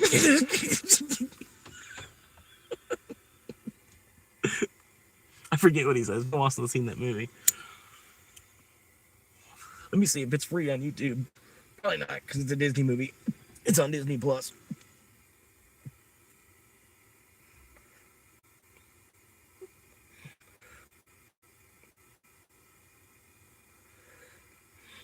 Buy or rent, yep. And they got the song. You can listen to the song.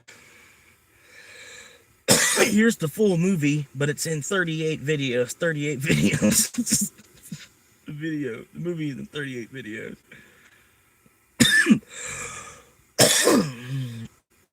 Buy this 8 CD set. You got 100 songs on 8 CDs.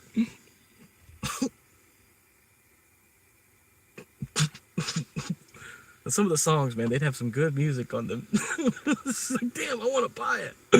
This is a deal. This is a deal. They're giving you like 300 songs on 30 CDs.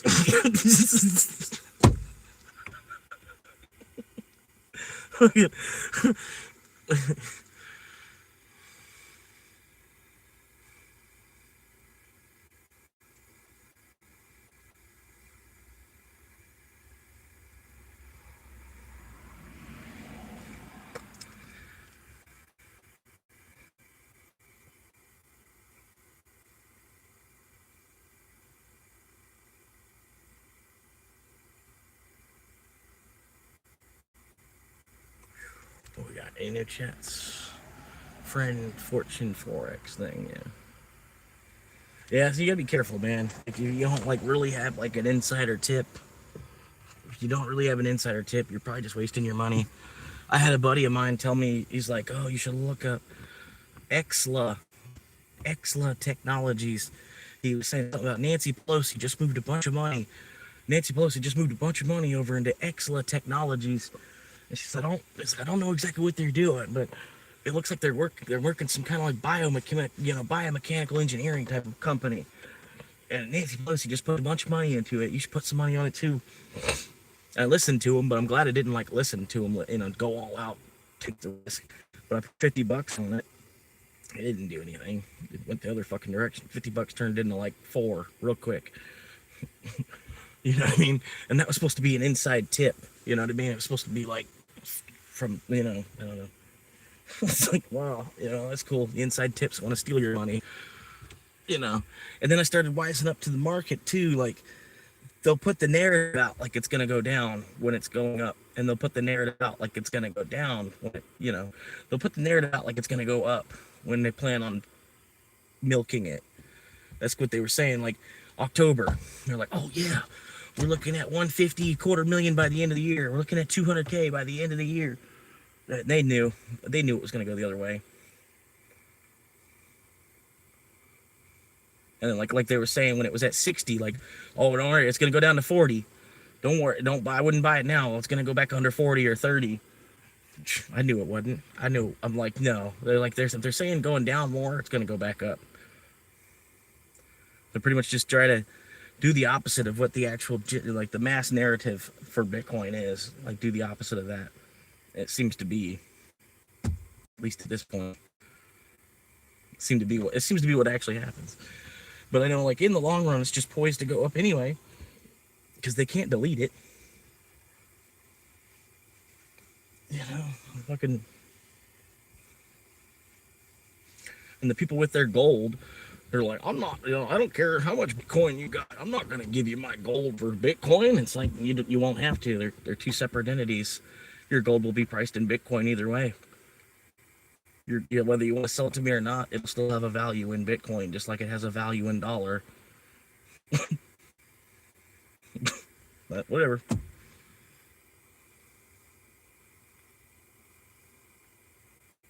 Yeah. I'm not a taxi driver.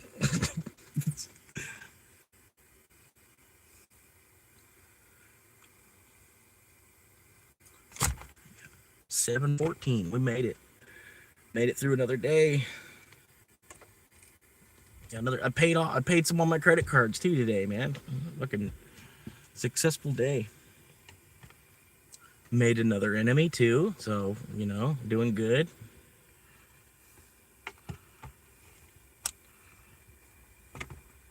I feel like for every 10 enemies, you get one new fan. You know what I mean?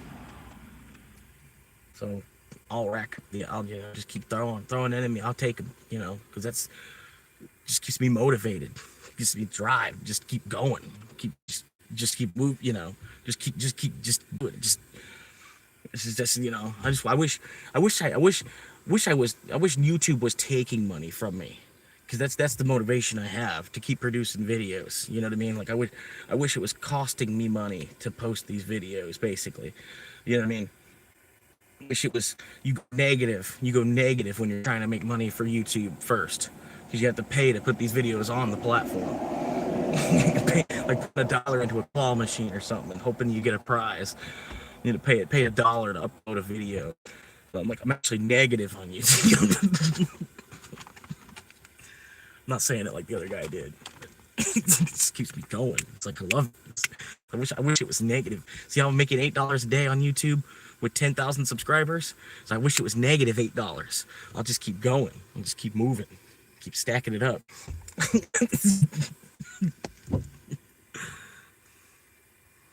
Oh, no, you're fine, yeah. Idea is taxi drivers talk a lot about random people. So a good way to see what the herd is thinking. Yeah. But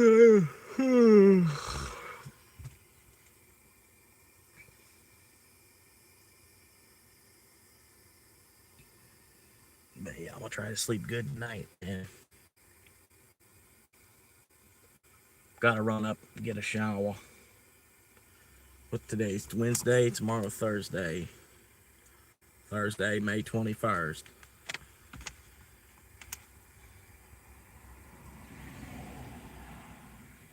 But that even looked like it would be a cool van. I wish I would have caught that on video. It was like a little Ford E-Transit type of thing. I gotta get some drink. I'm gonna get a bottle of water for now. I got a bottle of water in the trunk. I gotta get a case of water because I'm almost out of water. You know what I mean? Like I'm in the desert, not in the desert, you know what I mean? But I'm not in the desert. But yeah, like it's hot, you know what I mean? So I try to keep a case of water. The case of water, case of water gone, basically, when I go grab this bottle of water right now. So I'll have to shovel out and get another case of water.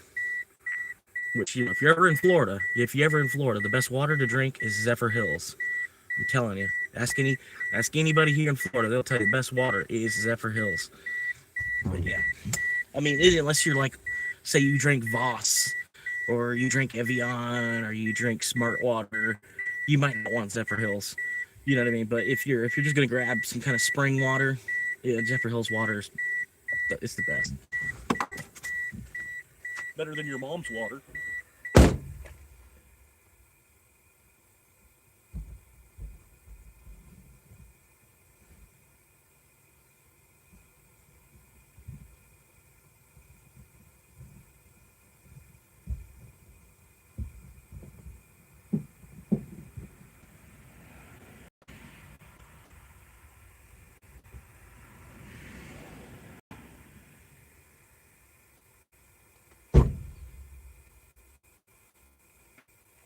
And I got one of these too.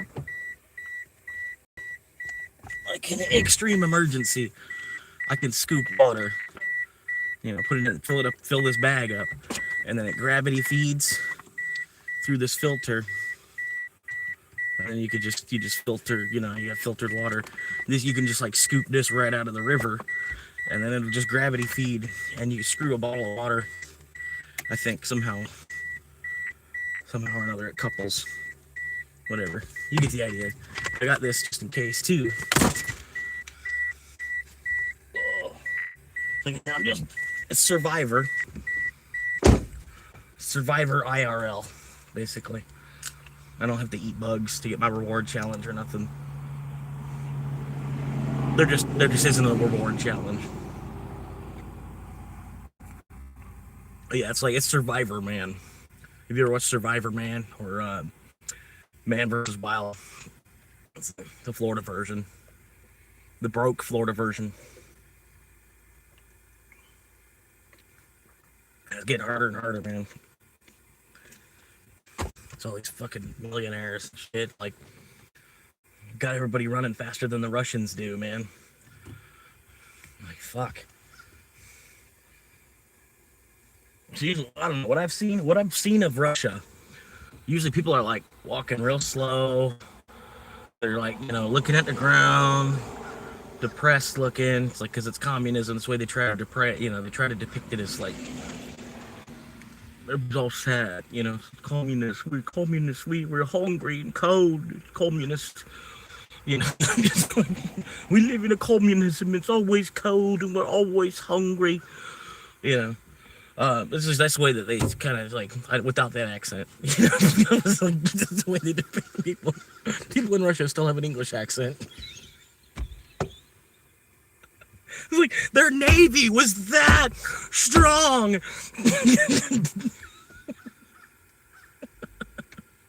I said something like that years ago. I was like, but their navy, it's like people, you know, have British accents. No, like, okay, yeah, this is what it was. Okay, in a distant galaxy, far, far away, they still, for some reason, have an English accent. Because their navy was that powerful. They've already made it to Alderaan. It's still a British accent. I don't know. This is something to think about. I'm like, how Captain Picard, the British accent thing. 150 years later.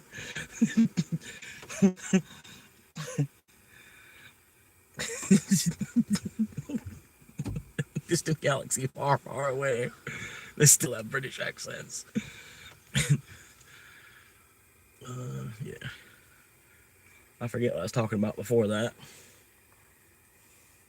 But yeah, like the way they depict Russia is, man, like here in America, we're like, go, go, go, go, go, go, go, go, go. Everybody's chasing you around and shit. Fucking, it's just like, why are we moving this fast? Like, the fuck, who are we trying to keep up with? It's just like,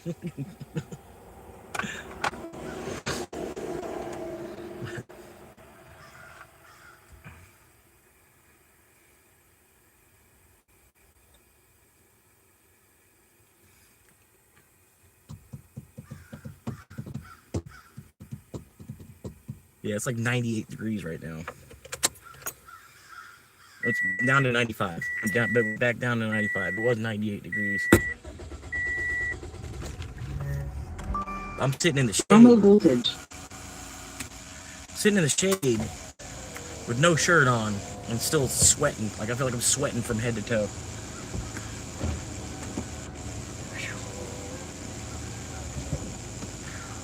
Put the AC on level 2. I'll give it a second. I'm gonna crank in here. Oh yeah.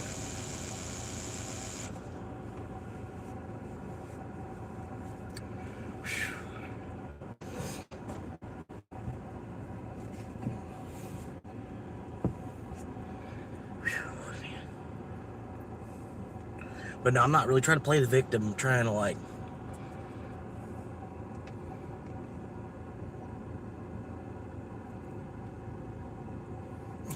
do like the, you know, if Buddha was born in America, you know what I mean? If Buddha had been born in America, like I said, like what would Buddha, like when Jerry said he was like, just get like 100 bananas and just hang out underneath a tree.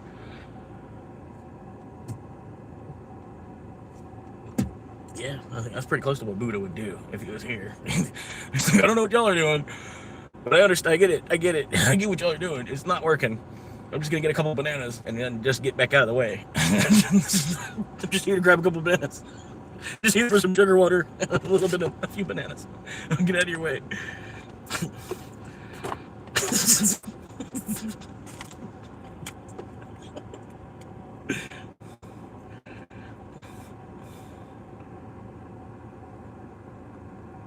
Official trailer.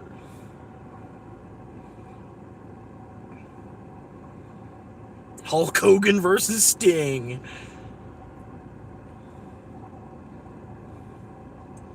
Yeah, I didn't like Hulk Hogan when he was doing the Hollywood Hogan phase. The Hollywood Hogan phase of Hogan, I wasn't really a fan of. But I think that was like the point of it. You know, he was more of like a turn heel type character at that point. Because either call them baby faces or heels. Either you're a baby face star or you're the heel, something like that.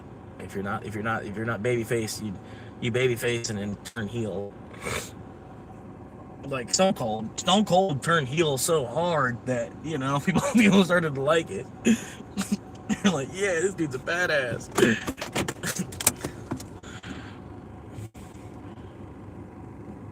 I don't know why they built this fence thing here. Like, it made the parking lot smaller. I don't know why they did this. Like, I get the safety side of it I could kind of get, but see, like, they basically they lost like 4 parking spots by putting this railing up. Basically, I don't know. Went from 4 back down to 2. Is the chat broken? No, chat's not. Cool off. Cool it. Change the coolant. Cool back off.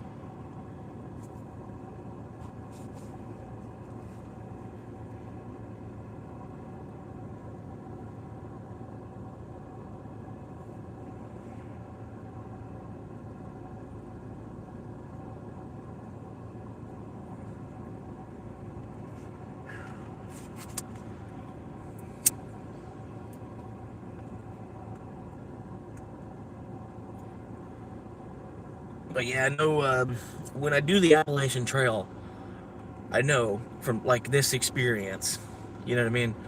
I'm gonna need to find a way to shower every day. Not because of the smell, but because the cleaning myself will be better for the chafing that's gonna incur from walking like 10, 20 miles a day on repeat. Because there's gonna be a lot of chafing. One way to like avoid that like diaper rash type situation is just to shower more, and I've learned that from doing this experiment here in the car. Basically, like if I hold off too long in between showers, eventually there's just it's pain to walk around. You know what I mean? More and more pain to walk around. I'm not trying to get too in depth with it, but yeah, for that reason I'm like, well, I'll need to have like a camp shower I'll have to carry with me, and I can just scoop water out of wherever the water source is. You know, find a way to fill up my camp shower and then shower every day, because I just have to. You know what I mean? just to keep that whole area clean and as fresh as possible.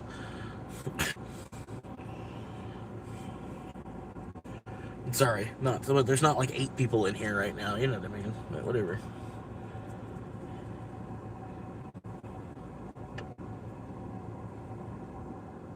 Damn, yeah, those guys were stupid, man. Approaching somebody in their car like that. Like, good Lord, you were stupid. Because you're not bulletproof. You weren't wearing a vest. I don't know why you were putting yourself in the position the police officers are supposed to be in. Just fucking dumb.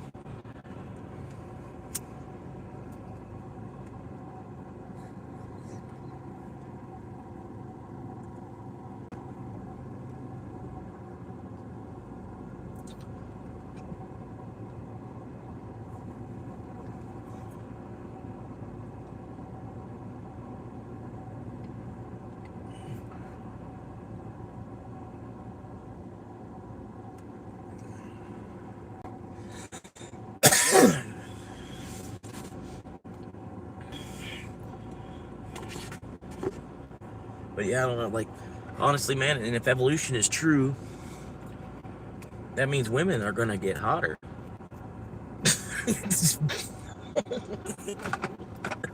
And that's pretty cool. It's pretty cool.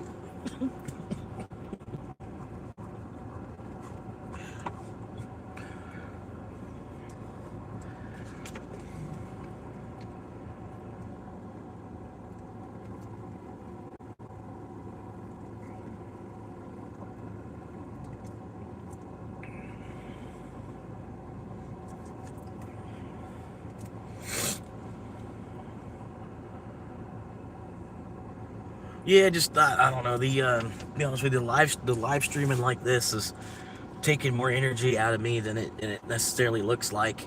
You know what I mean? Because like I'm basically working and trying to fill air, talk, and if I'm not talking, play a video or play music, or trying to interact with the audience that does show up throughout the day. You know what I mean? Like I said, I don't expect y'all to be here the whole 8-hour, 12-hour, whatever. But I'm aiming to be live for like 8 to 12 hours every single day. Just for the exposure, whatever that does. And then to me, I'd rather watch something live. You know what I mean? At least if it's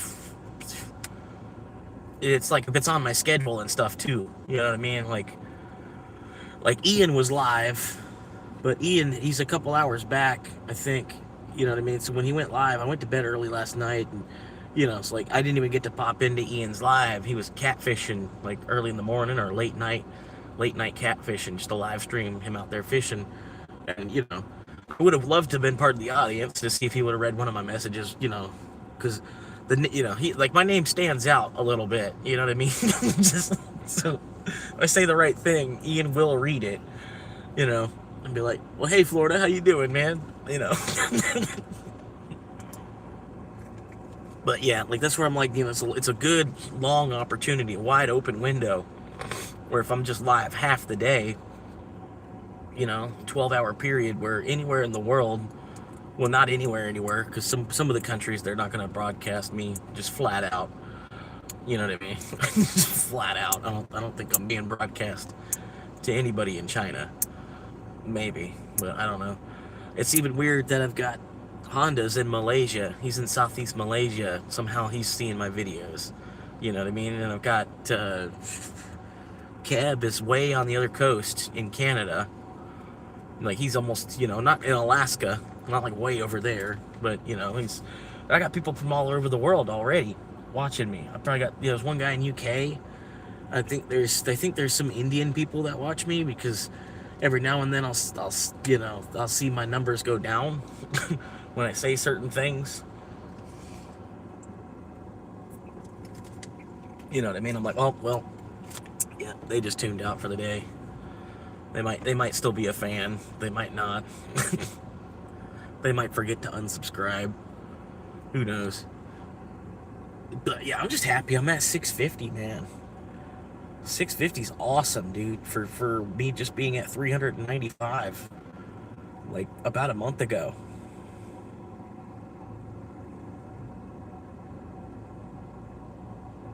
I was just at 395 either like 1 or 2 months ago. Wasn't even at 400 subscribers yet. And I remember Noob was trying to help me. He was trying to find people to subscribe, help me get over that 500 mark. But then, you know, the 500 mark's not really the problem. It's the 1,000, and then my view, the actual people, the number of people that are hanging out to watch. You know what I mean? That's why I was thinking, man, I need to almost go advertise to retirees in a nursing home or something where they just basically don't have anything going on. You know what I mean? They could have me playing in the background like a fish tank or something, you know, just on this one computer screen or whatever, on this TV screen or on this tablet, on this phone, you know. They don't even have to watch. I'll just talk them into subscribing. You know, like it's a way that they'll live beyond their years by being a subscriber on my channel. They'll be a subscriber to my channel for the rest of my life. You know, like even if they were to go tomorrow, you know what I mean? They subscribed to my channel. They were part of the legacy and part of what I hope is my career in this world. You know? So I was thinking about it. I might be able to write it up, you know, write like a little, not like I'm going to read from a script when I'm trying to sell myself to them to, you know, get the sub out of them. But I don't even think they'll even let me into a nursing home. The way shit is nowadays and everything, I don't think they'll let me past the reception's desk to... I might be able to, maybe I can hang a sign up. I can talk the receptionist into, hey, I got this little 8x10 piece of paper, you know, or I got, you know, this letter size sheet of paper with, you know, my YouTube and stuff on it. Can I just hang this up somewhere? If people are bored, they're walking by, they see this YouTube advertisement for my channel. But yeah, like I'd feel like a couple of my subscribers already are retirees. And, you know, if I find like some old retiree and nothing else going on, man, they're like, yeah, well, here, I got this 10-hour show I do every day. I'm like, really? Yeah, like I'm not really doing much. It's just my life. You know what I mean? It's just me getting through the day. But, you know, I'm live for like 10 or 12 hours, maybe sometimes 14, 15 hours a day. So you can, at any point during the day, after about 12, you can log on and, you know, see what I'm doing, say hello. And then you're going to help me with my actual, this is like my job. This is what I want to do. This is it. This is why I don't know how I've never seen this. Out of all the jobs that there are available on the planet, this is the best one, I feel like.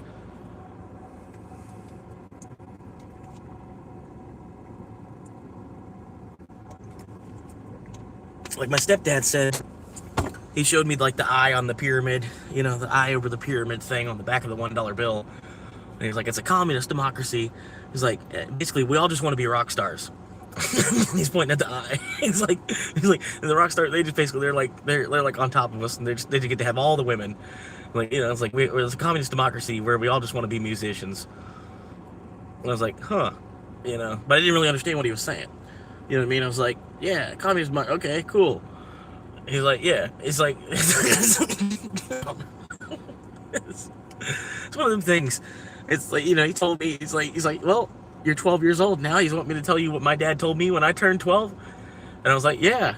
He's like, okay, well, he's telling me. I'm like, okay, cool. That's a good way to look at it.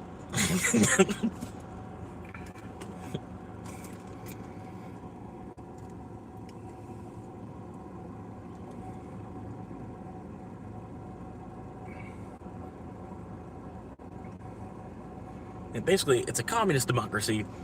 We all just want to be rock stars. We just end up doing everything else.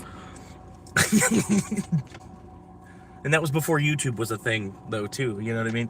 We all just want to be either rock stars or YouTubers. And you're like, because then you're like a star with The Rock. You're a star of The Rock.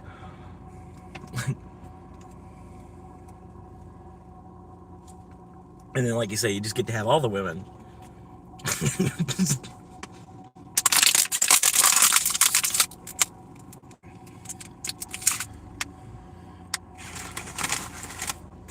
Like, I think Gene Simmons, he claims he's had sex with over 1,000 different women, which I could believe being that it's Gene Simmons, I don't think he definitely doesn't remember all 1,000 of them. But I bet he was counting somewhere to bust that 1,000.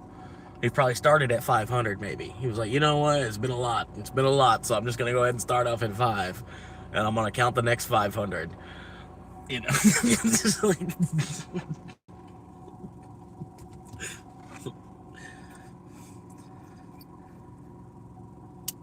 not that I'm really trying to like be that level of a man whore. You know what I mean? Because I don't want a woman that's that level of a whore. You know what I mean? That's why I'm almost sick of these American women to completely. Like they're all slutted out before they're even 18 now.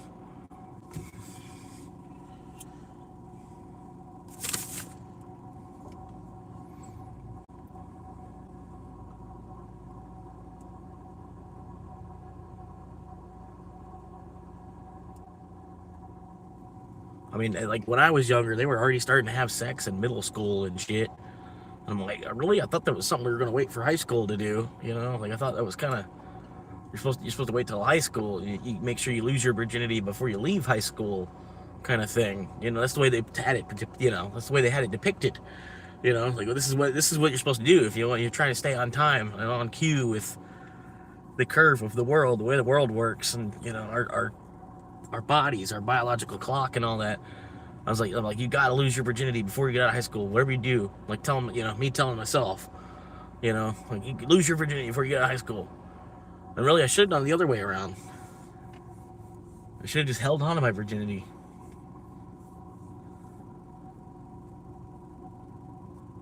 My whole life could be different if I would have like saved myself for my actual wife.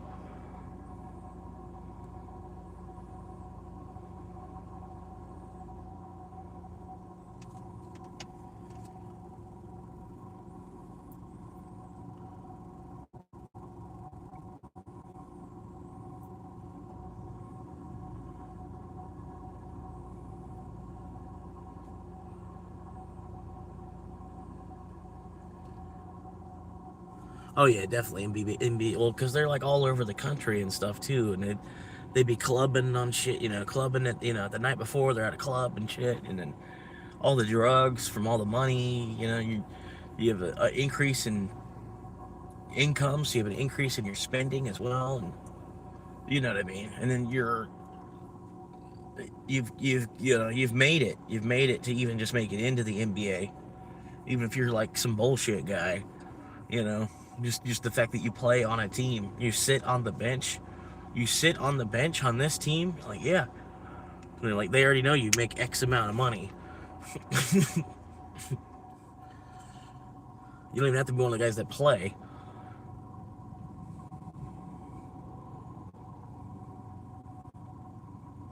But then yeah, it's got to be cool. You just like kind of just take your pick. You've got like there's like 300 of them you got in your phone. And you just like take your pick between, which one of them you think is going to be the most loyal to you.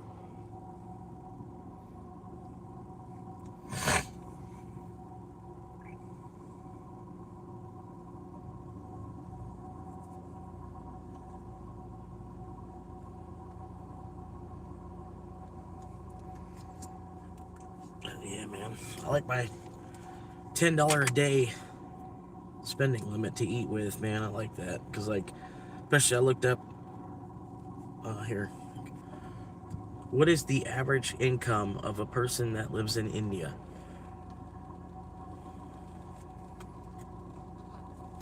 The average income in India is roughly between $3,500 and $4,500 US dollars annually. However, because of wealth inequality, many people earn much less, with a large portion of the workforce earning less than $2 to $3 US dollars a day. Shit, you think I'm gonna work for $2 to $3 a day? At all? That's crazy, bro. Like, well, then what does their country do with the money then? Like, really, all that money just sits at the top? Like, because you still have people working, right? Like, they've got to be producing more than $2 or $3 a day worth of work. You know what I'm saying? If they're still working an 8-hour day like I am, they're still, well, then they're producing $100 worth of work and then only getting paid for $2 or $3, What the fuck? That's terrible. That's what I'm saying. We need a universal based income. We really do. Like, you have a certain cap for education, you know, like you have a minimum amount that you can make based on how much education you have, and then you make a bonus basically as you age as well. You can make more money as you age. Until you get to a certain point, you'd be like aged out, and then you'd be going down, right? Because you're not gonna be worth at 60 what you were at 30, right? But we're gonna make it fair enough where you're gonna be worth the same. You'll be worth the most in your 40s. You'll be worth the most in your 40s. And then in your 50s, you'd start to go down in pay. And in your 60s, you'd start to go down in pay. Basically, you'd be making the same amount in your 20s that you do in your 60s. But through your 30s, 40s, and 50s, you'd make a little bit more money. But you have the educational pyramid, as you know, you can go up it a little bit more, you know. But you have a minimum. Like if you have an AA degree, you have a minimum. You have to make more than this amount globally. Your country has to figure out a way to give you these tickets, give you the equal amount of tickets, regardless. Like, it's a UN thing that they need to do, because, like I said, if they're still going to work for an 8, 10, 12-hour day, well, then they're obviously producing over $100 worth of labor, and then you're ripping them off to pay them only $3. Like, that's why they want to bomb us. And it's not us doing that. It's like the richest people in their country that are just keeping the money for themselves. It's all staying in the hands of the CEO, even more than it is here, it sounds like. You know what I mean? Because, like, you know, they're still going to work and producing. They're not going to work and only producing $3. You know what I mean? Like, how much work is that? How much, honestly, $3 of work? That's not, I don't even think that's enough where I would have taken the trash out, you know? Like, it takes more time than, you know, to do the trash than $3 would even pay. Like, for me to do the trash, like, you know what I'm saying? It takes like 20 minutes to do it, you know? Well, not really, but there's distractions and everything going on, and, you know what I mean? Get all the trash bundled up and, you know, all into one can, replace all the bags, and then take the bag around to the back of the store, throw it away, and come back around to the front. You know, it's about maybe a 10-minute process. You know what I mean? But even that, you divide that by the 15 an hour. So, yeah, it's like a $3 job to take out the fucking trash. That's crazy. And then they get $3 for their entire day from their country. Their countrymen pay their own countrymen just $3 a day. Where I get $3 to take out the trash at my job. That's terrible. Like, that's what I'm saying. We need a universal based income badly. I've seen Slumdog Millionaire. It was a while ago. I don't remember too much about it at all. I remember I've seen it though. I remember watching it because it popped up somewhere for free. But yeah, I think you know, it's gonna take some time to do that. You know what I mean? But honestly, that's like the way things are kind of already anyway. You know, where you're paid so much, you paid a minimum amount basically because your education went up. You know what I mean? Because if I go back to school to get an AA degree, I would assume when I come out of school with the AA degree that I would be making probably like 25. You know, since I'm making 15 to be a cashier. If I go back to school to get an AA degree, it depends on what field, but I would feel like I'd come out of school making 25. You know, and then so if I get a bachelor's degree is another 2 more years of education. That should put me up to about $35 or maybe $40 an hour, maybe all the way up to maybe over $100 an hour, depending on what field it is that I got the bachelor's science of, you know what I mean. But we basically already do that anyway. We just don't factor in the age part of it like we should, because honestly, I think for the people that are an unskilled worker, you should kind of get more, because you're gonna pick up working skills throughout working. You know, like you spend 20 years working, you're kind of a better employee sometimes than the kids that just are coming right out of high school, and you have to show them how to wash dishes and shit. You know what I mean? But you don't get more money because the way the economy is, you're a piece of shit that didn't go to school. You know, it's like, well, no, you're ripping people off. You know, that's why, you know, but, you know, there's still people 50, 60 years old that are working alongside me, like every job I've ever been to. You know what I mean? So this, like, I feel like they should honestly try to give you a raise or based on your age, because you can't count on the employer to,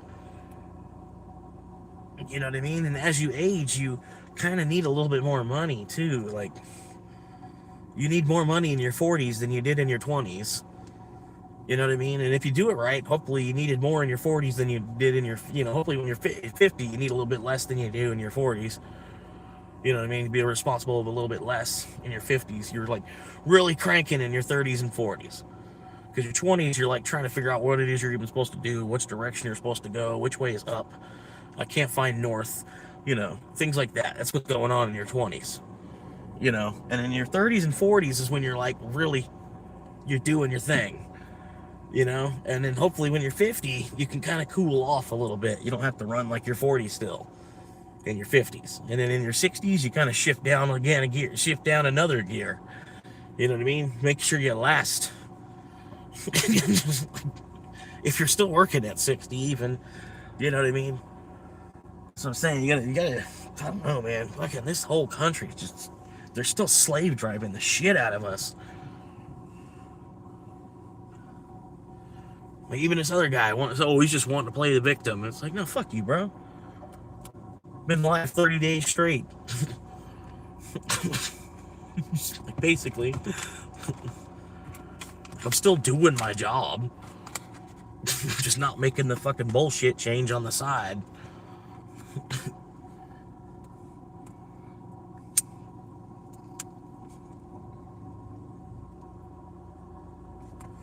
And like I said, I'm set, man. We'll be all right.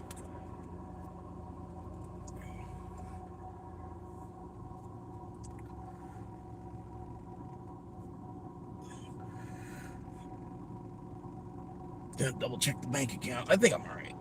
Double check. I know I almost forgot my gym membership thing, but it'll be all right because I plan on hitting it tomorrow. Tomorrow's Little Friday. I should make over 100. I'm gonna try my best to make them. You know what I mean? If it's a long day, I'm running until like 1 a.m. I might quit, you know, but I'm gonna try to bust a whole 100 tomorrow because it is Little Friday. It's out there, but minus the engine, minus the tank, I'm gonna have to make 120.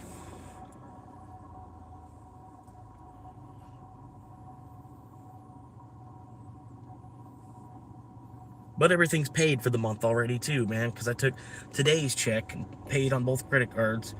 I've already paid on both credit cards this month too, so I made an additional payment. That's the one thing I tried. I'm not having no missed payments on this credit. Not at all. Nothing. It's been years of on-time payments. It's all right. So I'm good there too. All right, cool. Yep, I got enough money in the account. All right, we're good. We're fine. You know, I needed a day off. And I'm still not even actually like taking the day off. I'm, you know, still doing a little bit of grinding out here. Just by ducking on the cops some more.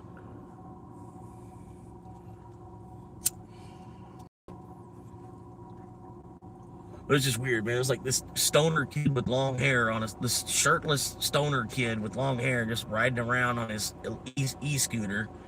He's just scooting around, keeps coming around by my car. Just, you know, he keeps scooting everywhere you go. He's scooting. He's going around the neighborhood, keeps coming around scooting by my car. And then it's like he runs, and I guess he called his dad. And then his dad goes over to the neighbor's house across the street from where I was at to go get him to help come chase this guy off from the other side of the street on a whole other piece of land. Just because he's simply in the neighborhood. And like I said, the gate was open. And the sun is still up. But I figured I would be nice. And I would just go ahead and leave after a couple of minutes and give them shit. You know what I mean? I didn't honestly want to wait for the police to get there. Because like at this point, I haven't actually been trespassed. So I can go back another time, and you know that's an additional time that I can make an appearance before actually getting arrested. Because the cops never showed up to actually trespass me. Them telling me that I needed to leave I listened and left. You know what I mean? Like, I didn't need the police to get there to tell me I needed to leave. But at the same time, they don't have the authority to tell me to leave either. So somebody with the authority would still have to trespass me from it. You know what I mean? So that's what I'm saying. It's basically, it's a whole other opportunity where I can, if the gate's open, I can go in there and it's a place to park for a little bit. And then since it's a gated community, I'm safe. You know, I'm the only people I have to worry about is the people in the community. You know what I mean? Which that's what happens. You know what I mean? I've gotten used to it. That's what I'm saying. It's like, and at least I know the people in this community. If I were to take a nap, say I were to pop in that neighborhood and I took a nap, you know, or whatever, and then I woke up to them knocking, hey, you gotta go, you know, you can't sleep here. It's better than waking up to someone stabbing you. You know what I mean? So it was like, really, it was like the safest place for me to go as well. Kind of, sort of. You know? And then, like I said, since I wasn't officially trespassed, the cops didn't show up and hand me a paper, say that, hey, you're trespassed from this property.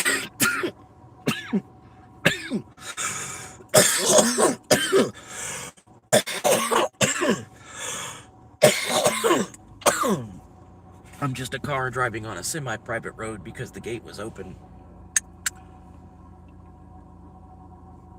It's only, you know, you don't have the privacy's gone because you left the gate open. You know what I mean? Florida's got weird laws too. It's really weird place. Yeah. I'm gonna scoot up to the gym. Get a little wash my balls up a little bit. Yeah, like that's the most important thing, is just like, you know, and I'm almost to the point I'm about to just say fuck credit too. You know what I mean? I'm about to just pay it off and then just try my best to not use it. You know, if like maybe I might, yeah, I could swipe my card for $1,000 down on a car. Maybe I could, you know, I could use my Capital One card to be my down payment on the van. You know, and then there'd be like a 30% interest on my down payment, you know, on top of my car, you know, whatever. I figure that out later. But that'd probably be about the only thing I would try to use them for after that. And then really, I'm almost on the game of like just saving in cash and avoid paying a bank back anyway.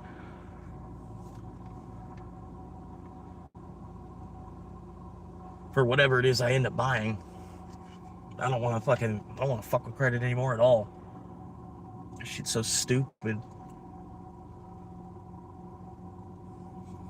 The credit system is just like, it's like, how much is your slave worth? It's like almost the same thing. Well, we'll have him work and show us what he's worth. Instead of them putting a price on you, you put your own price on you. Ain't it fucked up?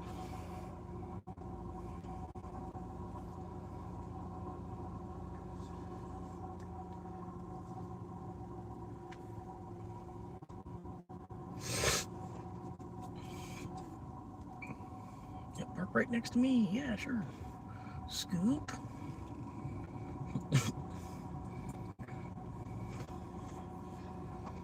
Whoa. Crunch. We got a headlight out. Hey, you got a headlight out. You used to be able to do that in America. If I yell at and say, hey, you got a headlight out, he'd probably be like, fuck you. used to could do that. Used to could let people know things like that. But nowadays, people just get pissed as fuck.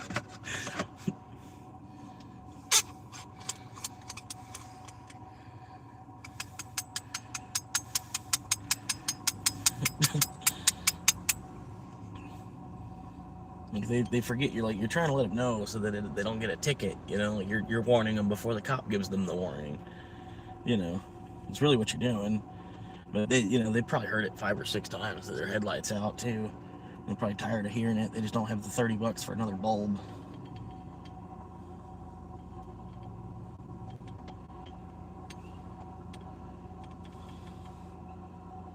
Yeah, it's like our currency is fucking worthless too, man. It could take so many dollars to buy shit. Like so many of these goddamn fucking, this unit of measure that we're using takes so many of these to buy anything. Nothing you can buy for like one of these unit of measure anymore.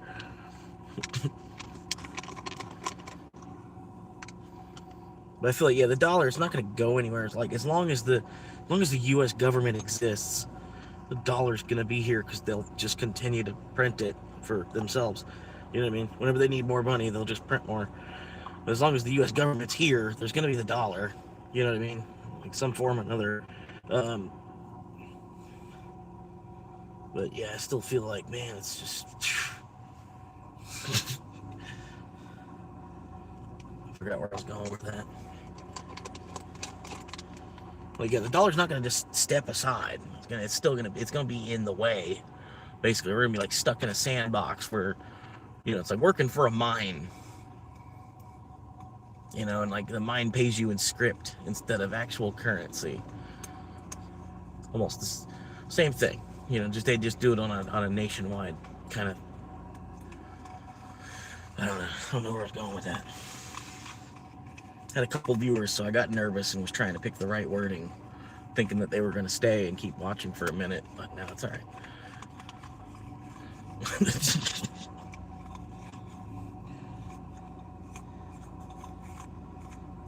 Like the dollar, yeah, it's the dollar. The dollar's going to always exist as long as a unit of measure, as a unit of measurement. You know what I mean? It'll be like the foot, you know, or like don't y'all still use the foot over there for something? Like, how do you measure? You say like, oh, it's a decimeter. You know what I mean? You probably do. You'll probably do say like, oh, it's like, you know, 6 inches is about a decimeter, right? Like instead of saying, oh, it's about 6 inches or a foot away, because if you're talking about a distance shorter than a meter, right? Like you use foot at that point, right? Like it was about 2 feet from me. If you're like explaining something to your wife and it was like within a meter, or would you say a decimeter? Or would you say like a half meter, about a half meter from me? You know what I mean? How do you all say that? It's decimeters? It was a couple decimeters from me? Or not decimeter, yeah. Not a decameter, a decimeter. But I don't know, man. I don't know. I'm trying to ask, like, seriously. They would say like decimeter, right? Or would you say like 6 inches? I don't know. Probably say decimeter. Or when you're trying to, you know, like if you're. That's what I was thinking too. It's kind of a weird, you know, like they teach it to you in school, but nobody uses it in conversation. You know what I mean? You don't talk in like half meters. You might talk in half meters because you could still picture like what a half meter size is. You know what I mean? Yeah. You'd be like, oh yeah, it's like 20 centimeters. Yeah. Okay. But yeah, I was thinking that earlier today, and I'm like, I should ask him, because he's you know, rather than me asking an AI, I can ask an actual local, you know.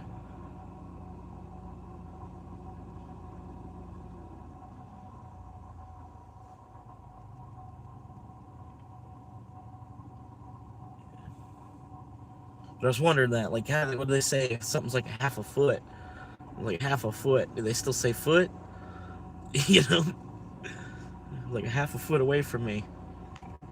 I don't know. I was watching a video where the guy was talking about there's 6 inches of standing water, and then I was thinking, I'm like, Fred was watching it that time when the guy was talking about there's 6 inches of standing water in the basement, and I'm like, I wonder if he measured that as like, oh, that's like a decimeter, you know, or that's about 15 centimeters or something. I don't know, about 15 centimeters probably. Yeah, probably about 15 centimeters. I was wondering, like, did you already calculate that in your head? You know what I mean? You probably did, because you're a guy. We're pretty good with mathematics and stuff. You know, most of us. Yeah, like I was wondering, like, what did he think? You know, what I'm like, I'm hoping he had like the same picture in his head when the guy was talking about 6 inches of water. He didn't think like you know, like this much more. Like,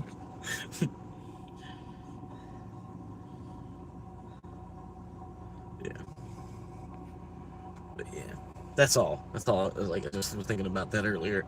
I was waiting to ask you. I'm glad I remembered.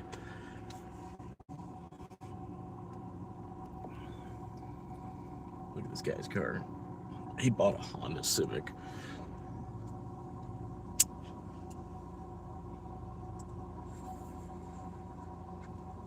Honda Civic.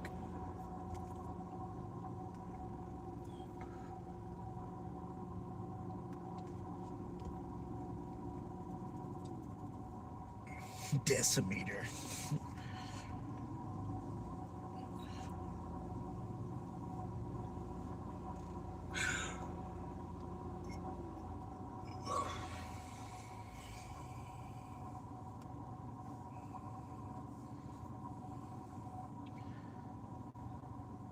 Anything that needs to be accurate.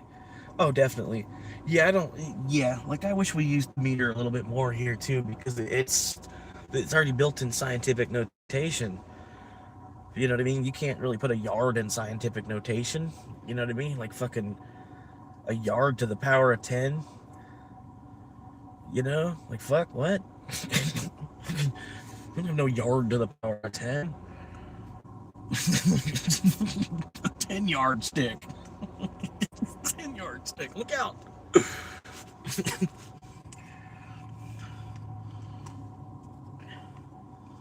Yeah, it goes from yards, and then they go back to feet. Basically, like if it's not a tenth of a mile, they'll measure the feet. You know, they'll be like, oh, it's 375 feet. You know, it's not even a tenth of a mile, because otherwise they would put, you know, like 10th mile or something. You know what I mean? They probably would 10th mile, quarter mile, half mile, 3/8 mile. You know, 3/8 mile. 3/8.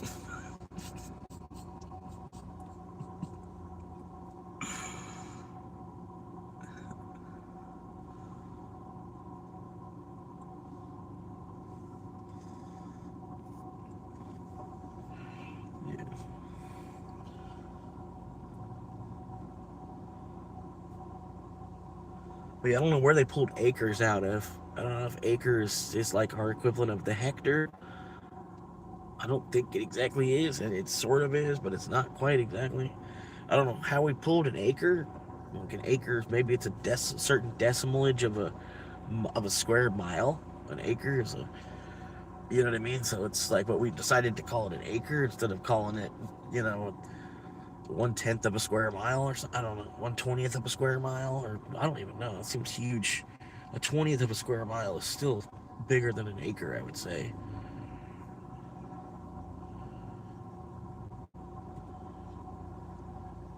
Probably a 50th of a square mile is 1 acre.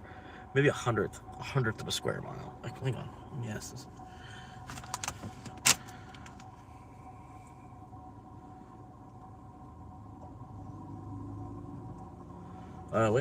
Wait, what? Prop from history, a yard about a foot length type theory.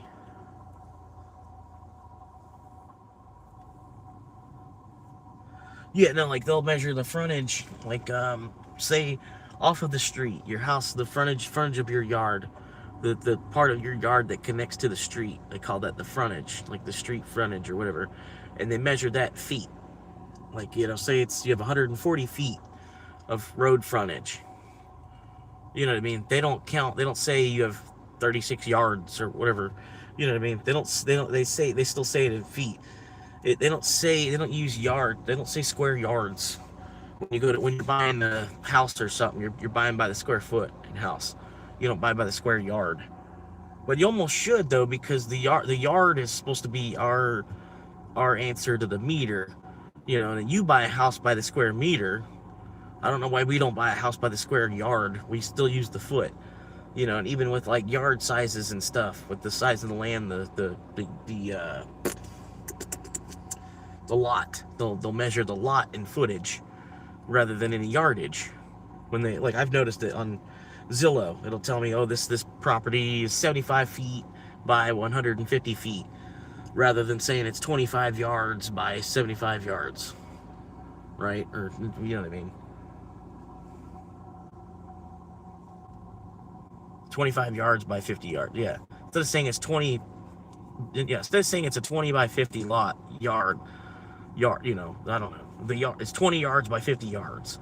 Instead of saying that, they say it in foot. I guess because it sounds bigger. You know what I mean?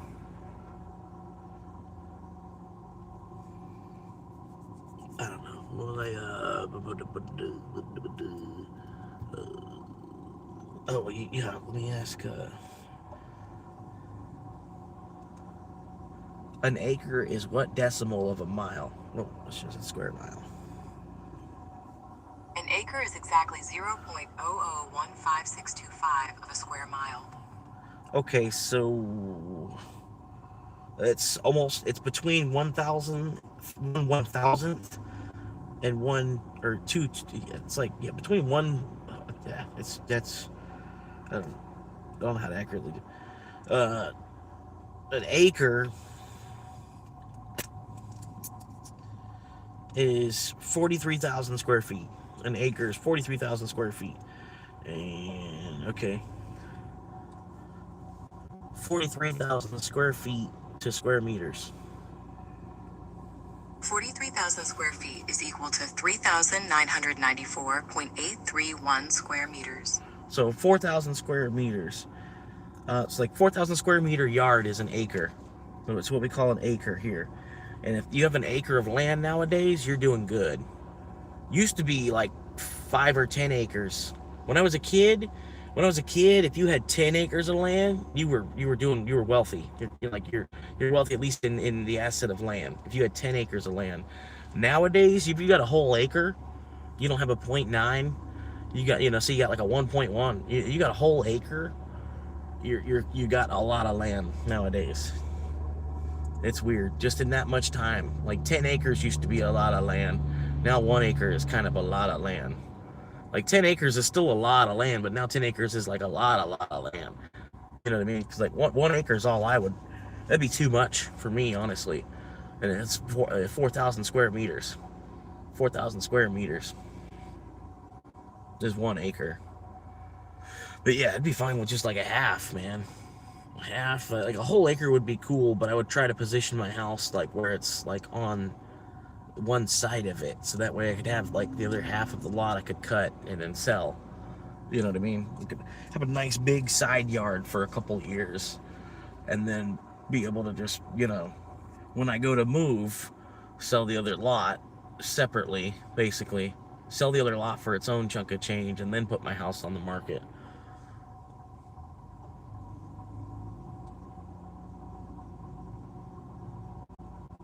No, I'm talking about the yard. The average house is around 550 square meters.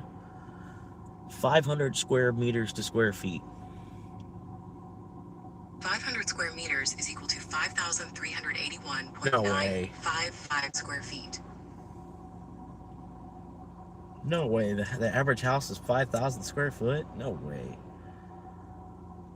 No way. You meant to say 50 square meters. 50 square meters to square feet. 50 square meters is equal to 538.196 square feet. That seems too small. You meant to say 100 square meters to square feet. That's like an average size house. 100 square meters is equivalent to 1,076.391 square feet. Yeah. Like here, an average size house, I'm going to say, is between 1,000 and 2,000 square feet. Like you're doing all right. You're not wealthy. You have to keep working. You know what I mean? You got to pay off your house, but you got a house between 1,000 and 2,000 square feet. You're all right. And above 2,000 square feet, you're doing well off. You got like a double glass door front walk-in area. You know what I mean? You probably, because that's the way that they build them, basically. Like 1,000 to 2,000 square feet. I've seen it, even the differences between like 1,100 square feet and an 1,800 square feet. There's a big difference in the house. Like basically the 1,800 square feet is 2 extra rooms, and then the rooms are all a little bit bigger. The 1,100 square feet, it's gonna be like a 2-bedroom, 2-bath. You might have a 3-bedroom shoved in there somehow. Be a 3-bedroom, 2-bath, 1,100 square foot. I don't know, man.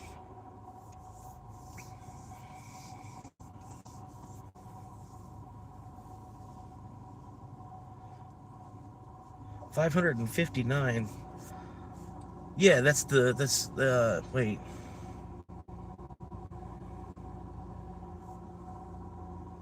That's not meters squared.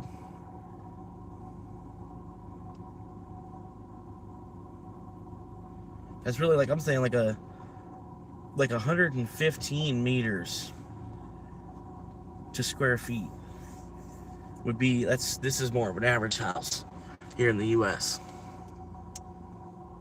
115 square meters is about 1,200, and 115 square meters. That sounds more about what an average house would be. I don't know. I hadn't looked. But that 550, hang on, that 550. I'll show you what they say on 550. They say 5,000 square foot is mansion status. That's a big house. 500 square meters. And everybody technically lives in a mansion. Like,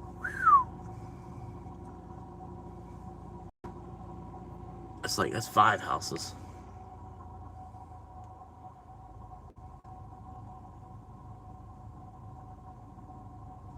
Oh, the whole property. Okay, the 550 is the land. Okay, yeah, that makes sense. So yeah, okay, so you're at your hectare. Your hectare is bigger than the acre, basically. Yeah. Okay. Yeah, because our I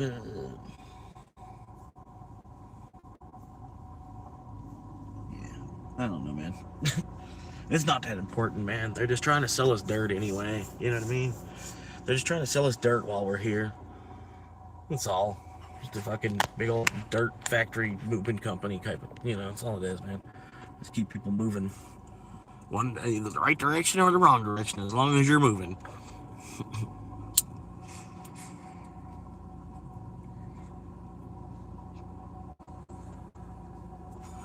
But yeah, I talked to the ex for a minute today. I was telling her, I'm like, man, I got all these people coming to my chat, and they're always like, you should be doing more. And it's like, y'all don't understand, man. I'm like, I'm like, you're still okay. It's like as long as, it doesn't matter where I work. It just matters whether I'm working or not. Like I said, it's like I almost want to put my hair in dreads. Just be like a white dude with dreadlocks.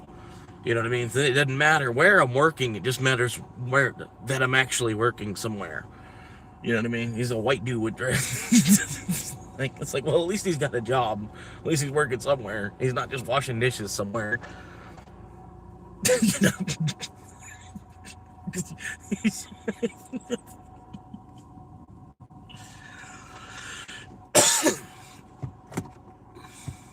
You know what I mean?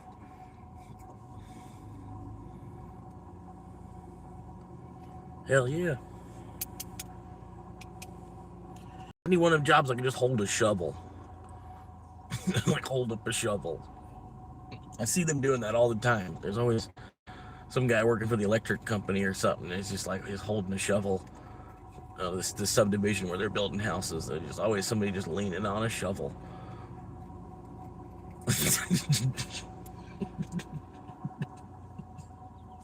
And then you got the boss's son. He's sleeping in the back of the work truck with the AC running.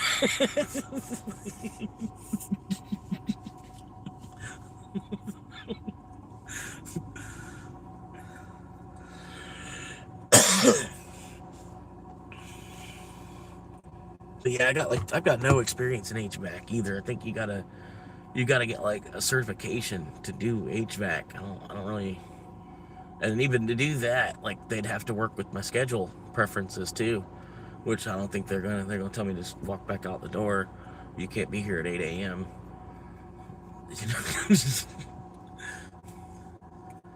Yeah. Now I'm not trying to throw shade, like whatever you did to get through this system, you know what I mean? That's you. That was your game. That was your ride. You know what I mean? Like basically just take religion in one hand and science in one hand and then just go down your own fucking road. You know what I mean? And that's basically, I'm not trying to throw shade. That was your road. You know what I mean? That's what you wanted to do. You know, hopefully you're living within your means and not putting yourself into debt further each day, basically. That's about it. That's, you know, wherever, you know, you got living expenses, and, you know, make sure they're covered first, and then try to save a little bit. If you can work hard enough to save a little bit, you're all right. You know what I mean? Fuck everybody else. But yeah. No, but also, I like this auto parts job, especially the way that I got it worked out now. You know what I mean? They've finally learned me. I feel like I could ultimately open my schedule back up, and they probably wouldn't have me doing a bunch of bullshit. They would just keep me behind the counter while they do the bullshit. Because you still need somebody like behind the counter. And then I could be behind the counter and still be trying to get other shit done too. Like, you know what I mean? Because I know how to break off and then come back to the counter when somebody's there. You know, they could be out on the floor doing their outs, doing whatever, you know, making sure the truck order gets done the right way. We get the right places, you know, pieces, you know, all the poops in a group. And I could just work the front counter, you know, deal with the flow of customers in between, trying to do some small tidying up type of stuff because I'm a closer, you know what I mean? Like, kind of, you know, work on that closing list a little bit while I'm also running the register. You know what I mean? It's not that hard, honestly. The job itself, it's like better than being in any restaurant. Way better than being in any restaurant. Just the people on the other side of the counter sometimes, man. You know what I mean? It's like you want to pick up the phone and just bash them in the head with it. Like, are you fucking stupid? You know, it's like, I don't know dick skin about cars. And the customers come in and they know even less. You know? Like, not like I'm ever going to do that, but yeah.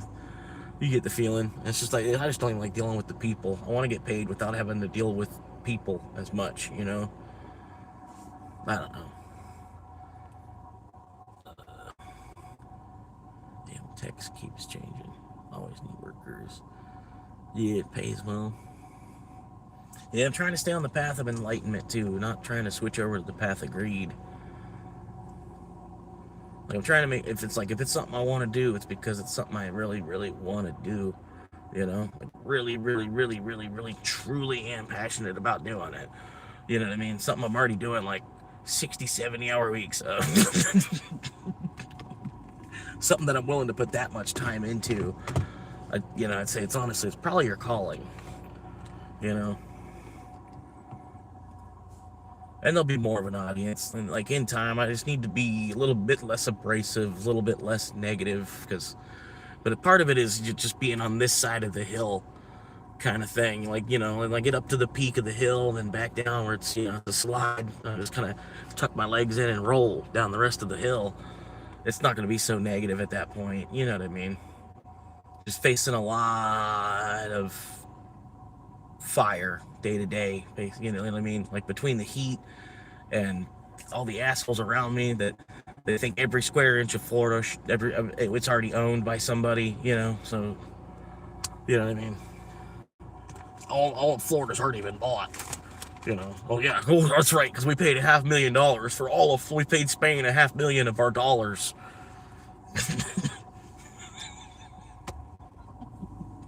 That was the biggest ripoff ever. They're still pissed about that. Now they're coming to take it back over. You paid us to come here and build. You paid us for it, and then we come back here and you pay us to build, and then eventually you're just gonna take it back over anyway.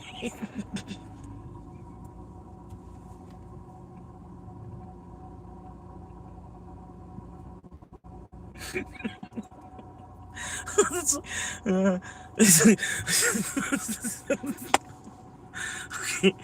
So I bought 4 acres on Swanee River. Hell yeah. 35K. What? Yeah, that's why I love. The one guy was showing. One dude was showing me about this dude. Something audit, not audit the audit. It was another dude, another guy that was an auditor dude. And he liked to go and audit the police about shit. Another guy, the dude I was working with for a little bit. I forget who he was talking about. But that's basically what he does. Yeah, he just fucking gives the police shit.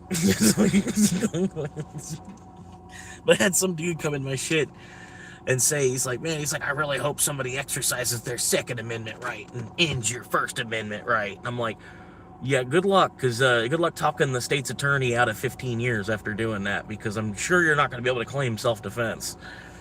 Because I'm not trying to fight anybody. That's the thing. That's why I'm not trying to work a 40-hour week, because I feel like the 40-hour week is like, it's so much of it's like we're fighting each other to get those hours too. Like, you know, like you get to the point you need the whole 40, they want to give you 37. You know what I mean? So that's what I'm trying to get the point. I won't never need. I don't want the whole 40. I'm trying to live with less than 40. You know, but it's just I can't even say it the right way. You know, it's.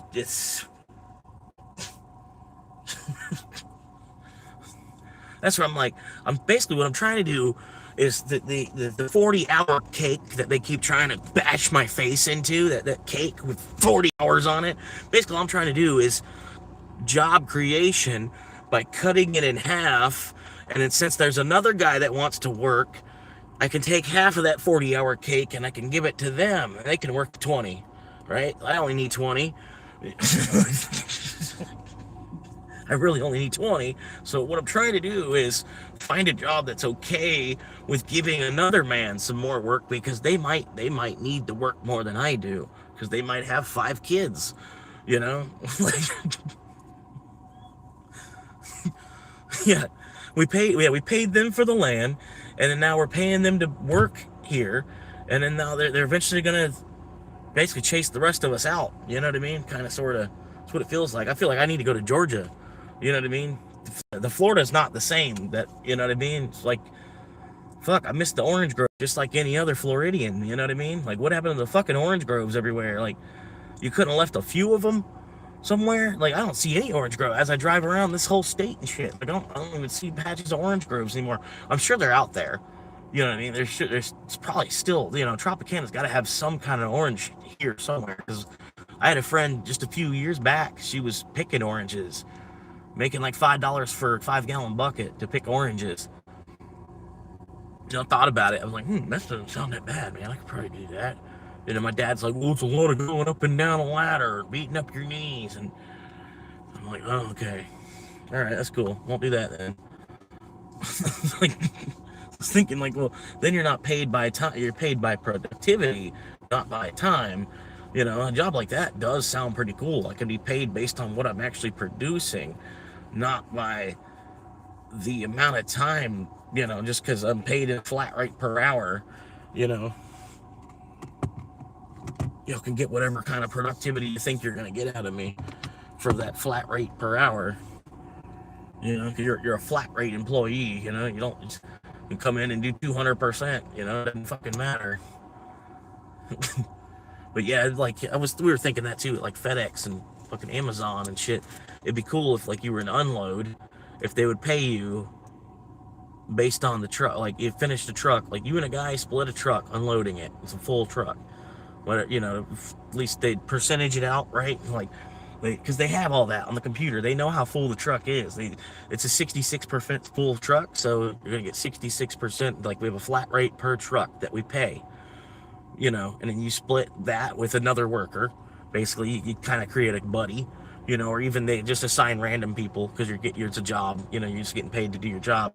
But they still put another guy in the truck too, for safety reasons, for heat exhaustion, for injuries. You know what I mean? That's the thing I never got, man. I never understood that. They loved splitting us back up. We're trying to work 2 in a truck because it's a better environment. You've got a buddy with you. You got someone to talk to. You can bullshit about movies, TV, games, your kids, their wife, the weather, where you think you're gonna go from here, what job you would rather do, the bullshit of the job. You know, you got a buddy with you. But they'd always love splitting us up. It's fucking one guy here, one guy here. I'm like, well, that's kind of unsafe. Like, you know, I'm like, there's times I've seen people get injured, you know, or me, I'd be injured, and I'm like screaming, like, fuck! You know, like nobody even come because it's that loud in the fucking in the place, you know, like. But if we had a buddy in the truck, you know, you at least have somebody can go run and get help if you're injured or something, you know, like it would be safer, on top of like the amount of the morality boost from having like a buddy with you, you know. Okay, so anyway, they pay you a flat rate per truck to unload them, right? They say they pay you $25, they pay him $25, you know. But since it's a 66% full truck, they pay you 2/3 of that flat rate, you know. So you get paid $25 to empty the truck, right? So you could go and unload 5 trucks as fast as you can. Find a dude that loves busting it out too, right? And the two of you just get in your trucks, you know, like whenever on the days that you do get to blend together and do your thing together, the two of you get on your shit, go fucking unload 5 trucks real quick, make $125 for the day, and then get the fuck back out of there. Do that in like 2 hours. You know what I mean? Because you're actually paid on the amount that you produce. So then other people, they're stuck in their one truck might take them 3 hours to make that $25. You know what I mean? Because that's just, they're slack asses. You know what I mean? They don't fucking, they're moving like a slack ass. They're not even doing the truck fast enough to actually, you know, they're like, you know what I mean? Because granted, it'd only be $25. You know what I mean? But like once you get it done, it's $25. And then we move from here to the next one, bust the next one out, another $25, 25. You know, if you're quick about it, you make $100 in 3 hours or less. You're getting paid $33 an hour to unload trucks. And then like the dumb part is we would still divide it back into the hour to see how much we made hourly.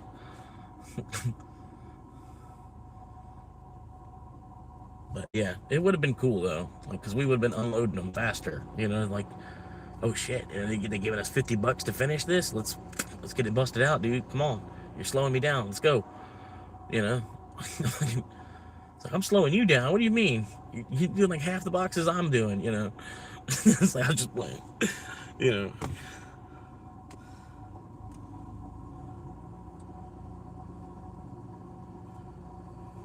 Yeah, man. Oh, we got one broke and die broke. Hell yeah.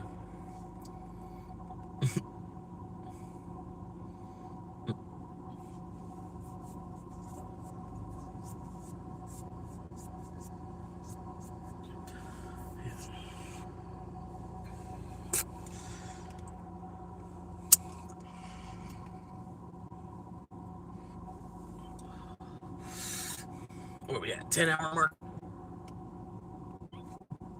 Hell yeah, 10-hour mark. 10 hours.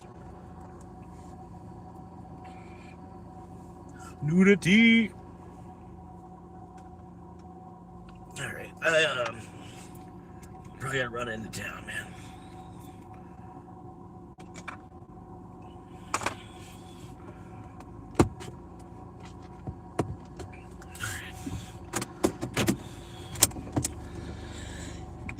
Woo! Hot tamales.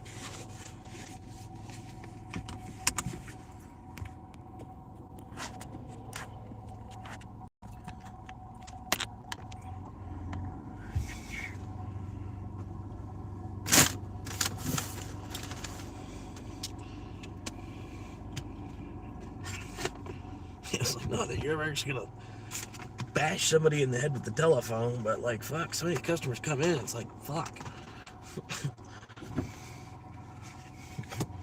What do you need? Why are you even asking me about that? I don't know. I'm not a mechanic. I'm not working in a mechanic garage. I'm working at a damn retail shop. Selling light bulbs and windshield wipers. You're asking me about some noise your car is making. I don't know.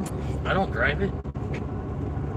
Well, if your car's acting up, I'd probably drive it less. Till you get a mechanic to look at it. That's what I should start saying.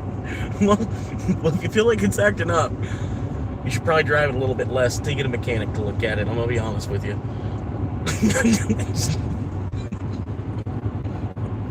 I think in my professional opinion, you know, based on where I'm at, my tier in the company, I'd say you should probably just drive it a little bit less and then wait till you get a mechanic to look at it.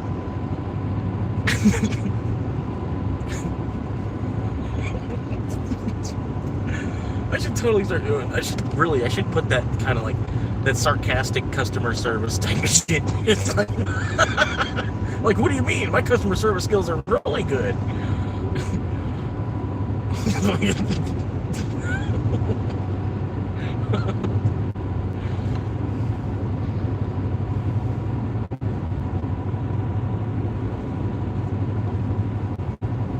But that's part of, like, dude, I was just thinking of that now too. Uber support. You'll reach out to Uber support as the driver, right? And then support talks to you like you're a customer, not an employee. I don't know why. I'm just noticing that now that I'm talking about it and thinking about it.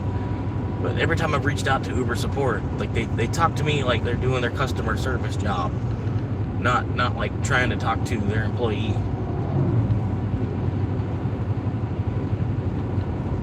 I don't know.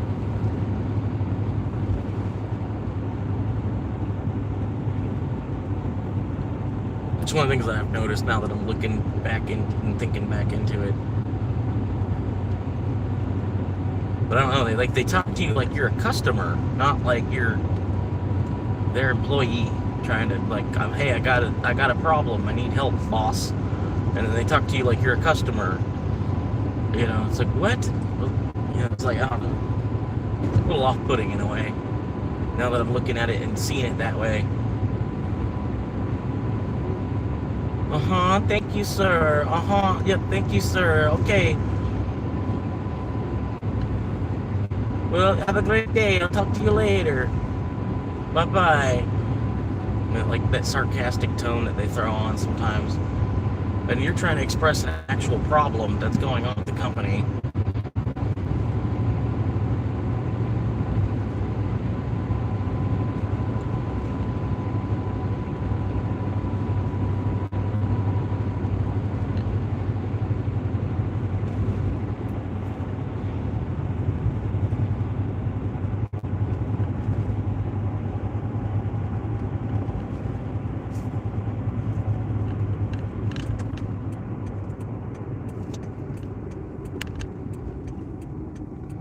It's Uber, but only it pays the fare twice as much.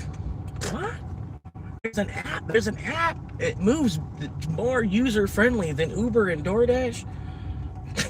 And it actually pays you double on the fare? What? Yeah, and it's not called Uber either. It's actually got, like, an actual name on it. I still gotta think of a good name for it. A good name for that app to replace both DoorDash and Uber. But yeah, you could do it just by paying your fucking employees a little bit better. They'd all jump ship straight to you.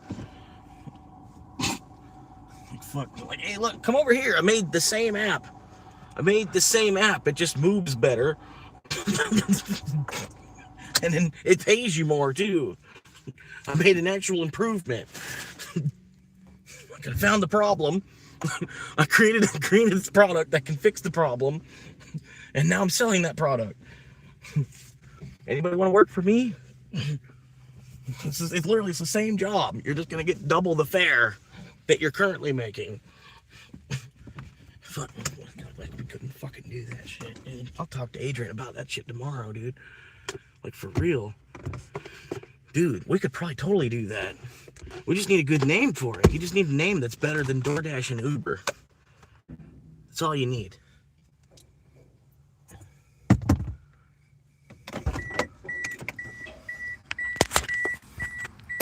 If y'all want to help me brainstorm on it, I already got a guy that can help me do that, dude. Honestly. I know another YouTuber that builds apps and shit. Like, I could reach out to him and let him know, and I don't know. I could probably do it. I don't know. It's an idea for now. Like I said, if you got a good enough name, the better the name, the better the sell would be on that pitch to him. It's like, hey, I already got this name too. It's like, this name's like, boom. Planet Express. Food delivery service called Planet Express.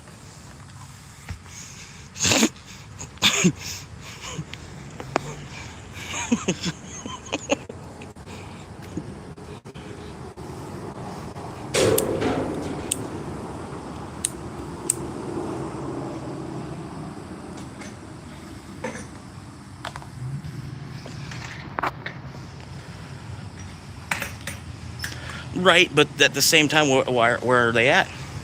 I think the company trying to compete with Uber Eats is DoorDash. And they both suck. Like, I've got ideas that I've been telling them to, like, make improvements to the app that they just keep ignoring, you know, and I'm like, I'm literally, like, I'm a diamond level driver, you know what I mean? Like, some of my ideas would probably actually be decent improvements to the app, but they just keep ignoring it because I don't know if they can really even do that updating to the app. I think it's like, it's already in play. Like, it's, the app is, it can only go, they can only do so much updating. It's like, it's like the Bible, you know what I mean? You almost have to create another book because you can't really, you know what I mean?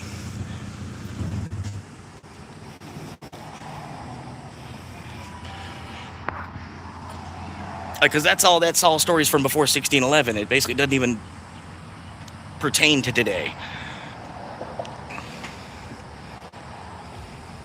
But yeah, like, there's already companies doing it. But like I said, I think the name Planet Express, if you could use that, I think it would be a better name than Uber.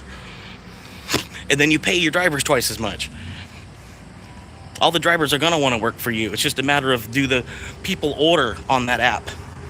You know what I mean? You'd have to be able to talk the general public into using this app instead of Uber, which another thing Uber does is upcharges the price on the menu. Whatever the menu price is, Uber will add another 10%, 10 or 15%. Like, you go buy a bloomin' onion at Outback or something, right? And then they'll add another 15% onto the price of that, plus the delivery fee. What if we have an app that doesn't do that? Whatever the store price is, that's the price. Like, we're not going to charge an extra 10% on the food, and then charge you a delivery fee too. You know what I mean? It should kind of be one or the other.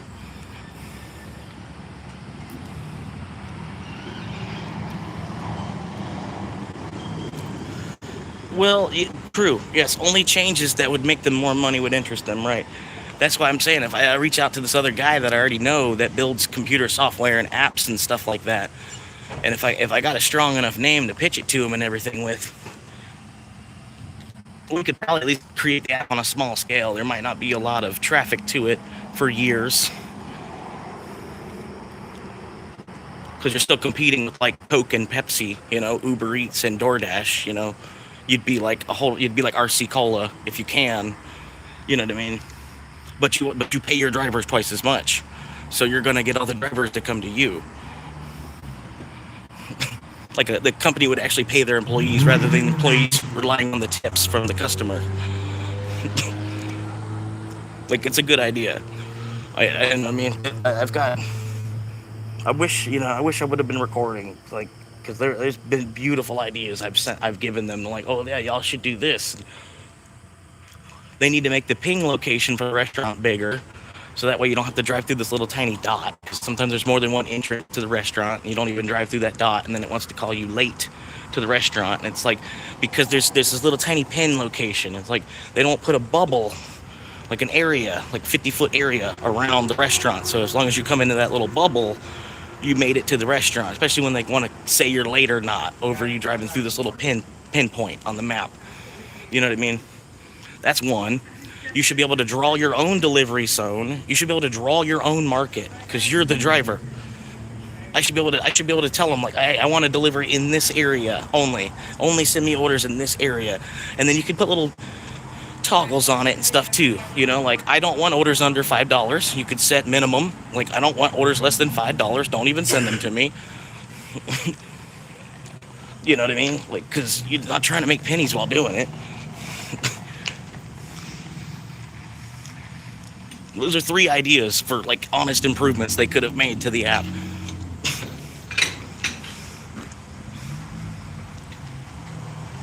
Because I've hit them up. I'm like, you know, like, why are y'all sending me orders under $5? Like, I'm not gonna accept those.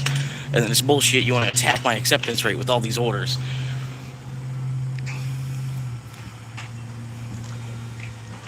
Yeah.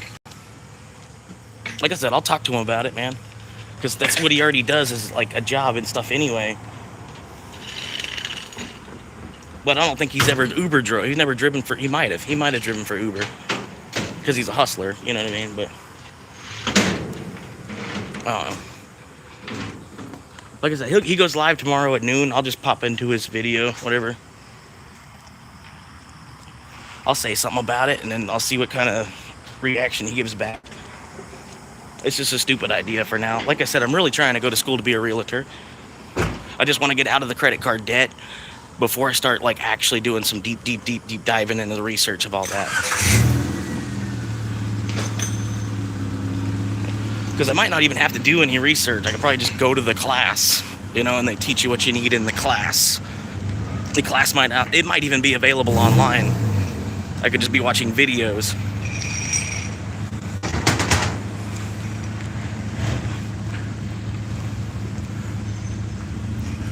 Right, yeah, it doesn't help them make money, right? It only improves the experience for you as the employee. They're not worried about that. I have an idea for a whole nother app that would actually listen to their drivers better and stuff too. Take driver feedback just as importantly as customer feedback. You know what I mean? Or even more important because it's your employee. You know what I mean? Because it's almost gotten to the point like it's like fuck the customer nowadays. Like there's another one coming in 10 minutes anyway. You know? Just...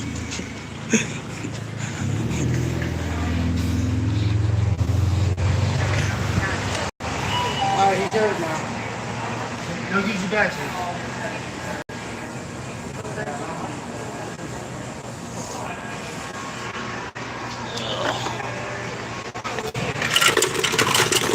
Mountain Dew still waiting on that sponsorship. Like I said, if you give me $1,000, it's just me $1,000 of Mountain Dew, I'll buy it.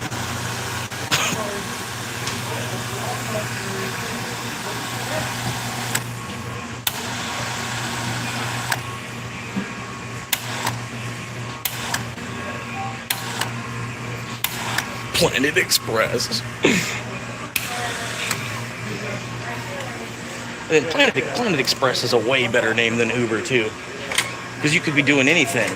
Like you know, any kind of package you need shipped, we can take it. We can take it for you. We'll find a driver for you somewhere.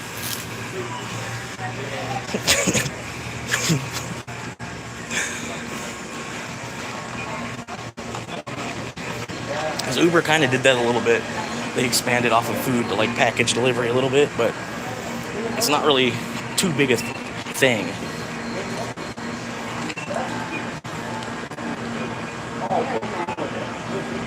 They're only running the computer.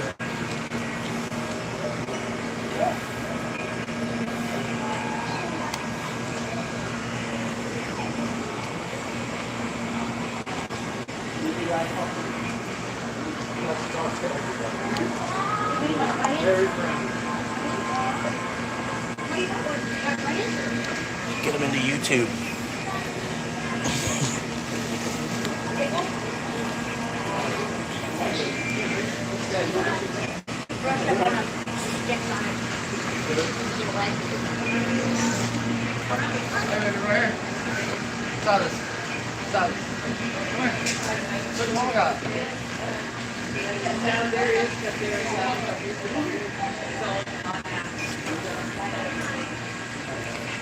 Sorry, I'm just trying to get through this line.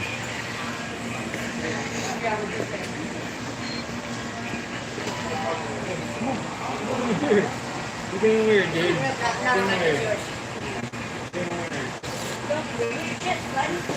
I say you're weird if you're normal nowadays.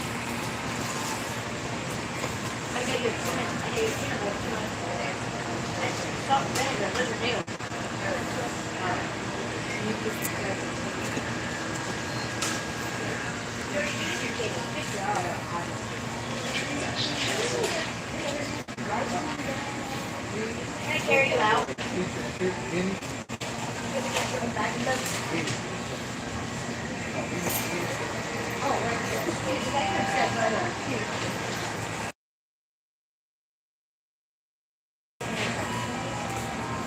I'll just trim out the song later. It's no big deal. It's probably not even playing loud enough that it matters.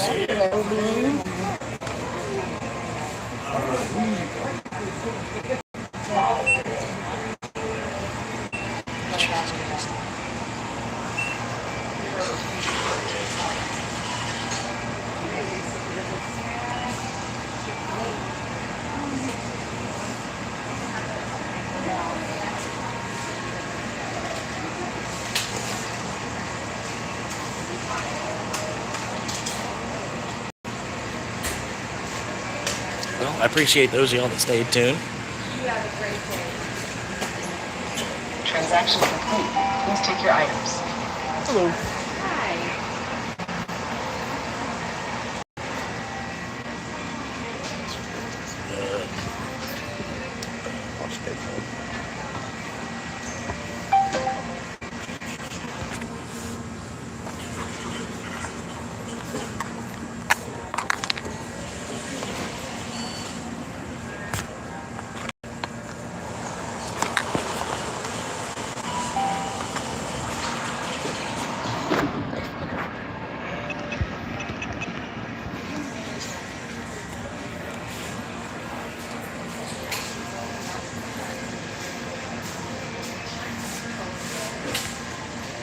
Transaction All right, complete. sweetie, all good? You Please too, take man. your items.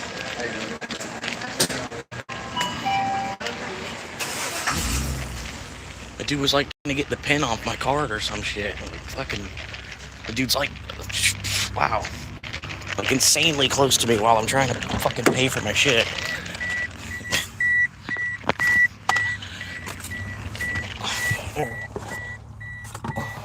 I don't know why that lady, like the whole point of that little computer thing being there is so that she can run the other register, and then the people that aren't buying tobacco or alcohol can use the other little computer kiosk.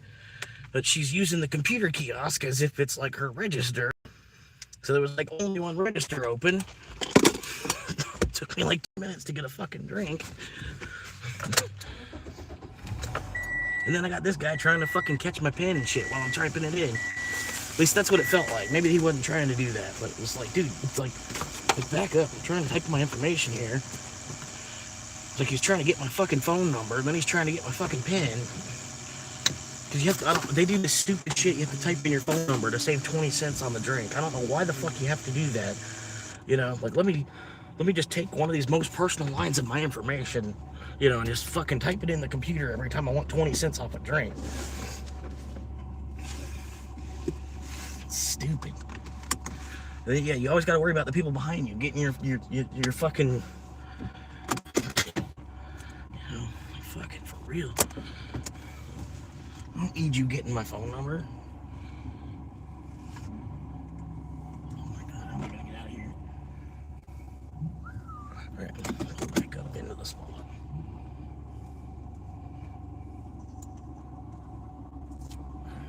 Reverse. This way.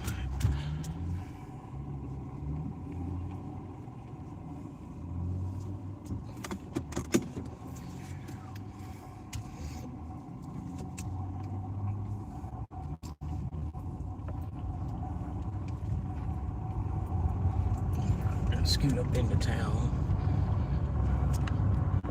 Jesus Christ. I swear, it's like the fucking rednecks in Florida, they're like a different breed of redneck than like rednecks from Georgia. You know, like there would be a difference from a redneck from Georgia and a redneck from Kentucky. You know what I mean? There's like, man, it's like fucking rats.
Sorry, I'll bet the glare the inside of my window gets really fogged up every night. Like I go to sleep and shit.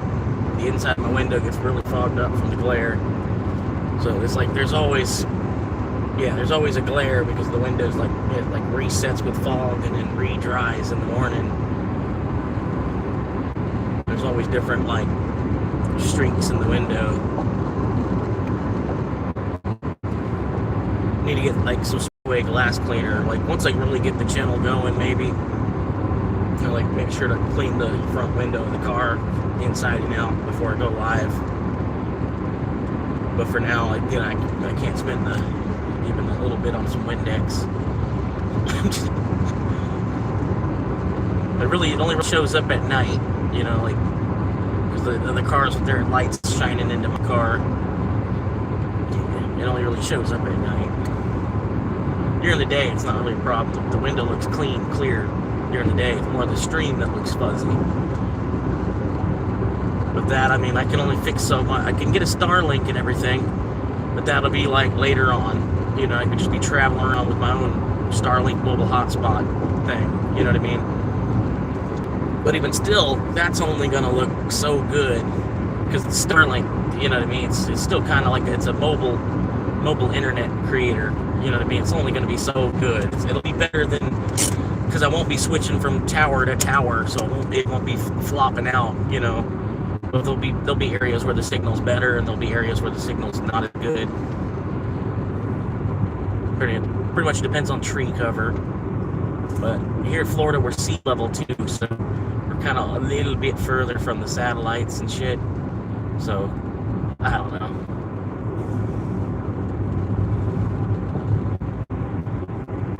But yeah, it's just something to think about. I've seen they have them at Walmart even.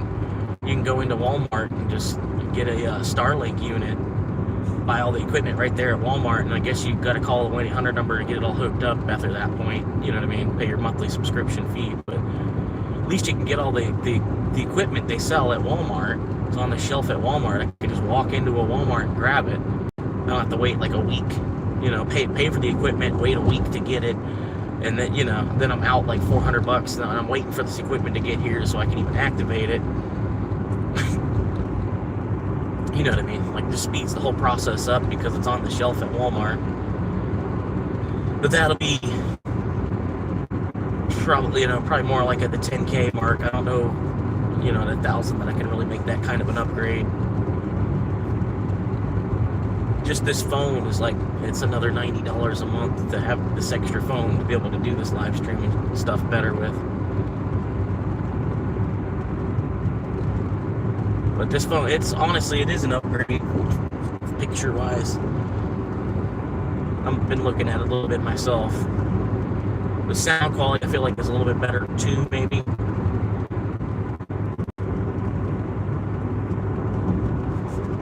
And then it's supposed to be a better phone just flat out because the amount of RAM it has.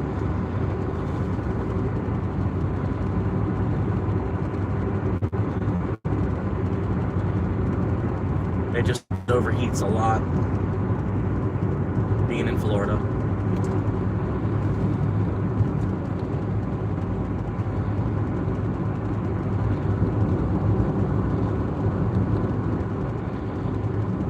Make me feel like home's now so far away. Make me feel like China, and I feel like Georgia. And sometimes I feel like Holland.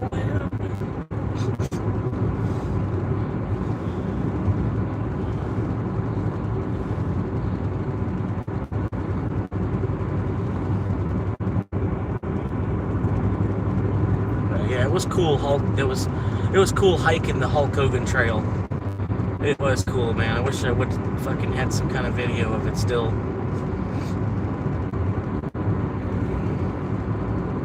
Damn, it pissed me off, man. The whole video is just a corrupted file somewhere. Dead, just gone.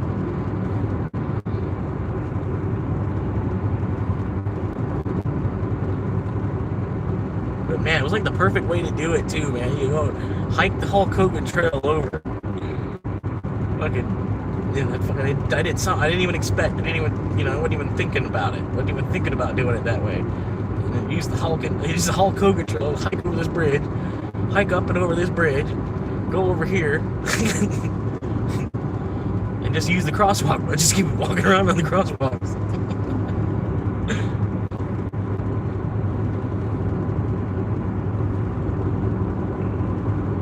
And the one guy wanted to call me a creep, and I'm like, yeah, because the church itself isn't creepy. You know, because that whole organization isn't creepy.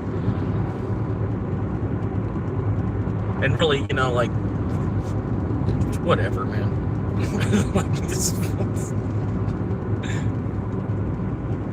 Like, really, that whole religion is pretty much just one guy's opinion, really, honestly. Whereas my religion is like a bunch of eyewitness testimony and a lot of historical records, and you know, so you know, different people from all different times, not just one guy's opinion.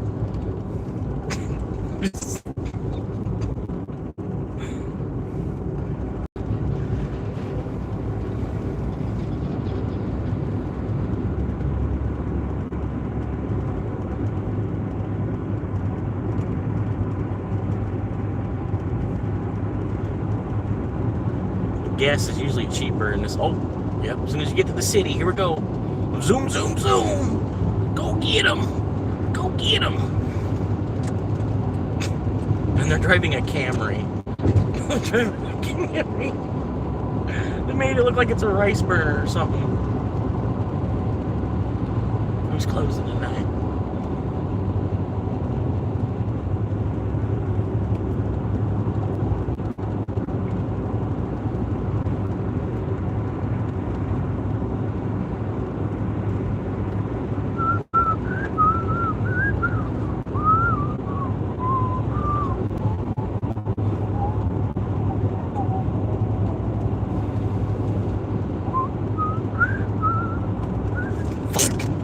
A little bit too far. I would have went right through that yellow.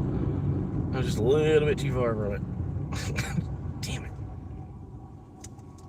For this one fucking car that was making a right turn because he couldn't just make a right turn on red. Because he was that dumb that he needed to sit there and change the light. Yep. That's these old people drivers for you.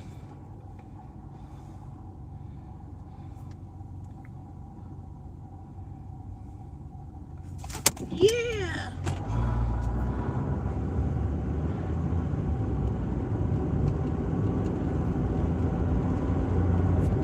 Crash can. Crash can. Crash can. Crash can. Crash can.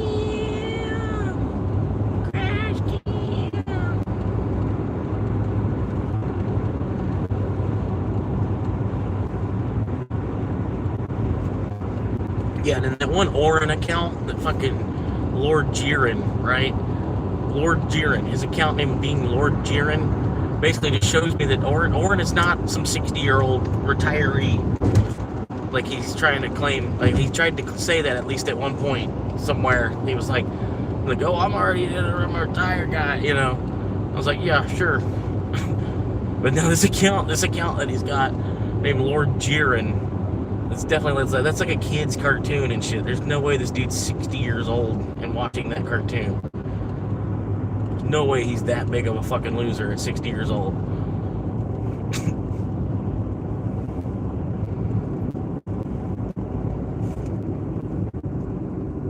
You gotta put your lights on, bro. I don't know if you realize this, but you actually don't have your headlights on. I don't know if you realize this, but you actually don't have your headlights on. Okay, whatever. But I'm the dumb driver.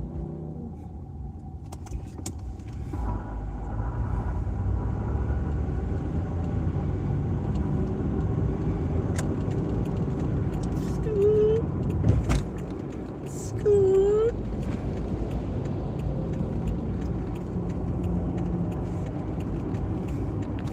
Was the chat busted?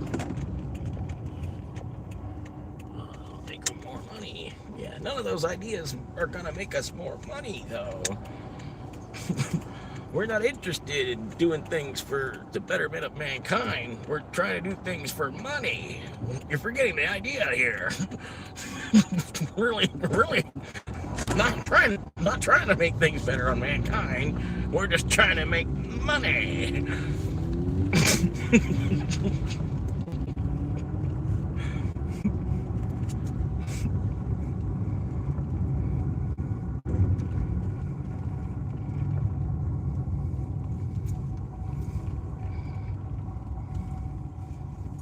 We just want to make some money. All right, I can get a hot shower. Hot, hot, hot, hot, hot, hot, hot, hot, hot, hot, hot, hot, hot, hot, hot shower.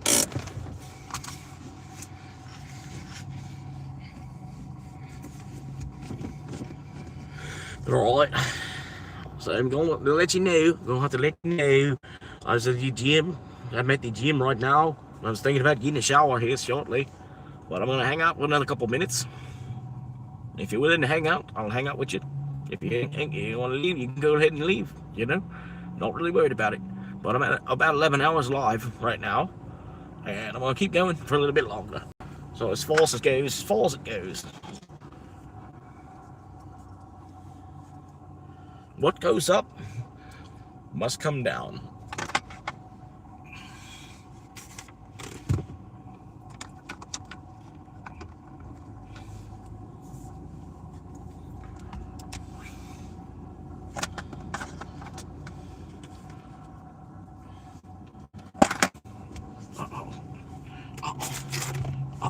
Oh, there it is. Well, that's what we got. I'm off. Have a good night, man. You too. Yeah, I'm gonna get washed up and try to find maybe a place to camp out around here. I mean, I'm gonna go back to, I don't know, man. Or I don't know. A small town's gonna be dead. There ain't no reason to hang out there. Other than the fact that it's the small town, traffic is better, the payouts are a little bit better. You know, the random orders that do ping in, when they do ping in, they're better orders than they are out here.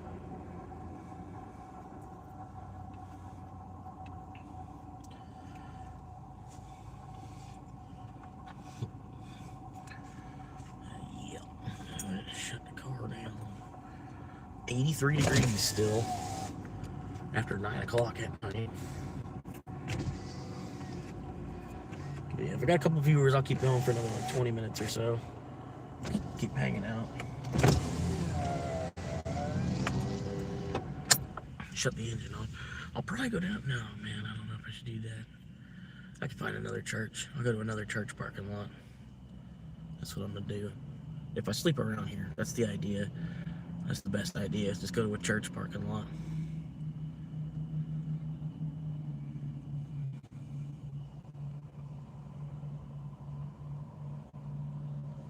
Like, say they're gonna chase me off of the church parking lot. Someone's gonna chase me away. Say, oh, you gotta go.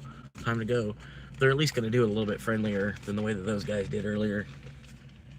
Because one's a church, one's an allegedly private neighborhood where the gate was open. Like I say, allegedly, because the gate was open and there was no sign that said this is private property, you are trespassing. So if there's no information sign that says you're trespassing as well, you're not trespassing. You know what I mean? There's a bunch of laws in place for a reason. It's not fucking 1890 here. They try to act like it ain't, at least.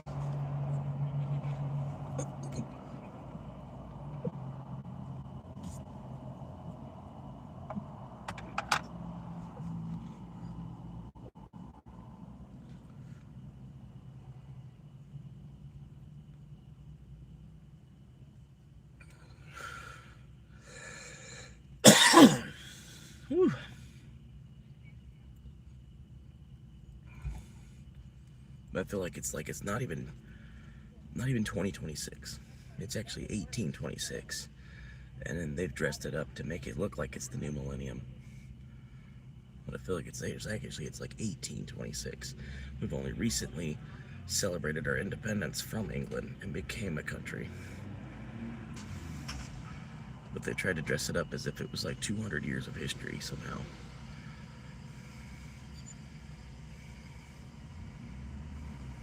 And because of religion, we lost like 1,000 years of education, basically, they say, through all the book burnings throughout the years. So it's safe to say that since we lost 1,000 years because of religion, we are about at least 200 years behind. Where, you know, like these cars could be 200 more years developed. We could have, you know what I mean? Just because education could have started sooner, basically. But yeah.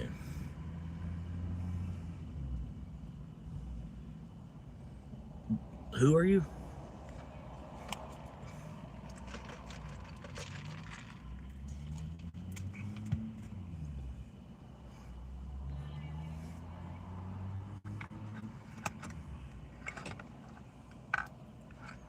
But yeah.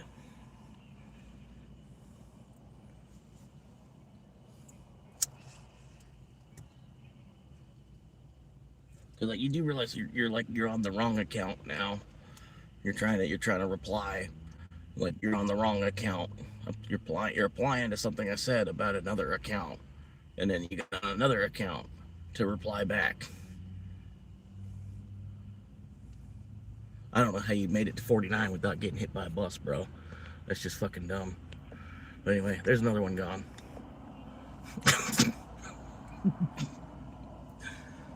Oh wait, did I do that right? Yeah. Shut up, hang on. Yeah, there you go. Yeah, we're good.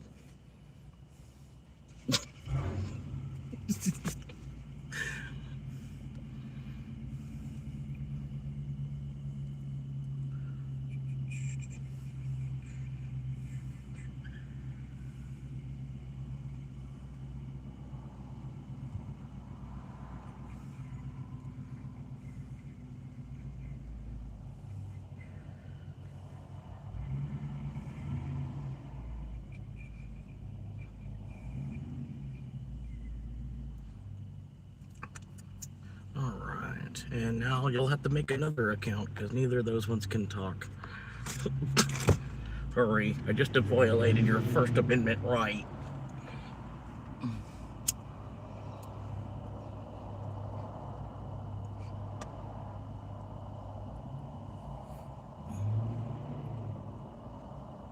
Because honestly, this is harassment at this point, bro. I almost need to get the police involved. So honestly, I hope you do come back with another account. Because, like, yeah, honestly, I'm going to get the police involved if you do. Honestly. I hope you know that. Because they can't find your IP, and then they will. There's enough that it's harassment, bro. You know what I mean? And you're fucking almost 50 years old, bro. Like, fuck, goddamn, you don't have nothing else to do?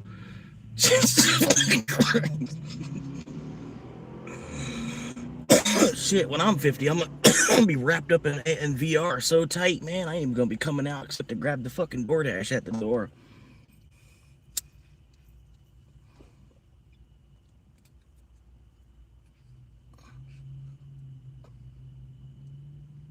Or the Planet Express. Planet Express. We're global. Planet Express. We're global.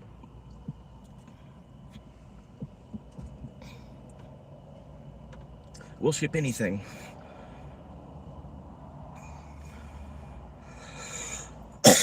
You could even help, like, semi-drivers could find, like, independent contracts and shit.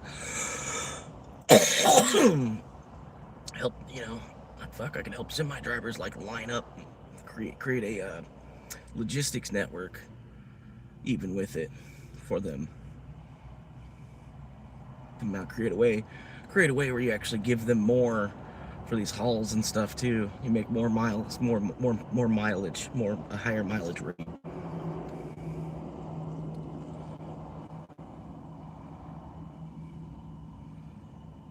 But yeah, it's like you gotta be careful. There's a lot of like cyber laws out there now. You being that you're 50 years old, you probably don't know. Just flat out, you just don't know. There's a lot of like cyber, you know, fraud and type of shit you could probably get in trouble for.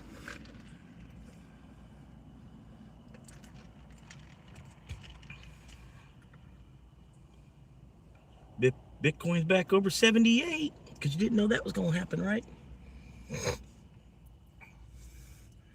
Anyway, you have a good time, man.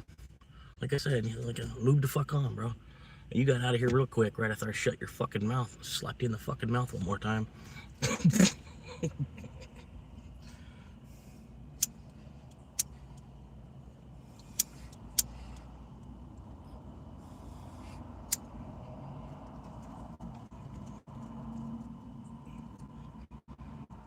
You got some lip on you, midget.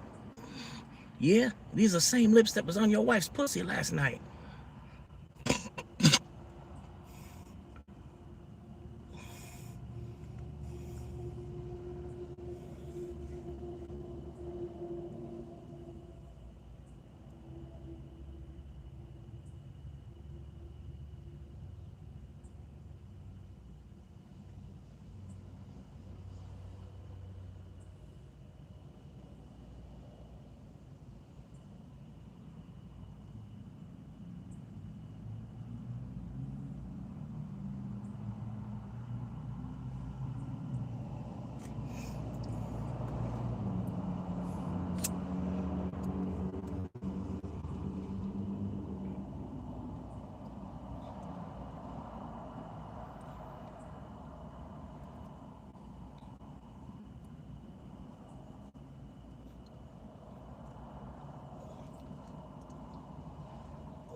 I'm sorry, who are you?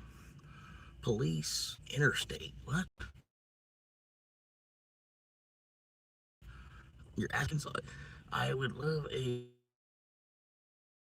lawsuit where I might dispose you under oath. What?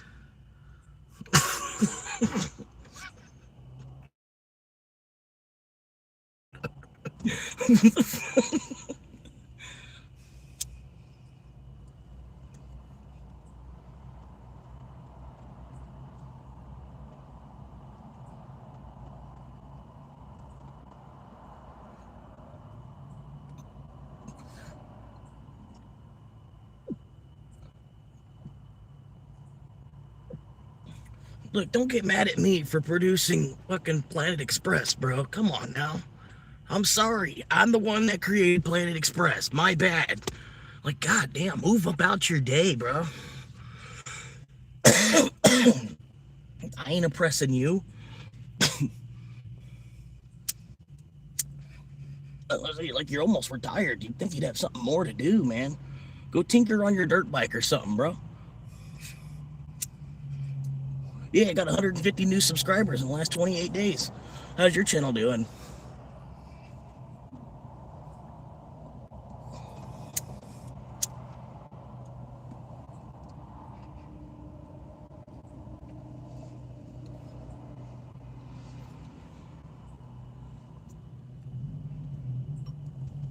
Go play some golf or something, dude. Fucking, you're getting up in there in age, man. You really shouldn't be picking fights with people half your age.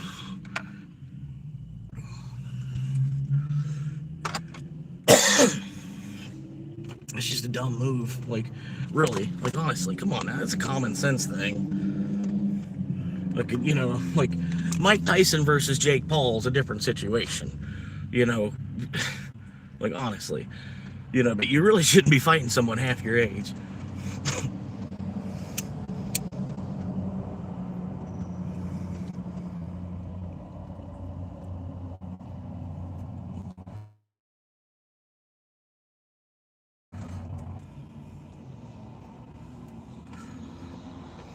My bad. I'm only 23, so yeah. Sorry, I'm off. I'm off by a little there.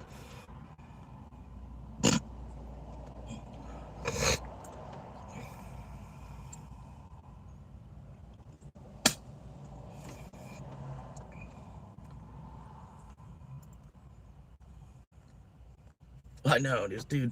That's what I'm saying. No, I'm not 35, bro. I don't know where you're getting that shit from.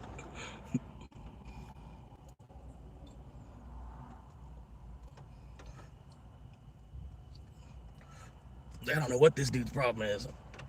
So I think, like, if he was really 49, like, you'd think he'd have fucking, like, a Netflix subscription or something, you know? Like, you wouldn't be on YouTube unless you were, like, at work. And you're supposed to be working. You got your phone out and you're on YouTube.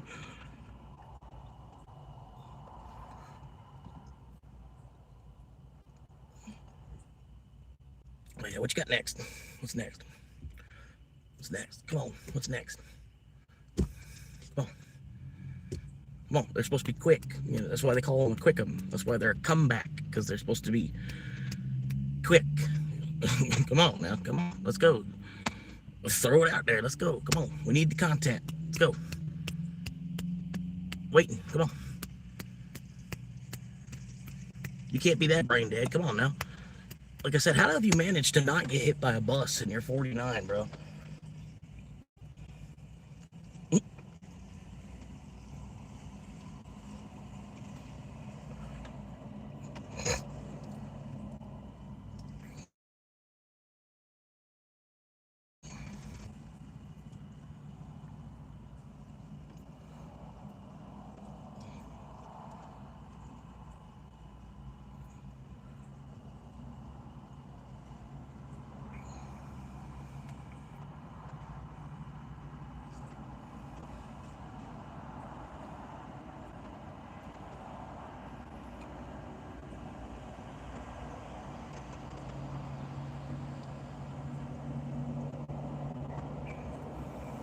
Hell yeah, 4 viewers, man. Hell yeah.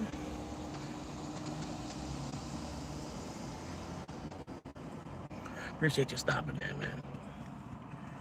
Bitcoin's over 78 again. So if you bought anytime in the last 24 hours, you're up.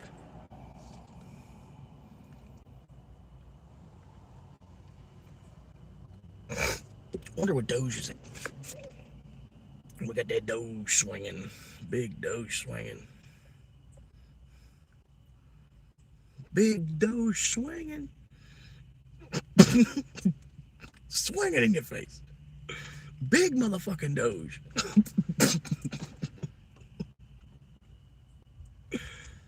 Yeah, dog. I made $138 today. Would be a good time to sell, maybe, huh? Go ahead and collect that.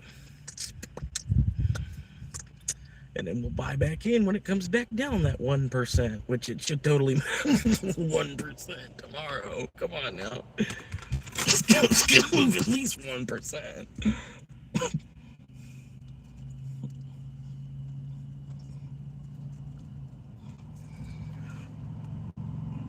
It's fucking crypto. It moves like fucking 20% a day sometimes.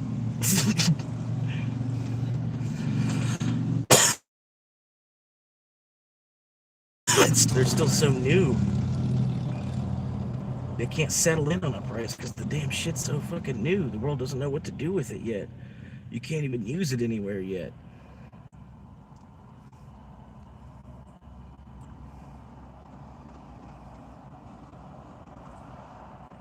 But Doge had a good day today too. We're up almost to 11 again.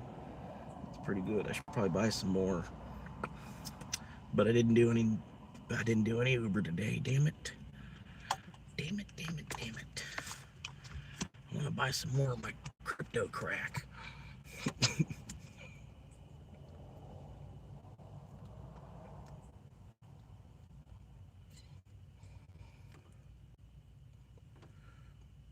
Can you front me? They could actually. I can totally do that. I can totally do that. Like they'll front me $50. And I'm gotta make at least 50 tomorrow because I'm pre-spending 50.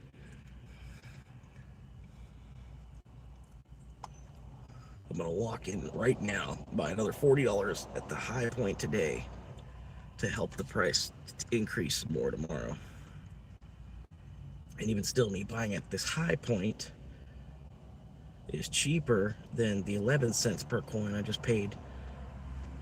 So I can buy another, I'm gonna buy another 20.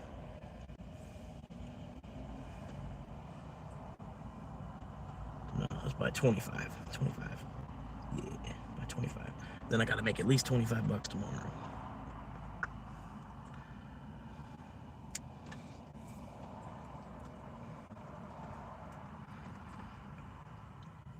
but they'll front it to me.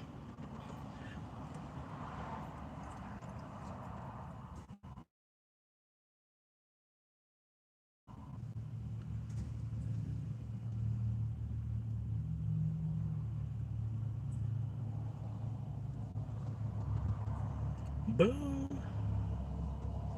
And then I got a little bit left over to buy some Shiba with.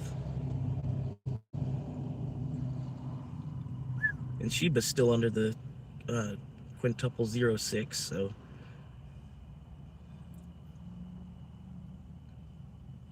another quarter on that. For a quarter, for 1 quarter, I just bought 40,000 pieces. Like, where else can you go buy 40,000 pieces of something for just a quarter? Where else in the world? Yeah, I think Shiba's the long shot. Shiba's like a scratch-off ticket, you know what I mean? But something's got to replace the penny. You know what I mean? There's no stable coin for the penny, which is fucked up. There's a stable coin for the dollar, but there's no stable coin for the penny. So I think eventually we're going to need a crypto that is around a penny. And then Shiba's about the best one to be that. Shiba's the strongest of, you know what I mean? It's either going to be Shiba or Pepe, I think, really. Like cat, dog with hat, or, you know, all them other fucking Doge on Musk, baby Doge, whatever, you know what I mean? Whatever the fuck, all those microdecimal, those are never going to make it to a penny. Shiba could actually pull it off, at least 1/10 of a cent. I would go ahead and put a sale order in at 1/10 of a cent. You do like half the bag, double the size, you know what I mean? You know, like, so you have like half the bag, you can get ready to sell at 1/10 of a cent. Clock out real quick, you know what I mean? And then keep the other half of the bag for that penny. But hell, 1/10 of a cent, dude, you're gonna break 4 more zeros.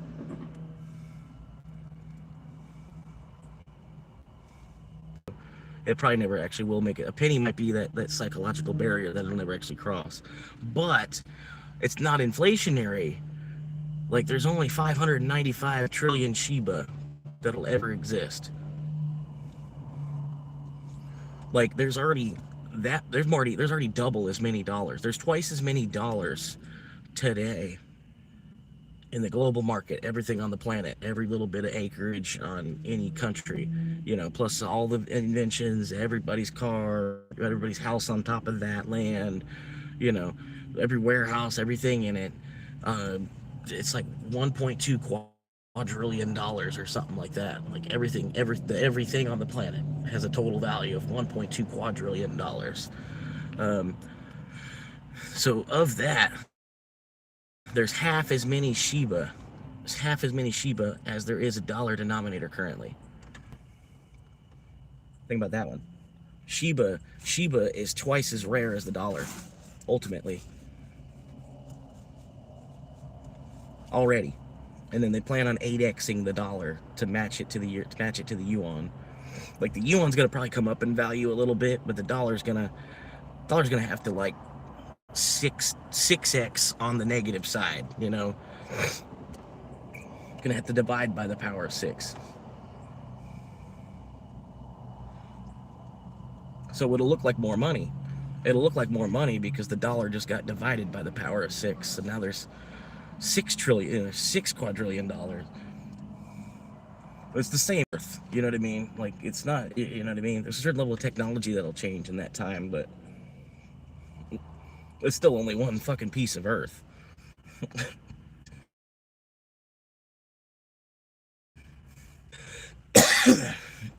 Yeah. Yep.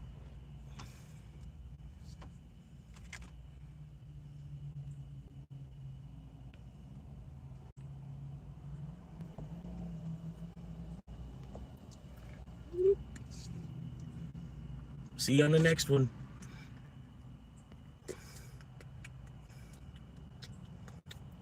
And none of that even got read. Oh, man. What platform do you use to buy? I pretty much just use...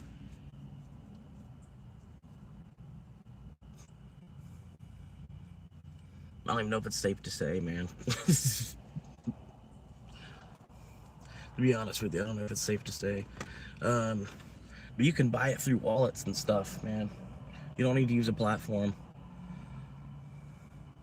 The platform's going to charge you an extra commission because you're going to need to eventually send it to your wallet too, right? Like you're basically going to charge you're going to get charged the commission and then need to send it again. You get charged a shipping fee to send it over to the wallet. Some of the wallets you can just buy through the wallet. And then you save a certain little, you know, like 1 or 2% you're saving by not putting $100 into an exchange. You know what I mean? The wallet's probably going to charge you. They'll charge, you know, they'll charge me like 78.5, since it's at like 78-ish. You know what I mean? They'll charge me an extra $500 on the price of the Bitcoin itself. I'll put in like a high buy order basically. But also, like, remember, the more you pay for it, the more it ultimately like creates the bottom for it too. You know, the more somebody's willing to pay, give it a backbone for being worth that price, because there's X amount of people with a buy order in to buy it at this price. That's what I'm thinking. It's not going back down. It's too much of a backbone that's in it right now. If it were, it's still going to have more of a market cap than Doge currently does. Even if it were, like, say, everybody were to pull their money out of it. But that's not going to happen. It's not going to happen. You know what I'm saying? Talk about shit that's actually going to happen.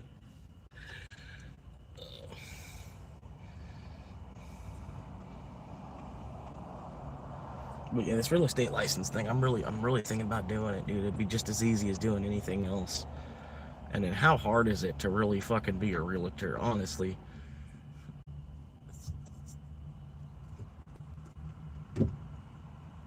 You know, like, that's what I'm saying. Like probably the same cost and probably the same amount of time as taking one college course.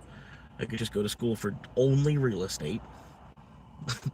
I'm just trying to get out of debt first, and that way I can just worry about only, you know, there's two less bills a month because they're zeroed out. There's no bill. They actually, both of them owe me $1. My credit, you know, I get negative interest on $1, right?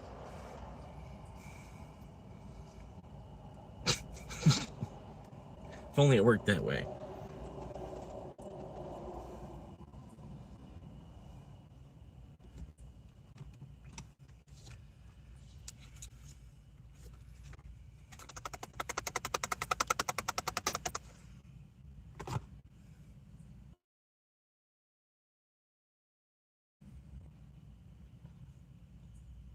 But yeah.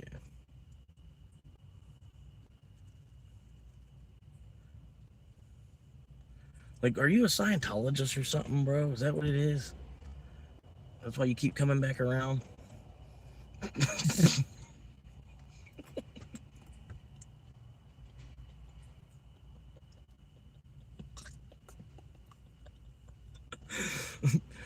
You're like deeply offended because I think that there's a council, not a supreme ruler. You're like deeply offended by it. No, I've seen him. I've licked his toes. Okay, all right. Well, then maybe, you know.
current me isn't really having to struggle. You know what I mean? But fucking past me was chilling. And then future me should be chilling too. And then really, in all reality, current me is also chilling.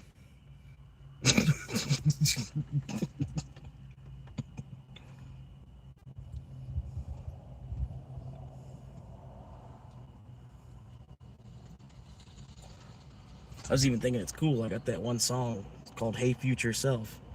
And then like in the future, I'll be able to like listen to this song. It's called Hey Future Self. You know what I mean? Like it's cool. Like 10 or 15 years from now, I could still be hearing this song. Me sending a message to my future self.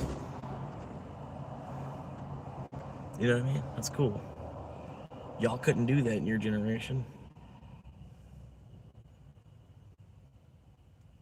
I mean, like when your generation was my age, you couldn't do that.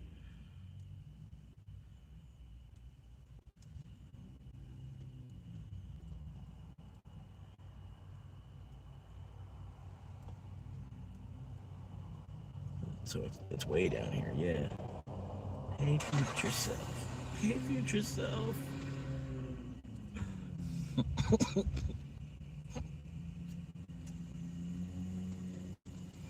I'm just a time traveler, bro. You know what I mean? I just got time. I'm just traveling through it, you know? They gave me X amount of time here on Earth and just trying to find a way to travel through it. I just try to keep this, I try to keep the shifter between reverse and neutral as best as I can. I just try to keep the shifter between reverse and neutral, basically. Just be more or less just be in neutral, but you're still kind of backing away from the situation. You know what I mean? I mean, a whole nother gear just called chillin'. And you just basically just set your car, put your car to chillin', and then just set your cruise control, and then you're just cruise control chillin'.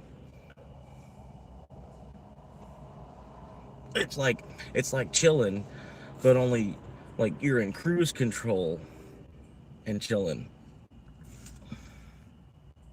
I call it cruise control chillin'. And look at everybody else race around you.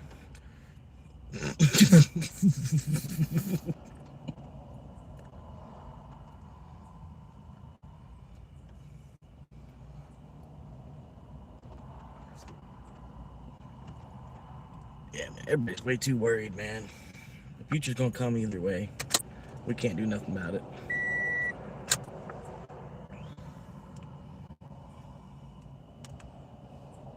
Ain't shit changed but the year, you know what I mean? In the broader scope of things, you know?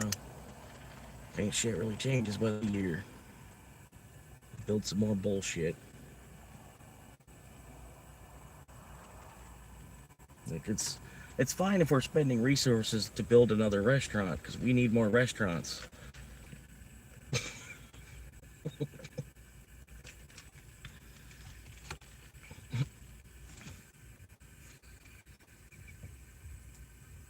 What's up, Jerry Bear? You missed it. I just had to. Another 3 Aura accounts came in here, man. You can't even see the chat's gone and stuff too, man. That guy, dude, he's a piece of work, bro. Honestly, he's a bigger piece of work than I am. You know, just fucking for real, bro. The whole lot to fucking antagonize him, be more of the oppression that he's facing. Especially when you're like on the other side of the hill, chilling, just fucking spitting on people, dude. Like fuck, dude. Honestly.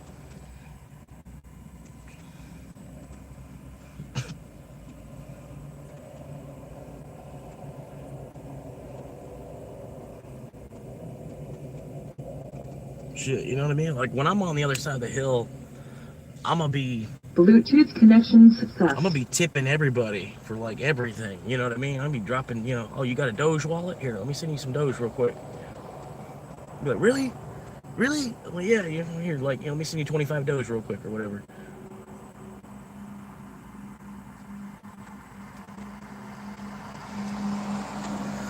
Damn, like Why do you need to be flying through the parking lot like that? What are you doing? No, something's going on with this. Hang on now. What's this?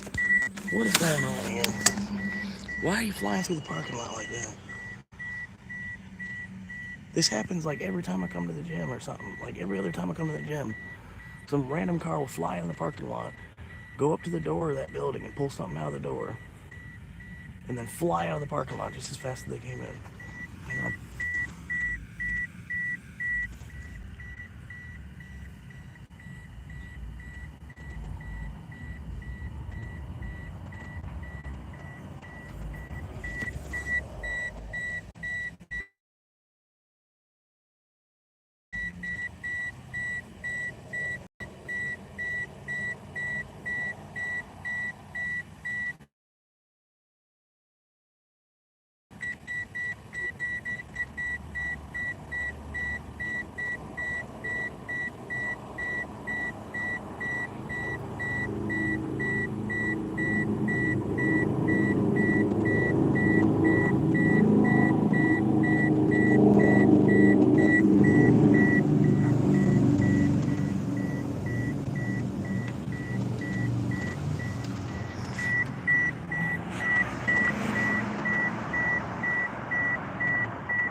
I don't know why that dude like hauls ass like he's carrying an organ or something.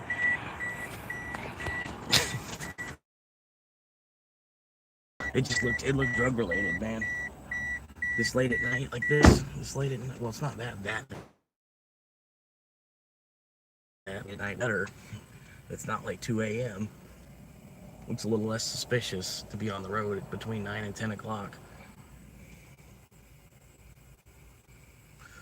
But I see shit like that all the time, man. I probably shouldn't even have filmed it.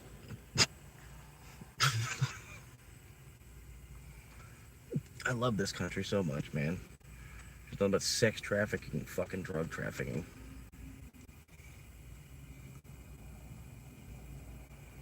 People slithering around on their fucking bellies.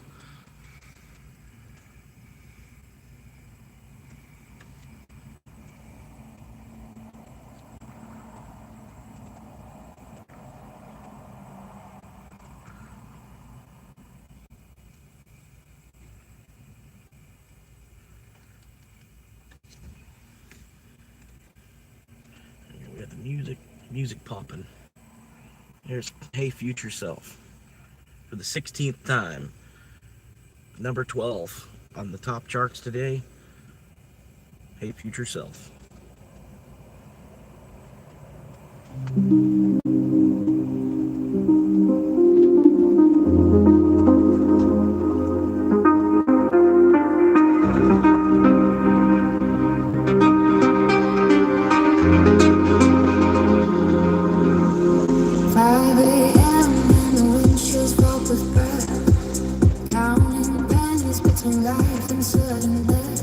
Adjust the seat back, stretch these aching bones. A million miles on this pavement made of stones. Check the app and wait for the morning shine. Selling pieces of my soul for a nickel and a dime. Got my gin back for a shower. Let the desperation start to blink. I'm for a swan monkey, right from the dead. Turning cold fries and coffee into digital cash. I'm talking to the lens, to the version of me that finally managed to set the spirit free. Zigzagging through the drive-through lines tonight, trying to find a parking spot beneath the light. From the driver's seat and filming every mile, hiding all the hunger behind a weary smile.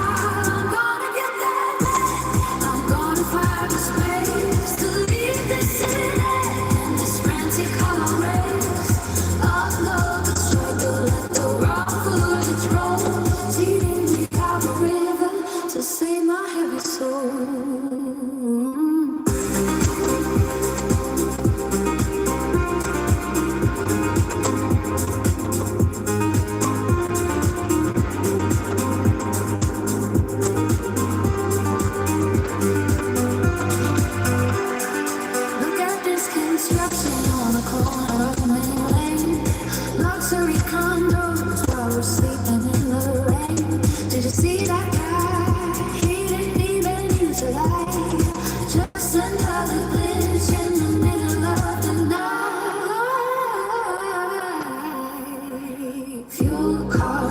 rising like the tide in the bay. Calculating distance just to make the labor pay. Hey, future self, when you're curtain the scene, remember how the neon looked sickly and green. I'm documenting hygiene, the logistics of the dark, the quiet desperation of cities. Don't polish fake disguise, just for highway reflecting in these bloodshot eyes. Zigzagging through the drive-through lines tonight, trying to find a parking spot beneath the light. From the driver's seat, I'm filming every mile, hiding all the hunger behind no eerie smile. I'm gonna get that van, I'm gonna find a source to leave the city in this frantic hall race.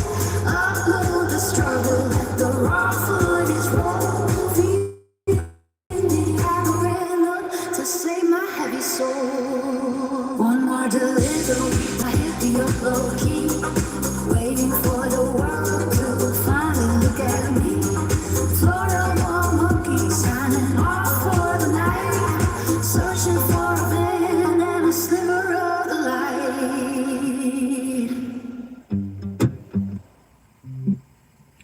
That other one was pretty good too.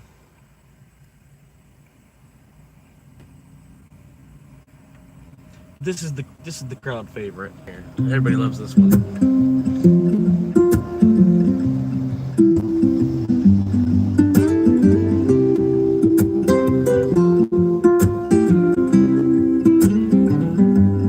Down in the glades where the humidity clings, old swamp monkey's doing his own kind of thing. He clocks in at 8 at the auto parts store, selling synthetic blends and a whole lot more. He's got a shelf full of filters, gaskets and gears, been wiping down oil cans for 5 long years. But under the counter where the boss can't see, he's checking the charts on his old BlackBerry. He likes with visions of digital gold in his head, from 5:30 way to a decentralized dream. He's the smartest grease monkey that you've ever seen. Yeah. Oh, he's a Bitcoin cowboy in the Dogecoin world, watching the banners of the blockchain unfurl. From the Florida heat to the moon up above, selling oil for the coins that he's learned how to love. And the swamp monkey's rising, just wait and see, trading the rich for a life on the screen. When the shit finally ends and the sun starts to set, he ain't heading home for a gold bed just yet. He's got the ring light glowing in a humid garage, building a kingdom out of a digital mirage, editing clips of the things that he knows, from fixing a piston to how the market flows. He talks to the camera like a long lost friend, praying the algorithm starts to ascend. He's got the Shiba Inu snicker on his toolbox lid, dreaming of the payout like a lucky kid. He's got 10,000 followers and a dream so grand, to be the biggest creator in the Sunshine State land. Oh, he's a Bitcoin cowboy in a Dogecoin world, watching the banners of the blockchain unfurl. From the Florida heat to the moon up above, selling oil for the coins that he's learned how to love. And the swamp monkey's rising, just wait and see, trading the ranch for a life on the scoop. One day the oil stains will all wash away, and he'll upload a video to start off his old pants. Just millions of views from his internet fans, from the Everglades swamp to the top of the hill. He's got the drive and he's got the will. Oh, he's a Bitcoin cowboy in a Dogecoin world, watching the banners of the blockchain unfurl. From the Florida heat to the moon up above, selling oil for the coins that he's learned how to love. Yeah, the swamp monkey's rising, just wait and see, trading the ranch for a life on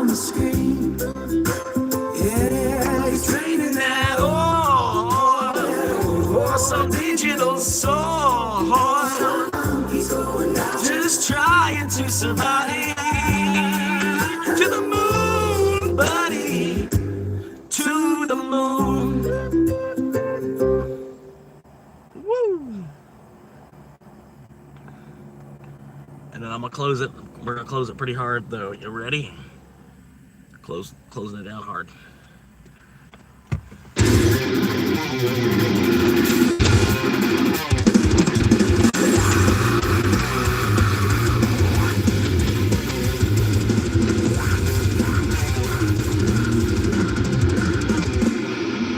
Sunlight stabs through the condensation in the glass.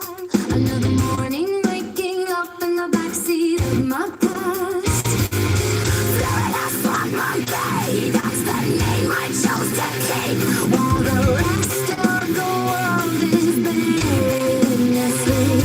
I've got my ring light plugged into the cigarette board. My life is a circus and this cabin is my core. The humidity is rising, the leather starts to peel. I'm gripping onto nothing but this plastic steering wheel. I'm checking every comment, counting every view. My throat is rough and screaming at a lens that never blinks. All the odor of the Everglades inside this carpet sinks. As you pour into the misery, like they decay, I will cast in ruin from a highway.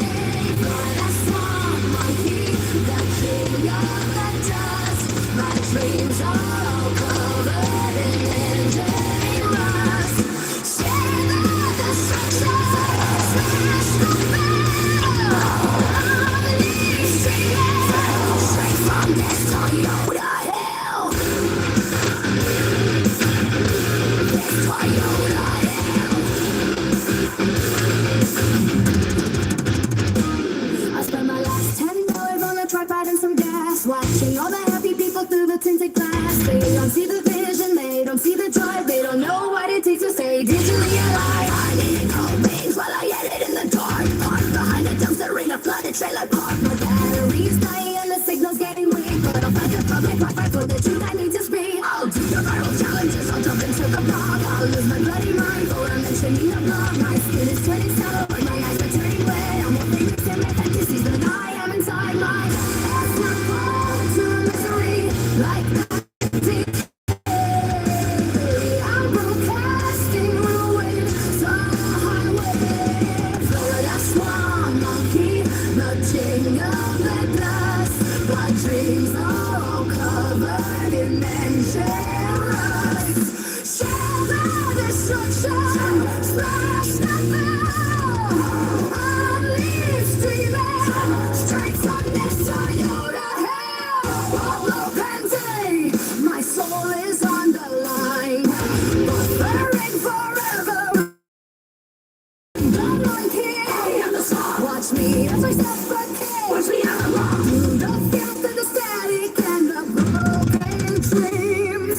No one hears the audio, they only hear the screams. They only hear the screams. Don't forget to follow, leave a comment below. I'm never leaving this time. I've got nowhere left to go. For a swamp monkey, it's time.